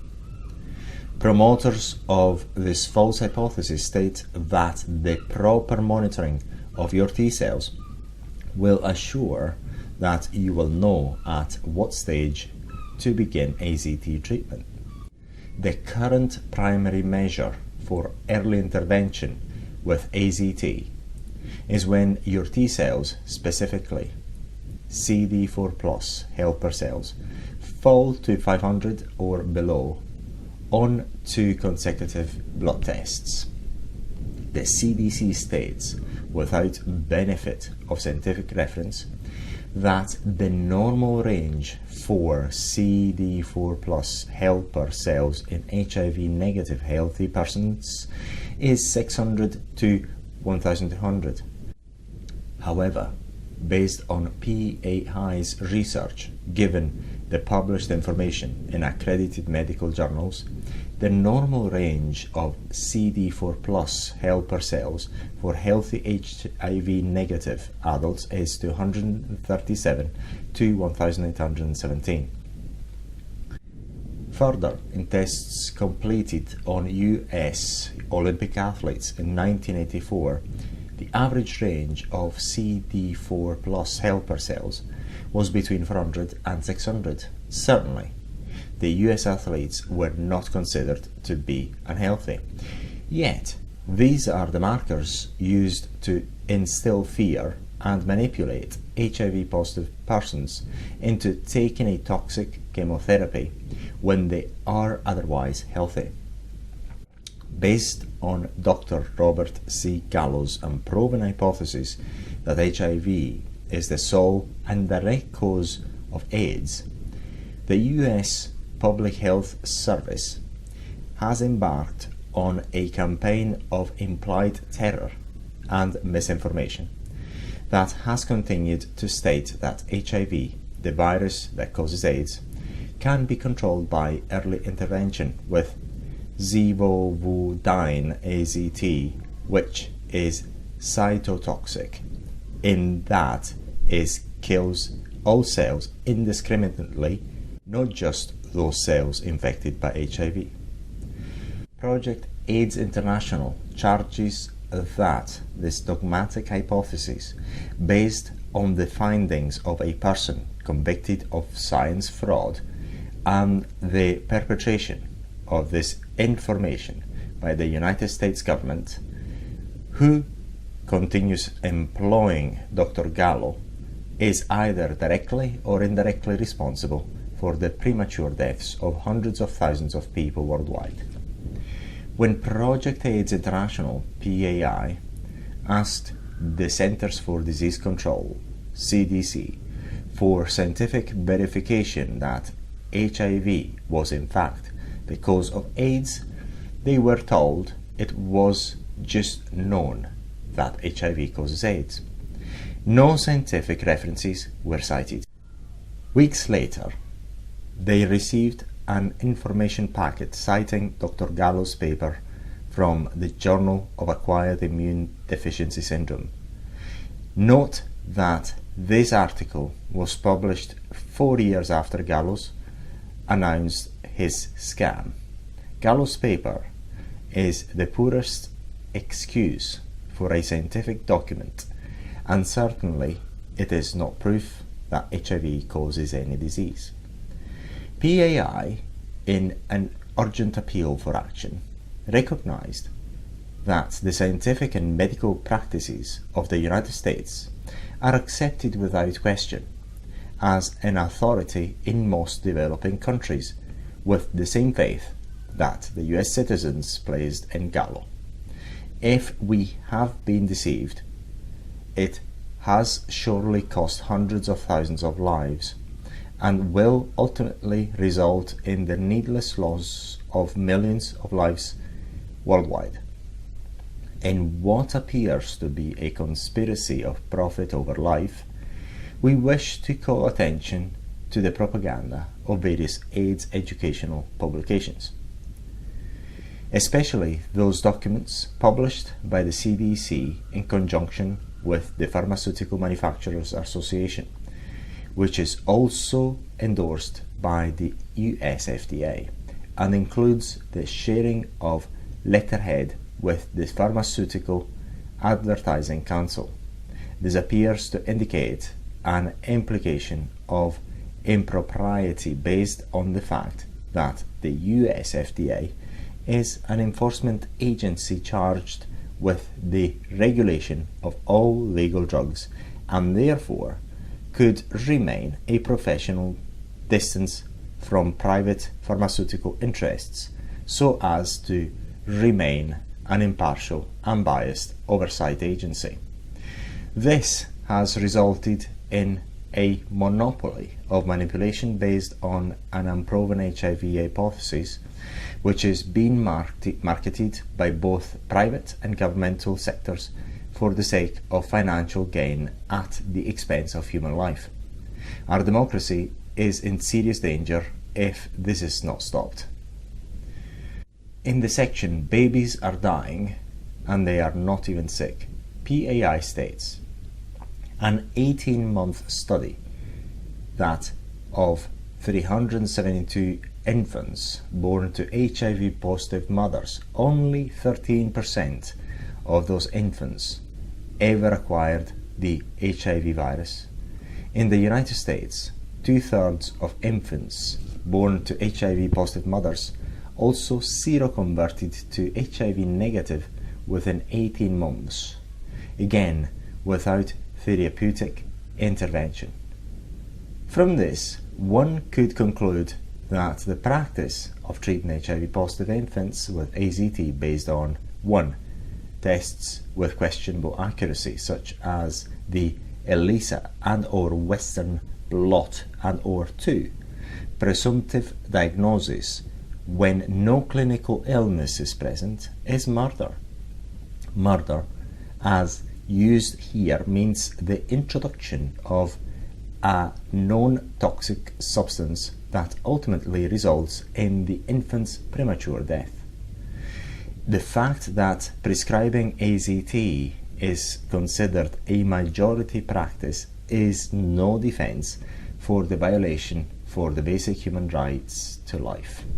PAI notes that although numerous studies substantiate Wellcome Ltd claims that AZT prolongs life and enhances its quality, these studies were made possible directly or indirectly by grants from the Burroughs Wellcome Foundation. In their pamphlet, Positive Benefits, Wellcome states there are no life-threatening side effects associated with Zevonine. PAI then lists all the side effects, asking if those prolong life or enhance its qualities: cancer, bone marrow depletion, anemia requiring blood transfusions, loss of mental acuity, etc. PAI also points out that the original toxicity profile on AZT was fraudulently reported and that it is actually 1,000 times more toxic to human cells than what originally claimed. PAI concludes with the following statement: if action is not taken immediately, again, those who are directly or indirectly responsible for these crimes against humanity through the practice of profit over life, the drug-induced AIDS death will most certainly reach proportions unparalleled by any natural catastrophe in human history. Even in case of deprivation of this most basic human right, the right to life, should be the concern of all humankind. PAI press statement: the patient is not dying of the unproven destruction of human cells by HIV, but by the proven effect of AZT. Therefore, we state that the use of AZT is both A, cruel treatment, and B, fulfills the act of clean torture.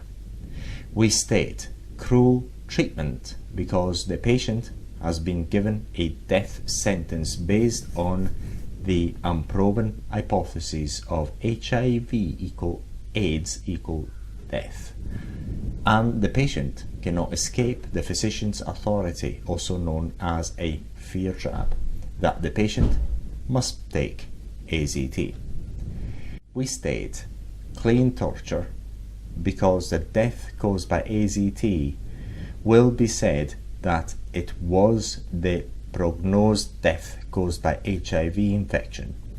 The result is a self-fulfilling prophecy. The cause of death will be called HIV infection rather than the treatment prescribed through the physicians. While the patient is dead, the physician is left clean. In 1993, Dr. Wilner stunned Spain by inoculating himself with the blood of Pedro Tocino, an HIV-positive hemophiliac. This demonstration of devotion to the truth and the Hippocratic oath he took nearly 40 years before was reported on the front page of every major newspaper in Spain.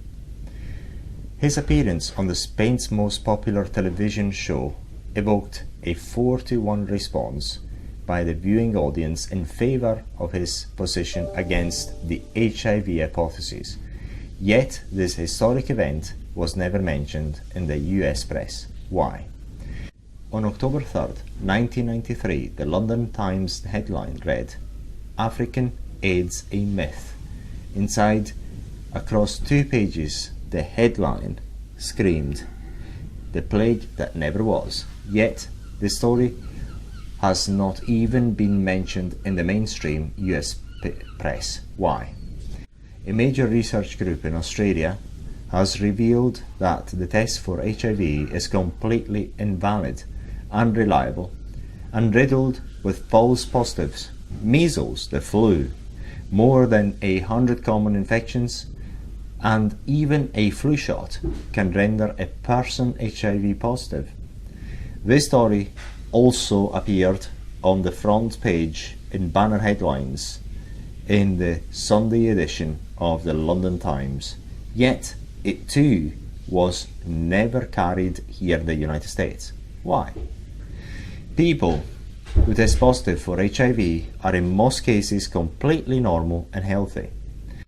If, like so many others, they are placed on AZT, they will be murdered by the AIDS it produces. Thus the false and deadly prophecy is fulfilled. More than 500 of the world's leading scientists have challenged the AIDS hypotheses. They are being silenced, slandered, and ignored. Why? The answers are here in the deadly deception.